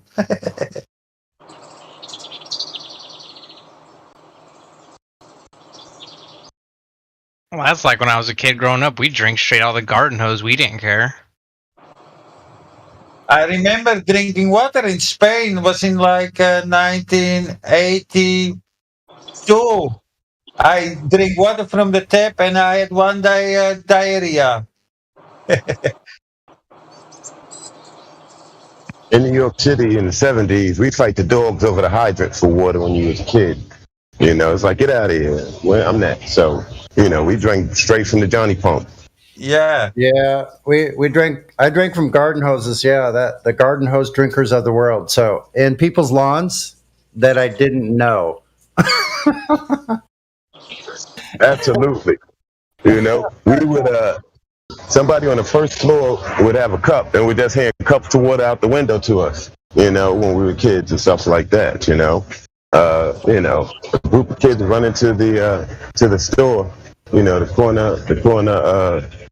corner store, the chock full of nuts or whatever, and get free water there. You know, it's like, man, listen, now water costs you $4 a bottle, $5 a bottle. Yeah, it's like, what? How come we never focused on desalinating the oceans? What happened? Yeah, exactly, man. Check it out. All those people that saying that all the glaciers in the world are melting, why aren't they up there? Where's all the tanker ships? Please, get real. So if you haven't woke up in a lawn chair in somebody else's yard and they have to drink out of the garden hose, I guess you didn't live through the 70s. Oh man, you just have a brilliant marketing scheme right there. Well, that carried all the way up to the 90s. All those kids selling lemonade on the street with tap water.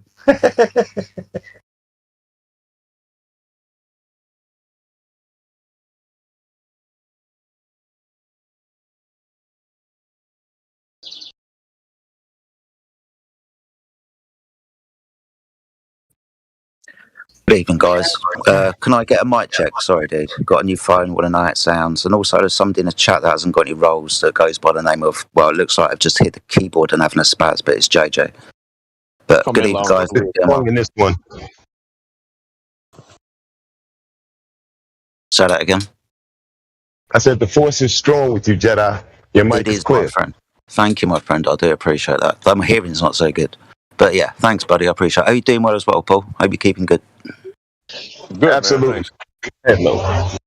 Good to see you as well, Sonny, mate. Hope you're keeping well. And forgot what your name as well was. Our foreign friend. Can't remember where you're from. QNFE. Hope you're doing well, friend. Hi, man. And you are a good debater, man. Love your style. Yeah. No, thank you, man. Much appreciate it. I see Indio and Elijah's in the house as well.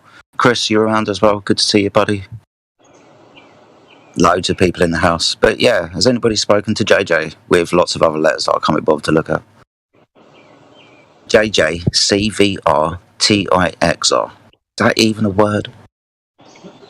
But I'll tell you what, JJ, if you want to speak, you could go to voice checker number 1 and I'll quickly jump up there with you and me and you can have a quick chat. I'll give you voice verified if you fit the bill, and you can come back there and back down here and ask some questions.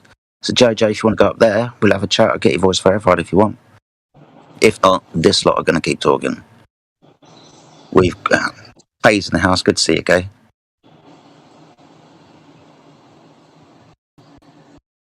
Well, he didn't bounce anyway, guys, but yeah, good to see you. Anybody interested in coming tonight? Any good conversations or anything?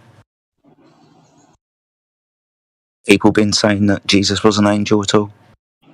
You know, stuff like that. Yeah, we've had some really pretty good discussions. It's been a pleasure talking with what is it, QNF4 and hold on, I have the names right, and Paul V, of course. Yeah, it's been a great conversation, huh, Paul V? Yeah, it's been great, dude. I've been having a ball. We're talking about ancient American stuff like that. We got heavily into that, but yeah, we can move back. Did you see what I did there? Having a ball. Having a ball with the fake ball. Jedi, I love your voice.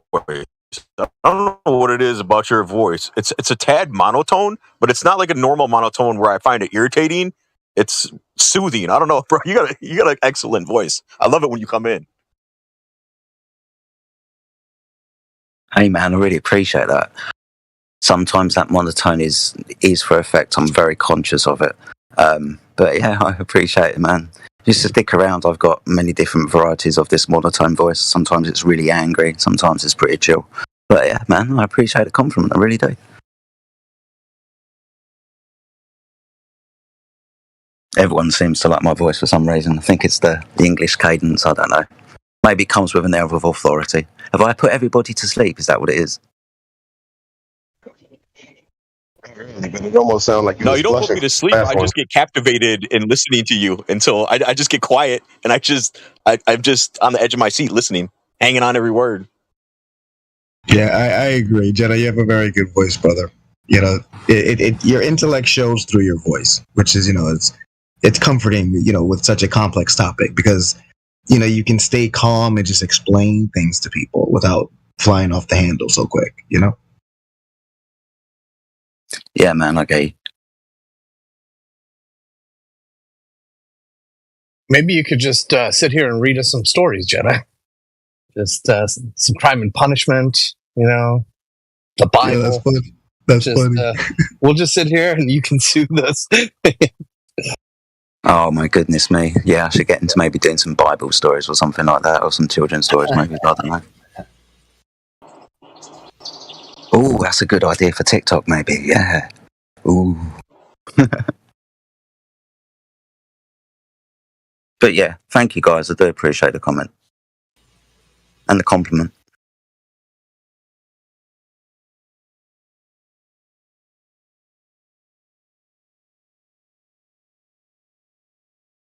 I see Kay's jumped in, man. You buy your mic? Hope you're keeping well, buddy. Probably at work, to be fair. But glad you could jump in, man. Listen in the background, that's always cool. Are you talking to me, brother? What? Kay? Well, if your name's Kay, mate, probably, yeah. Yeah, I'm I sorry. mean, I'm if it's sorry, not man. Kane or somebody else, then. But yeah, hope you're No, no, keeping no. well, my friend. Yeah, good evening, bro. I'm just at work, so I was just hopping by to see you guys, getting the globe trot out of the world. Hey, Kay.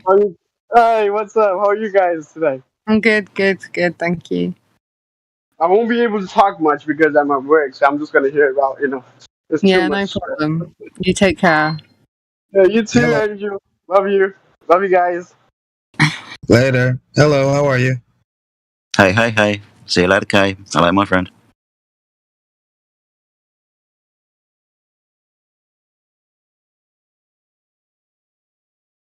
So there's not much argument going on these days, huh?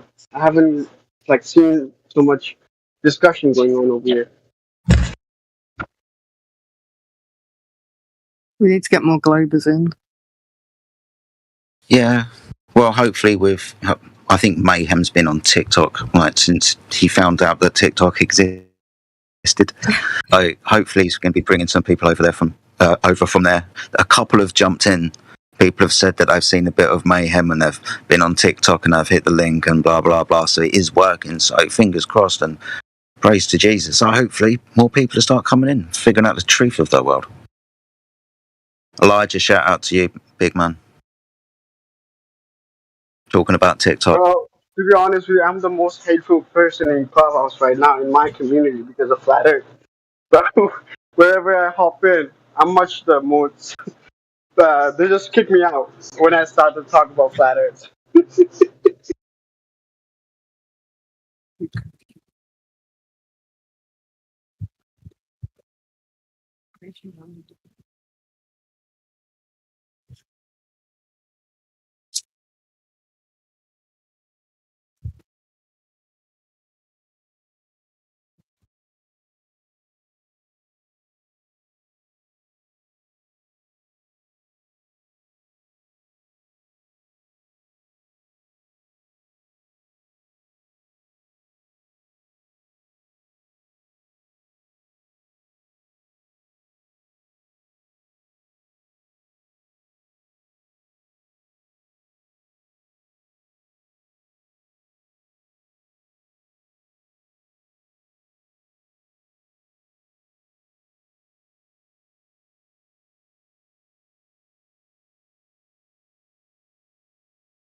guess I could try and unmute JJCVR TX something. Can't be bothered to see. But let's have a look, see what happens. So, JJ, I'm going to unmute your microphone in a moment. You're going to have control of it, which means you can, speak to us. Don't feel the pressure to talk, though, buddy. If you don't want to speak or whatever, and then hold your tongue. I'll remute you after about 20 seconds or so. But yeah, just want to give you the opportunity to speak, being there's nobody actually speaking at the moment. But welcome to the server, JJ. I'm Flat Earth Jedi. This is the rest of the gang. We're Flat Earthers. How can we help you? Like I said, JJ, if you don't want to talk, you don't have to. You will in the future, though, if you want to talk. Either ping a gold member or a moderator from the lobby or from the voice check-in text room, and then go to voice check-in and have a quick conversation with one of the moderators or gold in there. And then they can give you voice verified if you fit the bill, and you can come back later and have a chat if you don't want to talk now. So, JJ, Flat Earth is calling JJ. Welcome to the server, JJ. All right. No worries, JJ. Maybe we'll speak later. Had to try, guys, right? Had to try. Good try. Hey. Thanks, Sonny. Hey. I'm all excited. I made a new song. Got it all down.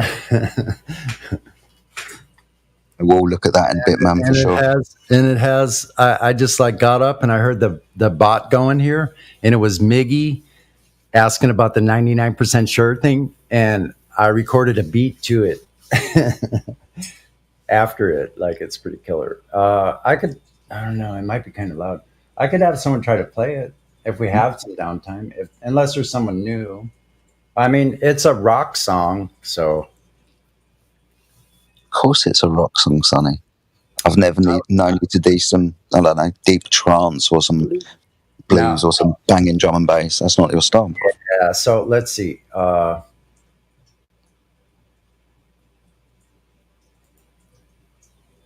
Let me drop. I don't know if you can do it. Let me drop the file here in the bot room. Let's see. I think I should be able to just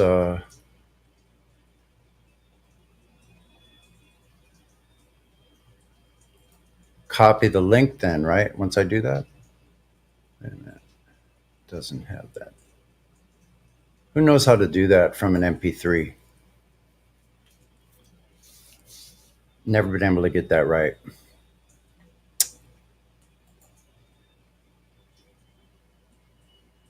Copy message link. There we go. Hello. Give it a try. I'm nervous.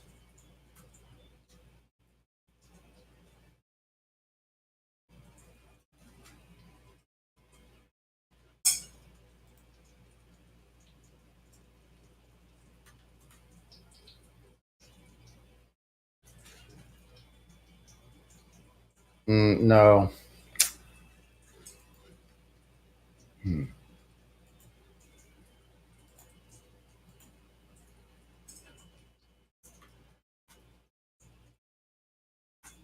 I know others have done this. I don't know how to do it.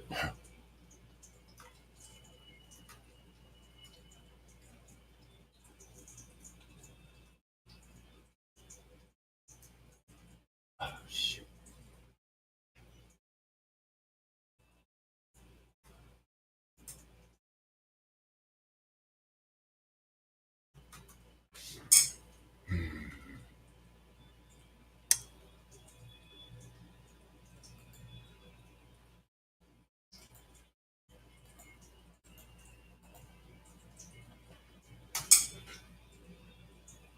No, does anyone know how to play MP3 in the bot?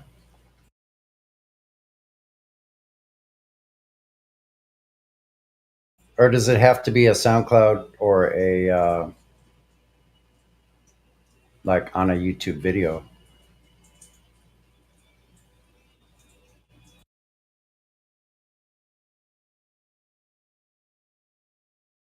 Oh, well, we'll get through this. Okay, I'll just play it through my badass speakers.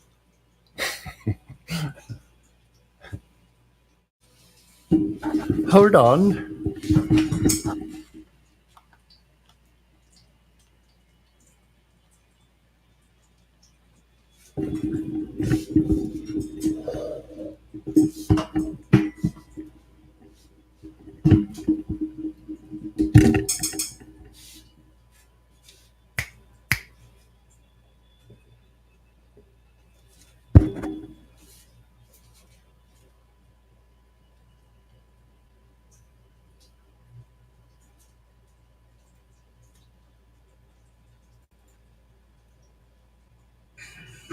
99.99999999999%. Yeah, let's find out real quick. Let me just ask this. Panjab, what are you doing right now?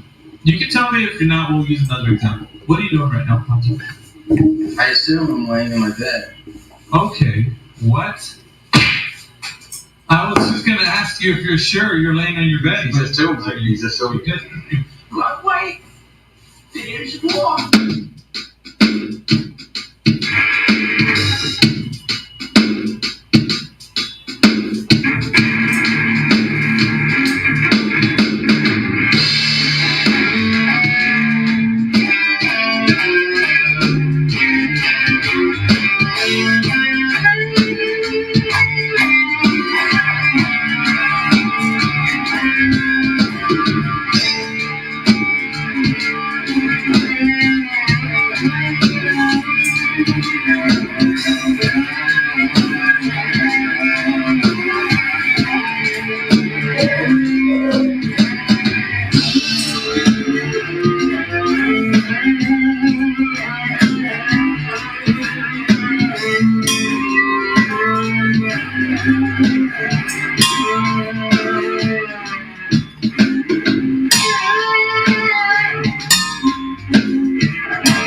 Okay.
Mayhem.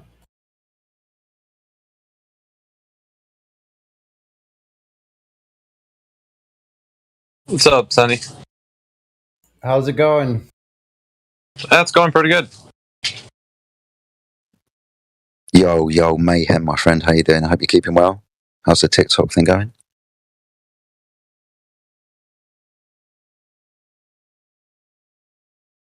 Mickey. Miggy. Did you hear my song, Miggy? I actually have words to it. Everybody here just heard it. I hope it didn't sound horrible. No, it didn't, buddy. Sorry, dude. I was listening in the background and talking to Alex, and I heard Mickey jump in.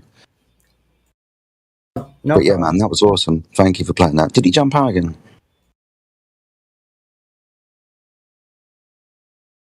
Yep. Shame. Maybe I scared him away with my new deep booming voice on my new phone. I actually have words for that song that I have planned. It's a flatter song, but what was the song called? The way it came out, right in our face. But the way it came out, because of the conversation in the beginning. Oh, okay. 99.9999999. And it has Miggy asking somebody, "How sure are you? Where are you right now? Are you sure you're sitting in your seat?" You know. And then I start the beat. Oh, brilliant, man. So I thought maybe I would just leave it like that. That's what you sent me earlier as well, yeah? Yeah. Brilliant stuff, man. I'm trying to ask people if it plays okay. It's just a straight MP3, but I guess it does. It plays for me. I just want to make sure it plays for other people. Okay, buddy. Well, I'll let you know for sure. Yeah, Should be fine.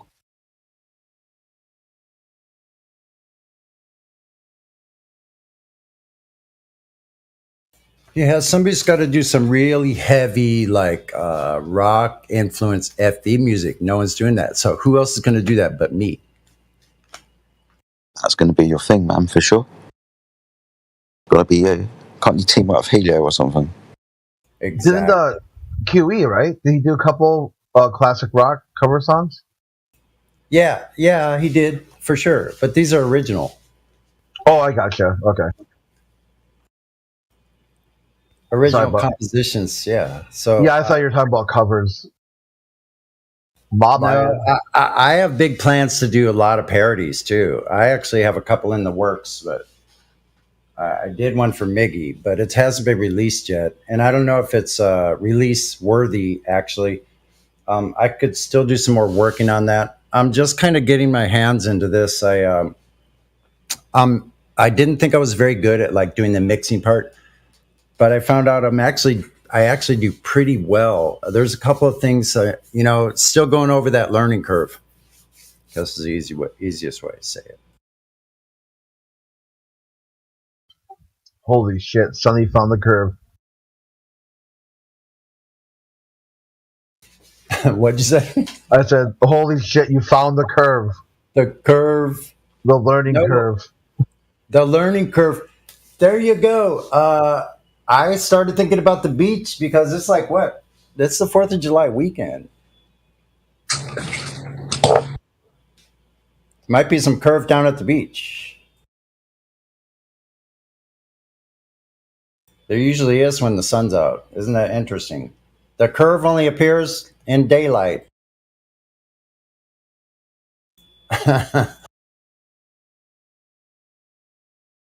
Sorry about that, Sonny. I had to drop out. I had a call coming in. Oh, okay. Wondered where you went because I said hello and you didn't say anything. You just left me hanging there, man. Sorry about that, man. You know I don't do that. It was a phone call that I got, so. Nah, you're good, man. You're good. So now we know. Like, if you drop out like that, we know you got a call.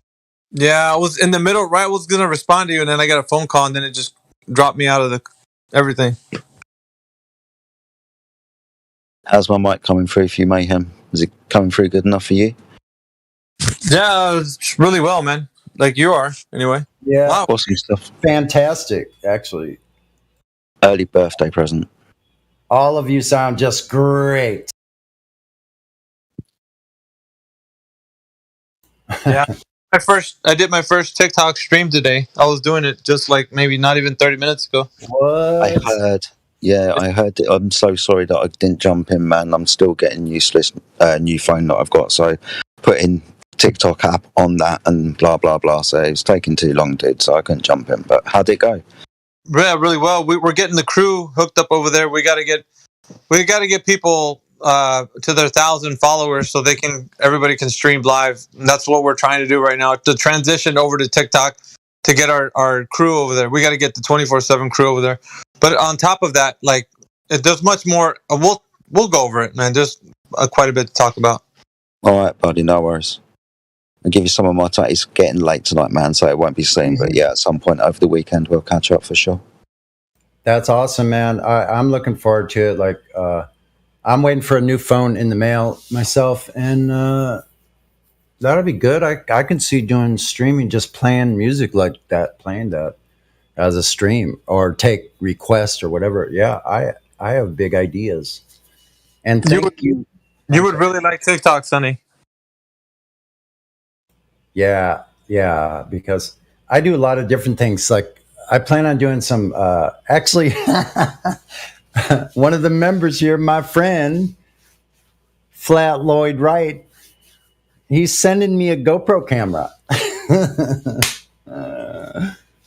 Oh man! Hey there, Jedi. What do the English do for 4th of July? Take the piss out of you, lot. Wonder what you're doing and why you're doing it, and then not a lot, man. It's not a UK thing. No, I know. I was just joking around. Yeah, I know. What do you do for like bonfire night? Do you even know what that is? No. No, neither do we. Well, no, we do. A long time ago, way back when, a guy called Guy Fawkes was going to blow up the Houses of Parliament. That's right. November November the 5th. 5th. There we go. November 5th. Yeah. So we send up fireworks to commemorate the fact he didn't send Parliament into the sky. Shame. Yeah, shame. big shame. Would have been interesting if he did succeed. But those are where I think it's where the anonymous masks come from as well.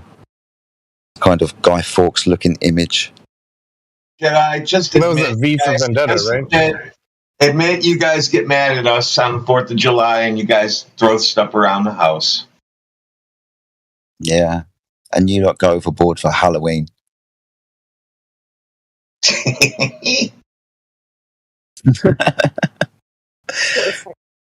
What's Thanksgiving as well? What's that about? Yeah, that's not yours either. No, we don't do that. That's about the consolation prize after Thanksgiving, the smallpox blanket. But yeah, guys, you celebrate your Independence Day and whatnot. I would. I got 99 problems. Independence from what? Yeah. Yes. I got 99 problems, but the Queen ain't one of them. She ain't my problem anymore, man. Bitch is dead. Oh, that's right, yeah. It's a Charles now. Yeah. No one likes him, man. No one's ever really liked him. Ever Mike since check. the whole... Yeah, Mike's fine, man. I'm fine as well. Mayhem's good. Sonny's also pretty cool. Crit's Hey. awesome too. Always shout out asking to, after Mike. Really nice, mate. QNFEE is in the house. Have you guys ever followed him or watched his videos? Anybody?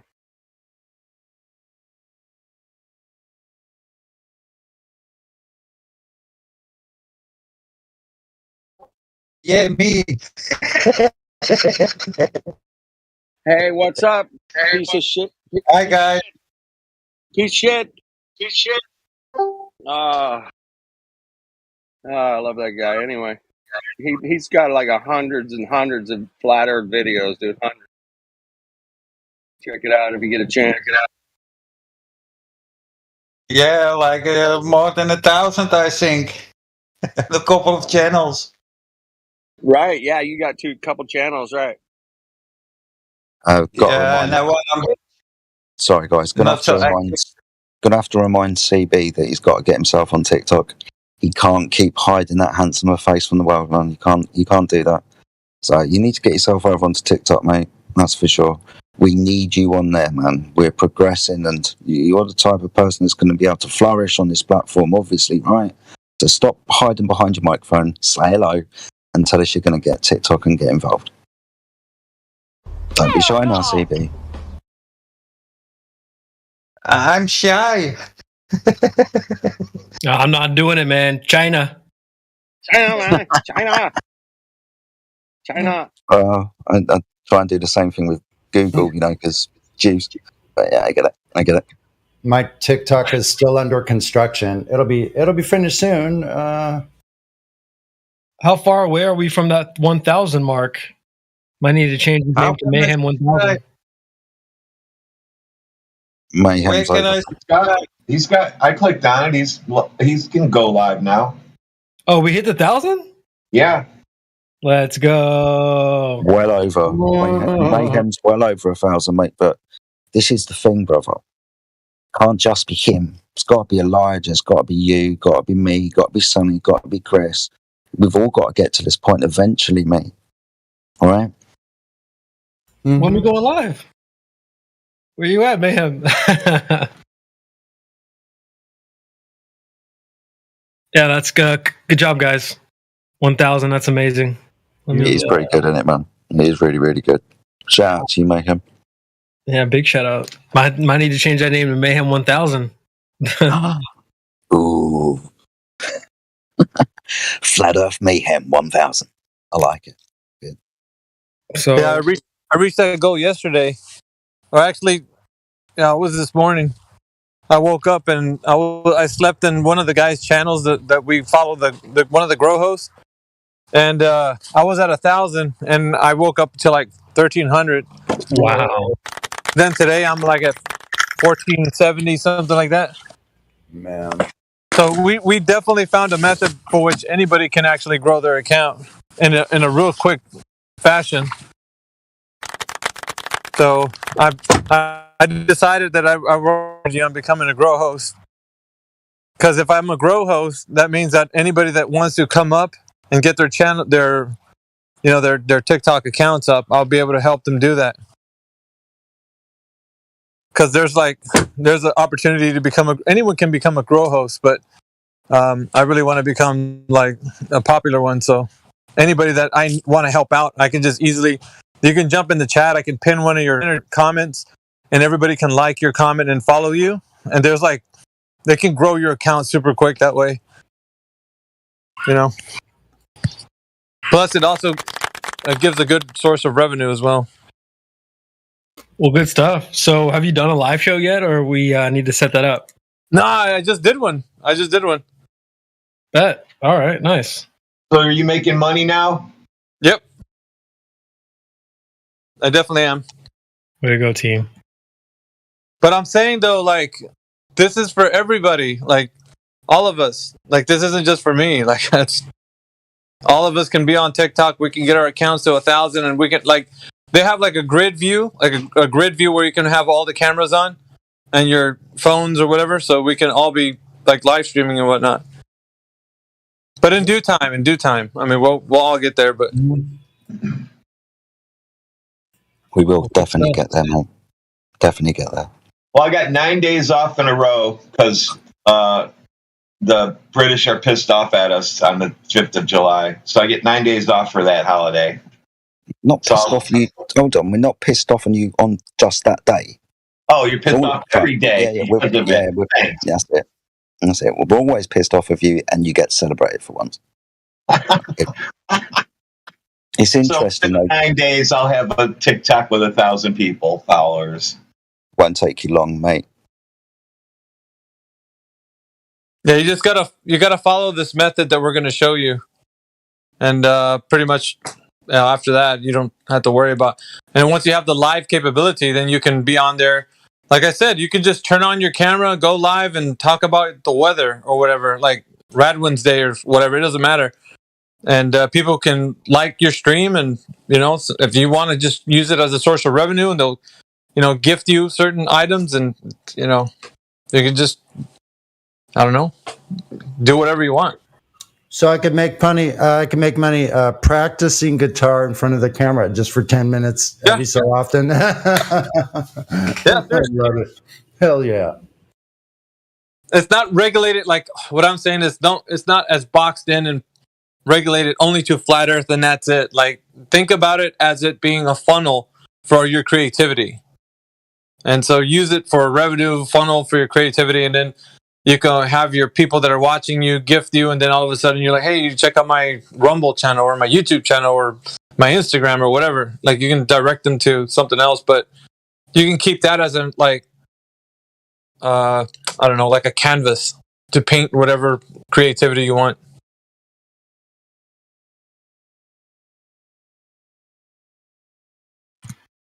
Good stuff, man. Good stuff. Well, let us know when you're going to go live again. We can do a little TikTok show. Although, I guess it's not like Rumble. I'm sure TikTok has some parameters with the YouTube. It's got its stuff, man. But like I was saying before, if anything, you could just use it to like redirect. You know, just keep the chat open. Yeah. But me personally, and I was saying this to everybody, what I was mentioning before, the grow host capability is much more for me. I think the direction I want to go, because once I'm at a level where I have a whole bunch of people coming to my chat, then any account that goes into my chat will instantly grow. Like if I focus on that, if versus me focusing on flat earth content, if I focus on flat earth content on my channel, then my like I won't have as much pull as I would if I had a grow channel. Having a grow channel gives me the flexibility to have any account that comes into my channel like boost. Like when you come into my channel, you'll have people following you, and then it'll grow your account and any other account that comes in there. You know what I mean? Instead of it being just a channel specifically like for one thing. So raising all ships. Yes. The tide comes up and it makes all the ships rise. Yeah. Versus it just being one ship. Like, let's just say we're to like a specific audience. You know what I mean? Like a certain demographic. This way we're like, or at least my channel is going to be for any all encumbering. And I don't mind dropping in links and recommending other people. If I'm already a well-known person there on TikTok, then as soon as I drop a link, there's going to be a lot of eyeballs that go towards that. So my focus is just basically using it for a grow channel. So anybody that comes in there, they're going to get boosted on follows and such. I planned this all out, man. Like this. I know you have. I know you, Miggy. I know you've sat down and you've planned this out and you've got your strategy. I know your success. I don't know your success, but I know you had success with crypto and stuff like that, right? You're a smart man. So I know you've planned this.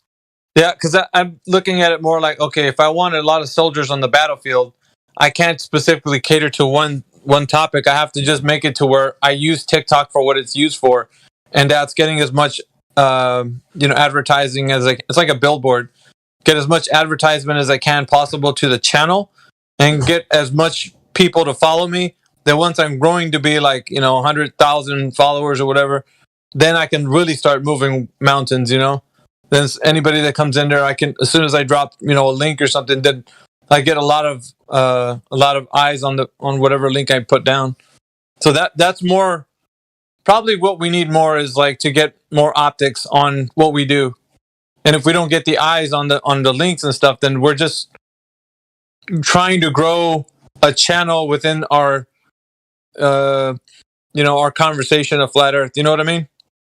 Because that way it's still kind of like not taken in by the world. So we got to go and take like an indirect route, build ourselves up, and then start like redirecting. I don't know if you know what I mean, but I thought about like how to. I'm with you. I understand. And so long as I can get big on one side and then redirect traffic, it'll be a funnel. Then the funnel will be dripping in like, people that come in and, well, I saw you on TikTok and blah, blah, blah. Like that sort of thing. it was nice earlier. Somebody was kind of questioning the idea of, what's the point of going on TikTok? Now I know that people have come in from, the stuff that you've done on TikTok. They've hit that link and they've come into the server and I've bloody spoken to them. So I know the point of it. The overall point is truth, right? Yep. The overall point is this server and the message that this server is capable of delivering to a vast amount of people. Our lobby has gone crazy since Mayhem started doing this stuff. So I mean, it's probably doubled in traffic. Oh, right. What's our server numbers at the moment? It's like 28, 29,000, something like that. It's been a long time that we've stuck on this number. It would be interesting to see what happens from, say, this point over the next 6 months. See what type of growth there is on this server. Because it's been pretty static, right? Yeah, we get people coming through every day. But if you're saying that the lobby started to get jammed out with traffic and whatnot, that hasn't been seen for a while. So, yeah, it's working, man. It's working. It's only going to get better. You've got new numbers in your head. You said 100,000. Get to those numbers, mate. Wow, those are big numbers. When you start, that achievable. Sorry about that. No, you're right, man. I was going to say, like when you start making commotion, then the seagulls will start flying around. When the seagulls are flying around in the lobby, yeah, that you're over the target. Eric Cantona said that best, to be true. But you probably don't know who Eric Cantona is, or why he would say anything as poetic as seagulls only come to the boat because they think that shrimp are being thrown over the side because they think it's feeding time. But yeah, they are going to come and see what all the fuss is about, what all the noise is about, these seagulls. And then other people are going to notice a flock of seagulls over there, over someplace, and they're going to go, "What's all this? What's all this noise over here?" And they're going to be directed over to it too. Thank you, Miggy. Thank you, everybody, all you people spearheading this movement. We only got a short amount of time on this earth, man. We're gonna have to rock it till the wheels fall off. That's it. Yeah, you're not wrong, man. No shit. Absolutely. I mean, it's coming up my birthday next month. I'll be 47. I'd like the rest of my life to be doing this. Like to find that type of purpose, because like you said, we ain't got long. So we might as well rock it till the wheels come off, and the wheels need to come off this spinning ball, man. That's for sure. Yeah, I look forward to walking barefoot in the sand in Jamaica with you.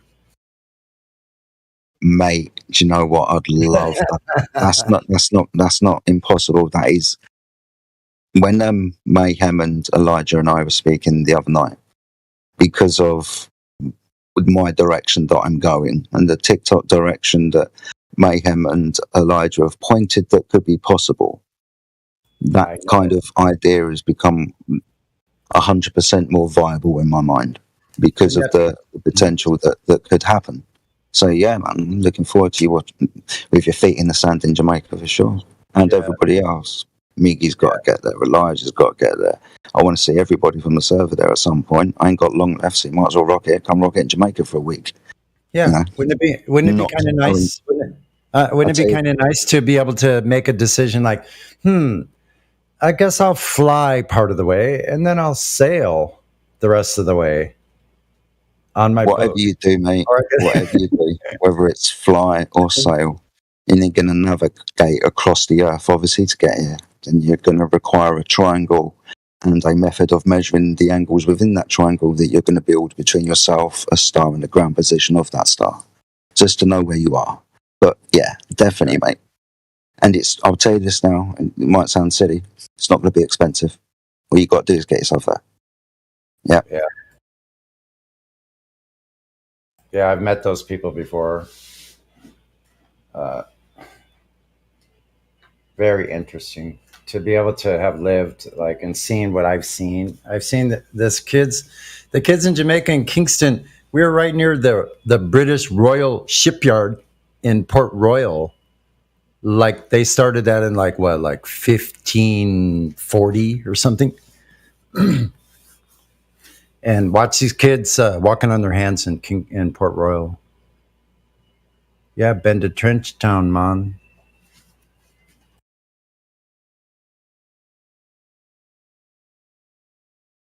I never thought for a moment that I would ever see Jamaica again. But See if I can get you out there soon, man. it looks like it might be possible.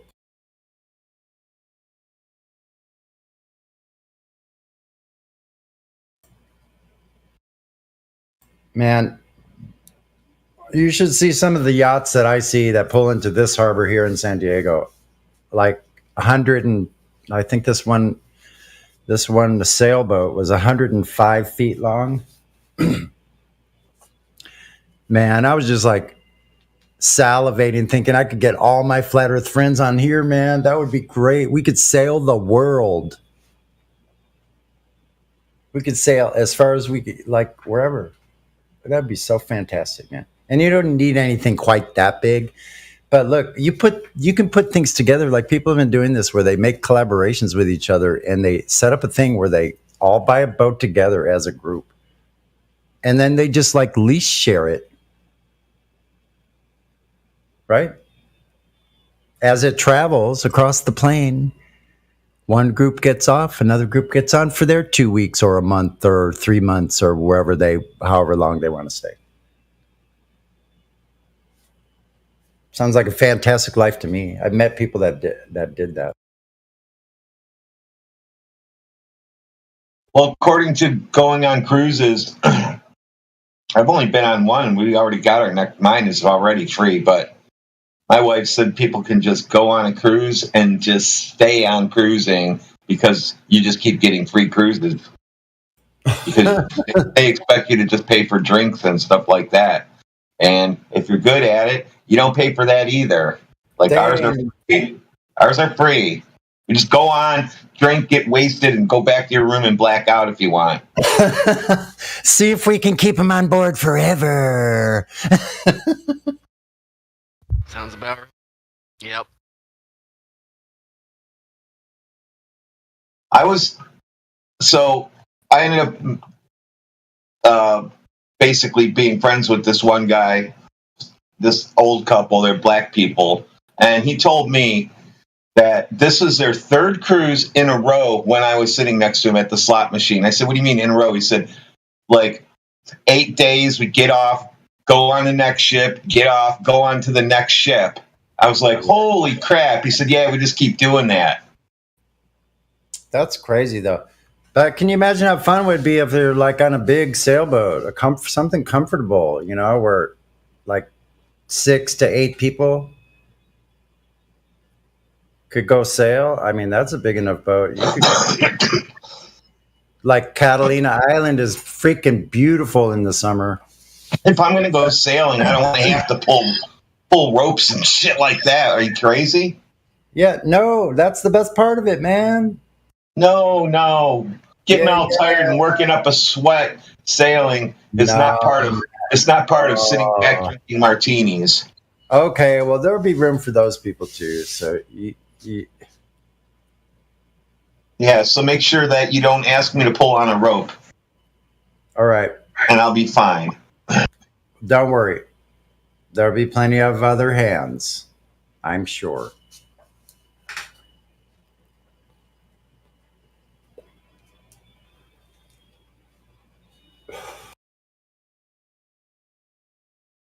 At 17, I was taking our house, the 42-foot catch, out of the slip single-handed by myself. And then sailing my stone friends to Catalina for 2 weekends in a row without permission.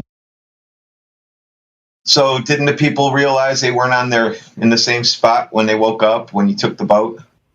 Oh no, those are my friends. No, those are my friends coming with me. My father was out of town, and I decided I would take the boat. Oh, I see. So That makes more sense. I was 7. I was like 18. I could sail that boat by myself at 17, 16, 17.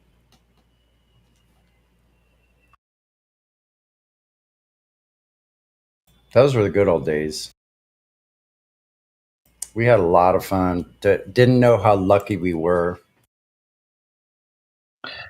Did your dad ever check the odometer? Or did you have to do the Ferris Bueller thing where you had to like back the boat up? No, I didn't have. We have nosy neighbors that took care of that. 30 years later, when I was in the Navy, my dad goes, "No, I found out about it. The neighbors told me." That's all he said. But I owed him a couple bottles of very expensive liquor.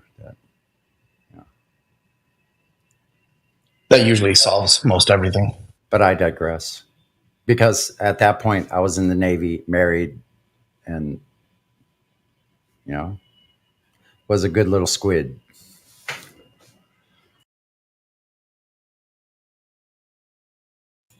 Engineering snipe is the proper terminology, though. You got to get it right, man.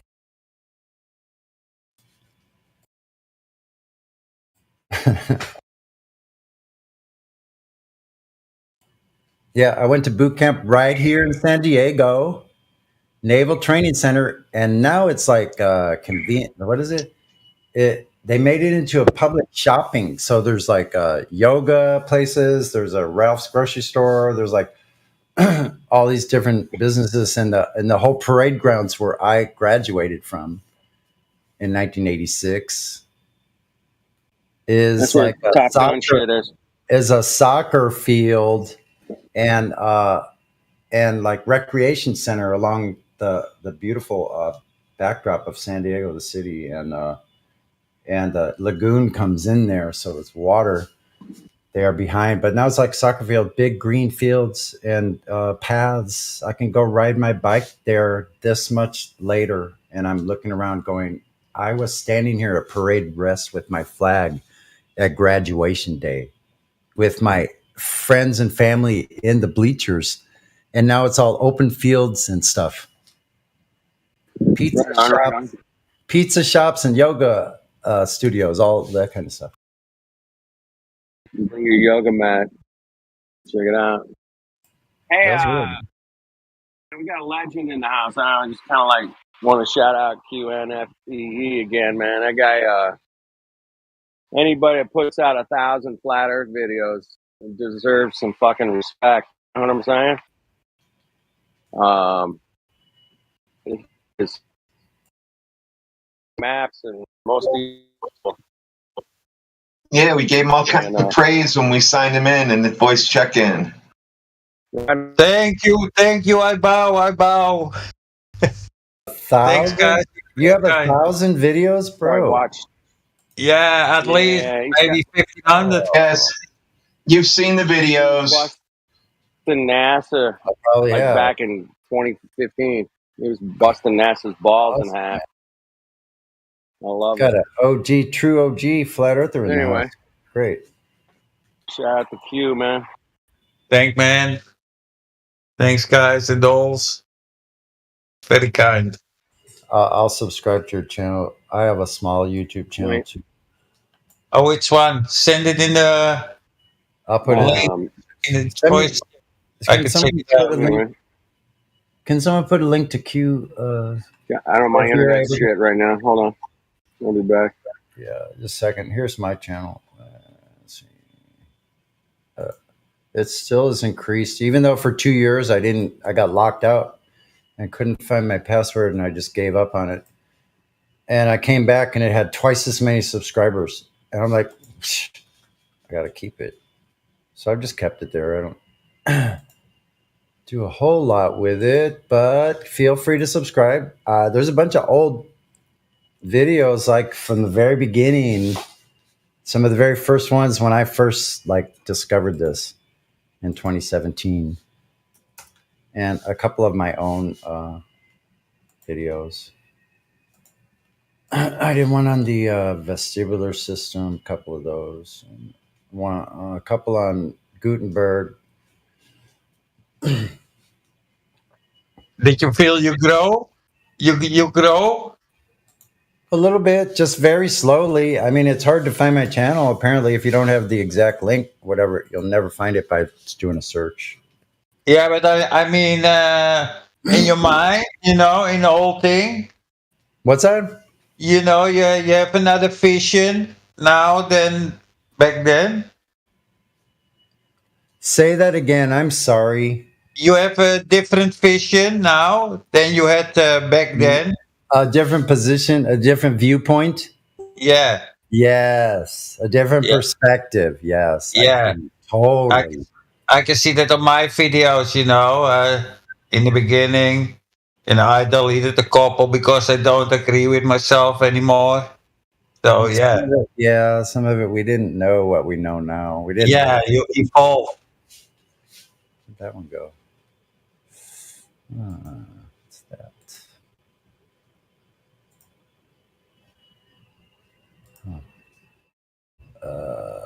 Let's see.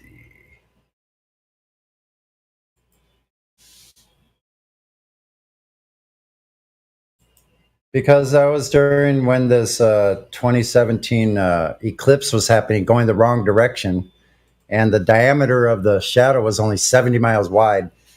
So I did a video right away. That was like the first couple months after this fell into my lap or whatever, or was directed to this little cutoff in the pathway that we all kind of did, right? Yeah. What's going on with my freaking YouTube?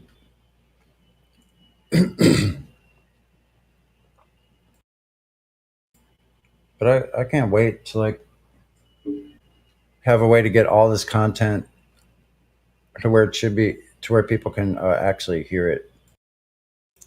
So that's a great thing too. And TikTok and Rumble and all of this, moving into those different areas, that's the key way to the next phase. That's right, Sonny. You tell them. Yeah, man, we're getting the message out there. And I mean, I don't really TikTok, not my thing, but I did when I was on there search Flat Earth Live, for the live streams. There was nothing.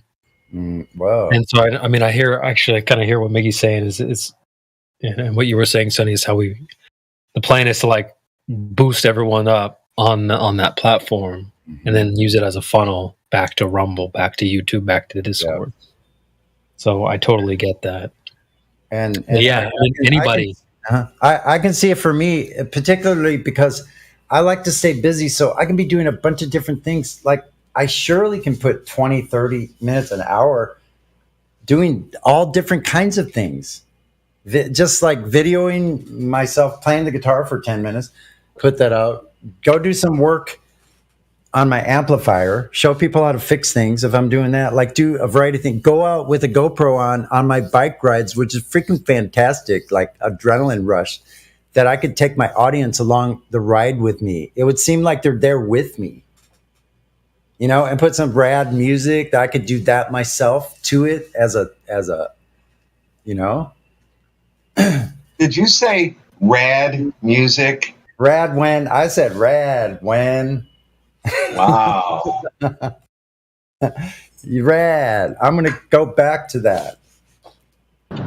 There's no. Hey, Radwin, what year is calling Sonny back? Is that 1980, 1983 or something? Yes, it's around 1983. You're right.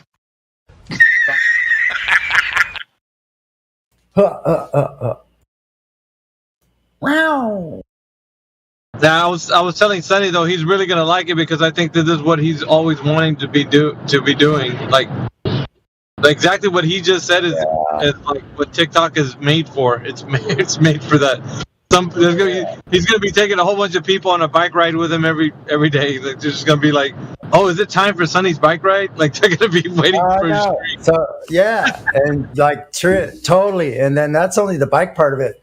And that I could cut that up in pieces, right? So do little pieces of adventures and stuff, do whole longer ones, the whole thing, go camping. When Sonny goes out camping, do the whole thing. And then go out to the water on sunny days, go out to the beach, point to the ship's way the heck out there, do some FE, drive up on people, do interviews. Like, I can move fast. Like, being mobile has like a lot of benefits, and I'm sure Eli can agree with that wholeheartedly.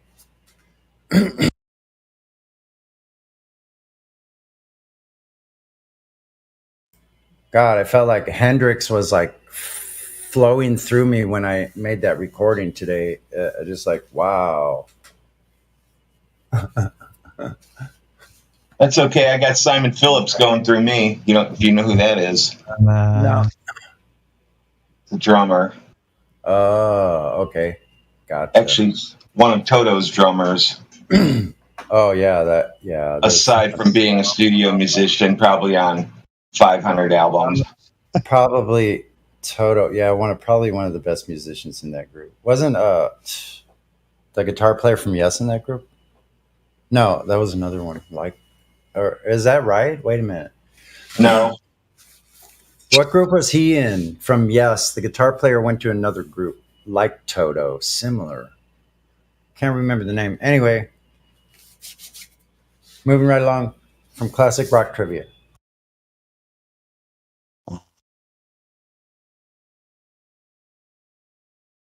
I'll have to do live streams.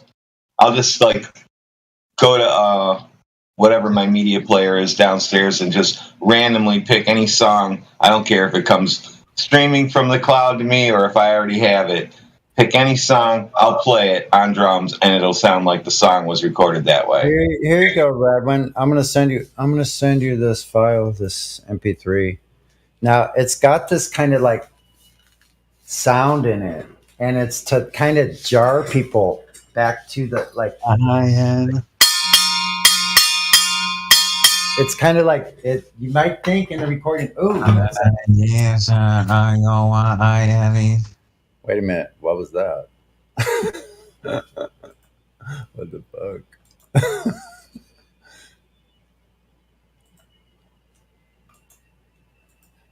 Okay, here's a file. Listen to that.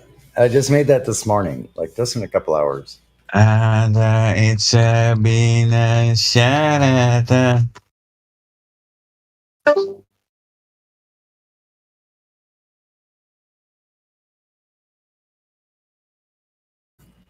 Wait a second, folks. I think we're receiving a transmission.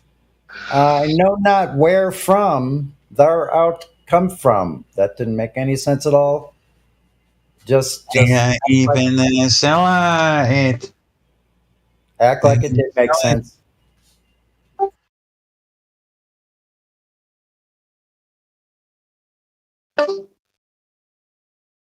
Hey, QN Fee, are you hot micing? Oh shit! Sorry. I'm not used to this Discord. I thought that might have been something like a hot micing. English. And the crowd roars, and then Sorry guys, but I'm getting kind of lost in this Discord. So much channels, and I'm getting lost. So I forgot to dim myself. Sorry. Okay, get a hold of yourself there, man. You'll be all right. Okay, thanks, man.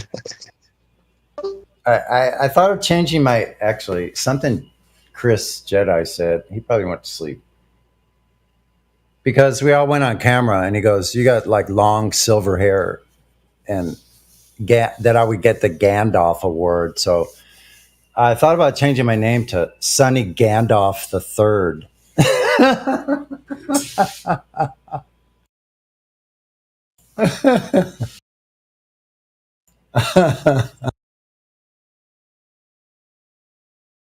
It's kind of catchy. It's weird and kind of catchy, kind of like Sonny is. There you go.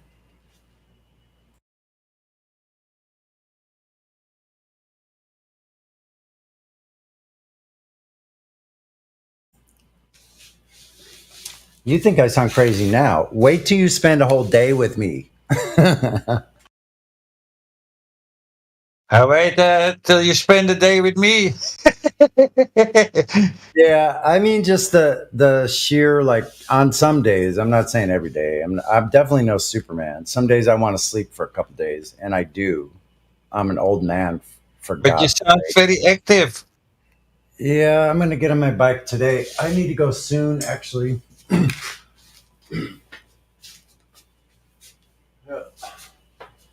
Yeah, I rode 14.7 miles yesterday, so I'm gonna go out on the bike again today. It's still at 100%. Yeah, fun. I have a fun life. Yeah, if you enjoy it, why not? Right now, I do. This was really fun. Like, I've had periods of, like, serious problems, and I was in the hospital half the month of April. Like, no fun. Oh dear. Liquid diet, and I had an operation. Got rid of my. They took my uh, gallbladder out. Holy shit. That's But not I'm doing fine. something. I've taken a couple of 30-mile bike rides and camped out already, even after the operation, Huh. because I felt so much better. Your Like, I think body. I was suffering. I think I was suffering from that problem, and I'll get off that subject. I think I was suffering from that problem my entire life with stomach ailments because of that. And now it's all finished? Now I feel like I'm 16. I literally weigh as much as I did when I was 16. Amazing. I don't trust medical science. I'm too thin. I think I weighed this much in junior high school, actually. How much you weigh now? I got 160. 160. And I'm 6'1". Ah, that's way too skinny. But nobody fat can also be good. Yeah. I eat a bunch of fat, protein, and oily. I eat, like, I don't use that. I just eat dinner and that's it. yeah. Well, I had my breakfast at lunchtime today. I got a late start, but I'm gonna have a little more coffee and go You out. smoke? You smoke also, I hear? I only smoke cannabis. Yeah, me too. Loads of it. Only cannabis. I don't. Tons of it. They can't grow enough in Holland for me. Let's just say juicy fruit smells great to me. I have some amnesia and I have some solid. So as long as there is smoke coming from it, it's okay for me. It's all good. You know, we don't have bad quality here. I bet. Anyway, so you're a flat earther since, like, 2015? You know, 14 or 13 and a half. Yeah. I'm one of the old timers. Right. See, at that time, I was delving into, like, constitutional law, contract law, how all these laws began, like what that means, Yeah. individual, like how they have a consent, how it's like and what do they call it? Tacit consent. Try to understand it. Yeah, well, yeah. So, and I thought I could get away with that stuff, and I did. Actually, I was just stupid. I wasn't very smart. Like, I didn't have the wisdom I do now. Like, Yeah, that was about 15 years ago. I lost my car. I lost my camper because I refused. I took the plates off, and I thought, I'd sent some paperwork into different places, and I have actually relieved debt of my own to the banks myself with a banker's note and a return a return for value, a receipt. Okay. Like, yeah, I have actually. What is it called? Relieved the debt. Never heard of that. with my word and my signature. And now I actually have a UCC1 account, and I just don't know how to use it yet. So I have people here in the server that are going to help me how to navigate those things slowly. Little by little, we kind of learn. It takes a long time because Yeah, you learn. they've confused the shit out of everything. So you don't know who to like. How do you get to the bottom of it with anything? And they're like this octopus with all these tentacles. So you have to deal with each tentacle going back, and the tentacle doesn't know which head it's attached to. Yeah. Like, it's really crazy. So they don't understand the law. They don't understand HR 193, 192, rather. I always get that wrong. Yeah, you have to really dig through it, man. Yeah. So. But it's all learning. I learned more in the last 7-8 years than all my life. Yeah. So here's the thing. Late in life, I discovered flat Earth. Like, I was not young. I had a whole life. I was 58 years old. And I sound young. I am young still. Yeah. But like, I got what's happened to me is in FE. Here's what has happened. I just try to live my life by those rules daily, the best I can, and no one bothers me. No one would dare get in my way from my travels. That's how I carry myself.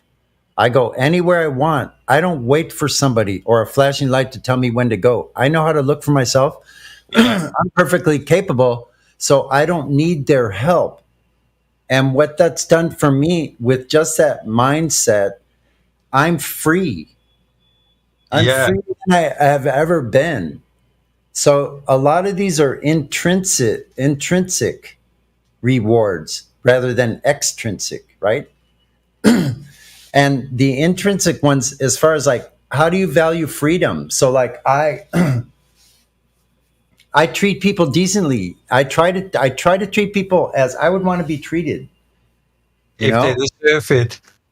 Now, I live in the inner city, so it can be a rough place. So I know I had to learn how to survive at a very young age. So like I know how to deal with those situations. I know how to be wise. I know how to be firm, and I know how to stand my ground, and I know how to break up fights. Like if someone's being harmed, I'll step in. I think that's part of our job here. I think that's part of my job and why I've been kept here for that reason. And you're one of the few.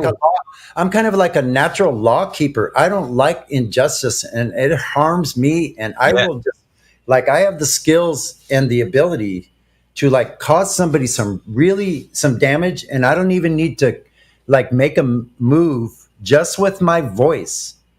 I can show them that I'm a force to be reckoned with.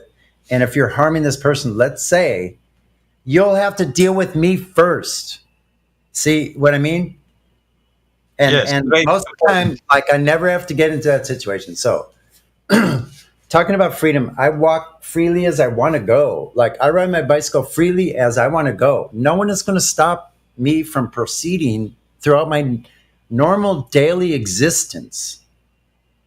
I don't, you know what I mean? Yeah. I don't have to walk on the designated paths. I generally don't, because I'm a sailor and I know how to walk like miles and miles and miles. You take care of yourself. You don't do that by walking on the sidewalks. You do that by navigating on land. Yeah, so I set my sights ahead. I see a landmark up ahead, and I stay towards that to the best I can, watching for cars diligently. You can travel that way. So that's how I do. I don't care. I get a lot of green grass. And it's all in the mind. Yeah. So I'm pretty free. And there's places you get me out in the woods and then you're in my realm. And like, because I know how to live with wolves. Literally. Like, I know how to live in the Coyote Canyon. We don't have wild here in Holland. They know I'm there. They know I'm there, and that I've been there for years, because I'm there on the land, sometimes every day, going to the same place as a routine to see how my fruit trees out in the wild are growing. this Your year. fruit trees or your wheat trees? What? Your wheat trees or your fruit trees? No, fruit trees out in the wild, out in a park. Big, huge park. Fruit trees? Yeah, it's amazing, bro. This fruit tree shouldn't be growing here. It's called a quince, and it only grows in the Mediterranean area. Actually, around Mount Ararat is what I discovered. The quince fruit. Look it up, and they've been using quince seeds for all kinds of medicinal purposes since ancient times, and it's Seeds been are good for you. And so listen.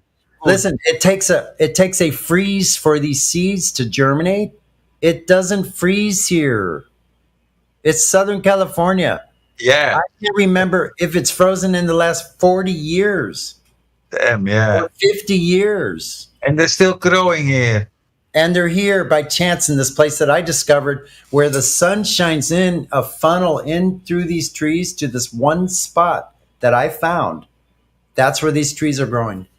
They bear good fruits?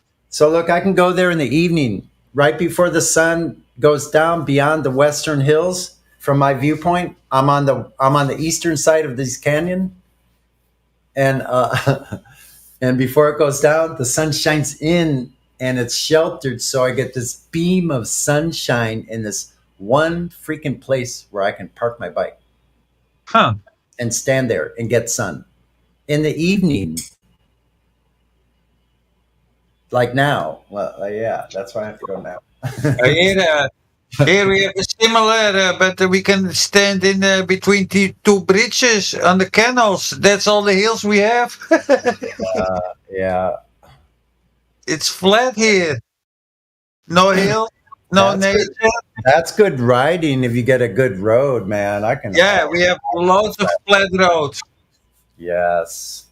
Now see, that would be fun. You get you a good bike. I could go 100 miles in a day. 100 miles, then you can travel from east to west in Holland. So that'd be fun to do a little tour, though, just a relaxing little bike tour around some of these countries, because I should do it here in California. I know I've known people and have talked to lots of people that have done like the whole bike ride all the way from San Francisco to San Diego. That's a long ride. Whoa, yeah. It's like 600 miles. Damn. So, I'm a little old to do things like that, but I used to do 100-mile rides in one afternoon by myself on my 10-speed that I built when I lived on my dad's boat, a racing 10-speed. Yeah, I have a friend, he's like 70, and he one time in a week they do a round here on the lake, but it's a big round. It's the biggest lake here in Holland. That's like more than 100 kilometers.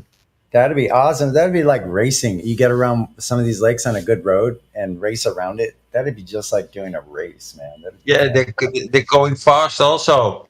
That'd be great. Yeah.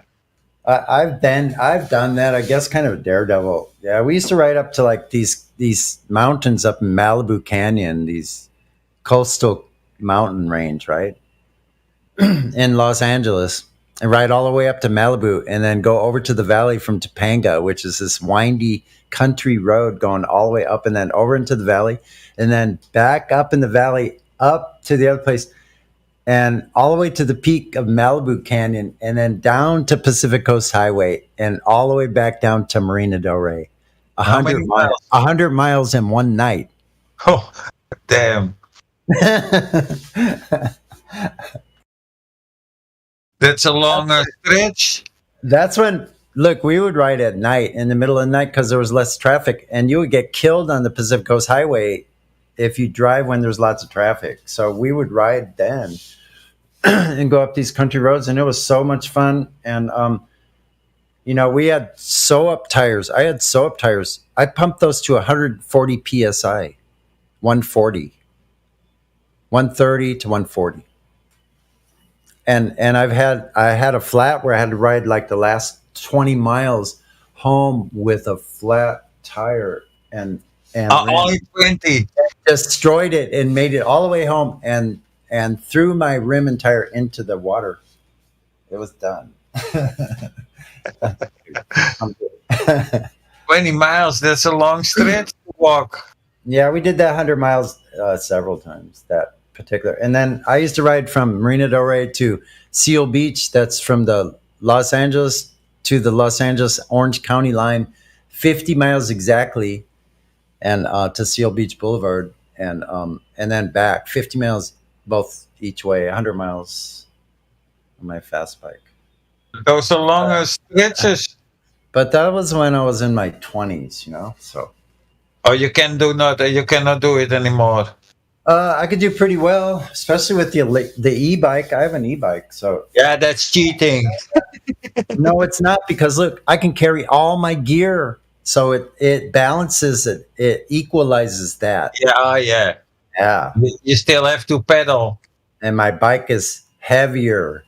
It's a Yeah, sturdy ass bike because it has to be, because of that's course. why I got this bike, because it's sturdy, and the front fork is sturdy enough, even though it is a suspension fork, sturdy enough that the motor in the front won't pull it apart, won't pull the frame apart. And this sucker is thousands of miles. I salvaged this bike. It was a piece of junk. It had the wrong front tire, had no brakes, but the only thing that worked was the rear derailleur and the rear wheel, and it still has the same rear wheel. And I just repack it myself. You I got converted a it. cartridge. The bottom bracket has a cartridge bearing system in it, so that's Sonny, you know. Sonny. Yeah, got to have it. And then I have a sensor, so that's for the pedal assist on mine, and a nice display. And I put it all together myself, and it's fucking been the best thing ever, like being a kid all over again. Sonny, Nice. you hear me? Who's calling? Yeah. Do you pull a shopping cart behind you? Oh, hell no. What? I'm just trying to get a picture. That's all. No, actually, I probably. And empty cans. Shopping cart and empty cans. No, a trailer. This thing is high tech, man. It's like I'm no dummy. Like, I was a machinist in the Navy. I know how to make things. I know when something is sturdy. You work on a lathe? I did lathes, milling machines, boring machines, Nice. saws, drill presses. I worked on a big, huge CNC machine. These two columns, they were $1 million each. The column weighed 11,400 pounds. Whoa. On my machine. 11,000 pounds. Still heavy. Oh, shit. So I was one of the main machinists. I worked in a torpedo shop. I built torpedo shells. I did the final things on my boring machine, the screwing and making the divots for the gyroscope and all the different sensors and all that shit. I cut those out of the finished shells, out of the finished shells that already had 2,000 man hours on them by the time I got them. So can you imagine the stress level that, like, when you have a tap break off?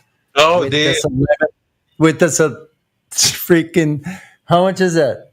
This 6-ton freaking column machine, and you break a tap off in this piece that's had 2,000 hours already.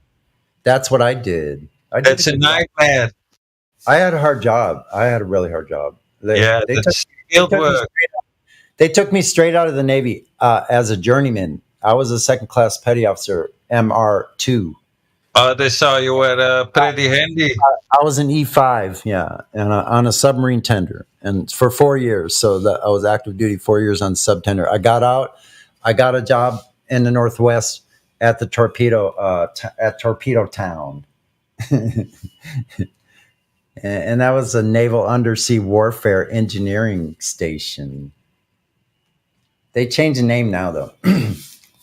But anyway, so there I built torpedo cases. I built the containers that held the Mark 46, Mark 48 torpedoes. I worked on some of the fire control panels. I worked on They follow the curve also when you fire them? and I worked on dozens and dozens of Los Angeles class fast attack submarines while I was active duty. And all kind of auxiliary craft. boats like Navy tugboats that break their windlass and they need a shaft. Like I did things like that too, and shafts, mostly pump shafts, gear valve stems for gears that open and close. Those are not small. The shafts that open and close the valves that keep the water out of the people compartments. Hydraulic. Like all kinds of stuff. So I was, let's see, I was 30 when I got out of the Navy, and then I did 4 more years of machining. Then I got out of that totally and moved back to California and did nothing but be a beach bum for a couple of years. And then It was the 80s also? The 80s, the 90s? 90s, yeah, 90. I moved back here in 93. But I lived in San Diego since 85. Before that, I lived in LA. You made good money with that? Yeah, like I had a lot of life. I lived a lot of life. You know, With machining? It was a train wreck, but I was married the whole time. I was married the whole time in the Navy, and after for 9 years, I was married. And now you're divorced? Yeah, I met someone else after that, and that second one I had children with. So I have 2 grown boys. They're in their 20s. Uh-huh. Yeah, they're like 25. I'm not so old. They're 25 and 23. They're like 23 and 25. Okay. My son is 28. So you're late flowering. What's that? We call it late flowering, when you start with kids in a later age. Yeah. Late bloomer. Yeah, late bloomer, yeah. Right, flowering, bloomer. But this is kind of like what I would always want to do. Like, when I discovered the flat Earth, like